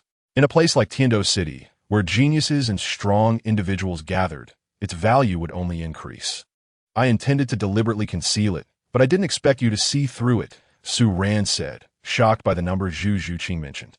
He quickly regained his composure, patting her jade-like back and helplessly saying, 30 million gold soul coins, that's real money. But spending a little for my wife? To win a smile from her. I wouldn't hesitate to spend 30 million, or even 300 million, without blinking. Thank you, Su Ran, Zhu Zhuqing said, her delicate body trembling slightly, unable to hide her touch of emotion. 30 million gold soul coins. Her own father would never be willing to spend that much on her. As a member of the Zhu family, it was natural to be frugal with money. Even if he bought something, he would prioritize her older sister, Zhu Zhuyan, because she was the future queen, and her improvement in strength would bring more benefits to the Zhu family. Let's never say thank you between us. In my heart, you are a priceless treasure. Not to mention 30 million. Even 300 million is fine, as long as you can be happy, Su Ran said, wrapping his arm around Zhu Zhuqing's waist and holding her tightly in his embrace, feeling the warm and soft beauty in his arms. Su Ran felt a wave of comfort and tranquility. He couldn't help but feel a bit dazed, thinking back to not long ago when he was living a 9-to-5 life on Earth, facing hundreds of tasks on his computer, living a miserable life. He never expected that now he could embrace a beautiful girl. This was the arrangement of fate. Since he had come to this world, he couldn't allow himself to have any regrets. He would complete all the things he once wanted to do, but couldn't. Zhu Zhuqing gently nodded, her petite body curling up like a little cat in Su Ran's arms. She felt a surge of emotion, knowing that there would be a boy in her life worth cherishing in the future. Actually, I don't oppose you having relationships with other girls. I just don't want them to be those kind of women, Zhu Zhuqing said in a delicate voice. Coming from a large family like the Zhu family and being destined to marry into royalty, she understood that powerful men often had multiple wives. Even her father, Zhu Zihai, had many concubines. It was all for the sake of the family's growth. The royal family was even more daunting, requiring competition to ensure that the emperor had enough sons from different mothers. As a noble young lady, Zhu Zhuqing naturally couldn't be too repulsed by this. She had seen enough of it in the Zhu family and the royal family and had long since become accustomed to it. What she truly hated was her fiancé going to brothels and carelessly seeking out unclean women.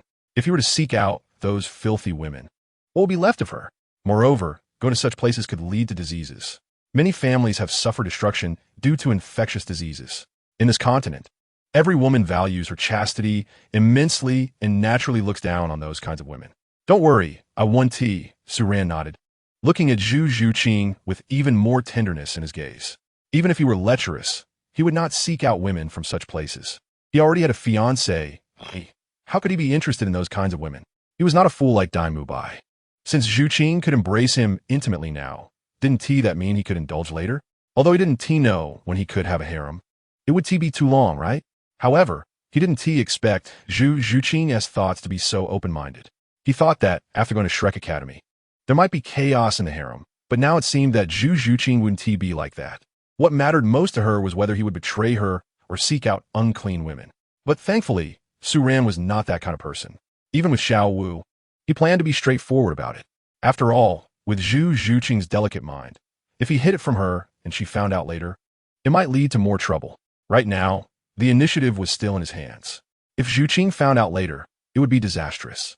Actually, Zhuqing, I lived outside for 12 years before returning to the Zhu family. During that time, I met a girl. Su Ran felt a bit awkward. Wanted to keep it a little sleazy, but not too excessive. It was fine to mention Xiao Wu, who he met before establishing a relationship with Zhuqing, right? However, the system's assistant was somewhat worried, feeling that sooner or later, the host would end up in trouble. Chapter 59, Su Ran, do you have free time tonight? Huh? Zhu Zhuqing frowned slightly, unable to help but pout, but she still didn't say anything. She knew that with Su Ran's shameless personality, how could there be only her among the girls around him? Su Ran was so outstanding and a natural talent. Even if he didn't actively pursue girls, many would still be attracted to him. Moreover, Su Ran's character was still so shameless and lecherous. What is her name? Xiao Wu, as in the dance. Su Ran said directly. In a few days, he and Zhuqing will be going to Shrek Academy. It's pointless to hide it. Instead, it might make Zhu Zhuqing unhappy. Since that's the case, it's better to be open about it. After all, when two people are together, they must be honest, without any pretentiousness. They should shed all fake facades and let their sincerity show in front of their loved ones. Only then can their relationship endure. If I knew it. Zhu Zhuqing shot Su Ran an annoyed glance, and her delicate fingers pinched Su Ran's waist again. This time, even if Su Ran cried out in pain, it would help. Hiss. Su Ran inhaled sharply, pretending to be in pain. Humph. Seeing this, Zhu Zhuqing huffed in annoyance, but she subconsciously reduced the strength of her grip. She wasn't really angry. She just wanted to make her stance clear. Otherwise, with Su Ran's flirtatious nature, who knows how many women he might attract in the future. She didn't mind Su Ran having some close female friends because she understood his character. There would definitely be many close female friends around him, but she couldn't let it be too indulgent. Her age, strength, and martial soul. Zhu Zhuqing's beautiful eyes looked at Su Ran, filled with a hint of scrutiny. 12 years old, level 28, soft bone rabbit. She's a few months older than you. Su Ran smiled awkwardly. He knew women's words were often deceptive. Just a moment ago, she said he could have a harem, and when he mentioned another beautiful woman outside, she exploded. Being a man is exhausting, especially for someone like Su Ran, who can only become stronger by having a harem. It's really hard. He's already level 28. Zhu Zhuqing frowned, feeling a bit unhappy. Although she knew Su Ran wasn't looking for that kind of woman. His talent was surprisingly strong, even stronger than hers, which made her a little displeased. You should go out and not always stay in my room. People might misunderstand. Zhu Zhuqing thought for a moment, then looked at Su Ran, directly breaking free from his hold and pushing him, wanting to drive him away. What's wrong with me visiting my fiancé? Who dares to misunderstand? Su Ran said with a smile, starting to feel reluctant to leave, mainly because hugging Zhuqing is really comfortable. That won't do. I won't give you the chance to be reckless. Zhu Zhuqing said, pouting her red lips. What does Su Ran think? She knows exactly what he is thinking. Initially, she thought about how hard Su Ran worked and spent a lot of money to buy her such an expensive necklace. She was considering what else she could do to make him happy. But now, it seems he can forget about it. At least not now. Let us see what he says later. All right then, I'll take my leave. Su Ran said helplessly. Women are indeed contradictory. Just a moment ago, she was gentle and virtuous, and now she wants to chase him away. If he had known, he would have waited until he hugged her enough before mentioning Xiao Wu. I'll go to Xinglua Academy to find my sister later. If she knows you bullied me, let us see how she deals with you. Zhu Zhuqing waved her delicate fist and said sweetly. Then she closed the door. Su Ran looked at the tightly shut door and smiled. His relationship with Zhu Qing was developing rapidly. More importantly, he had also figured out Zhu Qing's tolerance for him having a harem, which relieved him a bit. In the original story, Dai Mubai left her behind to hang out with others and even showed interest in Xiao Wu and Ning Rongrong. That kind of behavior made her nauseous. Su Ran was serious about having a harem and wasn't like Dai Mubai, who toyed with girls' bodies and discarded them after using them. Just like the twin passers-by, when Dai Mubai got tired of them, he just abandoned them. Such irresponsible behavior, treating girls' bodies as playthings, is what Zhu Zhuqing despises the most. Not to mention Zhu Zhuqing, any noble lady would find such actions extremely distasteful. Bai Qinxiang hated Ma Hongjun when she first met him. Just like in ancient China, noble ladies were particularly repulsed by their husbands taking concubines, but were very concerned about their husbands mingling in unclean places. In a special dimension like Doluo continent, where families are the sect, which family doesn't expand through multiple wives and concubines. Having thought this through, Su Ran's mood became pleasant. He walked toward the Zhu family training square, where countless young girls from the Zhu family greeted him, and some young boys looked up to him with admiration. Su Ran's gaze swept around, noticing many beautiful girls. It must be said that perhaps due to genetic reasons, the women of the Zhu family all had excellent figures. Not just Zhu Qing. There were also some very young girls whose figures were exceptionally alluring. Shameless host, all you do is look at beautiful women. The system sister said somewhat unhappily. What do you know? This is just to keep my mood pleasant. Besides, I'm just looking. I want to do anything. Su Ran shook his head. Although with his current reputation in the Zhu family, if he revealed his intentions, countless girls would immediately lie down in his bed. But Su Ran is not that kind of person. He only wants to pursue the two most beautiful flowers in the Zhu family. As for the others, let them be for the family's various brothers. As the saying goes, a rabbit doesn't eat the grass near its nest. Don't just take advantage of the family's resources. Otherwise, the brothers in the family would be too miserable. If Dai Mubai can pursue Zhu family girls, Su Ran will also pursue them. Wouldn't that be a bit tragic? However, Su Ran is not that kind of person. He just took the girls who were originally meant to be pursued by Dai Mubai. He eats meat, but will naturally leave some soup for his brothers. What Su Ran didn't know was that when he became famous across the continent, all beautiful girls would rather remain single than give their bodies to anyone else. Because Su Ran had already left a profound impact on their hearts. Even when they dream of Su Ran, they feel immense happiness. Su Ran, senior brother. Do you have time now? I have some cultivation questions I'd like to ask you. A young girl walked up to Su Ran, dressed in a black short skirt and black stockings, her face beautiful. Su Ran was taken aback, looking at the girl's shy demeanor, momentarily stunned. This? With the arrival of the girl in black stockings, many self-proclaimed pretty girls from the Zhu family also gathered around the training square. Senior brother Su Ran. I also have a question I'd like to ask. Can you evaluate my strength? Senior brother Su Ran. Do you have time tonight? A group of young, beautiful girls surrounded Su Ran, chattering away. They were shy, feeling a bit anxious, but they knew they had to fight for their happiness. A genius like Su Ran would surely soar to great heights in the future, leaving a name across the continent. So they naturally wanted to vie for the chance to become his women. Su Ran, on the other hand, was completely bewildered. In Doluo continent, families are basically sects, so it's not unusual for them to call him senior brother, but he wasn't familiar with them at all. And what is this soft thing? Don't crowd me. I'm feeling dizzy. Chapter 60. Teaching Zhu Zhuqing. Ahem, everyone quiet down. Su Ran lightly coughed a few times, surrounded by the young girls, smelling the fragrance of the girls around him, but he remained composed. Su Ran is not someone who can be easily swayed. Although he is lecherous, he has aesthetic standards. How would he be interested in random passerby girls? If anyone has questions now, come one by one, and I will do my best to answer. But I want to have time these days, so I can only help everyone here. Su Ran said directly, without hesitation. Although these girls were beautiful, they looked like wolves ready to pounce. Hearing Su Ran's words, the girls surrounding him instantly lost some of their luster. But their gazes toward Su Ran became even more fervent. They could see that Su Ran was not a lecherous scoundrel. In today's world, such a man is rare. As members of a prominent family, they had once seen women being auctioned off as playthings at auctions. It was precisely because they had seen so much that Su Ran's behavior stood out to them. If they had approached him before simply because of his genius status, now his rare, noble quality deeply attracted them. After a long time, Su Ran finally resolved all their questions. "All right, everyone disperse. I will come back to help you when I have time in the future," Su Ran said kindly. Walking directly out of the square under the reluctant gazes of the girls, Su Ran left the square and wandered around Xinghua City for a while. By the time evening came, he slowly made his way back to his room. Ding! Congratulations to the host for receiving a task.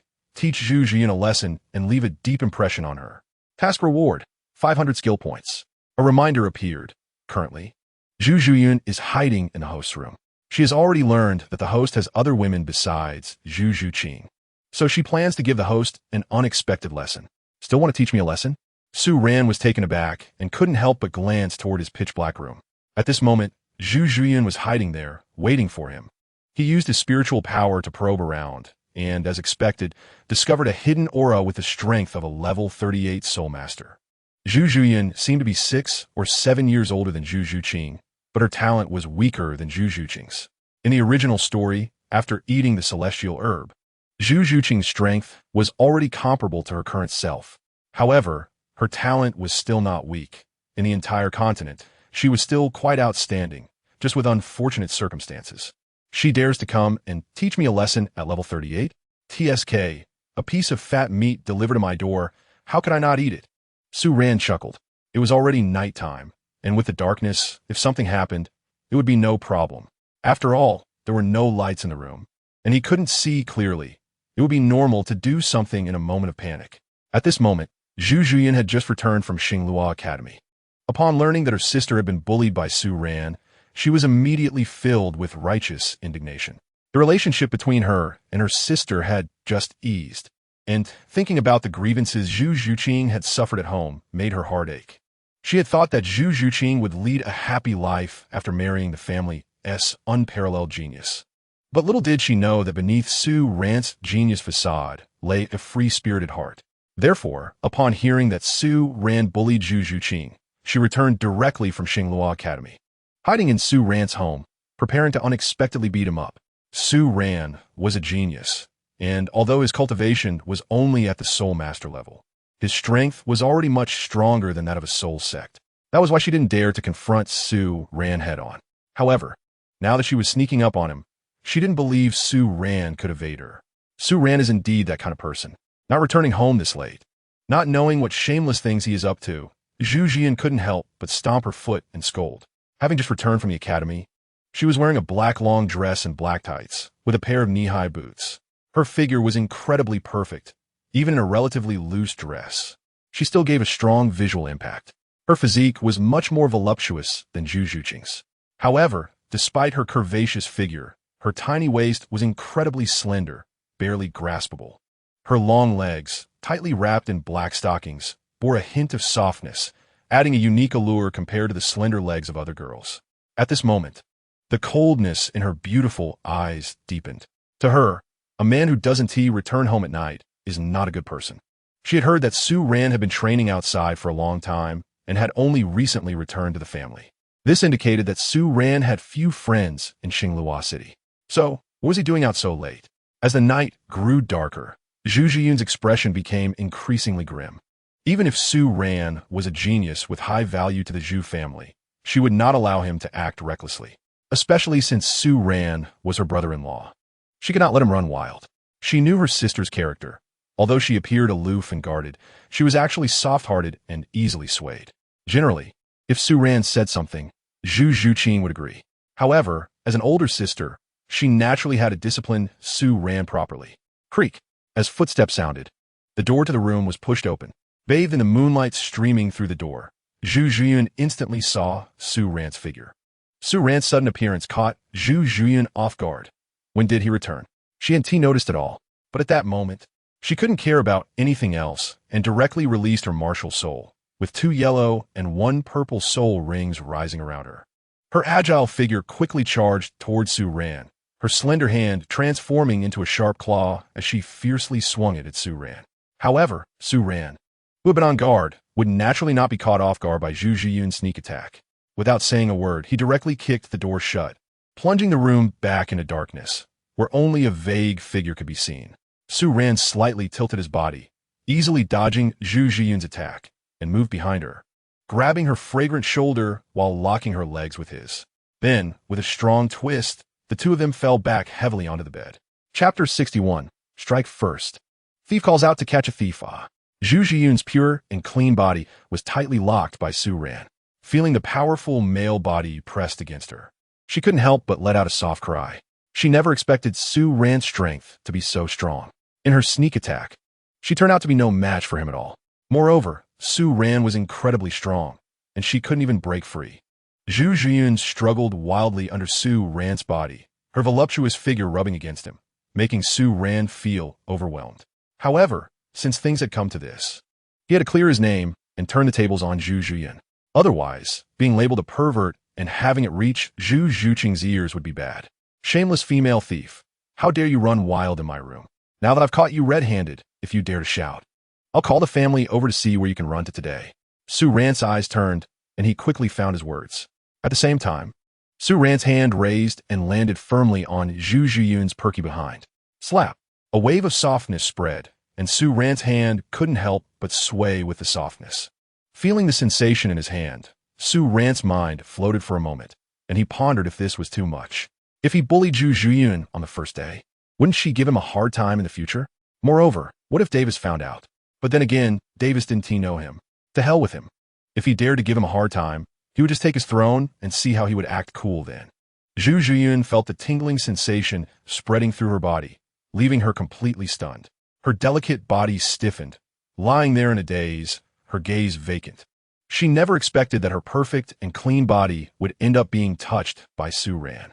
However, she has her own unspoken sufferings. Su Ran regarded her as a female thief, and it wasn't intentional. At least for now, it seems that Su Ran is completely unaware of her identity. Otherwise, how could he dare to do such a thing? Su Ran, you're done for. Regardless of whether Su Ran knows her identity, his shameless actions towards her are unacceptable. She has always valued her pure body, and even with Davis, she has maintained a distance. Up until now, there's been no overly intimate behavior between her and Davis. And now, Su Ran actually dares to defile her pure body. Zhu Zhuqing couldn't help but grit her teeth, secretly regretting it. If only she had come during the day. Even if she had failed to ambush, it wouldn't have led to such an awkward situation now. Female thief, you dare shout so loudly? It seems you have quite the nerve, Su Ran said seriously, tightening his grip on Zhu Zhuqing's body, feeling her soft touch and the unique fragrance that belonged to her. After hearing Su Ran's voice, Zhu Zhuqing felt a bit flustered. If her family, especially Zhu Zhuqing, were to come over, it would really be over.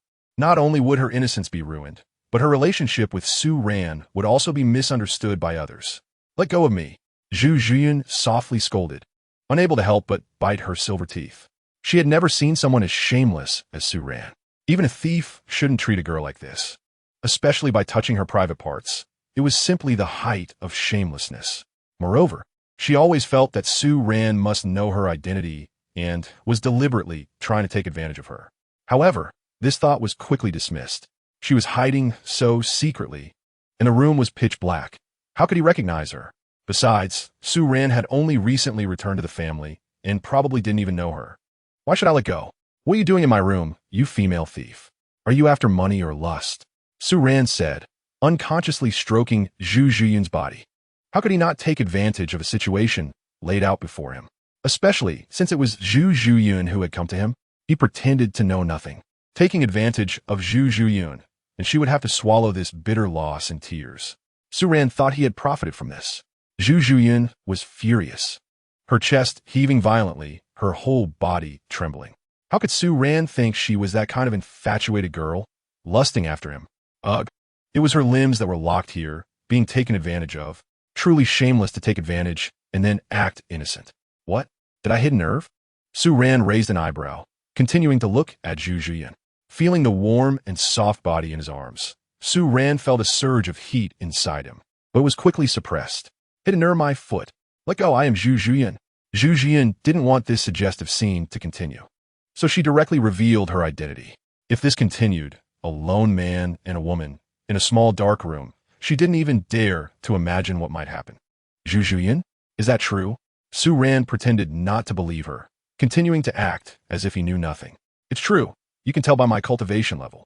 You can also feel my martial soul, the nether spirit cat. Zhu Zhuqing gritted her teeth, her voice trembling with anger.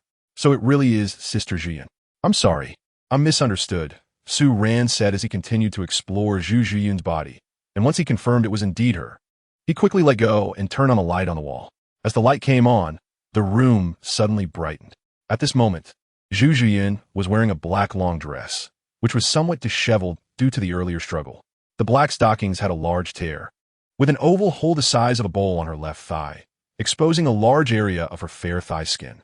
This scene made Su Ran swallow hard. Just now, in the pitch-black room, he could only make out Zhu Zhuqing's general outline and couldn't see her face clearly. But now, even he couldn't help but be amazed. As expected of one of the Zhu family's dual beauties, Zhu Zhuqing had a figure that was even better than Zhu Zhuqing's, slender yet with a hint of softness. Both her figure and looks were exceptional. Moreover, now that she was of age, there was a quality about her that resembled fruit nearing ripeness and ready to be picked. Shameless, don't look around. Zhu Zhuqing lay on the bed, feeling flustered under Su Ran's gaze. Following Su Ran's line of sight to her body, she suddenly realized her somewhat disheveled clothes. Zhu Zhuqing's pretty face flushed, and she hurriedly began to straighten her dress. She stood up, but the hem of her long dress slid down to her thighs, still unable to cover the large oval hole in her stockings. Chapter 62. Zhu Qing arrives. Su Ran and Zhuqing panic. System, have I completed my task? Su Ran thought to himself. Host, how could you bully a girl in this way? However, the task is complete, and the 500 points have been awarded. The system blushed, not expecting the host to take such a route to teach Zhu Zhuqing a lesson. This was clearly taking advantage of her. Zhu Zhuqing is still Davis's fiancé, because Zhu Zhuqing is very protective of herself. Davis has rarely even held her hand, let alone touched other private areas. Yet the host was so shameless, ambushing Zhu Zhuqing. Sister Zhuqing, what are you doing in my room? I thought a thief had come. Su Ran didn't wait for Zhu Zhuqing to speak and preemptively blocked what she wanted to say, pushing all the blame onto her. Zhu Zhuqing was furious, extending her delicate hand to point at Su Ran, but couldn't utter a word. Did she look like a thief? And would a thief have such strength? Truly taking advantage and acting innocent. If it weren't for the fact that Su Ran was the most outstanding genius of the family, and also Zhu Qing's fiancé, today she would definitely let Su Ran see if she was easy to bully. Although her combat power was lacking when it came to endurance, she could definitely outlast Su Ran.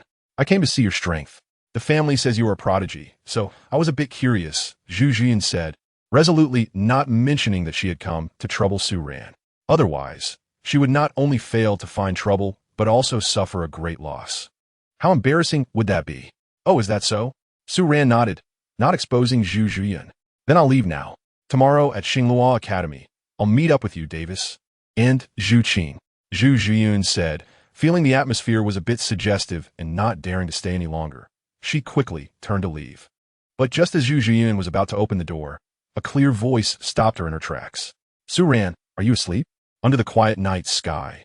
Zhu Qing's voice was very clear, causing both Zhu Yun and Su Ran to change their expressions. Su Ran was completely stunned. Why did Zhu Qing come suddenly? If it were any other time, he would definitely welcome her. But now, Zhu Zhuqing was here. This wasn't a problem.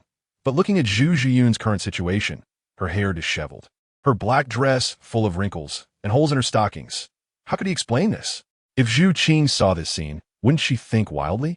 This is bad. Su Ran regretted a bit. Why did he provoke his sister-in-law for no reason? There would be other opportunities in the future. But if Zhu Qing saw this scene now, he and Zhu Qing's rapidly developing relationship would definitely hit a bump. At this moment, Zhu Zhuqing was also stunned, standing there not daring to move. She never imagined that things would turn out this way. She was even more anxious than Su Ran. As a girl in this state, being alone with a man in such a dark night left too much room for wild thoughts.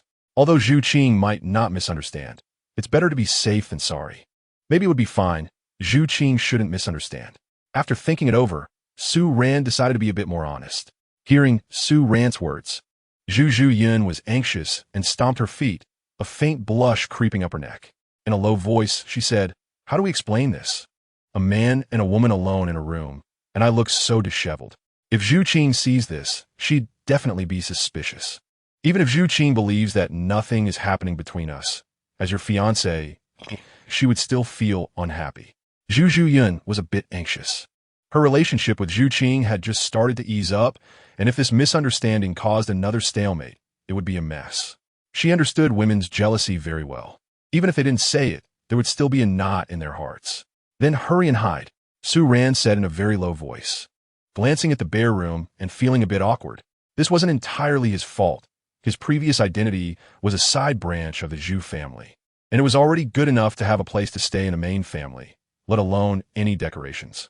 As for becoming a core disciple and being valued later, by the time the Zhu family allocated a residence to him, he had already left Xingluo City to find Xiao Wu. Zhu Zhuqing looked around for a long time, but couldn't find a place to hide. Forget it. Zhu Zhuqing's face flushed and biting her silver teeth. She directly laid down on Su Ran's bed, covering her body with the blanket. To be fair, Su Ran's bed was the kind where one sinks in when lying down. So for a moment, Zhu Zhuqing really didn't notice anything unusual. However, Zhu Zhuqing's curvy figure made the blanket bulge in two noticeable spots. Su Ran was completely dumbfounded. This sister-in-law was pushing him into the fire pit. With such an obvious curve, it would be better to just walk out honestly. If he had known, he wouldn't have flirted with her. Now it was really awkward. But there was no time to mess around now. As Zhu Qing's voice rang out again. Su Ran, what are you doing? You've been quiet for so long. Are you doing something bad? Zhu Qing's voice came from outside. She had heard that single men often do strange things for several minutes to tens of minutes before going to sleep, only after which they can relax and fall asleep. Was Su Ran doing such things? Otherwise, why hadn't he made any noise? Zhu Qing couldn't help but frown, feeling a bit worried. She had only heard about such things, but she knew they were harmful to the body. Although Su Ran was not single now, they still didn't have any substantial relationship. So it wasn't strange that Su Ran might do some weird things at night if he couldn't sleep. Thinking of this, she bit her lower lip, feeling a bit guilty. Was she being too conservative? Although they couldn't have that kind of relationship with Su Ran now, she could still find other ways. At this moment, Su Ran had already opened the door. He had changed into a robe and wet his hair with water, just having taken a shower. Sorry to keep you waiting. Su Ran smiled brightly. Really? Zhu Qing blinked her beautiful eyes, looking at Su Ran suspiciously. As she spoke, she walked into the room. She felt Su Ran was lying to her. Seeing his somewhat unnatural expression made her even more convinced of her guess, and she felt more guilty. Is Su Ran uncomfortable and doesn't know how to tell me? Even if she's being reserved, she's still his fiancé. Why would he harm his own body like this? Really? Su Ran nodded, quickening his pace, walking in front of Zhu Qing to block her view of the bed's rising blanket. Zhu Zhuqing, on the other hand, didn't dare to make a sound. Her face flushed from holding her breath, and her heart couldn't help but feel a bit anxious. Just now, if she had explained to Zhu Qing, it might not have been a big deal, but if Zhu Qing discovered her hiding under Su Ran's blanket, with her dress in disarray and tights torn, there would be no way to explain it. Su Ran felt his heart racing. Originally, there was nothing going on, and he could explain things openly in front of Zhu Qing without any issues. But now, if Zhu Qing noticed something was off, that would be disastrous. He didn't know how Zhu Qing would view him afterward. They had already laid down on the bed. How could he explain that? Although Zhu Zhuqing was also his target for conquest, he couldn't go too far too quickly. It was hard enough to get Zhu Qing to accept Xiao Wu's existence. If she found out he had such thoughts about Zhu Zhuqing, it would surely cause chaos in the harem. Chapter 63. Excitement. Zhu Qing's kiss Su Ran. You aren't hiding in a room doing bad things, are you? Zhu Qing became even more convinced of her thoughts, seeing Su Ran's expression, and her guilt deepened. He already has a fiancé, but is living like those single men outside.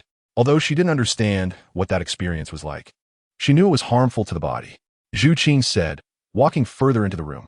Su Ran's eyes glanced toward the bed, where the blanket had a large bulge. This was definitely a problem. Goodness, if Zhu Qing lifted the blanket and saw Zhu Yun lying on his bed, what then? At that time, if he wanted to open a harem with Zhu Qing, who knows how long it would take. At this moment, Zhu Zhuqing was so scared she didn't dare to move, but her heart was racing wildly, causing her chest to heave.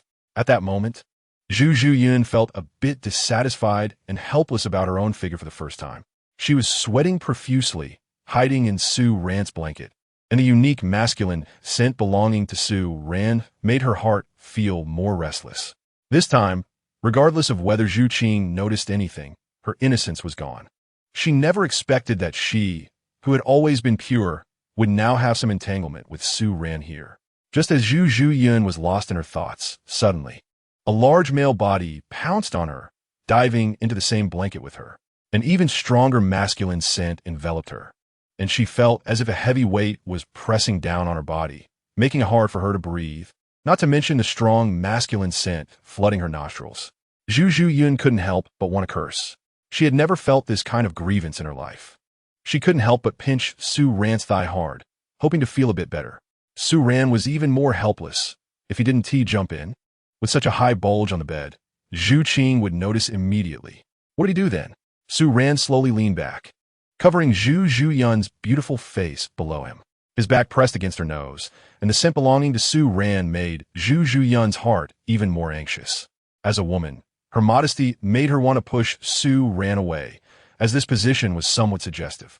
But she knew that if Zhu Zhuqing discovered them sharing a blanket now, no explanation would suffice. Having already slept together, what could they say?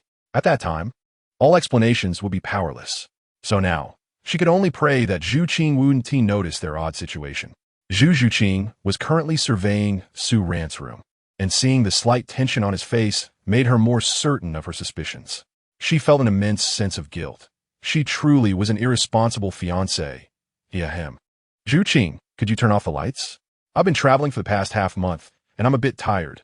My eyes are weary and can't stand the light. Su Ran awkwardly rubbed his nose and turned off the lights, plunging the room into darkness. Surely nothing would be discovered, right? However, amidst the awkwardness, there was an unusual spark in his heart. He could feel the soft warmth beneath him.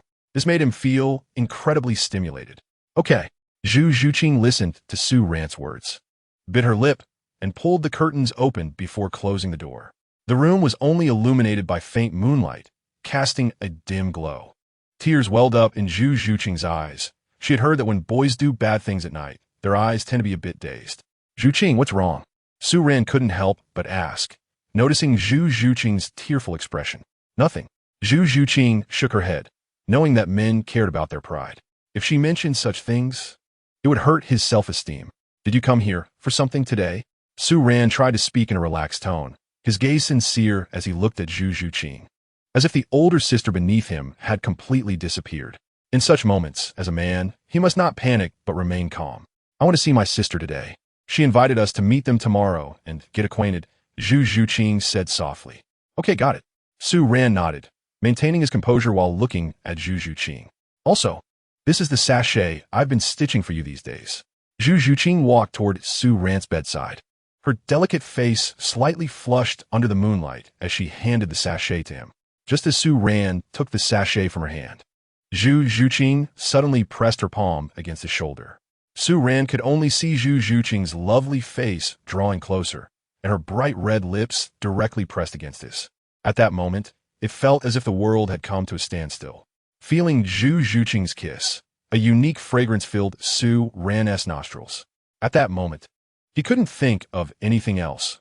One hand wrapped around Zhu Zhuqing's slender waist while the other caressed her silky hair at the back of her head. In that instant, Su Ran had no other thoughts, only the desire to love the woman in his arms dearly in the future. At this moment, Zhu Zhuqing was extremely angry. With Su Ran already on top of her, it was heavy enough, and now Zhu Zhuqing had pounced on her too, making her feel overwhelmed. She felt a deep sense of frustration. She turned her head, glancing over, and saw Zhu Zhuqing passionately kissing Su Ran. This scene made her feel even more intolerable, her body growing weak and limp. Although she had an engagement with Davis, she had never done anything out of line. Now witnessing this scene, her heart was struck with a tremendous impact, an unprecedented thrill making her feel soft and limp lying there. Everyone has a desire for stimulation deep in their hearts. It's buried deep within, only waiting for the right moment to resurface. At this moment, hiding beneath Su Ran, Zhu Zhuqing watched Zhu Zhuqing and Su Ran being intimate, feeling a strange mix of emotions, both fearful and restless. With Zhu Zhuqing's addition, Su Ran's body pressed against her even more forcefully, an overwhelming masculine aura assaulting her senses. This made her clench her teeth, close her eyes, and tightly await Zhu Zhuqing's departure. After a long while, their lips parted, and Zhu Zhuqing looked at Su Ran with clear eyes. Promise me, okay? Don't do anything to hurt yourself anymore, all right? She said softly. thinking about how Su Ran had been harming himself. Even so, he never made any demands of her, which moved her greatly. Su Ran was just that kind of person. Despite being a bit lecherous, his flaws didn't overshadow his charm. Some people are lecherous, but Su Ran, despite his fondness for beauty, still possessed a gentlemanly character. Although Su Ran was shameless, he traveled thousands of miles to Tiando City to spend a fortune of 30 million gold soul coins on a treasure for her.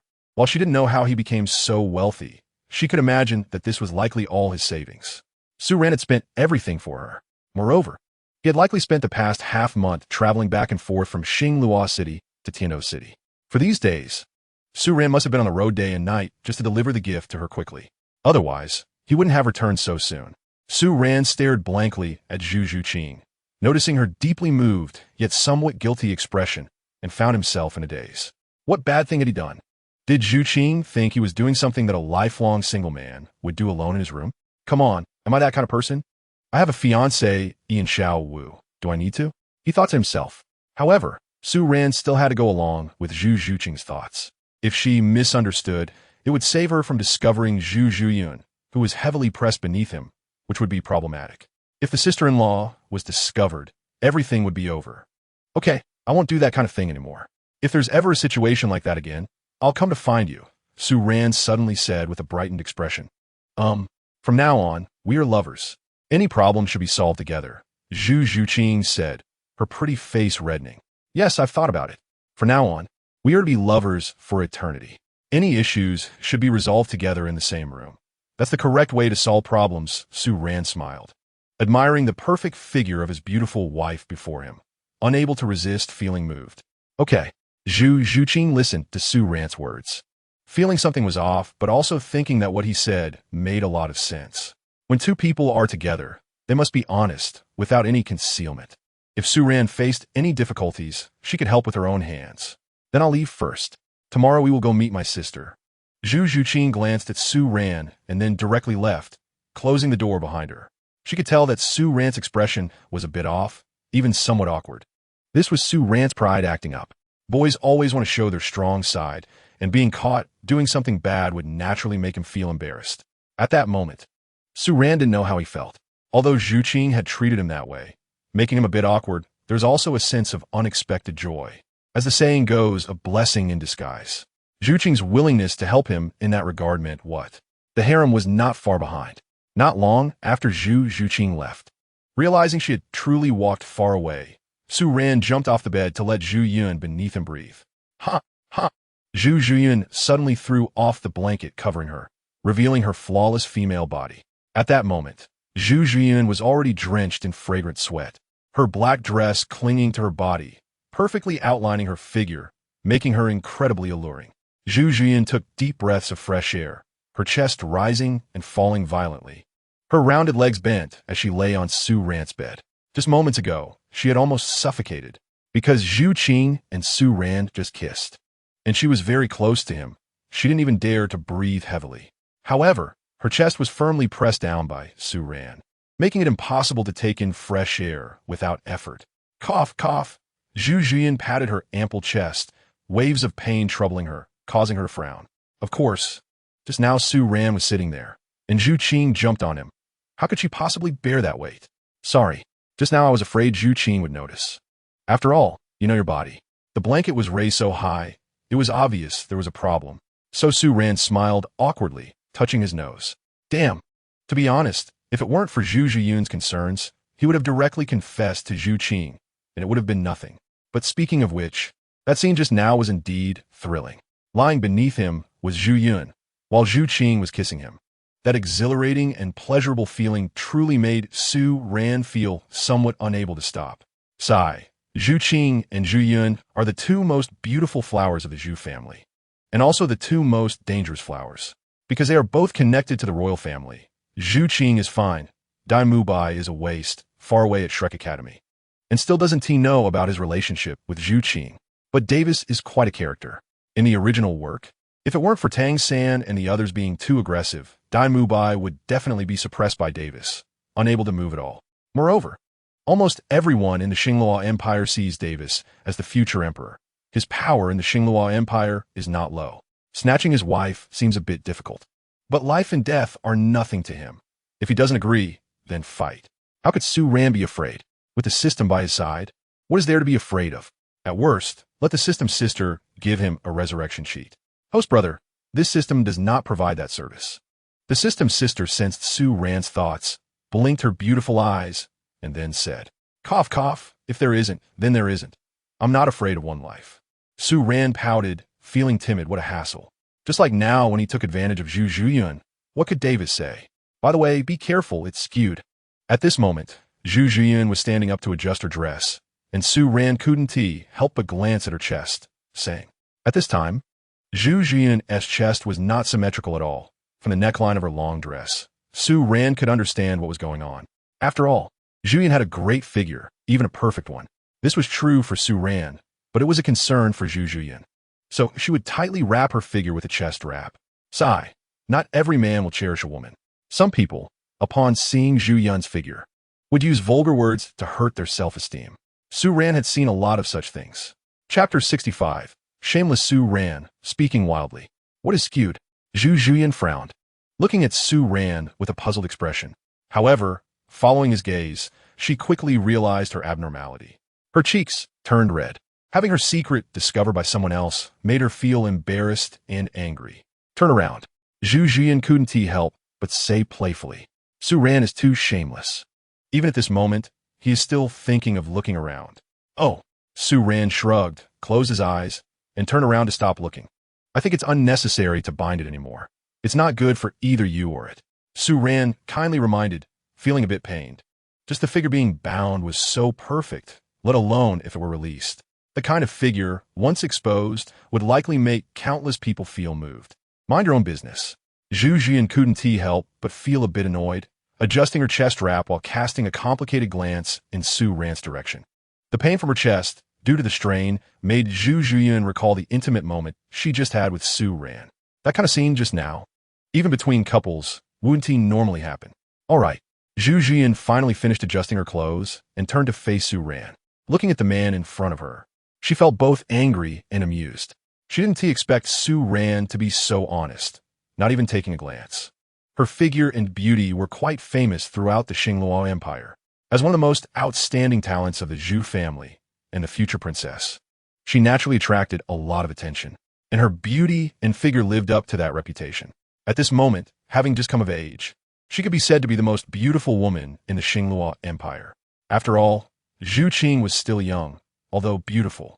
She lacked the charm of a mature woman compared to Zhu Yun.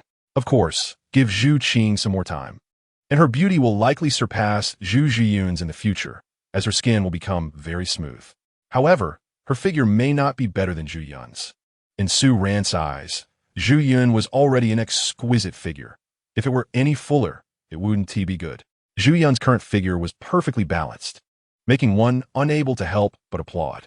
Even Su Ran couldn't understand how Zhu Zhuqing maintained such a figure, being bound all day yet still having such volume. Zhu Zhuqing couldn't help but roll her eyes at Su Ran. Just a moment ago, she praised his good character, and less than a minute later, his true nature was revealed. Being so beautiful is meant to be seen, Su Ran muttered. Is it illegal to look at beautiful women? If you don't look at beautiful women, how can you live healthily and happily? That is how Su Ran was. If he didn't look at girls every day, he wouldn't feel good. Where did you learn such nonsense? Zhu Zhiyun's pretty face turned red, her chest rising and falling. But inside she couldn't help but feel a hint of joy. After all, no girl dislikes being complimented for her beauty. Hearing Su Ran say this, her feelings towards him softened a bit. All right, Sister Zhiyun, today's events are all a misunderstanding. Let us just pretend nothing happened. How about that? A misunderstanding? I've already let you take advantage of me, and you just want to dismiss me with a misunderstanding? Zhu Zhuqing said angrily, her beautiful face turning dark. Su Ran is too shameless. She even had a suspicion in her heart. All of today, Su Ran must have known her identity from the start, and that is why he took the opportunity to take advantage of her. Although she didn't know why she had such thoughts, her sixth sense told her that perhaps that was indeed the case. Then, Sister Zhuqing, what do you think should be done? Of course, you have to take responsibility. Zhu Zhuqing gritted her teeth and said, striding directly to Su Ran's front. How to take responsibility? Is it like this? Su Ran looked at the somewhat disheveled beauty in front of him, unable to resist placing his hand on her slim waist and pulling Zhu Zhuqing into his embrace. To be honest, Zhu Zhuqing's figure, while ample, was proportioned perfectly with the right amount of fullness and slenderness. Her tiny waist was indeed only graspable with one hand. "You're shameless. Don't you know my identity?" Zhu Zhuqing pushed Su Ran's hand away, taking a few steps back unexpectedly. She didn't expect Su Ran to be so bold. Before it could be overlooked, now he dared to openly tease her like this. "Isn't it Sister Zhuqing who wants me to take responsibility? Don't come to me with that. What I mean is, no matter how you look at it, today's events were a loss for me, and in the future, you need to promise me one request. However, I haven't thought of what that request is yet." Zhu Zhuqing looked at Su Ran with her beautiful eyes, wanting to slap his hand away and storm out, but she felt that if she just left like this, it would be a total loss. Her body had already been touched by Su Ran through various coincidences, and he also knew her secret about the chest wrap. No matter how she looked at it, she was the one losing out. Don't worry. This request is certainly something you can do, and it won't be particularly difficult for you," Zhu Zhuqing explained. "All right, I believe Zhuqing won't harm me," Su Ran said, his gaze still examining Zhu Zhuqing's figure. "I'll leave today. See you tomorrow." "Okay, remember my suggestion next time. Binding your chest is not good for your body and will affect its shape," Su Ran reminded as he watched Zhu Zhuqing's back. "Shameless," Zhu Zhuqing scolded playfully, almost tripping. She dared not hesitate any longer and quickly walked towards the door, looking as if she was fleeing in panic. Everything that happened today caused a shift in Zhu Zhuqing's emotions. Although she was Davis's fiancé, it was still the first time she had such intimate contact with a man, and Su Ran's body was pressed tightly against hers. That feeling of stimulation and shame made her feel as if she was still in it, leaving her heart unsettled. She knew that what happened today might be something she would never forget for a long time. At the same time, she could also sense Su Ran's feelings for her, which might not be so simple. Su Ran was too shameless, even more so than the filthy men she had seen outside. Others only dared to sneak a glance at her, but Su Ran actually dared to do those things to her. As Zhu Zhuqing thought about this, her heart raced, and for some reason, she couldn't muster a hint of disgust towards Su Ran's actions. Instead, there was a strange feeling that made his figure keep appearing in her mind. Her beautiful eyes were fixed on her full chest, unable to help but lose herself for a moment. Su Ran's words were still echoing in her ears. In the past, she always felt that her figure was too good, and this fullness even caused her a lot of embarrassment and trouble. Since her body began to develop, she had always tightly bound herself, but Su Ran's words made her waver. Did Su Ran really like that kind of figure? Zhu Zhuqing couldn't help but wonder. Chapter 66. Another lottery. Su Ran's flaws level 33 already. When Su Ran woke up, he found that his cultivation had broken through another level. It was obviously due to holding the girl in his arms, which doubled his training speed. Now I have 1,100 points, right?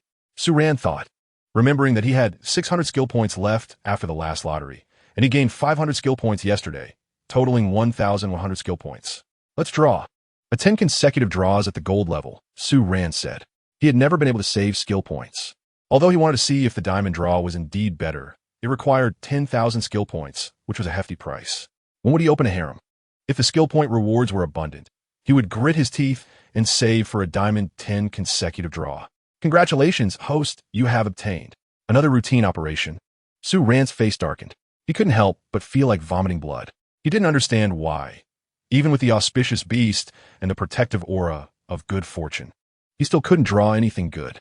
Host brother, your luck has no effect on the system, the system's cute voice said as it sensed Su Ran's thoughts, blinking its big, innocent eyes.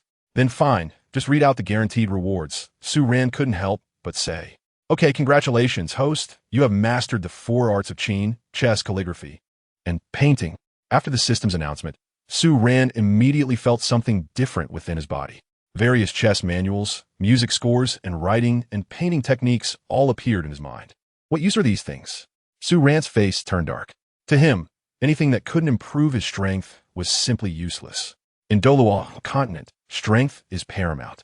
There is no need for arts. Host brother, are you stupid? With maxed out flirting skills, it will be much easier to open a harem in the future. The system explained the importance of flirting skills.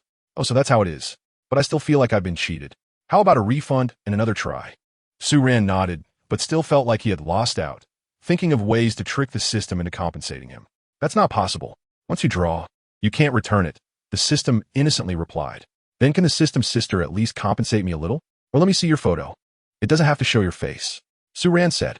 To see her face would cost 10,000 skill points, so he thought he could manage without it. Sure.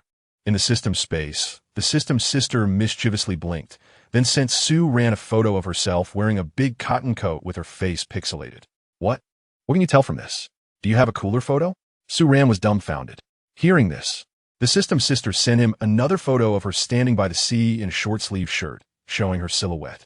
Although her face was not visible, her slender, fair arms hinted that the system's sister had a good figure. He just didn't know if she was a back figure killer. Su Ran felt helpless. He couldn't see anything from a back view. Plus, her legs were blocked by rocks, so he couldn't see them either. By the way, can the system go to the seaside? Su Ran asked, somewhat confused. Although he didn't know the system's status, it should be staying in the system space all the time, right? Of course. But these scenes are all illusions created by the system space. The system space can also create magma, volcanoes, forests, and all kinds of scenes. However, these scenes are different from real places, the system sister said, unable to hide her disappointment. Don't worry. I will definitely gather enough skill points quickly to let you transform as soon as possible, Su Ran promised, sensing the system sister's current mood. Okay, I'll wait for you. The system nodded, her beautiful eyes looking at Su Ran, gradually becoming gentler. After finishing the lottery and chatting with the system's sister for a while, Su Ran went directly to wash up. When Su Ran came out, Zhu Zhuqing was already standing outside the door waiting for him. Today, she was wearing a black knee-length dress, black stockings, and a pair of long high-heel boots. After putting on the heels, Zhu Zhuqing's height was not much different from Su Ran. To be fair, although Su Ran was only 12 years old, he was not weaker than a 15 or 16-year-old youth in terms of physique. Do I look good? Seeing Su Ran's gaze on her, Zhu Zhuqing's cheeks flushed slightly, feeling a bit shy. But when the person she liked was admiring her, she couldn't help but slightly puff out her chest and lift her hips to make her figure appear fuller. Although Zhu Zhuqing was very confident in her beauty and figure, she couldn't help but self-doubt in front of her lover. Moreover, today she was going to meet her sister in Davis. Her sister's figure was better than hers, and she didn't want to be inferior to anyone, not even her sister. So she got up early today, bathed in flower petals, and then started putting on light makeup, picking out a well-fitted outfit. She came early today, seemingly ready to be evaluated by the one she liked. So beautiful, and it smells so good, Su Ran smiled, stepping forward to wrap his arms around Zhu Zhuqing's slim waist, inhaling a scent that was a mix of floral and her body fragrance. Zhu Zhuqing was already used to Su Ran's unruly actions, ever since she learned that Su Ran had a close female friend named Xiao Wu outside, and then saw him doing that kind of thing yesterday. She had lost any resistance to his actions. After returning home yesterday, she suddenly realized one thing. Boys' physiology is different from girls. Due to his strong mental energy, their needs in that regard would be much higher. If she were too reserved, would it be too harsh to make Su Ran hurt himself every night? Su Ran was willing to do so much for her. So can't she contribute anything at all? Moreover, she is Su Ran's fiancé, and they have already made a marriage pact. She will marry no one but Su Ran in the future. Since that is the case, why continue to be coy? If Su Ran hurts himself like this again next time, by the time she truly opens her heart and is ready to be with him, he might not even be able to hold on anymore. Su Ran and Zhu Zhuqing walked hand in hand on the streets of Xinglua City, a handsome man and a beautiful woman, attracting countless admiring glances. Su Ran was naturally unaware of Zhu Zhuqing's thoughts. Otherwise, he wouldn't know whether to feel happy or something else. It was naturally good that Zhu Zhuqing was willing to open her heart to him and would be honest with him in the future. However, he would certainly not want his noble and great gentleman image to be misunderstood by Zhu Zhuqing. What Su Ran didn't know was that this misunderstanding would actually bring him and Zhu Zhuqing closer and make their relationship more intimate. In the past, Su Ran was high above, with unparalleled talent. Everything was too perfect, making Zhu Zhuqing feel like it was an illusory dream that would shatter upon contact. However, this misunderstanding made Zhu Zhuqing realize that Su Ran was not perfect and that he was no different from ordinary people. This would naturally make Zhu Zhuqing feel more at ease and like Su Ran even more. No one is perfect, and gold is not without flaws. A flawless person only makes others feel scared. A person who seems perfect but has some minor flaws is the best. Even these flaws make their image more well-rounded and lovable in the eyes of their lover. Currently, Su Ran's only flaw is his lecherousness. Chapter 67, Davis laughed. Dai Mubai was too tragic. The Xinghua Advanced Soul Master Academy, like the Tiando Royal Academy, has royal power backing it. This prestigious Soul Master Academy is also a well-known noble academy. However, it is more open-minded than the Tiando Royal Academy. Even commoners can enter this academy as long as their talent is good enough. There is no way around it. The Soul Master resources in the Xinghua Empire are far inferior to those in the Tiando Empire. Powerful Soul Masters come from famous Soul Master families, such as the Tang, Ning, and Yu families, along with many other prominent families, all of which are in the Tiando Empire. The Xinghua Empire also has powerful families, like the Dai and Zhu families, and aside from them, there's the hidden family, the Su family.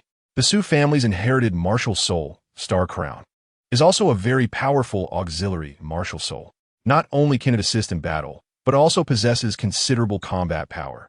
In the original text, after the Spirit Hall launched the battle to unify the continent, the control of the Xinghua Empire was directly taken over by the Su family. Since then, the Su family has dominated the Xinghua Empire for thousands of years, and even during the era of the Peerless Tang sect, the Su family still ruled the Xinghua Empire. At this moment, in a private room outside Xinghua Academy, Davis, Zhu Zhuqing, and Su Zhan, a direct genius from the Su family, were all sitting in the room. Davis and Zhu Zhuqing sat in the upper seats, with some distance between them, indicating that they still maintained a respectful relationship. Su Zhan was seated to the left. Zhuqing, how much do you know about Su Ran? You should have seen him when you returned to the family yesterday, Davis asked Zhu Zhuqing beside him. Today, Zhu Zhuqing looked exceptionally beautiful, wearing a purple long dress, and her figure seemed even more voluptuous than before, making him somewhat envious. That guy Su Ran is just a shameless lecher. Zhu Zhuqing couldn't help but feel a bit angry when she heard Davis mention Su Ran, to the point where she felt a dull pain in her chest. It hurt so much when Su Ran sat there yesterday. Therefore, she didn't bind her chest today. However, as soon as the words left her mouth, Zhu Zhuqing could sense the awkward atmosphere in the room. The air seemed to freeze at that moment. Meanwhile, Davis was left in a daze, pondering Zhu Zhuqing's words, feeling that something was off. Did Su Ran do something to Zhuqing? Upon thinking of this, Davis's face turned green, and his eyes fixed on the beautiful Zhu Zhuqing in front of him. Today, Zhu Zhuqing was stunning, and her figure was even better than before. Could it be that Su Ran had done something to her? Shameless lecher. Su Zhan, sitting next to them, turned pale, cold sweat streaming down his face. Listening to the conversation between the Crown Prince and his fiancé, he felt a jolt of fear. If the Crown Prince had been cuckolded and found out, he would definitely be silenced. He couldn't help but glance at Zhu Zhuqing, such a perfect girl, one of the rare beauties in the Xinghua Empire. Should he do such a thing, right? Were you thinking? Do you think I'm that kind of person? Zhu Zhuqing also realized she had misspoken, but she remained calm, looking at Davis with a cool voice. That shameless bastard Su Ran, as Zhu Qing's fiancé, ran off right after signing the marriage contract and is keeping other women outside. What else would you call him if he isn't a shameless lecher? Not only is he shameless and lecherous, but he is also irresponsible, Zhu Zhuqing said in a delicate voice, having already thought out her retort. Upon hearing this, both Davis and Su Zhan felt relieved. Davis let out a sigh of relief. He had just thought he had been cuckolded, but upon careful thought, how could that be? Zhu Zhuqing was pure and kept her distance, even from her fiancé. He hadn't even had any intimate contact with her. How could Su Ran possibly do that? It was absolutely impossible. Men are all like that. Davis chuckled a few times, gaining some understanding of Su Ran. He couldn't help but find it amusing while also feeling a bit of admiration. Not only was Su Ran talented, but he could also steal his brother's fiancé while flirting with other women behind the scenes. Such means were indeed admirable. If he could recruit someone like Su Ran, he could not only throw Dai Mubai into the abyss, but also have an extra trump card when he ascended to the throne. After all, with Su Ran's talent, it wouldn't be difficult for him to break through to title Doloa in the future. As for Su Ran stealing Dai Mubai's fiancé, what did it have to do with him? It was Dai Mubai who was cuckolded, not him. He would be glad if Dai Mubai was cuckolded. A prince who had been cuckolded would find it impossible to inherit the throne. After all, this concerned the royal family's face. Of course, there was another possibility. If all the excellent princes of the royal family were cuckolded, then they could only pick one from among them. But how could such a situation happen? Davis was not the kind of coward Dai Mubai was. Dai Mubai himself had let go of his fiancée, and ignored her. Who could he blame? The relationship between Zhu Zhuqing and him was deep, and such a possibility could not exist. Does Su Ran have any other remarkable qualities? Davis continued to ask. His strength seems to be stronger than the information we previously received. His strength has likely surpassed the Soul Sect and reached the Soul King level. Zhu Zhuqing recalled and said, "Oh." Davis was somewhat surprised. Yesterday, I wanted to teach him a lesson to vent for Zhu Qing. But he didn't even show his martial soul and directly defeated me, who had released my martial soul, Zhu Zhuqing said. What? Zhuqing, is that true? Davis looked at Zhu Zhuqing in shock. Zhu Zhuqing was already at level 38, and she actually lost to Su Ran, who hadn't released his martial soul. 12 years old, top-tier sword martial soul, soul master cultivation, combat power at the Soul King level, Davis murmured. 12-year-old Su Ran can already rival a Soul King? That's too terrifying. This terrifying talent even made him feel somewhat unreal. This talent is too frightening. No wonder the Duke wants to betroth Miss Zhu Qing to him. The benefits this genius could bring to the family once he matures are unimaginable. On the side, Su Zhan spoke up, a hint of fighting spirit in his gaze. He came with Davis this time just to get to know this genius, Su Ran. At 20 years old, he is currently a level 11 Soul King, while Su Ran is only 12 and can already match him in combat power. Su brother, when Su Ran arrives later, you should spar with him and test the waters. Davis said, okay. Su Zhan nodded, sitting in a chair to calm his mind and adjust his state. Not long after, Su Ran and Zhu Qing walked in arm. The moment Davis saw how close Zhu Qing and Su Ran were, a smile on his face couldn't help but persist. Dai Mubai was truly unfortunate. He escaped to the Heaven Do Empire, unaware that his fiancé had been taken by someone else. Moreover, it seemed that Zhu Qing genuinely had feelings for Su Ran. If it were just a marriage contract, she wouldn't be this intimate with him. One could say Dai Mubai was as green as could be. He was almost eager to let Dai Mubai know this news. If he accidentally found out that his fiancé had become someone else's fiancé, it would probably drive him mad. Chapter 68. Instant defeat of Su Zhan, everyone's astonishment, sister, your highness. Zhuya and brother Dai. Su Ran and Zhu Qing greeted as they entered the room. Su Ran was always friendly, and even though it was his first time meeting Davis, he felt no sense of strangeness. After all, Davis's wife had already been familiar with him. What was there to be unfamiliar with? Su Xian, you finally arrived. We have been waiting for a long time, Davis said, feeling a hint of joy at Su Ran calling him brother Dai. This indicated that Su Ran was willing to get closer to him, and it also suggested that Su Ran would likely become someone by his side in the future. How would he not be happy about this?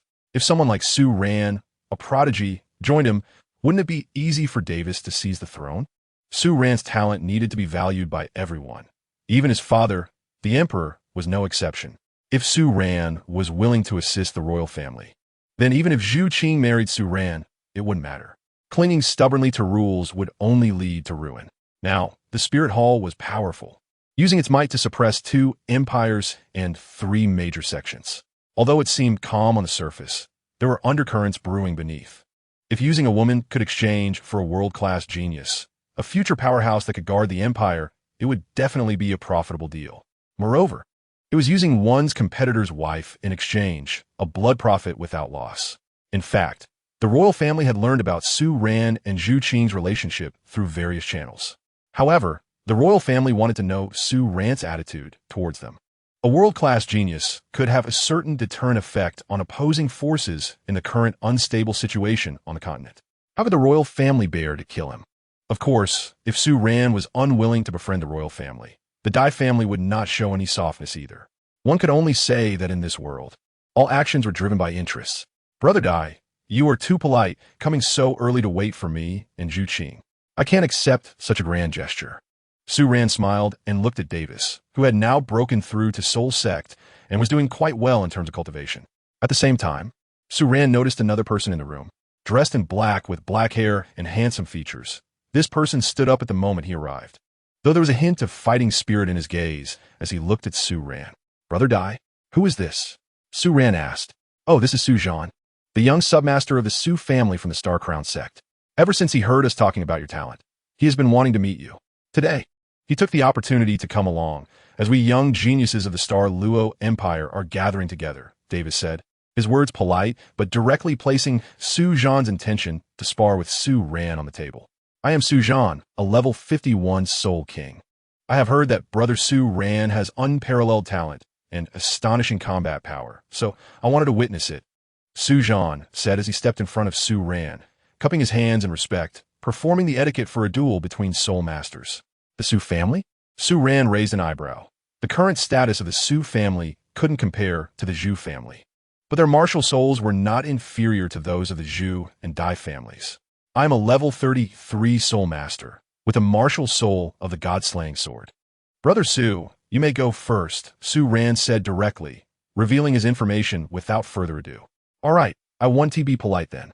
Su Zhan nodded and, without hesitation, released his martial soul, 5 soul rings flashing with 2 yellow, 2 purple, and 1 black. 3rd soul skill, Star Radiance Technique. 5th soul skill, Star Ray.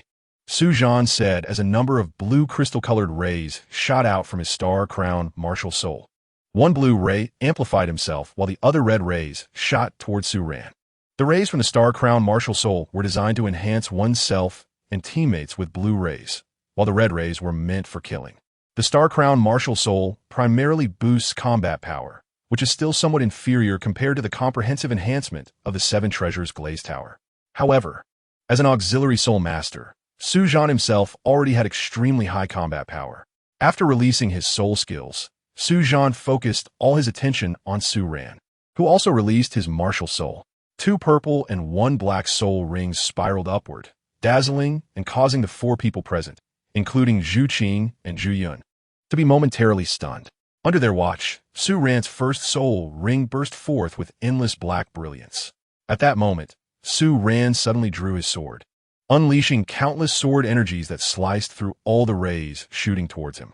Letting you off. Su Ran's voice rang in Su Zhan's ears, announcing the end of the battle. As a combat-oriented auxiliary soul master, you should not make such a mistake. No matter what happens on the battlefield, you must not lose focus. Today is a spar, but on the battlefield, it could be a matter of life and death. Su Zhan's consciousness was brought back by Su Ran's voice, and he was horrified to discover that Su Ran's sword was now pressed against his neck. The sunlight streamed through the window, illuminating the blade of Su Ran's sword and reflecting a chilling light. A wave of chilling fear rose from Su Zhan's heart. When did Su Ran rush over? His speed was incredibly fast, even more terrifying than that of an agile attack-type soul master. He had only been slightly distracted for a moment, and in that brief moment, he was defeated. Meanwhile, Zhu Yun and Davis, who were watching, were left speechless in shock. Su Zhan was also a genius in the Star Luo Academy. His talent slightly stronger than theirs, but such a genius couldn't withstand even a second in front of Su Ran. Su Zhan, level 51 Soul King, defeated in an instant. Moreover, why did Su Ran's soul ring configuration look so high? 2,000-year rings and 1 10,000-year ring. Was this for real? Davis felt a surge of excitement. Su Ran's talent had once again opened his eyes. At the same time, he felt even more thrilled. If such a talent could be under his command, his reputation in the Star Luo Empire would soar to unimaginable heights. To have such a genius follow him, could he not be considered a capable prince? If Su Ran stood by his side, he would not only inherit the throne, but might even elevate the Star Luo Empire to a peak of prosperity. That would be an honor like no other. At that time, he might even have the opportunity to become the most esteemed emperor since the founding of the empire. The moment Davis witnessed Su Ran's talent, he made a silent decision. If Su Ran was willing to befriend him, he would definitely persuade the royal family not to take action against Su Ran. Although Su Ran had strengthened the Zhu family's power, he could not shake the position of the Davis family in the royal hierarchy. The Davis family's status as royalty was due to their dominance in martial soul fusion techniques. The union of the Davis and Zhu families would benefit both, while their division would harm both. A significant conflict was unlikely to arise. However, if they truly executed Su Ran, they would undoubtedly face retaliation from the Zhu family. Davis had already made up his mind, even planning to persuade his father to agree to Su Ran and Zhu Zhuqing being together. After all, Dai Mubai was just a useless person if he got cuckolded. It had nothing to do with Davis. Chapter 69. Zhu Yun must know Su Ran thoroughly at this moment. Davis had all his attention focused on Su Ran. not even noticing the unusual expression in his fiancé, Zhu Zhuqing's beautiful eyes. That expression carried a hint of tenderness. Since ancient times, beautiful women have loved strong men. This has always been an unchanging topic. Due to their unique physiological characteristics, women appear more fragile and lack a sense of security. After all, they are inherently vulnerable. Even the fiercest women have a softer side. The lack of security can only be comforted by the strong. Of course, Zhu Zhuqing was not a materialistic person, but Su Ran was the first to have physical contact with her. One could say that during that night. Su Ran had touched her all over. This not only made her angry, but also stirred up some unusual feelings for Su Ran. Women have always placed great importance on their chastity. Being touched can either provoke anger or evoke affection. Clearly, Su Ran belonged to the latter category. Zhu Zhuqing's feelings for Davis were not deep. Everyone likes freedom, and no one enjoys an arranged marriage. Zhu Zhuqing was no exception. If she were otherwise, she wouldn't have guarded her chastity so fiercely, refusing to let Davis touch her even once. This could also be seen as her habit and nature of being self-respecting. However, in front of someone she truly liked, such habits mean nothing. Rules are set for those one does not like. Zhu Zhuqing masked her feelings well. That fleeting tenderness in her eyes disappeared in an instant, quickly concealed. No one in the room noticed Zhu Zhuqing's unusual demeanor. At this moment, Zhu Zhuqing's heart was also focused on Su Ran, so she naturally did not notice her sister's odd expression. Thank you, Brother Su Ran, for awakening me. From today onwards, I will not make similar mistakes again, Su Zhan said gratefully, looking at Su Ran. Although he had been defeated by Su Ran, he did not feel embarrassed.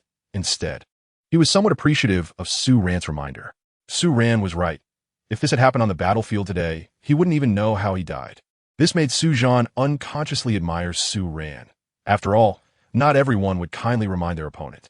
However, Su Zhan realized that Su Ran could easily defeat him now. And in the future, he would likely be far behind Su Ran, who would never regard him as a rival. He could only look up to him until he could no longer see him. This was Su Ran's talent. 2 purple and 1 black. Far surpassing the standard configuration of soul rings in the Doluo continent. Such a genius was unique across the continent. Even the Spirit Hall did not possess such a terrifying talent. Su Zhan did not know how far Su Ran would go in the future. But he had a premonition that when Su Ran grew up, the entire continent would tremble because of him. Perhaps in the future, Su Ran would reach the pinnacle of the continent. Just remember that. Su Ran nodded, and the sound of the sword being sheathed echoed. Hearing this sound, Su Ran couldn't help but enjoy it. Someone once said that swords and blades belong to the romance of men. For Su Ran, it was the same. Every time he drew and sheathed his sword, he felt a deeper understanding of this sentiment. The sword in his hand was far more than just a tool. For a swordsman, the sword is life. This was also a realization Su Ran had gained from the foundational sword technique book given to him by the system. After the battle, Zhu Qing quickly ran to Su Ran's side, tightly hugging his right arm, her face brimming with joy. Her fiancé was a prodigy, just a few months older than her, yet his strength surpassed that of Soul King. He had shattered the strongest soul skill of a Soul King with 1 sword. And with his second sword, he had directly aimed at Su Zhan's vital point, instantly defeating him. The no-frills, crushing combat unfolded like art before her eyes. In her heart, she couldn't help but feel proud of Su Ran.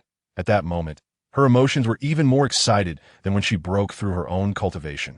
Because he was her fiancé, he was the world's top genius, with an unlimited future ahead. Zhu Zhuqing looked at Su Ran with eyes like spring water.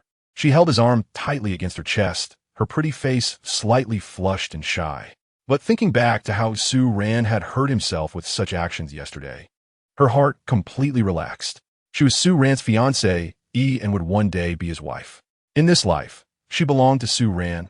In death, she would be his ghost, and it was impossible for her to like anyone else. So, since Su Ran liked her, he could take her. As long as Su Ran was happy, that was enough. No matter when, you are my only one. Su Ran gently ruffled Zhu Zhuqing's long, silky black hair and said softly. This scene was captured in Zhu Zhuqing's eyes, and suddenly Zhu Zhuqing felt a twinge of envy for her sister Zhu Zhuqing. In the future, Zhu Qing would be free. Although Su Ran was shameless and lecherous, he treated Zhu Qing very well. A gift worth 30 million gold soul coins was given just like that. If he weren't lecherous, he would be the type that all women in the world would like. All right. This isn't a place for you two to flirt. Zhu Zhuqing interrupted the two. Su Zhan, seeing this, also prepared to take his leave. He felt it was inappropriate to stay here with the family matters of the Davis and Zhu families. Your Highness, the first prince, Brother Su ran. And Miss Zhu Yun and Miss Zhu Qing, I will take my leave now. Let's chat again when there's a chance, Su Zhan said as he directly retreated towards the door. Only Su Ran, Davis, and the two Zhu sisters remained in the room. Davis pulled Su Ran to sit beside him, while the Zhu sisters sat on the other side. Brother Su, today you truly opened my eyes. You were able to defeat Su Zhan, a sole sovereign, without him having any temper left, Davis praised. Su Zhan is usually very proud. Today he was defeated by you. With your talent, you will likely reach at least level 95 or above in the future. You're too polite, Brother Dai. There are countless strong people in this world. I'm just an ordinary traveler. Su Ran shook his head, appearing nonchalant. Ha! People with your mindset are rare. If Su Ran is nothing, then what does that make my talent? Davis thought to himself. Brother Su, I'm not just here to befriend you today. There's also an important matter I need to ask of you. Right now, I am competing with Dai Mubai for the throne. If you could stand by my side, my chances of winning would increase significantly. So, I would like to ask you to be my right-hand man. If you are willing to work for me, I will also do my best to speak well of you in front of my father. There will be no problem with you and Zhu Qing dating. Davis stared directly at Su Ran, holding a pitch-black token in his hand. If Su Ran accepted this token, it would mean he was willing to befriend him. What he wanted now was Su Ran's attitude. Since the crown prince had said so, Su Ran naturally complied respectfully. Moreover, the crown prince and Zhu Qing had that kind of relationship. They could be considered relatives. By joining forces, they could strengthen their ties and look forward to great prospects in the future. Su Ran said, directly taking the token from Davis's hand. He had this plan in mind from the very beginning.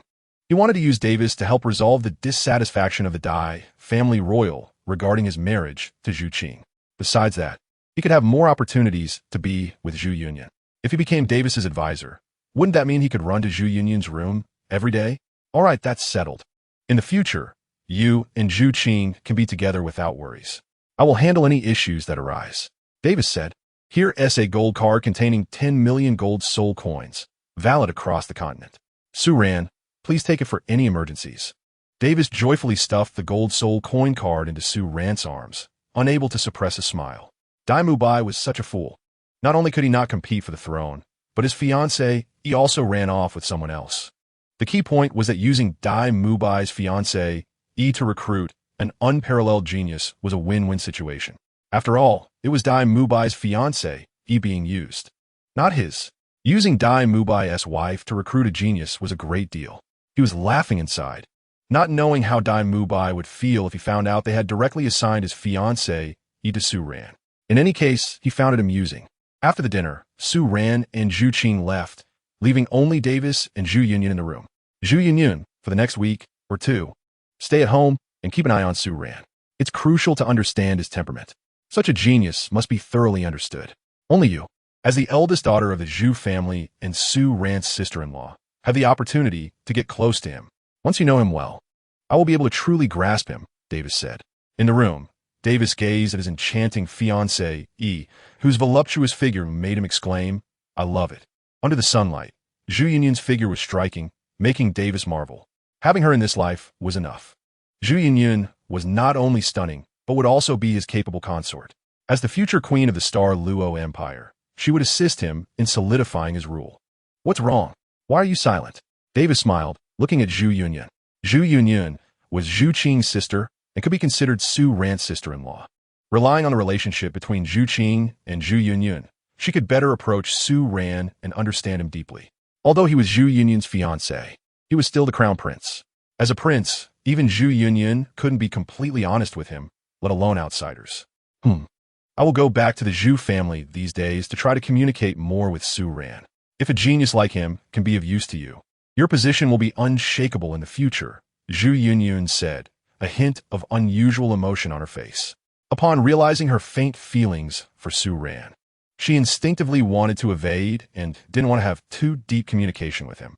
She knew very well how outstanding Su Ran was, and if she got to know him too well, she might fall in love with him. However, Davis wanted her to go back to the Zhu family and communicate more with Su Ran, which left her at a loss for words. She couldn't refuse Davis's request.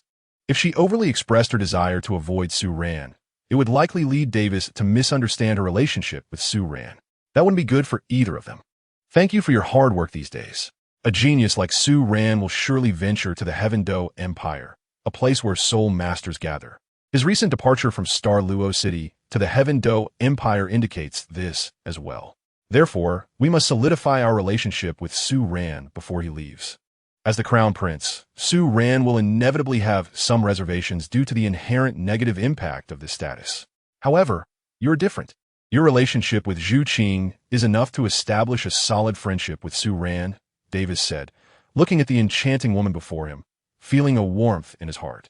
Zhu Yinyan was perfect in every way, but she was too conservative, not even allowing him to touch her. But perhaps that's for the best. If he couldn't touch her, no one else should either. When he became the crown prince, Zhu Yinyan would be his crown princess, and at that time, she would present herself to him completely. Then, he would also be able to savor Zhu Yinyan's beauty. Su Ran and Zhu Zhuqing walked along the streets of the Star Luo Empire, both in high spirits. Holding a gold soul coin card given by Davis, naturally not needing to worry about money, buying whatever they wanted. Su Ran, you're so good. Zhu Zhuqing nestled in Su Ran's arms, wearing the new dress he had just bought for her, feeling an overwhelming sense of happiness. Ever since Su Ran appeared, she no longer had to worry about anything. With Su Ran taking care of everything, she just needed to quietly close her eyes and wait. Su Ran would naturally handle everything. What's wrong? Su Ran gently rubbed Zhu Zhuqing's long hair, smiling after feeling her attachment to him. From now on, Zhu Zhuqing could just lie in his arms. No matter what happened in the future, he would take care of it. If he couldn't do anything and still let his woman suffer, what was the point of being a man? Protecting his wife and children from suffering was a man's duty. But he didn't have children yet, nor a wife. Not having reached that step, yet shouldn't count as having a wife, right? By the way, Su Ran, can you play the piano? You even went to buy these things. Zhu Zhuqing blinked her beautiful eyes and looked at Su Ran. The arts and music were things that only those without cultivation talent would dabble in. With Su Ran's strong talent, he should have no time to play with these, right? Could it be that he was also accomplished in this area? Zhu Zhuqing looked at Su Ran with anticipation. No woman dislikes her man being perfect, and Zhu Zhuqing was no exception. Of course I can. Wait a moment. I'll play for you, Su Ran said, holding his enchanting companion as they walked towards the Zhu family. As soon as Su Ran and Zhu Zhuqing arrived home, they were received by the butler and taken to a large, elegant courtyard. The courtyard was beautiful, with clear waters and fragrant flowers, and had 3 or 4 guest rooms. Su Ran and Zhu Zhuqing walked to a pavilion in the courtyard. Su Ran placed the harp he had bought on the stone table, and as his fingers gently plucked the strings, clear and slightly melancholic notes emanated from it. Zhu Zhuqing was mesmerized, gazing at Su Ran with admiration. The harp was inherently elegant, and with Su Ran's skills in music, chess, calligraphy, and painting, his graceful posture while playing revealed a kind of elegance he usually didn't display. Su Ran was already handsome and charming, and at this moment, he seemed like a celestial being descended to earth. After a short prelude, Su Ran slowly opened his mouth, revealing the lyrics. The bustling sounds fade into the empty realm, breaking the hearts of the world. Dreams turn cold, and the debts of love accumulate throughout a lifetime. The rain falls in the old hometown, where the grass and trees are deep. I hear that you still guard the lonely city. The sound of a shepherd's flute in the outskirts falls upon that wild village. Destiny takes root, and that is us. Su Ran thought for a moment, and only this ancient style song that was a hit in a past life, played on the guqin, might be somewhat fitting. The piece describes the love between a man and a woman. This song is just right for the occasion. Zhu Zhuqing quietly feels Su Ran's.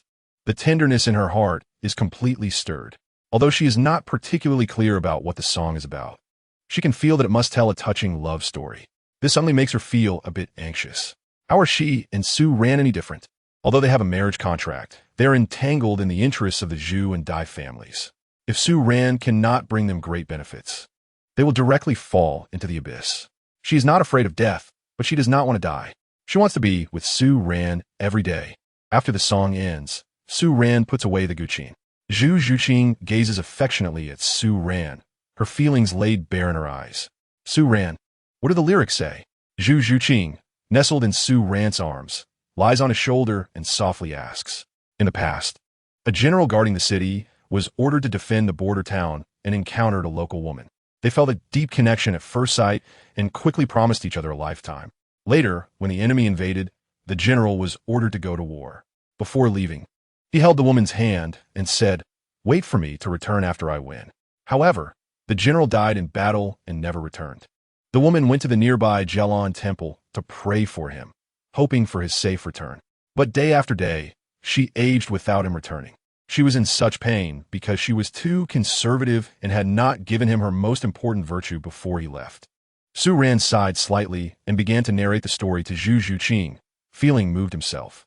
Zhu Zhuqing listened quietly to Su Ran's story, unable to recover for a long time. The conservative woman in the story seemed no different from her. Su Ran. Zhu Zhuqing wrapped her arms around Su Ran's neck, her beautiful eyes turning into a pool of spring water, gazing directly into Su Ran's eyes. Take me. I am yours, and will always be yours. Zhu Zhuqing's face flushed slightly as she spoke these tender yet firm words. Okay. Su Ran pulled Zhu Zhuqing up, and she clung to him like an octopus. Su Ran carried Zhu Zhuqing towards the room ahead. The sky was just darkening, still holding the last trace of the sun's afterglow. Everything was visible yet unclear. That kind of haziness was the most alluring. Chapter 71. Shameless. Su Ran. Not long after Su Ran and Zhu Zhuqing left, Zhu Zhuqing stood outside Su Ran's courtyard, leaning against the wall, her full figure lost in thought, unable to calm her heart. What kind of person is Su Ran? His talent is unparalleled, and he is so strong in other aspects as well. Just in terms of his Guqin skills, he could absolutely surpass anyone in the Xinglua Empire. Even the famous court musicians' pieces are far less than a fraction of Su Ran's. In that sorrowful and long-lasting tune, she fell into obsession once again. Su Ran, what kind of person are you? Zhu Zhuqing murmured, unable to control herself. Emotions are the softest and most uncontrollable things in a person. Even though reason tells her not to have the slightest feelings for Su Ran, her emotions cannot help but be stirred by him time and again. Her heart raced as she recalled the night she spent with Su Ran and Zhu Qing in the same room. That awkward, thrilling, and fearful scene causing a blush to rise on her cheeks. Even if she didn't want to admit it, she understood that she had developed feelings for Su Ran. And this feeling seemed to be opposing her. The more she wanted to calm down and tell herself to distance herself from Su Ran, the more restless her heart became. Su Ran's figure seemed to be firmly imprinted in her mind, making her unable to stop thinking about him. The fleeting moments of the spring night are worth 1,000 gold pieces. Su Ran cherished the time of that night immensely, unwilling to miss a single second. However, even if Su Ran is a master of time management, he could not withstand the rapid passage of time. When Su Ran woke up, Zhu Zhuqing was still lying in his arms with her eyes closed, breathing steadily. Su Ran, you're awake. Zhu Zhuqing, tickled by Su Ran's fingers, opened her hazy eyes and was met with his bare gaze, causing her cheeks to flush instantly. She averted her eyes, not daring to look directly at Su Ran. She tried to pull the blanket closer to cover her body, feeling a bit shy. After all, it was very late last night, and she naturally felt bolder. But now that it was bright and everything was clear, she could not act as freely as she did the night before. My Zhu Qing is already a grown girl, and still so shy. Su Ran found it amusing as he twirled Zhu Zhuqing's silky long hair with his fingers and teased her. It's not your fault. Otherwise, I would have given myself to you. Zhu Zhuqing curled up in the blanket like a little cat, her beautiful eyes blinking with a hint of grievance. She always felt that she had been tricked by Su Ran, leading her to be so devoted to him, even giving him her most important virtue. Get up and wash up, and by the way, find my clothes for me. Zhu Zhuqing pouted, now too shy to get up. She would only dare to get up after Su Ran left. All right, I know. I'll go prepare hot water for you in the bathtub. Is that okay? Su Ran smiled and got up to dress, his tall and strong physique revealed, causing Zhu Zhuqing to instantly cover her eyes with her hands. Really, you saw me yesterday, and we were already honest with each other. So what are you afraid of? Su Ran muttered as he finished dressing and walked out of the room. He knew Zhu Zhuqing was shy, and if he stayed in the room, she would never have the courage to get dressed. As Su Ran left, the room fell silent again. Zhu Zhuqing's heart finally calmed down. Su Ran was too shameless last night, showing no regard for her feelings. Zhu Zhuqing pouted, looking around the quiet room, feeling a bit wronged. Was Su Ran made of wood? He just walked away without helping her. Just as Zhu Zhuqing's complaints rose in her heart, Su Ran opened the door again. Chapter 72. 3,000 skill points. Su Ran's tenderness. Ah! Zhu Zhuqing screamed, trembling slightly as Su Ran appeared. At that moment, she had just put on half of a black stocking on her legs, her whole body smooth and without any cover. Su Ran, why are you back? Zhu Zhuqing's cheeks flushed, covering part of her body with the blanket, feeling a bit better. But the redness on her face did not diminish at all. Although she had already given herself to Su Ran last night, it was now daylight, and she felt too shy to withstand Su Ran's gaze. If I don't come, will you get up today? Su Ran said helplessly, feeling a bit heartbroken. After all, yesterday was his first successful escape from that identity since arriving in this continent, and with Zhuqing's top-notch figure and looks, he couldn't help himself. After all, facing such a delicate wife, restraint was a great torment. Oh, Zhu Zhuqing looked at Su Ran with a sense of grievance, as it was Su Ran who had put her in this situation. I'll carry you to the bath first. The water is ready, and I've tested the temperature, Su Ran said, wrapping a silk quilt around Zhu Zhuqing's delicate body to cover her ample fair skin, before picking her up in a princess carry and heading toward the bathroom. Lying in Su Ran's arms, Zhu Zhuqing's heartbeat gradually returned to normal as she looked at Su Ran's chiseled face, feeling a deep sweetness in her heart. Although Su Ran had been fierce and aggressive at that moment, like a hungry wolf, he was usually gentle and considerate, able to take care of girls' feelings. Call me when you're done. You should have clothes in your storage soul guide, right? Su Ran asked, looking at Zhu Zhuqing, who was submerged in the bathtub with only her shoulders covered. I have some. I can handle it myself, Zhu Zhuqing replied, lowering her head and speaking softly. She didn't dare let Su Ran help her put on clothes. That would be worse than death, especially with stockings. How could she ask Su Ran for help with that? She would be too embarrassed. All right then, I'll wait outside. Call me if you need anything, Su Ran nodded. In the bathtub, he added some herbs to help recover stamina, thinking that after soaking for a while, Zhu Zhuqing should recover some energy to at least manage basic movements. The host brother is too shameless. It's their first time. And you're so ruthless, not knowing to cherish the delicate flower, the system girl scolded, looking at Su Ran disapprovingly. I want to, but I just can't control myself. Su Ran shrugged, feeling somewhat helpless. Was this something he could control? With her in his arms, who could hold back? Even a saint would be tempted to touch a few times in that situation. Not to mention him. All right, let's get to the point. Now I have a harem, right? What about the skill point rewards? Su Ran asked directly, feeling a bit excited. The host has successfully acquired one member of the harem, rewarding 3,000 skill points. The host currently has a total of 3,100 skill points, the system girl replied. Wow, does that mean I might have 3 10,000-year soul rings? Su Ran exclaimed excitedly. He had worked hard on a task without earning this many skill points before. Just opening a harem had given him 3,000. This made Su Ran even more convinced that he must firmly establish a harem to reach the peak of his life and become an invincible powerhouse. How can I become stronger without a harem? How can I be in a good mood without a harem? Does the host want to use skill points on soul rings? No, I'll hold on to them for now. Su Ran shook his head, directly rejecting the suggestion.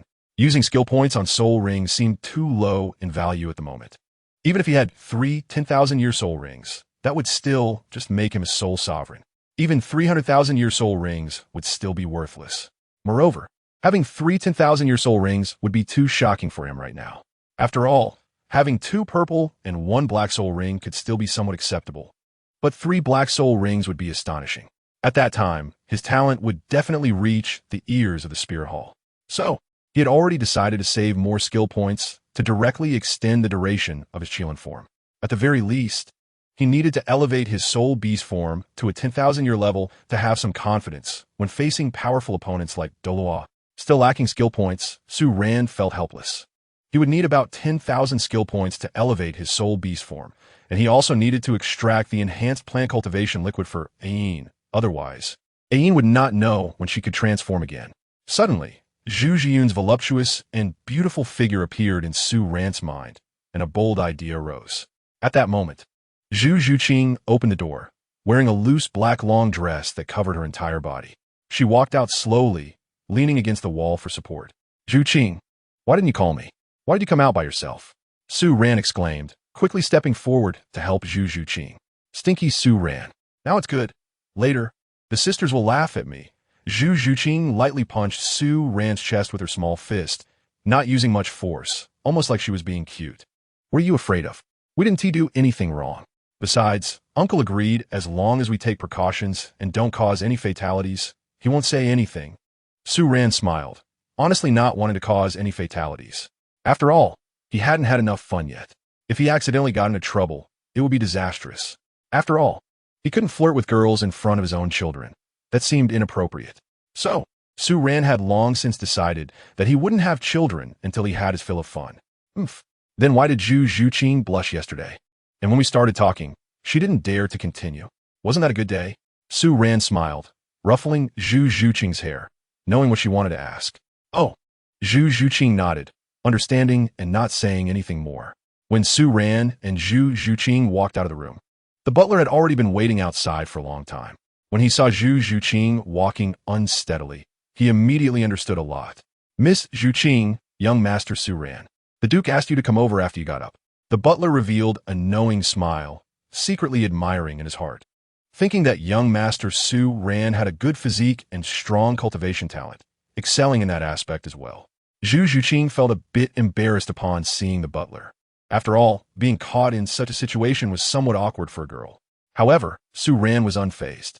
Got it, Zhuqing, and I'll be there shortly. After receiving Su Ran's reply, the butler immediately went to inspect other areas. Su Ran felt that helping Zhuqing walk was slow, and seeing her occasional pain, he directly picked her up and carried her towards the Zhu family hall.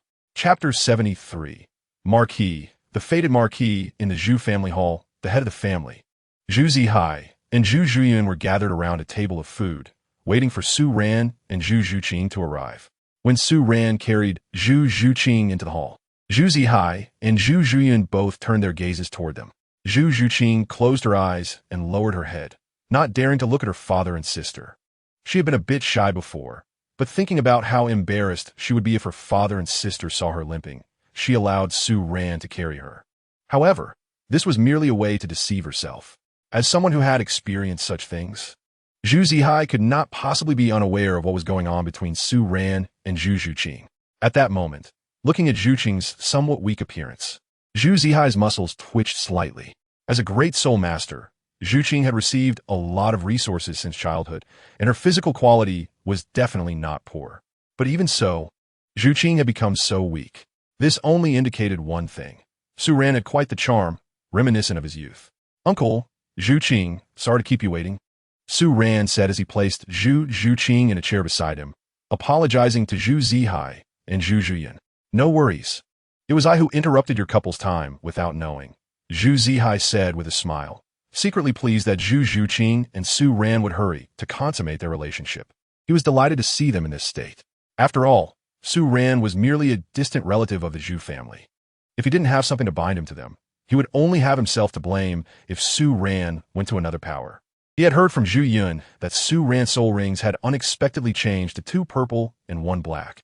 Previously, his soul rings were only 2 yellow and 1 purple. He was filled with doubts about how this change had occurred, but he wouldn't ask. Su Ran's talent was strong, and he naturally wouldn't interfere with Su Ran's training, as that might provoke Su Ran's resentment.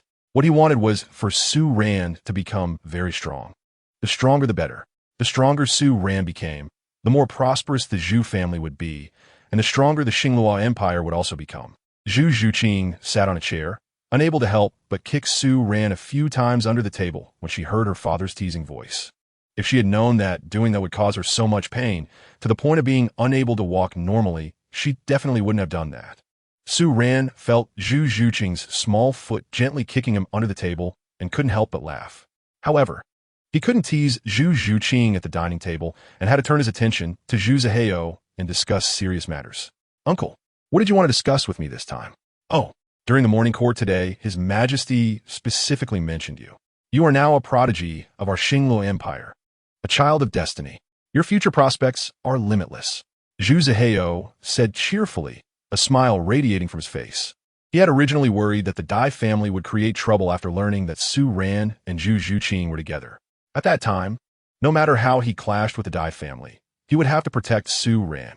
But he didn't expect Su Ran to be so clever himself. The enemy of my enemy is my friend. Su Ran turned to Davis, using him to navigate the royal family, and this strategy was indeed brilliant. Davis, the first prince and future emperor, was someone whose opinions even His Majesty needed to heed. Moreover, Su Ran was willing to support Davis, which was something the royal family had to consider in terms of its pros and cons. If nothing unexpected happened, Su Ran might even achieve a status that surpassed that of the youngest titled Duluo in history, the Hao Yanduo, who had shaken the continent. Such a genius would have immense importance for the currently resource-scarce Xingluo Empire. This was something the royal family had to contemplate. So after some analysis, the royal family simply couldn't take action against Su Ran. The benefits he brought were too high, and, in comparison, the negative impact of Su Ran and Zhu Zhuqing being together was negligible.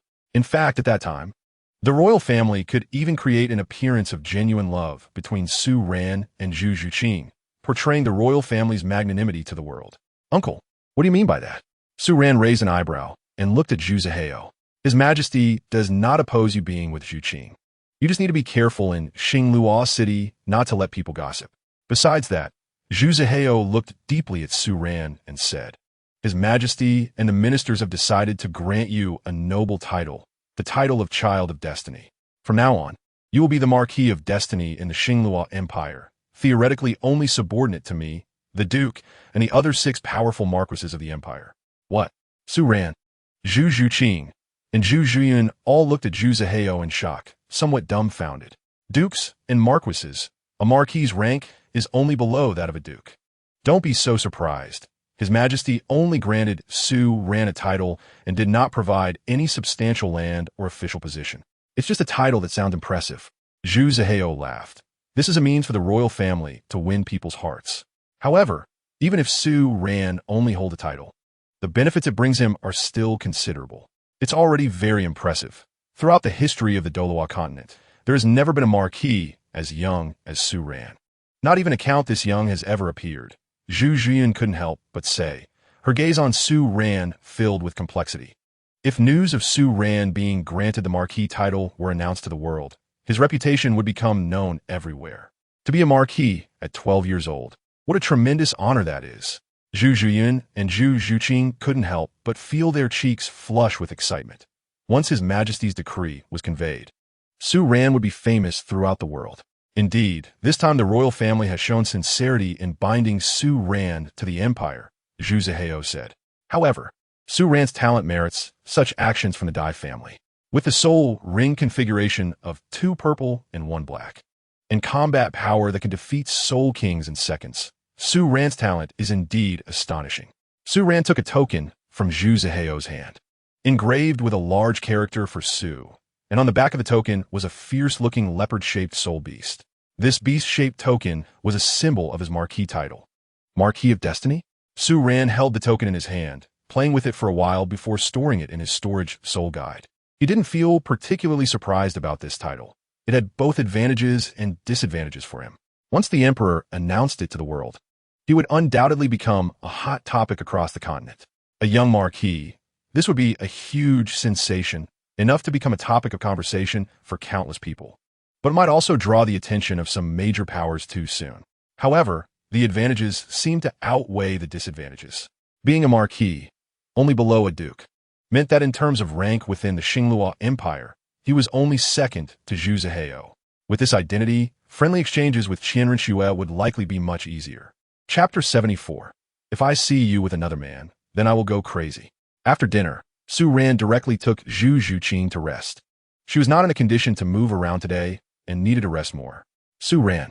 Just as Su Ran returned from Zhu Zhuqing, he saw Zhu Zhuyin in his courtyard. Congratulations, the youngest marquis in the history of the Xingluo Empire. Zhu Zhuyin, dressed in a black gown, with her voluptuous figure, walked towards Su Ran and said softly. There was something peculiar in her beautiful eyes. A young marquis was indeed an extraordinary honor. Don't joke, Sister Jian. It's just a hollow title, nothing substantial. Besides, I have never been very interested in these things, Su Ran smiled and said. Such a title can be created as much as the royal family wants. However, when the quantity increases, its value decreases significantly. Even if it's just a hollow title, it's still impressive. Moreover, if you're not interested in such a high title, then what are you interested in? Zhu Zhuyin shot Su Ran a look of annoyance. Her charming demeanor fully on display. Being granted the title of marquis is an honor that would make anyone ecstatic, Yet Su Ran seemed unfazed. Even she herself didn't realize that her attitude towards Su Ran was much better than that towards Davis. At least, she had always treated Davis with respect, but she had never been this close to Su Ran. In the Xinghua Empire, the only ones I hold in high regard are Zhu Zhuqing and... Su Ran paused, halfway through his sentence, which piqued Zhu Zhiyun's curiosity. What else is there? Zhu Zhiyun's heart raced as she looked at Su Ran, whose gaze was fixed on her. Feeling a bit flustered, what did Su Ran want to do by looking at her like that? Could it be that the other person was her? Zhu Zhiyun's cheeks flushed, feeling a bit flustered upon sensing Su Ran's shameless and domineering gaze. Her curiosity was piqued by Su Ran, and seeing that he wouldn't speak further made her feel a bit anxious. But at the same time, she didn't want Su Ran to say it out loud. If it really was her, how would she interact with Su Ran in the future? She was Zhu Qing's sister, although they were not born of the same mother. Their relationship was very close. What would happen if Zhu Qing knew that Su Ran liked her?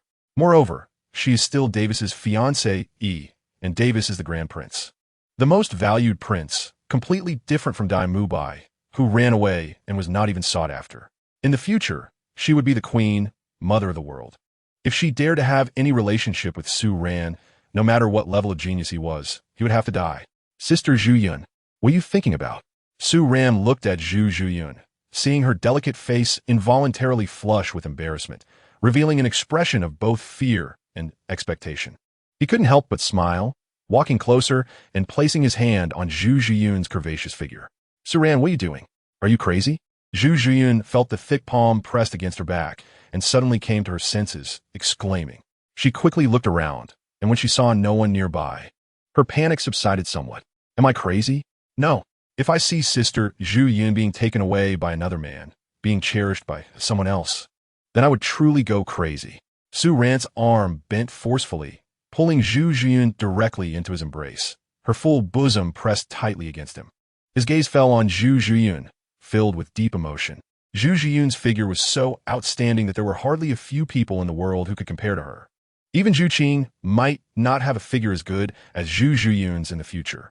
After all, such things are 70% based on genetics and 30% on fate. Zhu Zhiyun was favored by heaven, granted a voluptuous figure, yet still maintaining a delicate waist and long, rounded legs, making her physique even more perfect. It would be hard to find another woman in the world with such a figure. Su Ran, what are you doing? Don't you know our identities? Zhu Zhiyun's gaze began to evade. At this moment, her heart held a hint of sweetness, but more was the panic and fear brought by her rationality. Her identity was different from Zhu Qing's. She could never have the freedom that Zhu Qing had. Identity? So what? I don't care. Su Ran embraced Zhu Zhiyun's waist, and the two fell back onto the rattan chair, Su Ran heavily kissing Zhu Zhiyun's lips. Zhu Zhiyun kissed on the rattan chair, pounded her delicate fists against Su Ran's chest, wanting to push him away but found she couldn't. Slowly, Zhu Zhiyun's strength faded, and she simply gave up resisting, allowing Su Ran to kiss her. In her heart, the chain seemed to start loosening at that moment. Even if she was Davis's fiancée, and the future queen of the Xinghua Empire, so what? She didn't like Davis, she didn't like an arranged marriage, and she didn't want to be bound to the palace for the rest of her life, unable to escape. Such a life, even if it could last long, would only be a tragedy. Not getting what she truly desired. What was the point of living long? What she liked was Su Ran, a young genius like Su Ran, a remarkable man who could achieve greatness at a young age. Only Su Ran could give her what she wanted. After a long time, their lips parted, and their gazes coincidentally met. Zhu Zhiyun instantly turned her head away in panic. Sister Zhu Yun, I like you, I want you. Su Ran supported himself on the rattan chair, looking at the stunning woman in a black dress below him, unable to resist saying, Zhu Zhiyun was shaken by Su Ran's domineering tone and actions, her heart fluttering. Looking at Su Ran's serious and determined face, her heart flushed, and in that moment, she lost her mind and unconsciously responded with a soft Then from now on, Sister Zhu Yun will be my woman. After hearing Zhu Zhiyun's almost inaudible response, Su Ran directly sat on the rattan chair, holding Zhu Zhiyun in his arms, feeling the soft touch of the woman. With a delicate and boneless figure exuding a fragrant aroma, Su Ran felt deeply moved.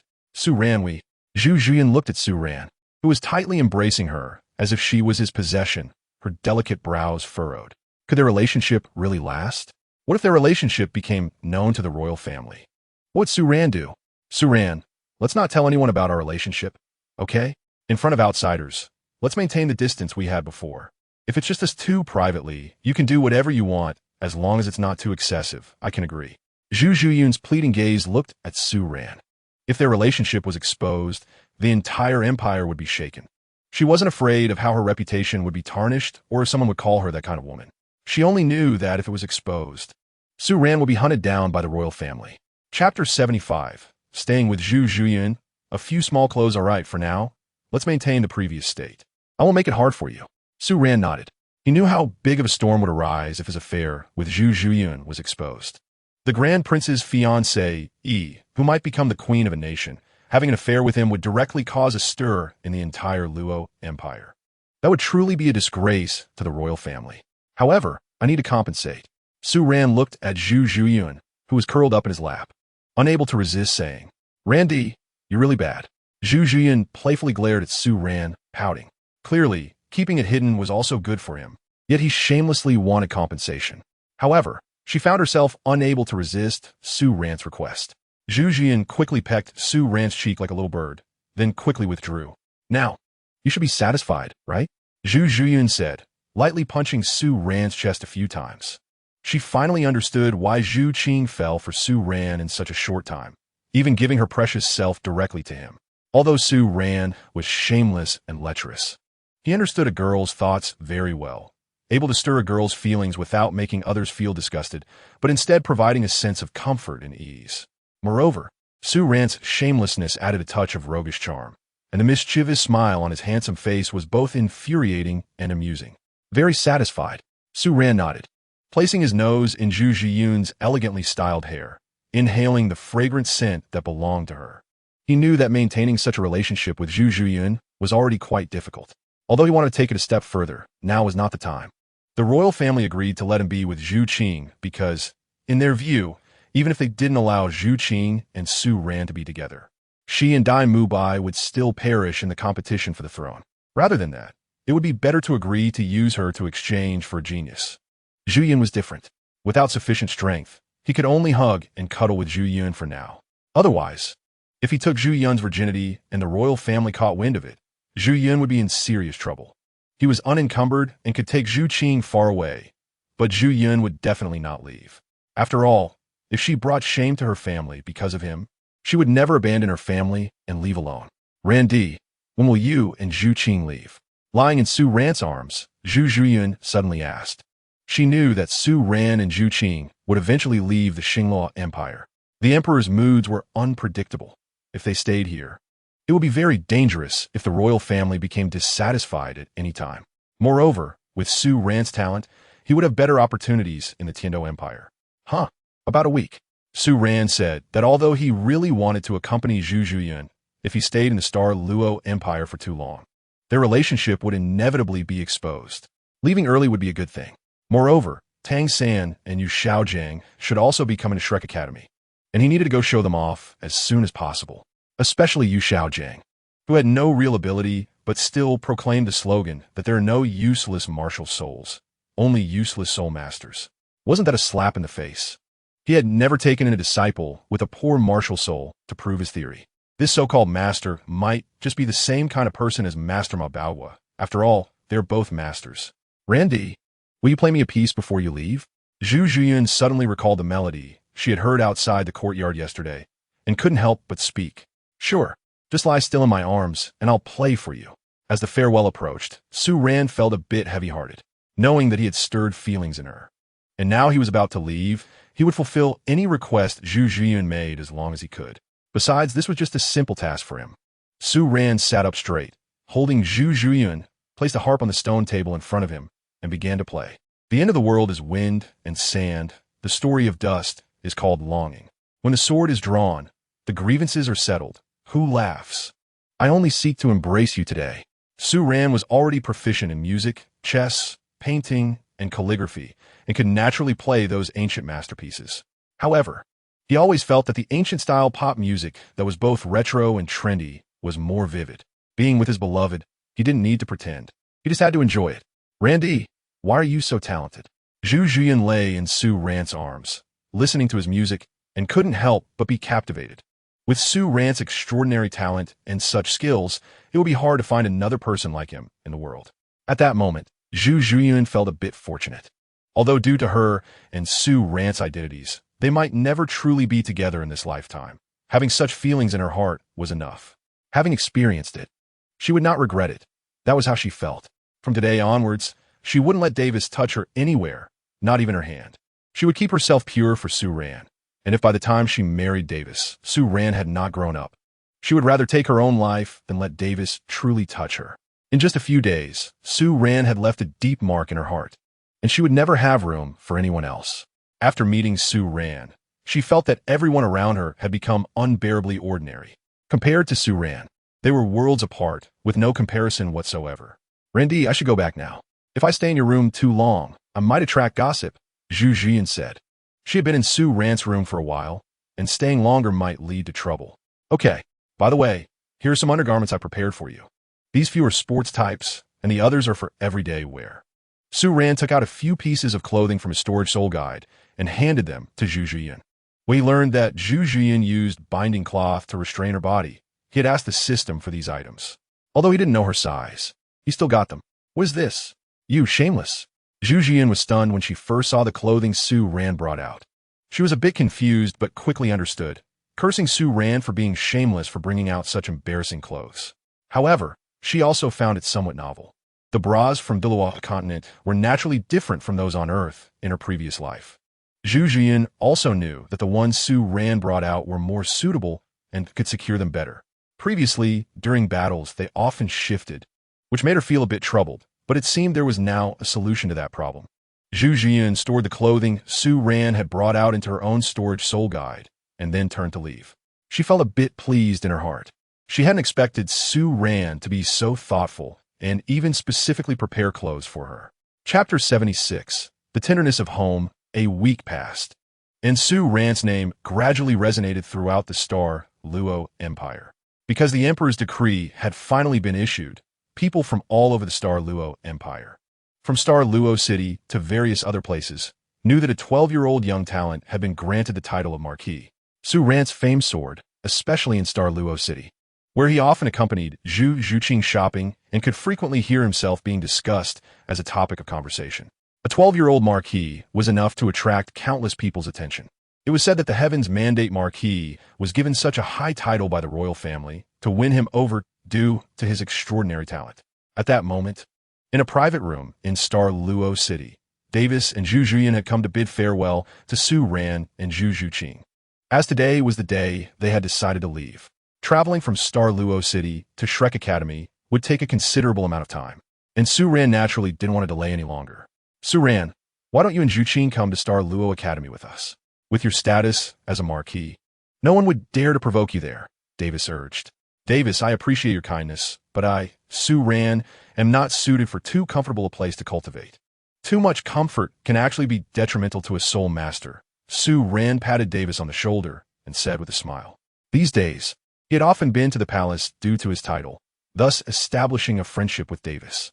After all, with Zhu Zhuqing as Davis's fiancé, she often had to visit the palace, even if she didn't want to. Su Ran had taken advantage of these opportunities to secretly meet with Zhu Zhuqing. In dangerous places, that's where it's safest. Davis never expected that he would be in his own home when Su Ran and Zhu Zhuqing were together. However, Su Ran and Zhu Zhuqing had only crossed the boundary of kissing. They had not done anything else. Because there were definitely professional doctors and healing soul masters in the palace. If they dared to indulge in forbidden fruit, it was very likely they would discover that Zhu Zhuqing's purity was no longer intact. That would put Zhu Zhuqing in danger, which was something he didn't want to see. So no matter how much he couldn't help himself, he wouldn't take that risk. Su Ran, take care of yourself and remember to come home often. Our family will miss you, Zhu Zhuqing said, her expression complex. At that moment, she couldn't help but envy Zhuqing, who could live a free life with Su Ran. Yeah, Sister Zhuqing, don't worry. We're not leaving for good. Even if Zhuqing and I go to the Heaven Do Academy, we will have holidays every 6 months. At that time, we will come back to the Zhu family. By the way, Sister Zhuqing, remember that no matter what happens in the future, I will always support you from behind. And Davis, I will fully support you in everything. The younger generation of the Star Luo Empire will surely make it flourish even more, Su Ran said. Well said. Su Ran is a prodigy of our Star Luo Empire. With your assistance, I won't have to worry about anything in the future. Davis happily patted Su Ran's shoulder, unable to contain his excitement. Well said, truly well said. He had gone to great lengths to speak well in front of the royal family, and even granted Su Ran the title of Marquis to win him over. Now, it seemed all of it was worth it, because when Su Ran spoke those words, Davis saw sincerity and passion in his eyes. With his current keen ability to read people, Davis was sure that Su Ran was someone who would follow through on his words.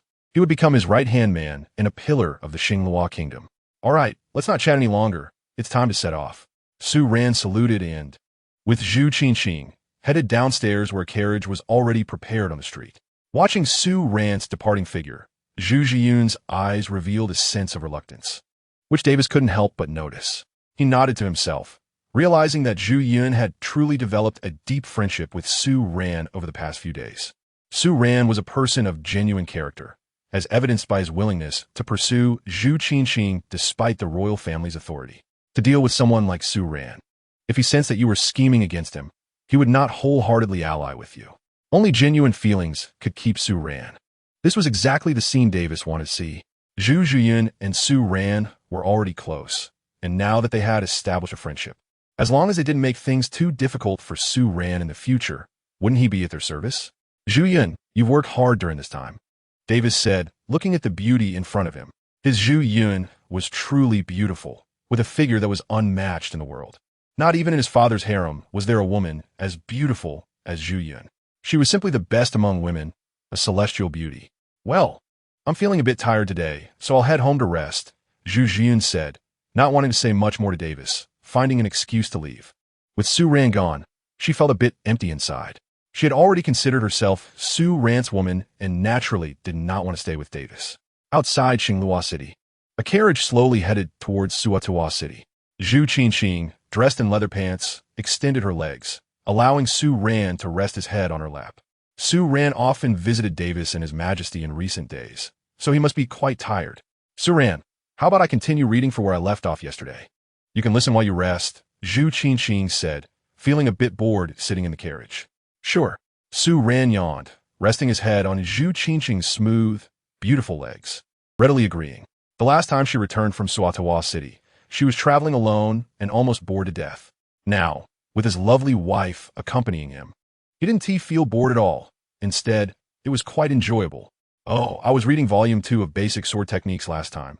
Let me start from the beginning, Zhu Zhuqing said, taking out an ancient text, which was the basic sword techniques explained that Su Ran had obtained earlier. Volume 2, Chapter 1, The Piercing Sword Technique. Zhu Zhuqing read word by word, and the originally dull words sounded quite delightful coming from her melodious voice.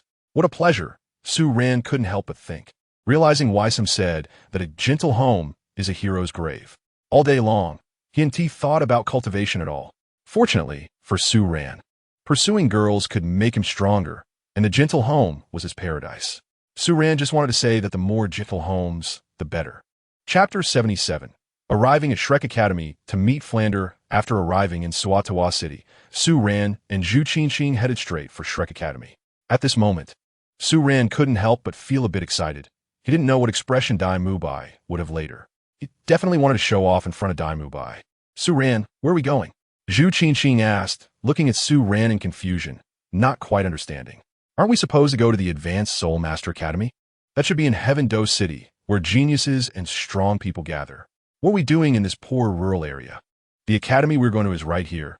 I believe you should know this academy. It's called Shrek Academy, Su Ran said. Zhu Zhuqing naturally knew about Shrek Academy. Although Dai Mubai had left her, he must have told her about the academy. Otherwise, how could she have found him? Shrek Academy? That's right, Suatua City, Shrek Academy. Zhu Zhuqing's pretty face suddenly turned pale as she remembered that Dai Mubai seemed to be at this academy. What are you afraid of? You're already free now, and it has nothing to do with Dai Mubai. No, you are now my Su Ran's woman. Don't think about others anymore. I won't allow you to think about anyone else, Su Ran said, pulling Zhu Zhuqing into his arms. You know Dai Mubai is here? Zhu Zhuqing looked at Su Ran. Pouting. Was Su Ran deliberately bringing her to meet Dai Mubai? What did he want to do? Didn't I tell you about Xiao Wu? Last time I brought Xiao Wu to this advanced Soul Master Academy to study, I just happened to run into Dai Mu Bai and taught him a lesson. Oh, Xiao Wu is here too. Zhu Qing blinked her beautiful eyes and gave Su Ran a look of annoyance, momentarily forgetting about Dai Mu Bai's existence. Although she was Su Ran's fiancé, Xiao Wu was also Su Ran's confidant, which counted as a rival for her. She naturally paid a bit more attention to Xiao Wu. Yeah, Xiao Wu is really nice, Su Ran coughed lightly, unsure how Zhu Qing would react when she met Xiao Wu. In the original story, they got along well, but now they were rivals. If they ended up fighting, which side would he help? Of course, this was just Su Ran's worst-case scenario in his mind. Zhu Qing appeared to be cool, but was actually very gentle, so she probably wouldn't act that way. However, if Xiao Wu and Zhu Qing really did fight, he would definitely help Zhu Qing. 1. Zhu Qing was slightly weaker, and 2. She had already established a substantial relationship with him, which could help each other. In this regard, he and Zhu Qing were naturally closer. Of course, helping the reasonable over the clothes. If there was a real conflict, it would depend on who was right. Don't worry, I'm not that kind of person. I won't embarrass you in public, Zhu Qing pouted. Even though she knew there were other girls around Su Ran, her heart only had a bit of jealousy. Since the situation had already happened, what could she say? Moreover, she also needed another girl around Su Ran to help share the burden. Otherwise, she really couldn't take it. It had been almost 10 days since that incident, but the negative effects on her body from that matter still hadn't completely disappeared. This made her a bit scared.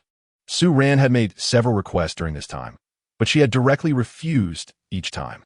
Last time was fine because they were at home, but if she was still in pain when outside in the future, that would be so embarrassing. That's good. I actually hope you can become good sisters and help each other in the academy. Su Ran sighed in relief. Glancing at Zhu Qing's expression and realizing her resistance towards Xiao Wu wasn't strong. In that case, once Zhu Qing and Xiao Wu became familiar, there shouldn't be any issues. Both of their personalities were quite good, so they probably wouldn't end up fighting. But I have one more thing to do, Su Ran said with a mischievous smile on his face, whispering in Zhu Qing's ear. Su Ran, you're so bad. When did you become this bad? Zhu Qing raised her delicate fist and lightly punched Su Ran a few times, feeling a bit proud. She never expected Su Ran to have such malicious thoughts. Does Su Ran really hate Dai Mu Bai that much? If Dai Mu Bai were to find out about her relationship with Su Ran and saw the marriage certificate between Su Ran and her, wouldn't he be furious? So what? Who told him to abandon you and go to Shrek Academy alone? He hurt you, so he must pay the price. Besides, you are my woman now, and I must make it clear to him that he should stay far away from you. If he dares to have any feelings for you in the future, I will break his 3 legs. Su Ran said, a cold glint flashing in his eyes. If Dai Mu Bai really dares to provoke his fiancé, he would definitely not hold back. Zhu Qing currently has no relationship with Dai Mu Bai at all. Even the emperor has acknowledged her relationship with Zhu Qing. So what does Dai Mu Bai count for? Whatever you say goes, Zhu Zhuqing obediently nodded. Now that she is Su Ran's fiancé, it can even be said that she is already Su Ran's woman, as they have crossed that line. Moreover, she has no good feelings for Dai Mu Bai. She never liked him to begin with, and, as Su Ran's woman, she naturally dislikes him even more. She also knows that any man's feelings for his woman are very important. Although she never liked Dai Mu Bai, she had an engagement with him, which would make him feel uneasy. Usually, it's fine, but if she says anything good about Dai Mu Bai, it would provoke her relationship with Su Ran. Therefore, regarding Dai Mu Bai, no matter what Su Ran wants to do or what he wants her to do, she will listen to him. She wouldn't harm her relationship with Su Ran for an outsider like Dai Mu Bai. In a small office at Shrek Academy, Su Ran took Zhu Zhuqing to register with Flander.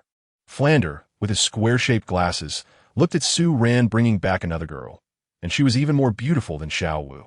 In fact, in terms of figure, this girl was much better than Xiao Wu. Dean, I brought back another good seedling, Su Ran greeted Flander. Zhu Zhuqing, level 26, martial soul, nether spirit cat. Zhu Zhuqing said coldly. Except in front of Su Ran, she maintained a cool demeanor towards everyone else. Zhu Zhuqing, from the Zhu family? Flander noted her name while registering and suddenly realized something. Dai Mu Bai, as a prince, must have an engagement with a girl from the Zhu family. Could it be this one? Su Ran and Zhu Zhuqing flashed through many possibilities in Flander's mind. At this moment, he couldn't help but feel a bit sympathetic towards Dai Mu Bai. After all, Dai Mu Bai was also a senior, and he naturally had some teacher-student feelings towards him at Shrek Academy. Now that this happened, he didn't know what to say. He didn't even know if Dai Mubai could handle this blow. If Zhu Zhuqing was indeed Dai Mubai's fiancé, then Su Ran would be the interloper. When they clash, who should he help? Although Su Ran is a genius, he can't be unreasonable. But if he offended Su Ran and Su Ran left Shrek Academy in anger, they would suffer a huge loss. Flander couldn't help but feel a bit of a headache. At this moment, Flander had no idea that Su Ran and Zhu Zhuqing already had an engagement and even a marriage certificate as proof. Chapter 78. Enrollment. Zhu Qing and Xiao Wu live together. The source of happiness is gone, Dean. What's wrong? Su Ran asked. It's nothing. Although you are still young, you should pay attention to your health. Flander patted Su Ran's shoulder and said something meaningful. He couldn't help but worry about Su Ran. Women are slow-acting poisons. The gentle countryside is a hero's grave. How many talented young men have fallen because of it, which made Flander a bit worried about Su Ran. Su Ran is now a treasure of Shrek Academy. Such a talented powerhouse, he certainly doesn't want anything to happen to Su Ran. He even hopes that Su Ran won't become a fallen genius under Shrek Academy's training. Don't worry, Dean. I have it under control. Recently, my soul power has also improved by 1 level, and I am now a level 33 soul master. I won't fall behind in my training, Su Ran said. Flander, an old bachelor, might still be a virgin, so how would he understand the beauty of having a wife? As a soul master, the most important thing for faster training is to maintain a pleasant state of mind. Only then can one invest better in cultivation. That's good. You young people are hot-headed and don't understand. Don't ruin your health, Flanders said earnestly, still a bit worried. Zhu Zhuqing listened to Flanders' words. Her pretty face slightly blushed, and she held Su Ran's hand, not daring to say much.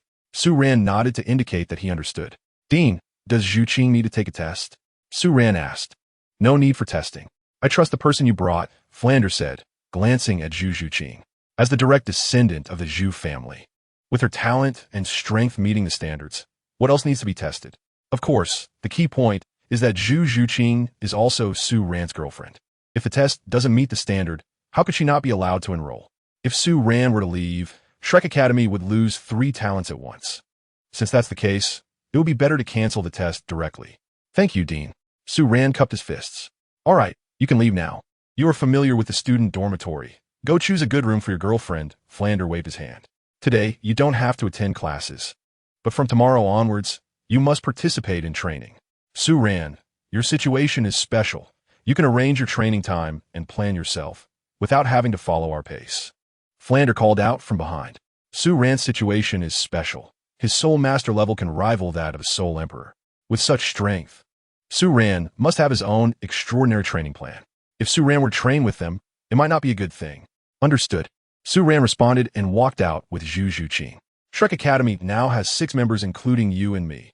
Dai Mubai, Ma Hongjun, Oscar, Xiao Wu. And the 2 of us, Su Ran introduced Zhu Zhuqing to the situation at Shrek Academy. Currently, Tang San and Ning Rongrong have not yet arrived.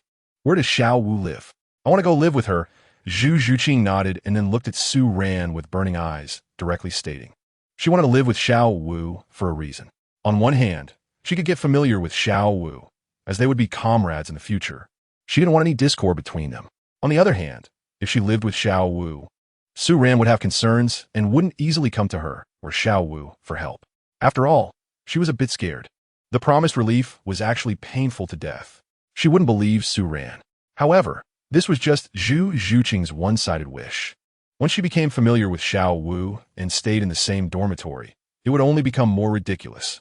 At that time, she would only want to move out and live alone like Ning Rongrong. Otherwise, it would be too absurd and really embarrassing. Live with Xiao Wu?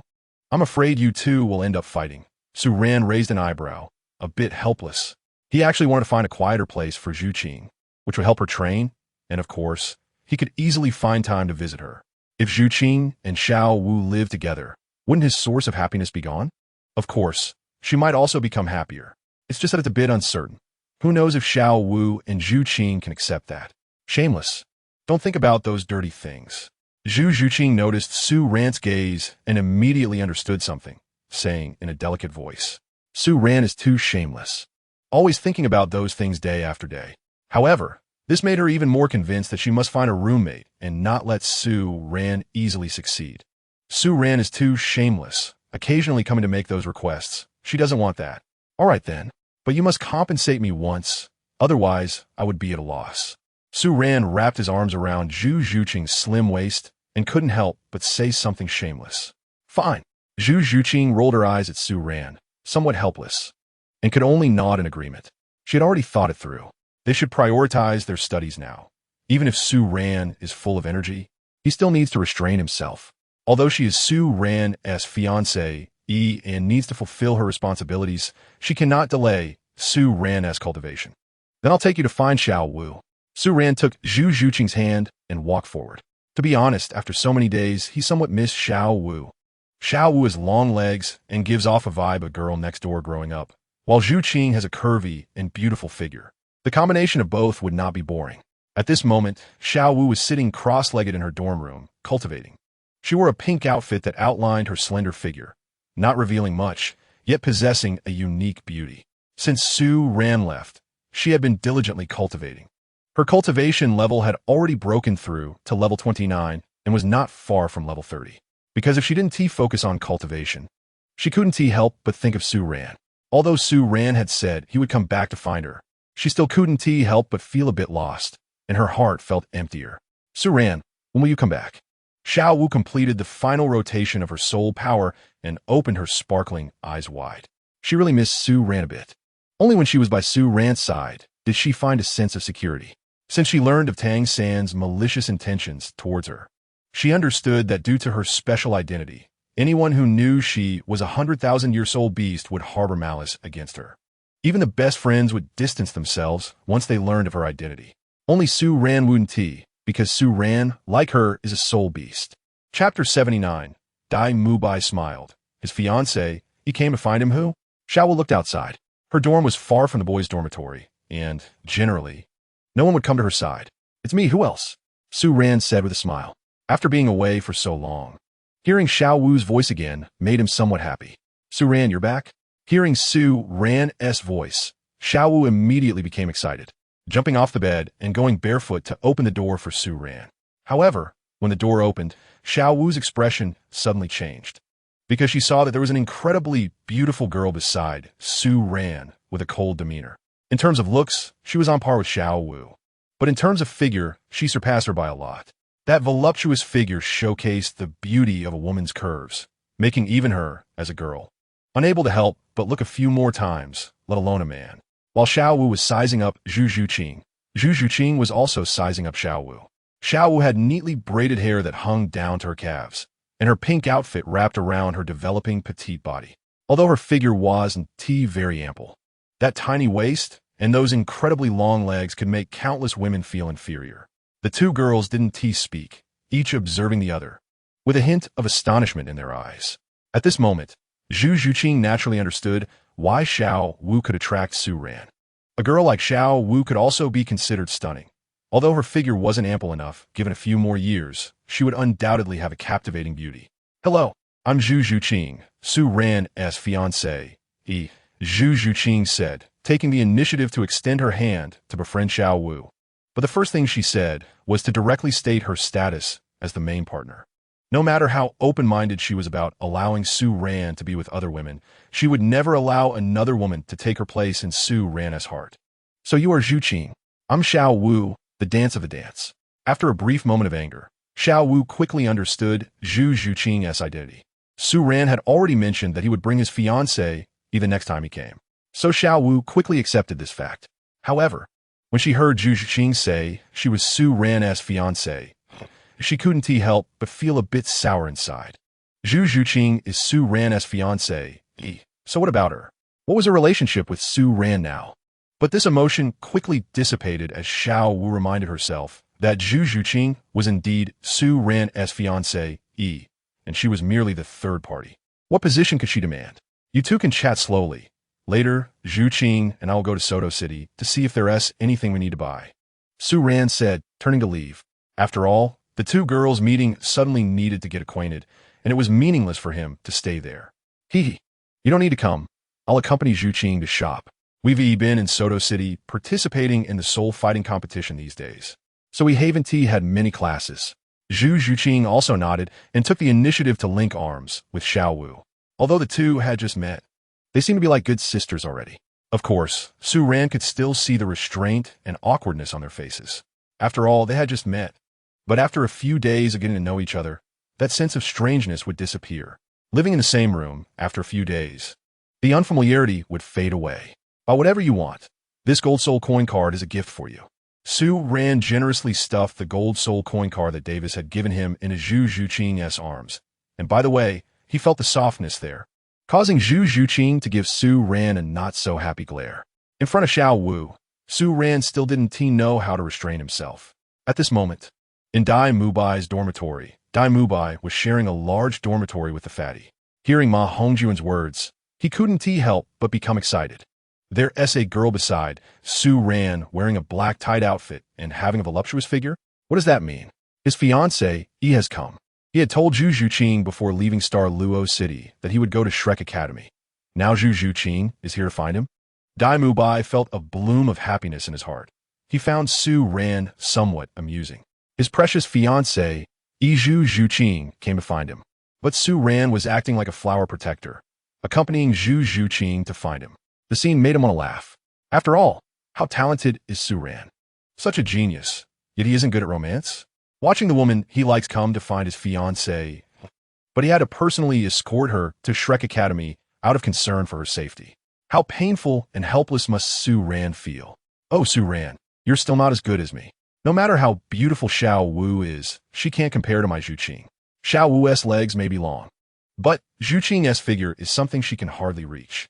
Zhuqing is still young, yet she already has an admirable figure, Dai Mubai murmured, feeling extremely excited. He hadn't seen Zhuqing for a long time, and now that she actively came to find him, he must perform well. To show off to Su Ran, he absolutely wouldn't go to those places with Ma Hongjun during this time. Even if she is a beautiful twin, he no longer wants to pursue her. His fiancée, Yi, is an absolute beauty, especially compared to others. Those women are not even worth a single hair of his fiancée. Mubai, I advise you not to provoke Su Ran again. You're not his opponent, Ma Hongjun reminded him. Not knowing what kind of madness Dai Mubai was up to again, the beautiful girl came in holding hands with Su Ran, and it seemed their relationship was very close. Could it be that Dai Mubai was thinking of flirting with Su Ran's girlfriend again? Last time, he was beaten badly by Su Ran, and now that his wounds had just scabbed over, he couldn't help but provoke Su Ran again. What do you know? This time, I will definitely make Su Ran suffer. As the saying goes, killing a person is to strike at their heart. Sometimes, dealing with an enemy doesn't require physical force. Using other means can cause them more pain. This time, I want Su Ran to experience what it feels like to have his dignity trampled. Dai Mubai sneered. Who let Su Ran be a member of the Zhu family? Who let Zhu Zhuqing be Dai Mubai's fiancé? Who let Su Ran fall in love with someone he shouldn't? Last time, Su Ran left so many wounds on his body. This time, he would leave as many scars on Su Ran's heart. For someone as proud as Su Ran, it was clear that hurting his heart would be more painful than beating him up. Mubai, I think you might have some misunderstanding. There are some things I must explain to you, Ma Hongjun said gravely. However, Dai Mubai was unconcerned. Zhu Zhuqing was his fiancé. What misunderstanding could there be? Here, that's the key to the Rose Hotel room. You can go find the twins to play now. Don't come disturb me. Also, don't spread rumors about my past mischief. Dai Mubai said generously, making Ma Hongjun's eyes light up immediately. Dai Mubai had always cherished that pair of twins, and now he was just handing them over to him. All right, Mubai, good luck. I'm off to cultivate. Ma Hongjun patted Dai Mubai on the shoulder and took the key to leave. If Dai Mubai wanted to seek his own death, so be it. He had initially thought of telling Dai Mubai about the girl's relationship with Su Ran, but now he completely dismissed that idea. He was tempted, really tempted. There were no beauties in the brothel that could compare to those twins. After Ma Hongjun left, Dai Mubai went directly to find Zhu Zhuqing, but unfortunately, Zhu Zhuqing and Xiao Wu had already left holding hands. However, he did see Su Ran. At that moment, Su Ran was standing alone, feeling the breeze. And from Su Ran's back, he could see an indescribable sense of desolation and loneliness. He could even tell from Su Ran's silhouette that his mood wasn't great at the moment. Chapter 80. Dai Mubai takes the initiative to be friendly. Su Xiong. Are you depressed? Su Xiong, why are you here all alone looking gloomy? Dai Mubai smiled as he walked up to Su Ran, speaking as if there were no grievances between them, like old friends who had known each other for years. At this moment, in Dai Mubai's eyes, Su Ran stood there alone, gazing into the distance, looking so lonely. He knew this was because of him, Daimu Bai. He was Zhu Zhuqing's fiancé. When Zhu Qing came here, Su Ran could only watch her from afar, and that was the painful point in Su Ran's heart. Daimu Bai, what do you want? Su Ran raised an eyebrow, looking at Daimu Bai, who seemed to be smiling brightly. He was a bit confused. He didn't understand why Daimu Bai was so happy. Did Daimu Bai have that kind of kink? His fiancé, he had run off with him. Yet he was still so cheerful. Su Ran could only say, this guy really has talent. However, one doesn't hit a smiling face. Daimu Bai came over with a grin, so he couldn't say much. He actually wanted to hear what Daimu Bai had to say now. Su Xiong, I was wrong about last time. We can consider it as not having met before. By the way, Su Xiong, I see that you seem a bit down. Why are you here alone? Daimu Bai looked at Su Ran with a half-smile, watching Su Ran force a smile to talk to him. And he couldn't help but smile wider. Is Su Ran feeling depressed? He quite enjoyed seeing that look of gloom on Su Ran's face. Zhu Qing is my fiancé. This time when Zhu Qing came to find me, Su Ran even specially brought Zhu Zhuqing here. How could Su Ran not be depressed? He could even imagine a scene. Zhu Zhuqing desperately wanting to come to Shrek Academy to find her fiancé, while Su Ran was trying every way to stop her. In the end, Su Ran couldn't withstand Zhu Zhuqing's persistence and was forced to come to Shrek Academy with her. That's Su Ran's sad part. Why like someone else when he could like my fiancé? Now he's in pain, right? Su Ran was momentarily stunned, looking at Daimu Bai, who was talking to himself, not knowing what to say. The reason he was feeling a bit gloomy was that Zhu Qing and Xiao Wu were living together, and the opportunities for him to communicate deeply with Zhu Qing had decreased. What else could it be? Surely Daimu Bai didn't think that Zhu Zhuqing came to find him, right? Although it wasn't far off. She'd had come to say goodbye to him. The meanings were completely different, though. Su Xiong, let me give you a piece of advice. When it's time to let go, you must let go. As human beings who hasn't experienced some setbacks. For these setbacks, we need to face them bravely. As a man, no matter what happens, you have to bear it, Daimu Bai said, looking at the silent Su Ran, feeling a bit worried. He hadn't done anything yet, and Su Ran was already this gloomy, which hurt his heart. What would it be like when he and Zhu Qing's relationship softened, and they embraced each other? What expression would Su Ran have? In the future, when they were in the same academy, if he and Zhu Zhuqing were all lovey-dovey, wouldn't Su Ran be furious? Moreover, he and Zhu Qing also had a martial soul fusion technique. When he and Zhu Zhuqing fused their martial souls together, how wonderful would that be? Zhu Qing's figure was so good. With a round and perky bottom, hugging her from behind, he might even feel it. All these things could make Su Ran so angry he'd spit blood. Well, you are right. As a man, we have to bear everything. Su Ran glanced at Daimu Bai and walked away. He had already understood what Daimu Bai meant. At this moment, Daimu Bai might still think that Zhu Zhuqing came specifically to find him. That's why he pretended to be friendly in front of him, feigning goodwill while hiding a knife behind his smile. For this, Su Ran could only smile and remain silent. Mu Bai probably still hasn't figured out the relationship between Zhu Qing and him. Tonight, Zhu Qing had agreed to let him enjoy himself a bit. Su Ran could only describe his feelings towards Daimu Bai with the phrase speechless. If you lack the ability, stop trying to act like others. When you get slapped in the face, it will hurt like hell. However, at this moment, Daimu Bai was still unaware of Su Ran's disdain. Seeing Su Ran leave, he thought Su Ran was hurt by his words, and his heart couldn't help but feel even more excited. He would go find Zhu Qing tonight, loudly calling her name for Su Ran to hear. No matter how strong Su Ran was, he just wanted to make Su Ran uncomfortable. The scene where Su Ran humiliated him still echoed in his mind, deeply stabbing at his dignity. How Su Ran treated him back then. He naturally had to pay Su Ran back in kind little by little. When Zhu Zhuqing and Xiao Wu returned, it was already very late. After all, girls understand the streets.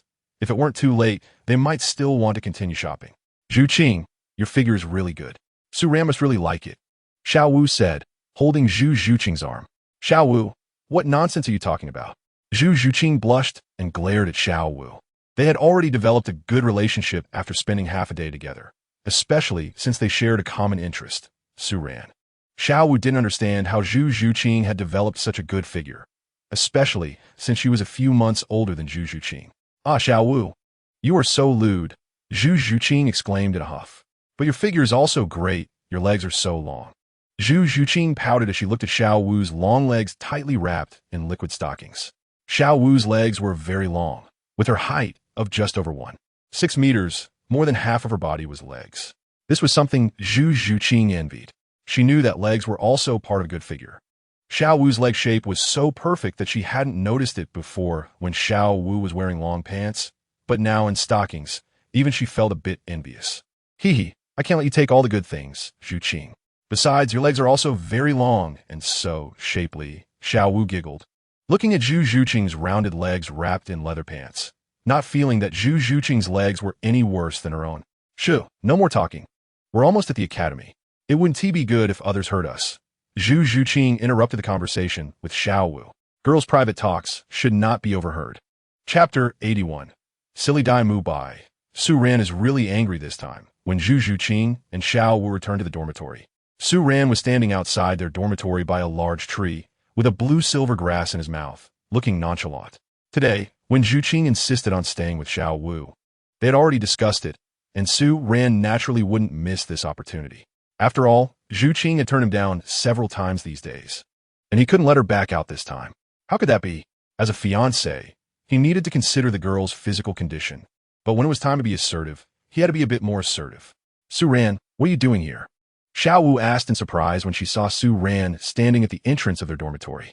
I need to handle something with Zhuqing, and after I'm done, I'll bring it to you tomorrow morning, Su Ran replied, glancing at Zhuqing holding hands with Xiao Wu, revealing a different smile.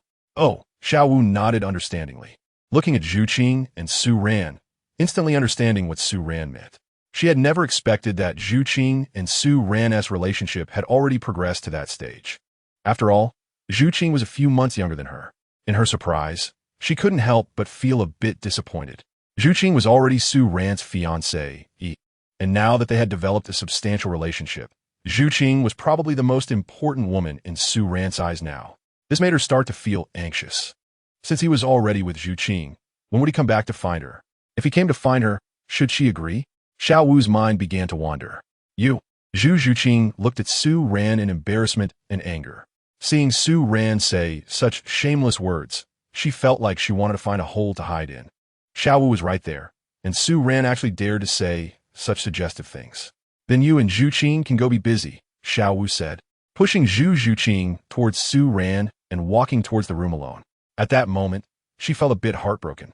However, it was true that although there was some mutual affection between her and Su Ran, their relationship was naturally not as intimate as that between Zhuqing and Su Ran. Zhu Zhuqing watched Xiao Wu walk back to her room before gently kicking Su Ran. Now our matter has been exposed to Xiao Wu, Zhu Zhuqing said a bit angrily.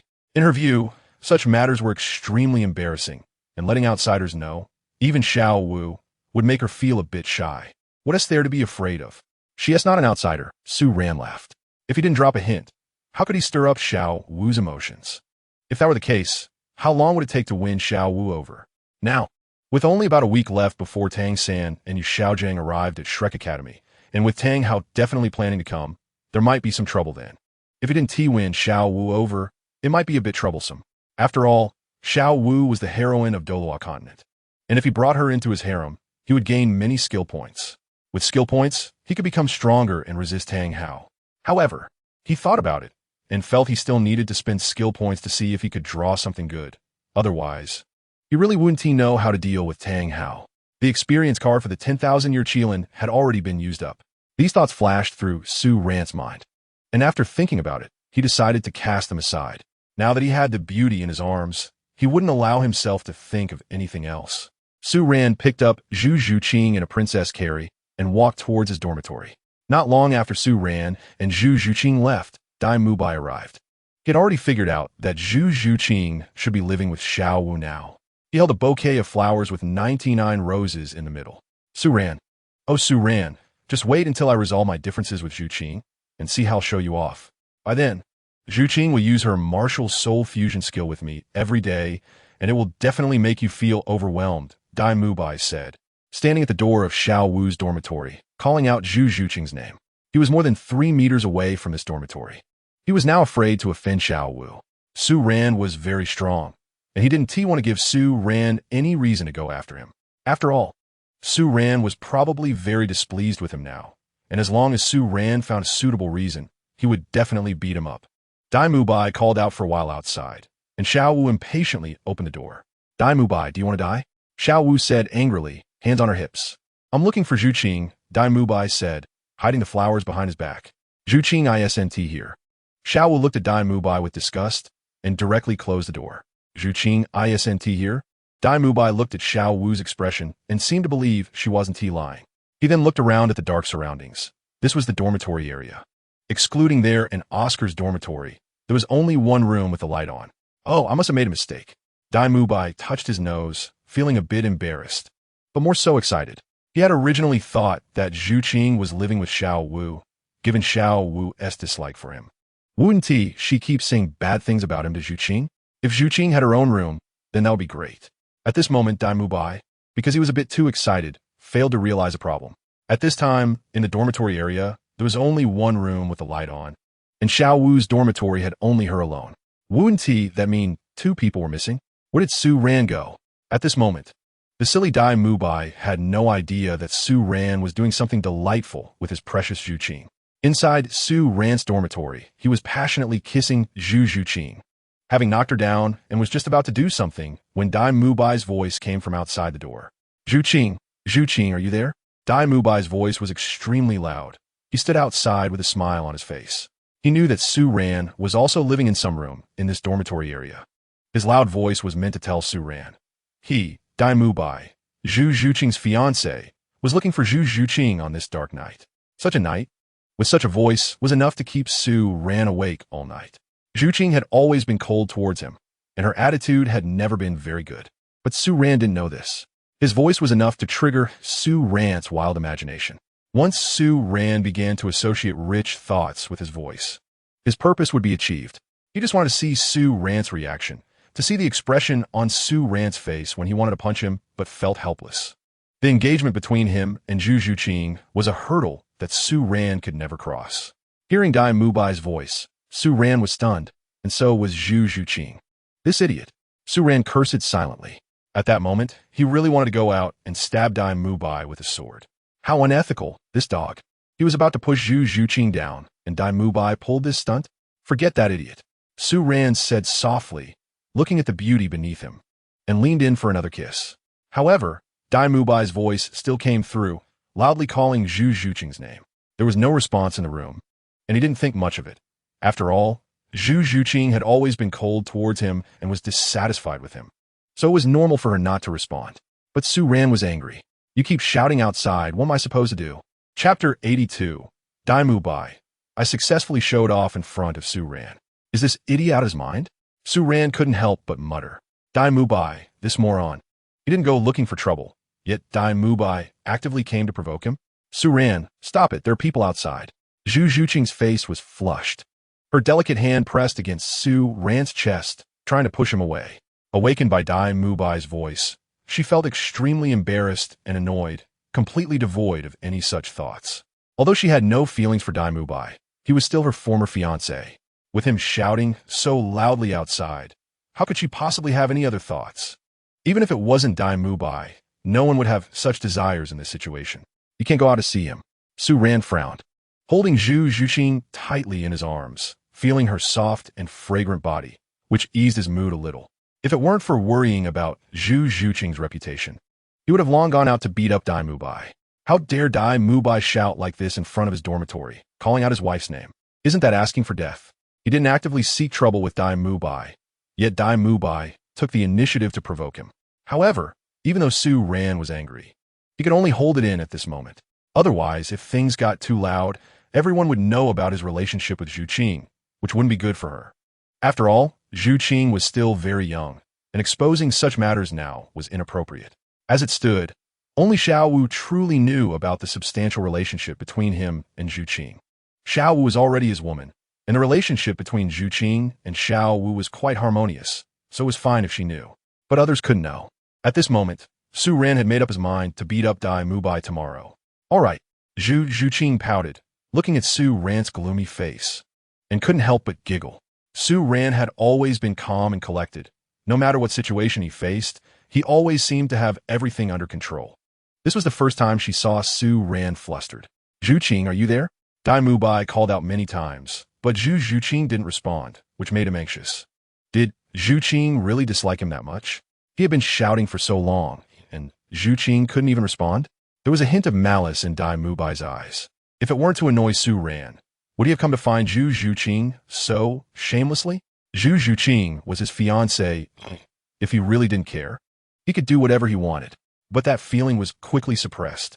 If he really ruined his relationship with Zhu Zhuqing, Su Ran would beat him up, and Zhu Zhuqing wouldn't care. Then how could he show off in front of Su Ran? He must genuinely win Zhu Qing's heart, so that when Su Ran wanted to take action against him, Zhu Zhuqing would intervene, and Su Ran would have no way to deal with him. Dai Mubai, what are you doing? Are you crazy? Zhu Zhuqing's cold voice came through, and she was somewhat angry. Even if she had nothing to do with Su Ran, Dai Mubai shouldn't be standing outside a girl's room shouting like that, right? I just came to see you at the academy. I thought I'd come and check on you. You must be tired after traveling from Xinglua City, Dai Mubai said, trying to show his concern for Zhu Zhuqing. I'm not tired.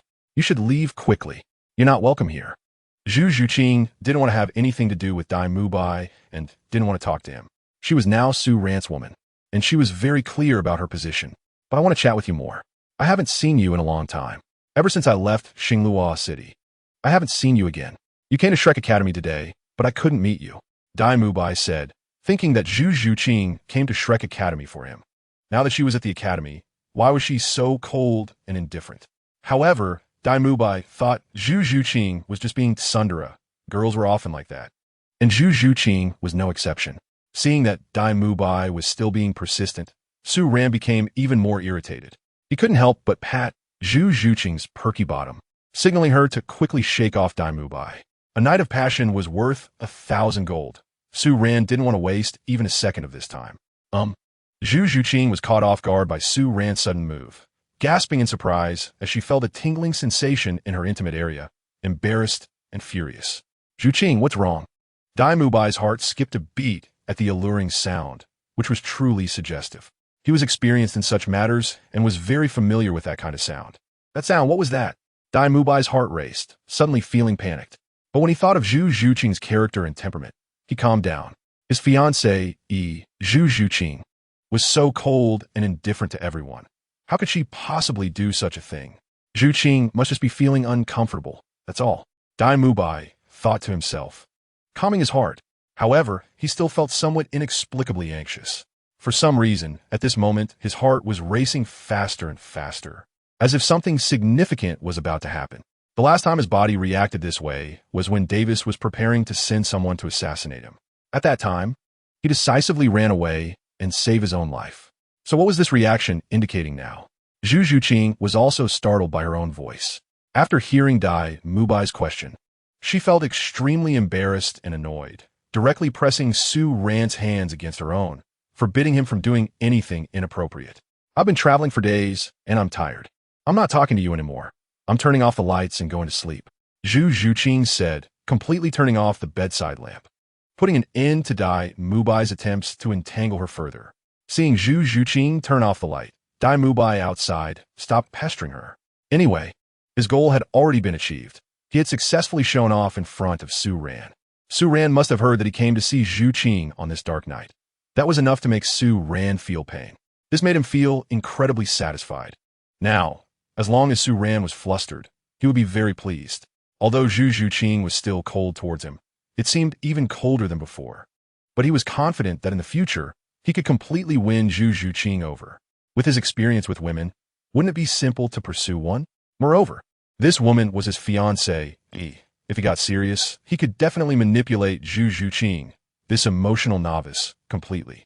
However, I still don't quite understand what the sudden reaction of my body just now signifies. Dai Mubai was puzzled and couldn't help but turn his head to look at the pitch-black room after the lights were turned off. After thinking for a while, he couldn't make sense of it and slowly left. Seeing Dai Mubai leave, Su Ran could no longer hold back. Chapter 83. Lottery, terrifying bonuses in the early morning. When the roosters in the village began to crow, Zhu Zhuqing woke up. Today was her first day attending Shrek Academy, and she didn't want to be late on the very first day, wanted to leave a good impression on the teachers and other students. After all, she was Su Ran's fiancée now, and she couldn't embarrass him outside. Zhu Zhuqing got up and took out a clean set of black training clothes from her storage soul guide, sitting on the edge of the bed and quickly putting on the clothes. Every movement she made was elegant and graceful, almost like a piece of art, captivating Su Ran. The moments when the beauty was dressing and undressing were the most beautiful, and the hazy beauty brought by the half-concealment made people feel pleasant. "What are you looking at?" Zhu Zhuqing turned her head to see Su Ran already awake and said in a delicate voice, "I'm just looking at my fiancé. What's wrong with that?" "Can't I look?" Su Ran replied, "It's not like I haven't seen it before. Some people appear to be black cats on the surface, but are secretly white tigers." Su Ran muttered softly, "If you keep talking nonsense, I won't pay attention to you anymore." Zhu Zhuqing's pretty face turned red, feeling both shy and annoyed. Hearing Su Ran say such shameless things, she couldn't help but glare at him. The hint of charm from her freshly woken state was evident. Zhu Zhuqing immediately stopped talking to Su Ran. He was so lecherous that no matter how she argued, it would only end up being her loss. After tidying up her nearly worn-out clothes from yesterday, she turned and left towards her dormitory with Xiao Wu. Unlike Su Ran, who had received special permission from Dean Flander to not train and attend classes with them, he could sleep as long as he wanted. Zhu Zhuqing also realized the problem. Today seemed less painful than last time. It appeared that the last time her body reacted so severely was just because it was her first experience. Of course, the most important reason was that Su Ran didn't want her to show any abnormalities in front of others today, so he held back. This life is really comfortable. Su Ran stretched lazily and then shrank back into the blanket. The spot that once belonged to Zhu Zhuqing was still warm and fragrant. After sleeping for a while longer, Su Ran finally got up, washed up, and then began to use his skill points for the lottery. Originally, he had planned to save up his skill points for something big, but there was no way. For now, he didn't have enough time to accumulate 10,000 skill points. He had to take a chance and see if he could draw something to deal with Tang Hao. He had almost overlooked that rogue Tang Hao, considering he might come to Shrek Academy soon. He couldn't hold on to his skill points. Hopefully he could draw something good. If he couldn't draw anything useful, he would have to think of another way, Su Ran murmured. After all, he had plenty of methods. However, using those methods might cause some trouble and could disrupt the entire plot development. System, lottery, 3,000 skill points, 3 golden level draws. Just tell me the best item for each round, and put the rest in the system space. The best reward from the first round of the lottery was enhanced mastery of music, chess, calligraphy, and painting. Under the enhanced mastery, anyone who heard the host play the piano, saw the host's calligraphy and painting, or played chess with the host would gain insights. All soul masters below Soul Sage who heard the host piano would unconditionally increase their soul power level by 1. All soul masters below Title de Law would have the opportunity to find their breakthrough chance. And all soul masters below God level would have the chance to comprehend a domain or deepen their understanding of a domain. All levels of soul masters who appreciated the host's calligraphy and painting would have the opportunity to enter a state of enlightenment. Note, each soul master can only receive this reward from the host a maximum of 3 times. Additionally, the host can choose to blacklist people they dislike, and those blacklisted will not receive any rewards from the host's skills, and may even regress in cultivation. The best reward from the second round of the lottery was a 1-day experience card for a 95 level Title de Law. The best reward from the third round of the lottery was an increase of 3,000 years in the lifespan of a spirit ring chosen by the host. The sweet voice of the system lady made Su Ran ecstatic. A 95 level Title de Law experience card directly solved his urgent problem. If Tang Hao dared to come over, he would definitely give him a good beating. Moreover, the most important thing was that he had become stronger. The mythical beast could increase the cultivation speed of soul beasts and enhance the breakthrough chances of ferocious beasts. Goodness, now he also had skills in music, chess, calligraphy, and painting. It was either a breakthrough or an entry into enlightenment. This was too amazing. The key was that it was effective even against Title de Law. Who could withstand that? It's not an exaggeration to say that with this ability, even if he went to the Spirit Hall, he would definitely be able to thrive. After all, domains were too important for Title de Law. It could be said that in the later stages of cultivation, what mattered was the domain. 7 Killing Domain, Blue Silver Domain, Killing God Domain, Rakshasa Domain, Angel Domain, and now he could help others comprehend domains. This was directly incredible. If he had gone to the Spirit Hall before, he might have been sliced and studied. But with this ability, Pope Bibi Dong would definitely not have any thoughts of harming him. Instead, she would treat him like a treasure, frequently seeking him out for in-depth discussions to improve her own domain. The third round of the lottery was a bit disappointing. Exchanging 1,000 skill points for 3,000 years of spirit ring lifespan seemed like a loss. However, the rewards from the first 2 rounds were enough to satisfy him. Add the 3,000 years to the first spirit ring, Su Ran said, as he mainly relied on the first and third spirit rings in battle. Ding! Attachment successful. Currently, the host's 3 spirit rings are 6,300 years, 1,600 years, and 13,000 years, respectively. After finishing the lottery, Su Ran went out and happened to bump into Xiao Wu and Zhu Zhuqing, who were heading to class. Zhu Zhuqing and Xiao Wu had gotten up very early. But being girls, they liked to dawdle. Su Ran, did you sleep well yesterday? Xiao Wu greeted Su Ran directly, thinking about Zhu Zhuqing's cool yet slightly fatigued expression today. She couldn't help but say. She still didn't know what it felt like between men and women or between genders. She had been recultivating for over a decade. And before that, she had a long time of 100,000 years. During such a long time, she had maintained a pure state and was still somewhat ignorant of those matters. I slept very well. Su Ran walked up to Xiao Wu, directly wrapping his arm around her slender waist, and said frankly, looking at Xiao Wu's long legs wrapped in white straight pants. A bold idea couldn't help but rise in his heart. Xiao Wu and Zhu Zhuqing were different types, compared to Zhu Zhuqing's voluptuous figure. Xiao Wu's delicate and petite figure was equally captivating. Chapter 84. Beat up Dai Mu Bai. Don't mess with me in the future, what are you looking at? Xiao Wu lowered her head, feeling goosebumps all over her body under Su Ran's gaze. She glanced at Zhu Zhuqing and, seeing she had no reaction, said, why don't you call me brother Su Ran like before? I still want to hear you call me that. Su Ran said. Xiao Wu and Zhu Zhuqing used to call him brother, and it sounded sweeter that way. However, now, calling him Su Ran seemed to lack a bit of distance, making it feel more intimate. No way. Xiao Wu pouted, feeling that even Zhu Qing didn't call him brother Su Ran so intimately. That kind of address seemed a bit too pretentious. I knew it. You two living together wouldn't learn well. Su Ran rolled his eyes, feeling somewhat helpless, but let them call him whatever they wanted. At night, would it not still be up to him? Rango. When Su Ran and the 2 girls arrived at the playground, Ma Hongjun and Oscar greeted Su Ran directly. Ma Hongjun already knew Su Ran, but it was Oscar's first time meeting him, and he seemed a bit shy. After all, he had heard from Ma Hongjun about Su Ran's talent. His Soul King cultivation had combat power comparable to that of a Soul Emperor, which was terrifying.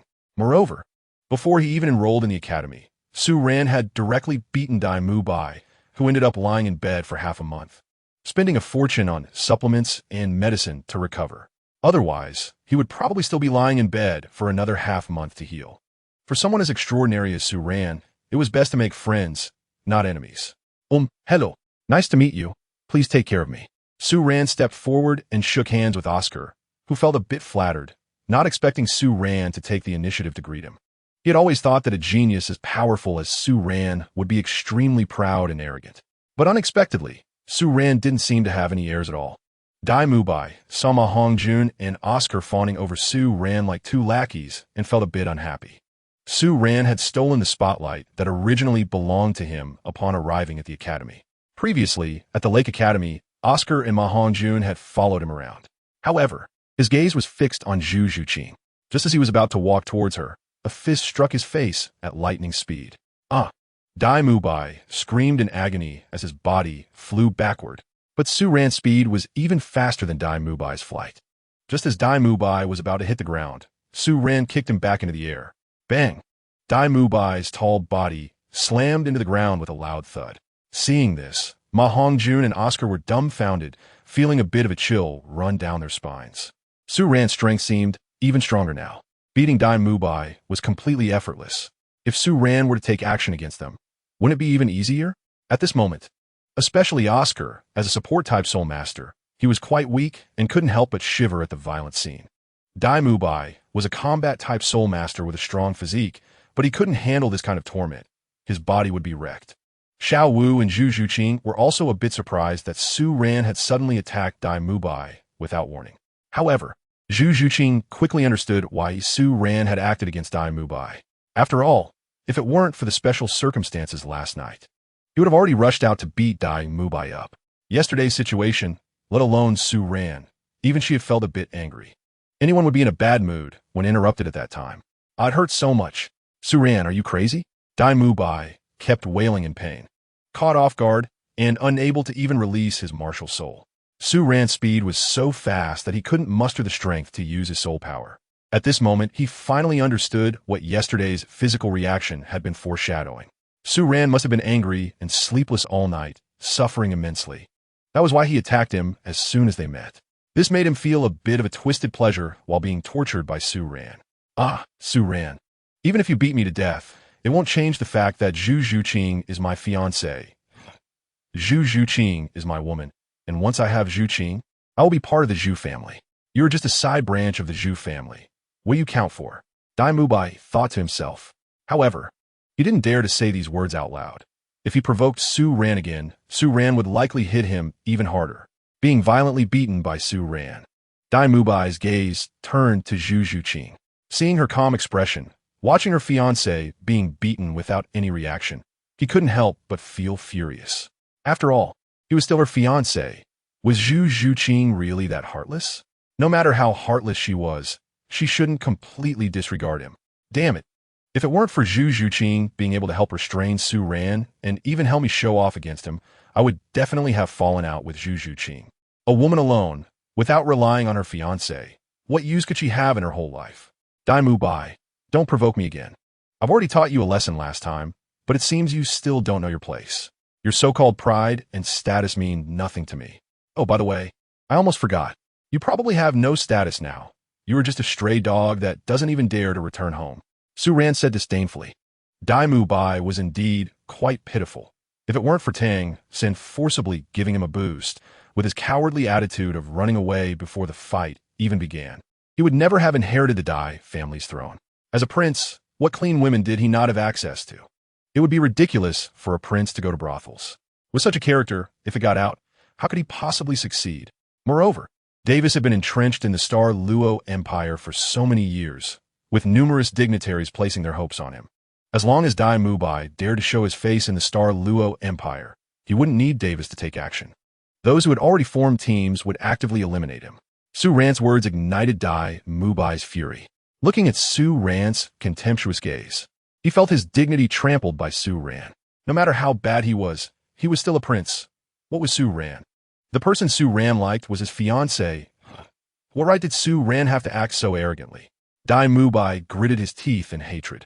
But when he thought that Su Ran might have suffered even more than him last night, he felt a bit better. After all, the pain of the heart was certainly more heart-wrenching than physical pain. However, Dai Mubai didn't know that Su Ran had not only not suffered yesterday, but had actually enjoyed himself immensely. After all, Zhuqing's figure was truly excellent, but that kind of delight was something only he could experience. Su Ran was just angry that Dai Mubai interrupted him yesterday. Otherwise, he had been in a very good mood the rest of the time. Chapter 85. My Xiao Wu is great, not dirty at all. Damn Su Ran, wait for me. Dai Mubai clenched his fists, looking coldly at Su Ran. No matter how harsh Su Ran was to him, he could endure it. After all, Dai Mubai was still a man. What a little pain count for? Mere physical torment would never truly break a man. A man would only collapse if he were cheated on, if his wife ran away with someone else. Such a disgrace would truly shatter him. Other than that, nothing could genuinely overwhelm a man. And Su Ran couldn't even think about that. Even if he was a waste, Zhu Zhuqing still had to marry him. The marriage between the Zhu and Dai families had lasted 1,000 years, and no one could shake it. Su Ran, Dai Mubai, what are you doing? At this moment, a very sturdy person about 6 meters tall walked over, looking surprised at Su Ran and the Dai Mubai lying on the ground. This person was naturally Zhao Waoqi. At this moment, Zhao Waoqi stared at Su Ran in shock. Only that peerless genius Su Ran, who had just enrolled and taken leave, could easily beat Dai Mubai like this. Teacher Zhao Waoqi, I was just having a spar with Dai Mubai. Looking at Zhao Wujia, Su Ran smiled and pulled Dai Mubai up from the ground. He coldly stared at Dai Mubai, who felt a chill run down his spine under Su Ran's gaze, as if Su Ran were looking at a dead person.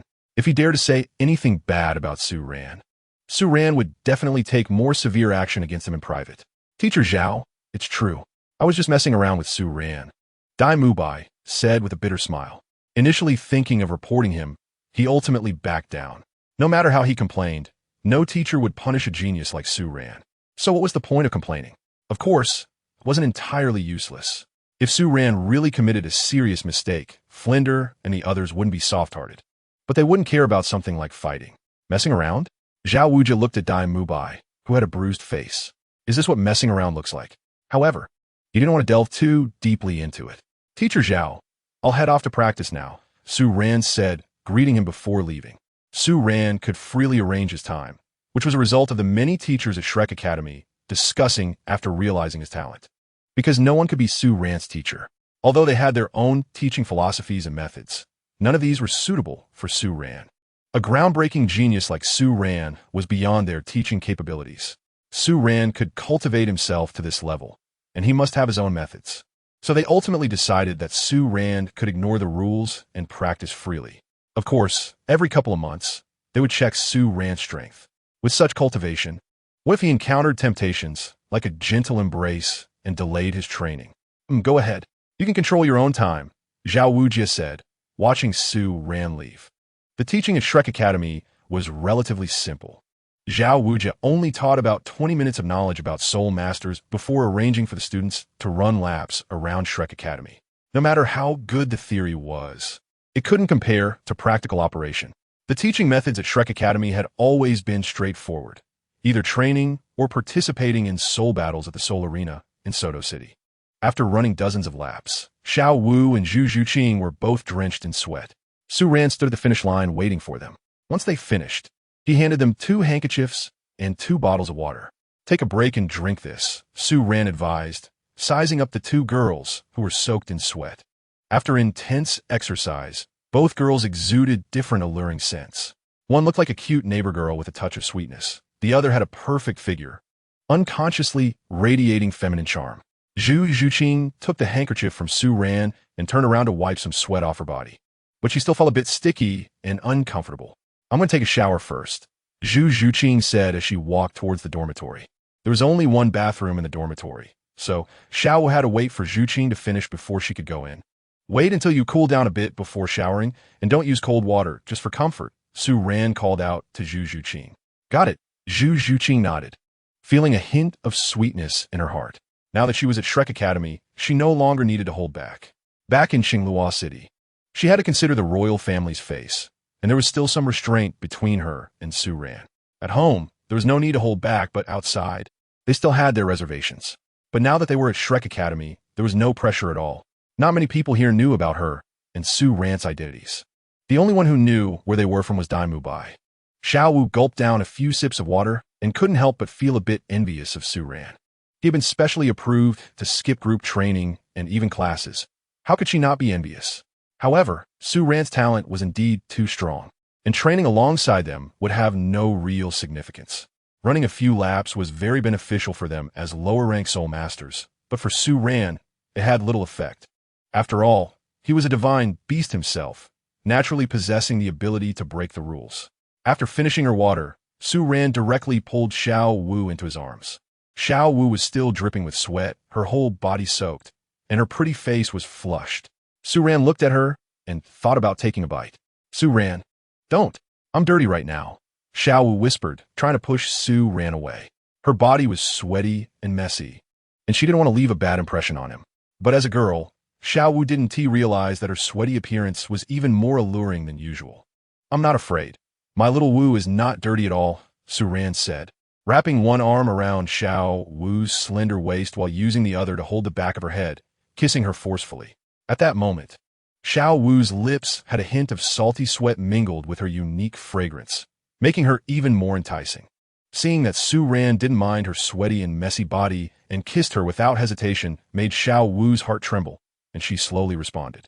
In these days, ever since Zhu Zhuqing arrived, Xiao Wu felt a bit lost in her heart, worried that Su Ran's love for her would fade away. As a woman, she knew how much Zhu Zhuqing's figure could tempt men. Zhuqing's figure was the type that most men loved, and her own body was just beginning to develop. Although she felt she would slowly grow and wouldn't be particularly small in the future, at least for now, she couldn't compare to Zhuqing. Chapter 86. Dai Mubai was outraged. Creak. The dormitory door of Xiao Wu and the others opened, and Zhu Zhuqing walked out with her long, damp hair, interrupting the two who were locked in a passionate moment.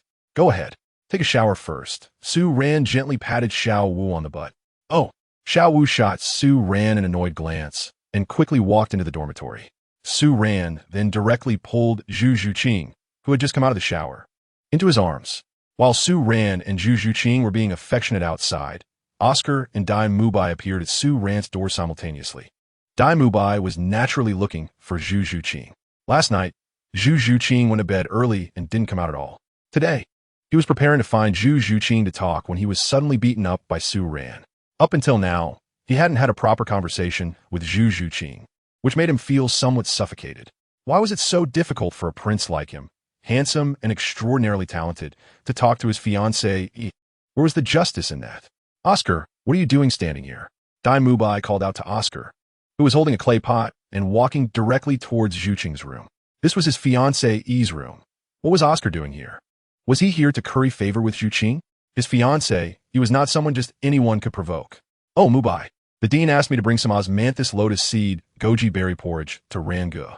With his extraordinary talent, he must have trained hard today and needs the porridge to replenish his body, Oscar replied directly. As a food-type soul master, his cooking skills were also quite good. Hearing Oscar's words, Dai Mubai couldn't help but curl his lips. Su Ran didn't even participate in training or classes. How could he be tired? Dai Mubai couldn't help but scoff. Being in the same Shrek Academy, was the gap really that big? Dai Mubai was cursing and thinking about these things when he saw Oscar walking straight towards Zhu Zhuqing's room. Suddenly, a bolt of lightning struck in his heart, as if a thunderclap had exploded within him. Dai Mubai's head buzzed, and he immediately realized that things were not that simple. Oscar delivering porridge to Su Ran was naturally unproblematic, but why was he going to Zhu Zhuqing's room? Dai Mubai had a sense of ominous premonition. After Oscar entered and found no one in the room, he simply placed the porridge on the table and came out. He looked at Dai Mubai not far away, feeling somewhat puzzled. By the way, Mubai, what are you doing outside Ran Ji's room? Oscar asked in confusion. Boom! Oscar's words detonated like a bomb in Dai Mubai's heart, piercing directly into his chest. In an instant, Dai Mubai's face turned green. At this moment, hearing Oscar's words, how could he not understand? This was not Zhu Zhuqing's room, but Su Ran's room. Wasn't Zhuqing with Su Ran here last night? Moreover, he had heard an alluring voice last night. He was absolutely green with envy. Even when he was outside, calling Zhuqing's name, Su Ran was probably doing something with her. He thought he was showing off to Su Ran, but in reality, he was being completely cuckolded. Dai Mubai's face turned pale, and his legs went weak, causing him to collapse to the ground. Not to mention him, any man would find it impossible to accept such a blow. Su Ran, I'm going to kill you. You bastard Su Ran, how dare you do this to me? Did you bring her to the academy just to humiliate me? Dai Mubai roared, pounding his fists on the ground, the stones cutting into his palms, but at that moment he felt no pain at all. The anger had overshadowed any physical pain. His hatred for Su Ran had reached its peak. Su Ran had attacked him multiple times and even snatched away his fiancée from behind. What was going on? He had been away from the Xinglua Empire for so long. Had they been together all this time? Dai Mubai felt like he was about to vomit blood from the anger. That was his fiancée. How could she be taken to bed by another man? How could he accept such a fact? Moreover, last night, he was only a wall away from Su Ran and Zhu Zhuqing. He had foolishly called out Zhu Zhuqing's name, trying to show off to Su Ran, while Su Ran was enjoying himself with his fiancée. He couldn't bear it anymore. He really couldn't. Even though Dai Mubai had a strong capacity for acceptance, at this moment, he truly couldn't handle it. Just a wall separated him from Su Ran, who was inside holding his fiancée while he was being openly mocked. Damn Su Ran, as a side disciple of the Zhu family. What qualifications do you have to treat me like this? The entire Xinglua Empire belongs to the Dai family, and you, a lowly commoner, dare to insult me like this. In this life, if I, Dai Mubai, do not kill you, I will not be human. Dai Mubai shouted, his voice filled with intense hatred. And Zhu Zhuqing, how dare she seek another man behind his back? Didn't she know her own identity? Dai Mubai's voice was loud, and Zhu Zhuqing and Su Ran clearly heard him. At that moment, Zhu Zhuqing was lying in Su Ran's arms, and upon hearing his voice, she couldn't help but frown. She had nothing to do with Dai Mubai now. Even Dai Mubai's father, the current emperor of the Xinglua Empire, had acknowledged a relationship with Su Ran. What was Dai Mubai worth? With such a disparity in character between him and Su Ran, even if her relationship with Dai Mubai couldn't be reversed, she still wouldn't marry him. Ding! Congratulations, host. You have triggered the task. expose your relationship with Zhu Zhuqing in front of the entire school staff and students, and slap Dai Mubai in the face. Task reward, 500 skill points. Hearing the system's voice, Su Ran smiled, looking at the girl in his arms. I'll reveal the truth later. So everyone knows who your real fiancé is. You have nothing to do with Dai Mubai. If Dai Mubai dares to persist after seeing our marriage certificate, I'll make sure he can't take care of himself. Zhu Zhuqing nodded. She had wanted to tear her face with Dai Mubai for a long time. Now she was Su Ran's fiancé, and had nothing to do with Dai Mubai. She didn't want Dai Mubai to spread their relationship around. Oscar looked at Dai Mubai, who was on the ground, seemingly mad with rage, and opened his mouth but couldn't say anything. He had picked up a lot from Dai Mubai's words. Realizing that Dai Mubai was a prince of the Xinglor Empire, so Dai Mubai's identity was quite extraordinary. Being a prince was a supreme status. However, he still didn't quite understand the relationship between Dai Mubai, Su Ran, and Zhu Zhuqing. But from what he observed, it seemed that Dai Mubai wanted to use his identity as a prince to pressure Su Ran and take Su Ran's woman. Of course, this was just Oscar's conjecture. He was still confused, but given Dai Mubai's previous behavior, this was the only reasonable explanation he could come up with. Mubai, I'm leaving now, Oscar said and left directly. He didn't want to get involved in the feud between Dai Mubai and Su Ran. He had a good impression of Su Ran, at least for now. Both Su Ran and Zhu Zhuqing seemed to have good character. On the contrary, Dai Mubai had previously been beaten by Su Ran for teasing Xiao Wu, and now he wanted to lay hands on Su Ran's other woman, Zhu Zhuqing. Even with the status of a prince, he couldn't do whatever he wanted. After Oscar left, Dai Mubai continued to roar on the ground for a long time before slowly getting up. At this moment, his gaze was full of cold ruthlessness. Wait until I go to the dean to expose your disgraceful actions. Let's see if you have the face to stay in the academy. Dai Mubai slowly walked away, his heart forming a plan. He would gather all the teachers in the academy to judge him. By then, even if Flander and the others were biased, they couldn't turn the dead into the living. He had a marriage contract with Zhu Zhuqing, and he wanted to see what face Su Ran and Zhu Zhuqing would have to stay here. As a woman, being so close to another man outside of her fiancé made him feel a bit ridiculous. He previously thought Zhu Zhuqing was a chaste woman, but it turned out to be nothing more than that. She didn't give her purity to her fiancé, but instead to an outsider. What kind of good woman could she be?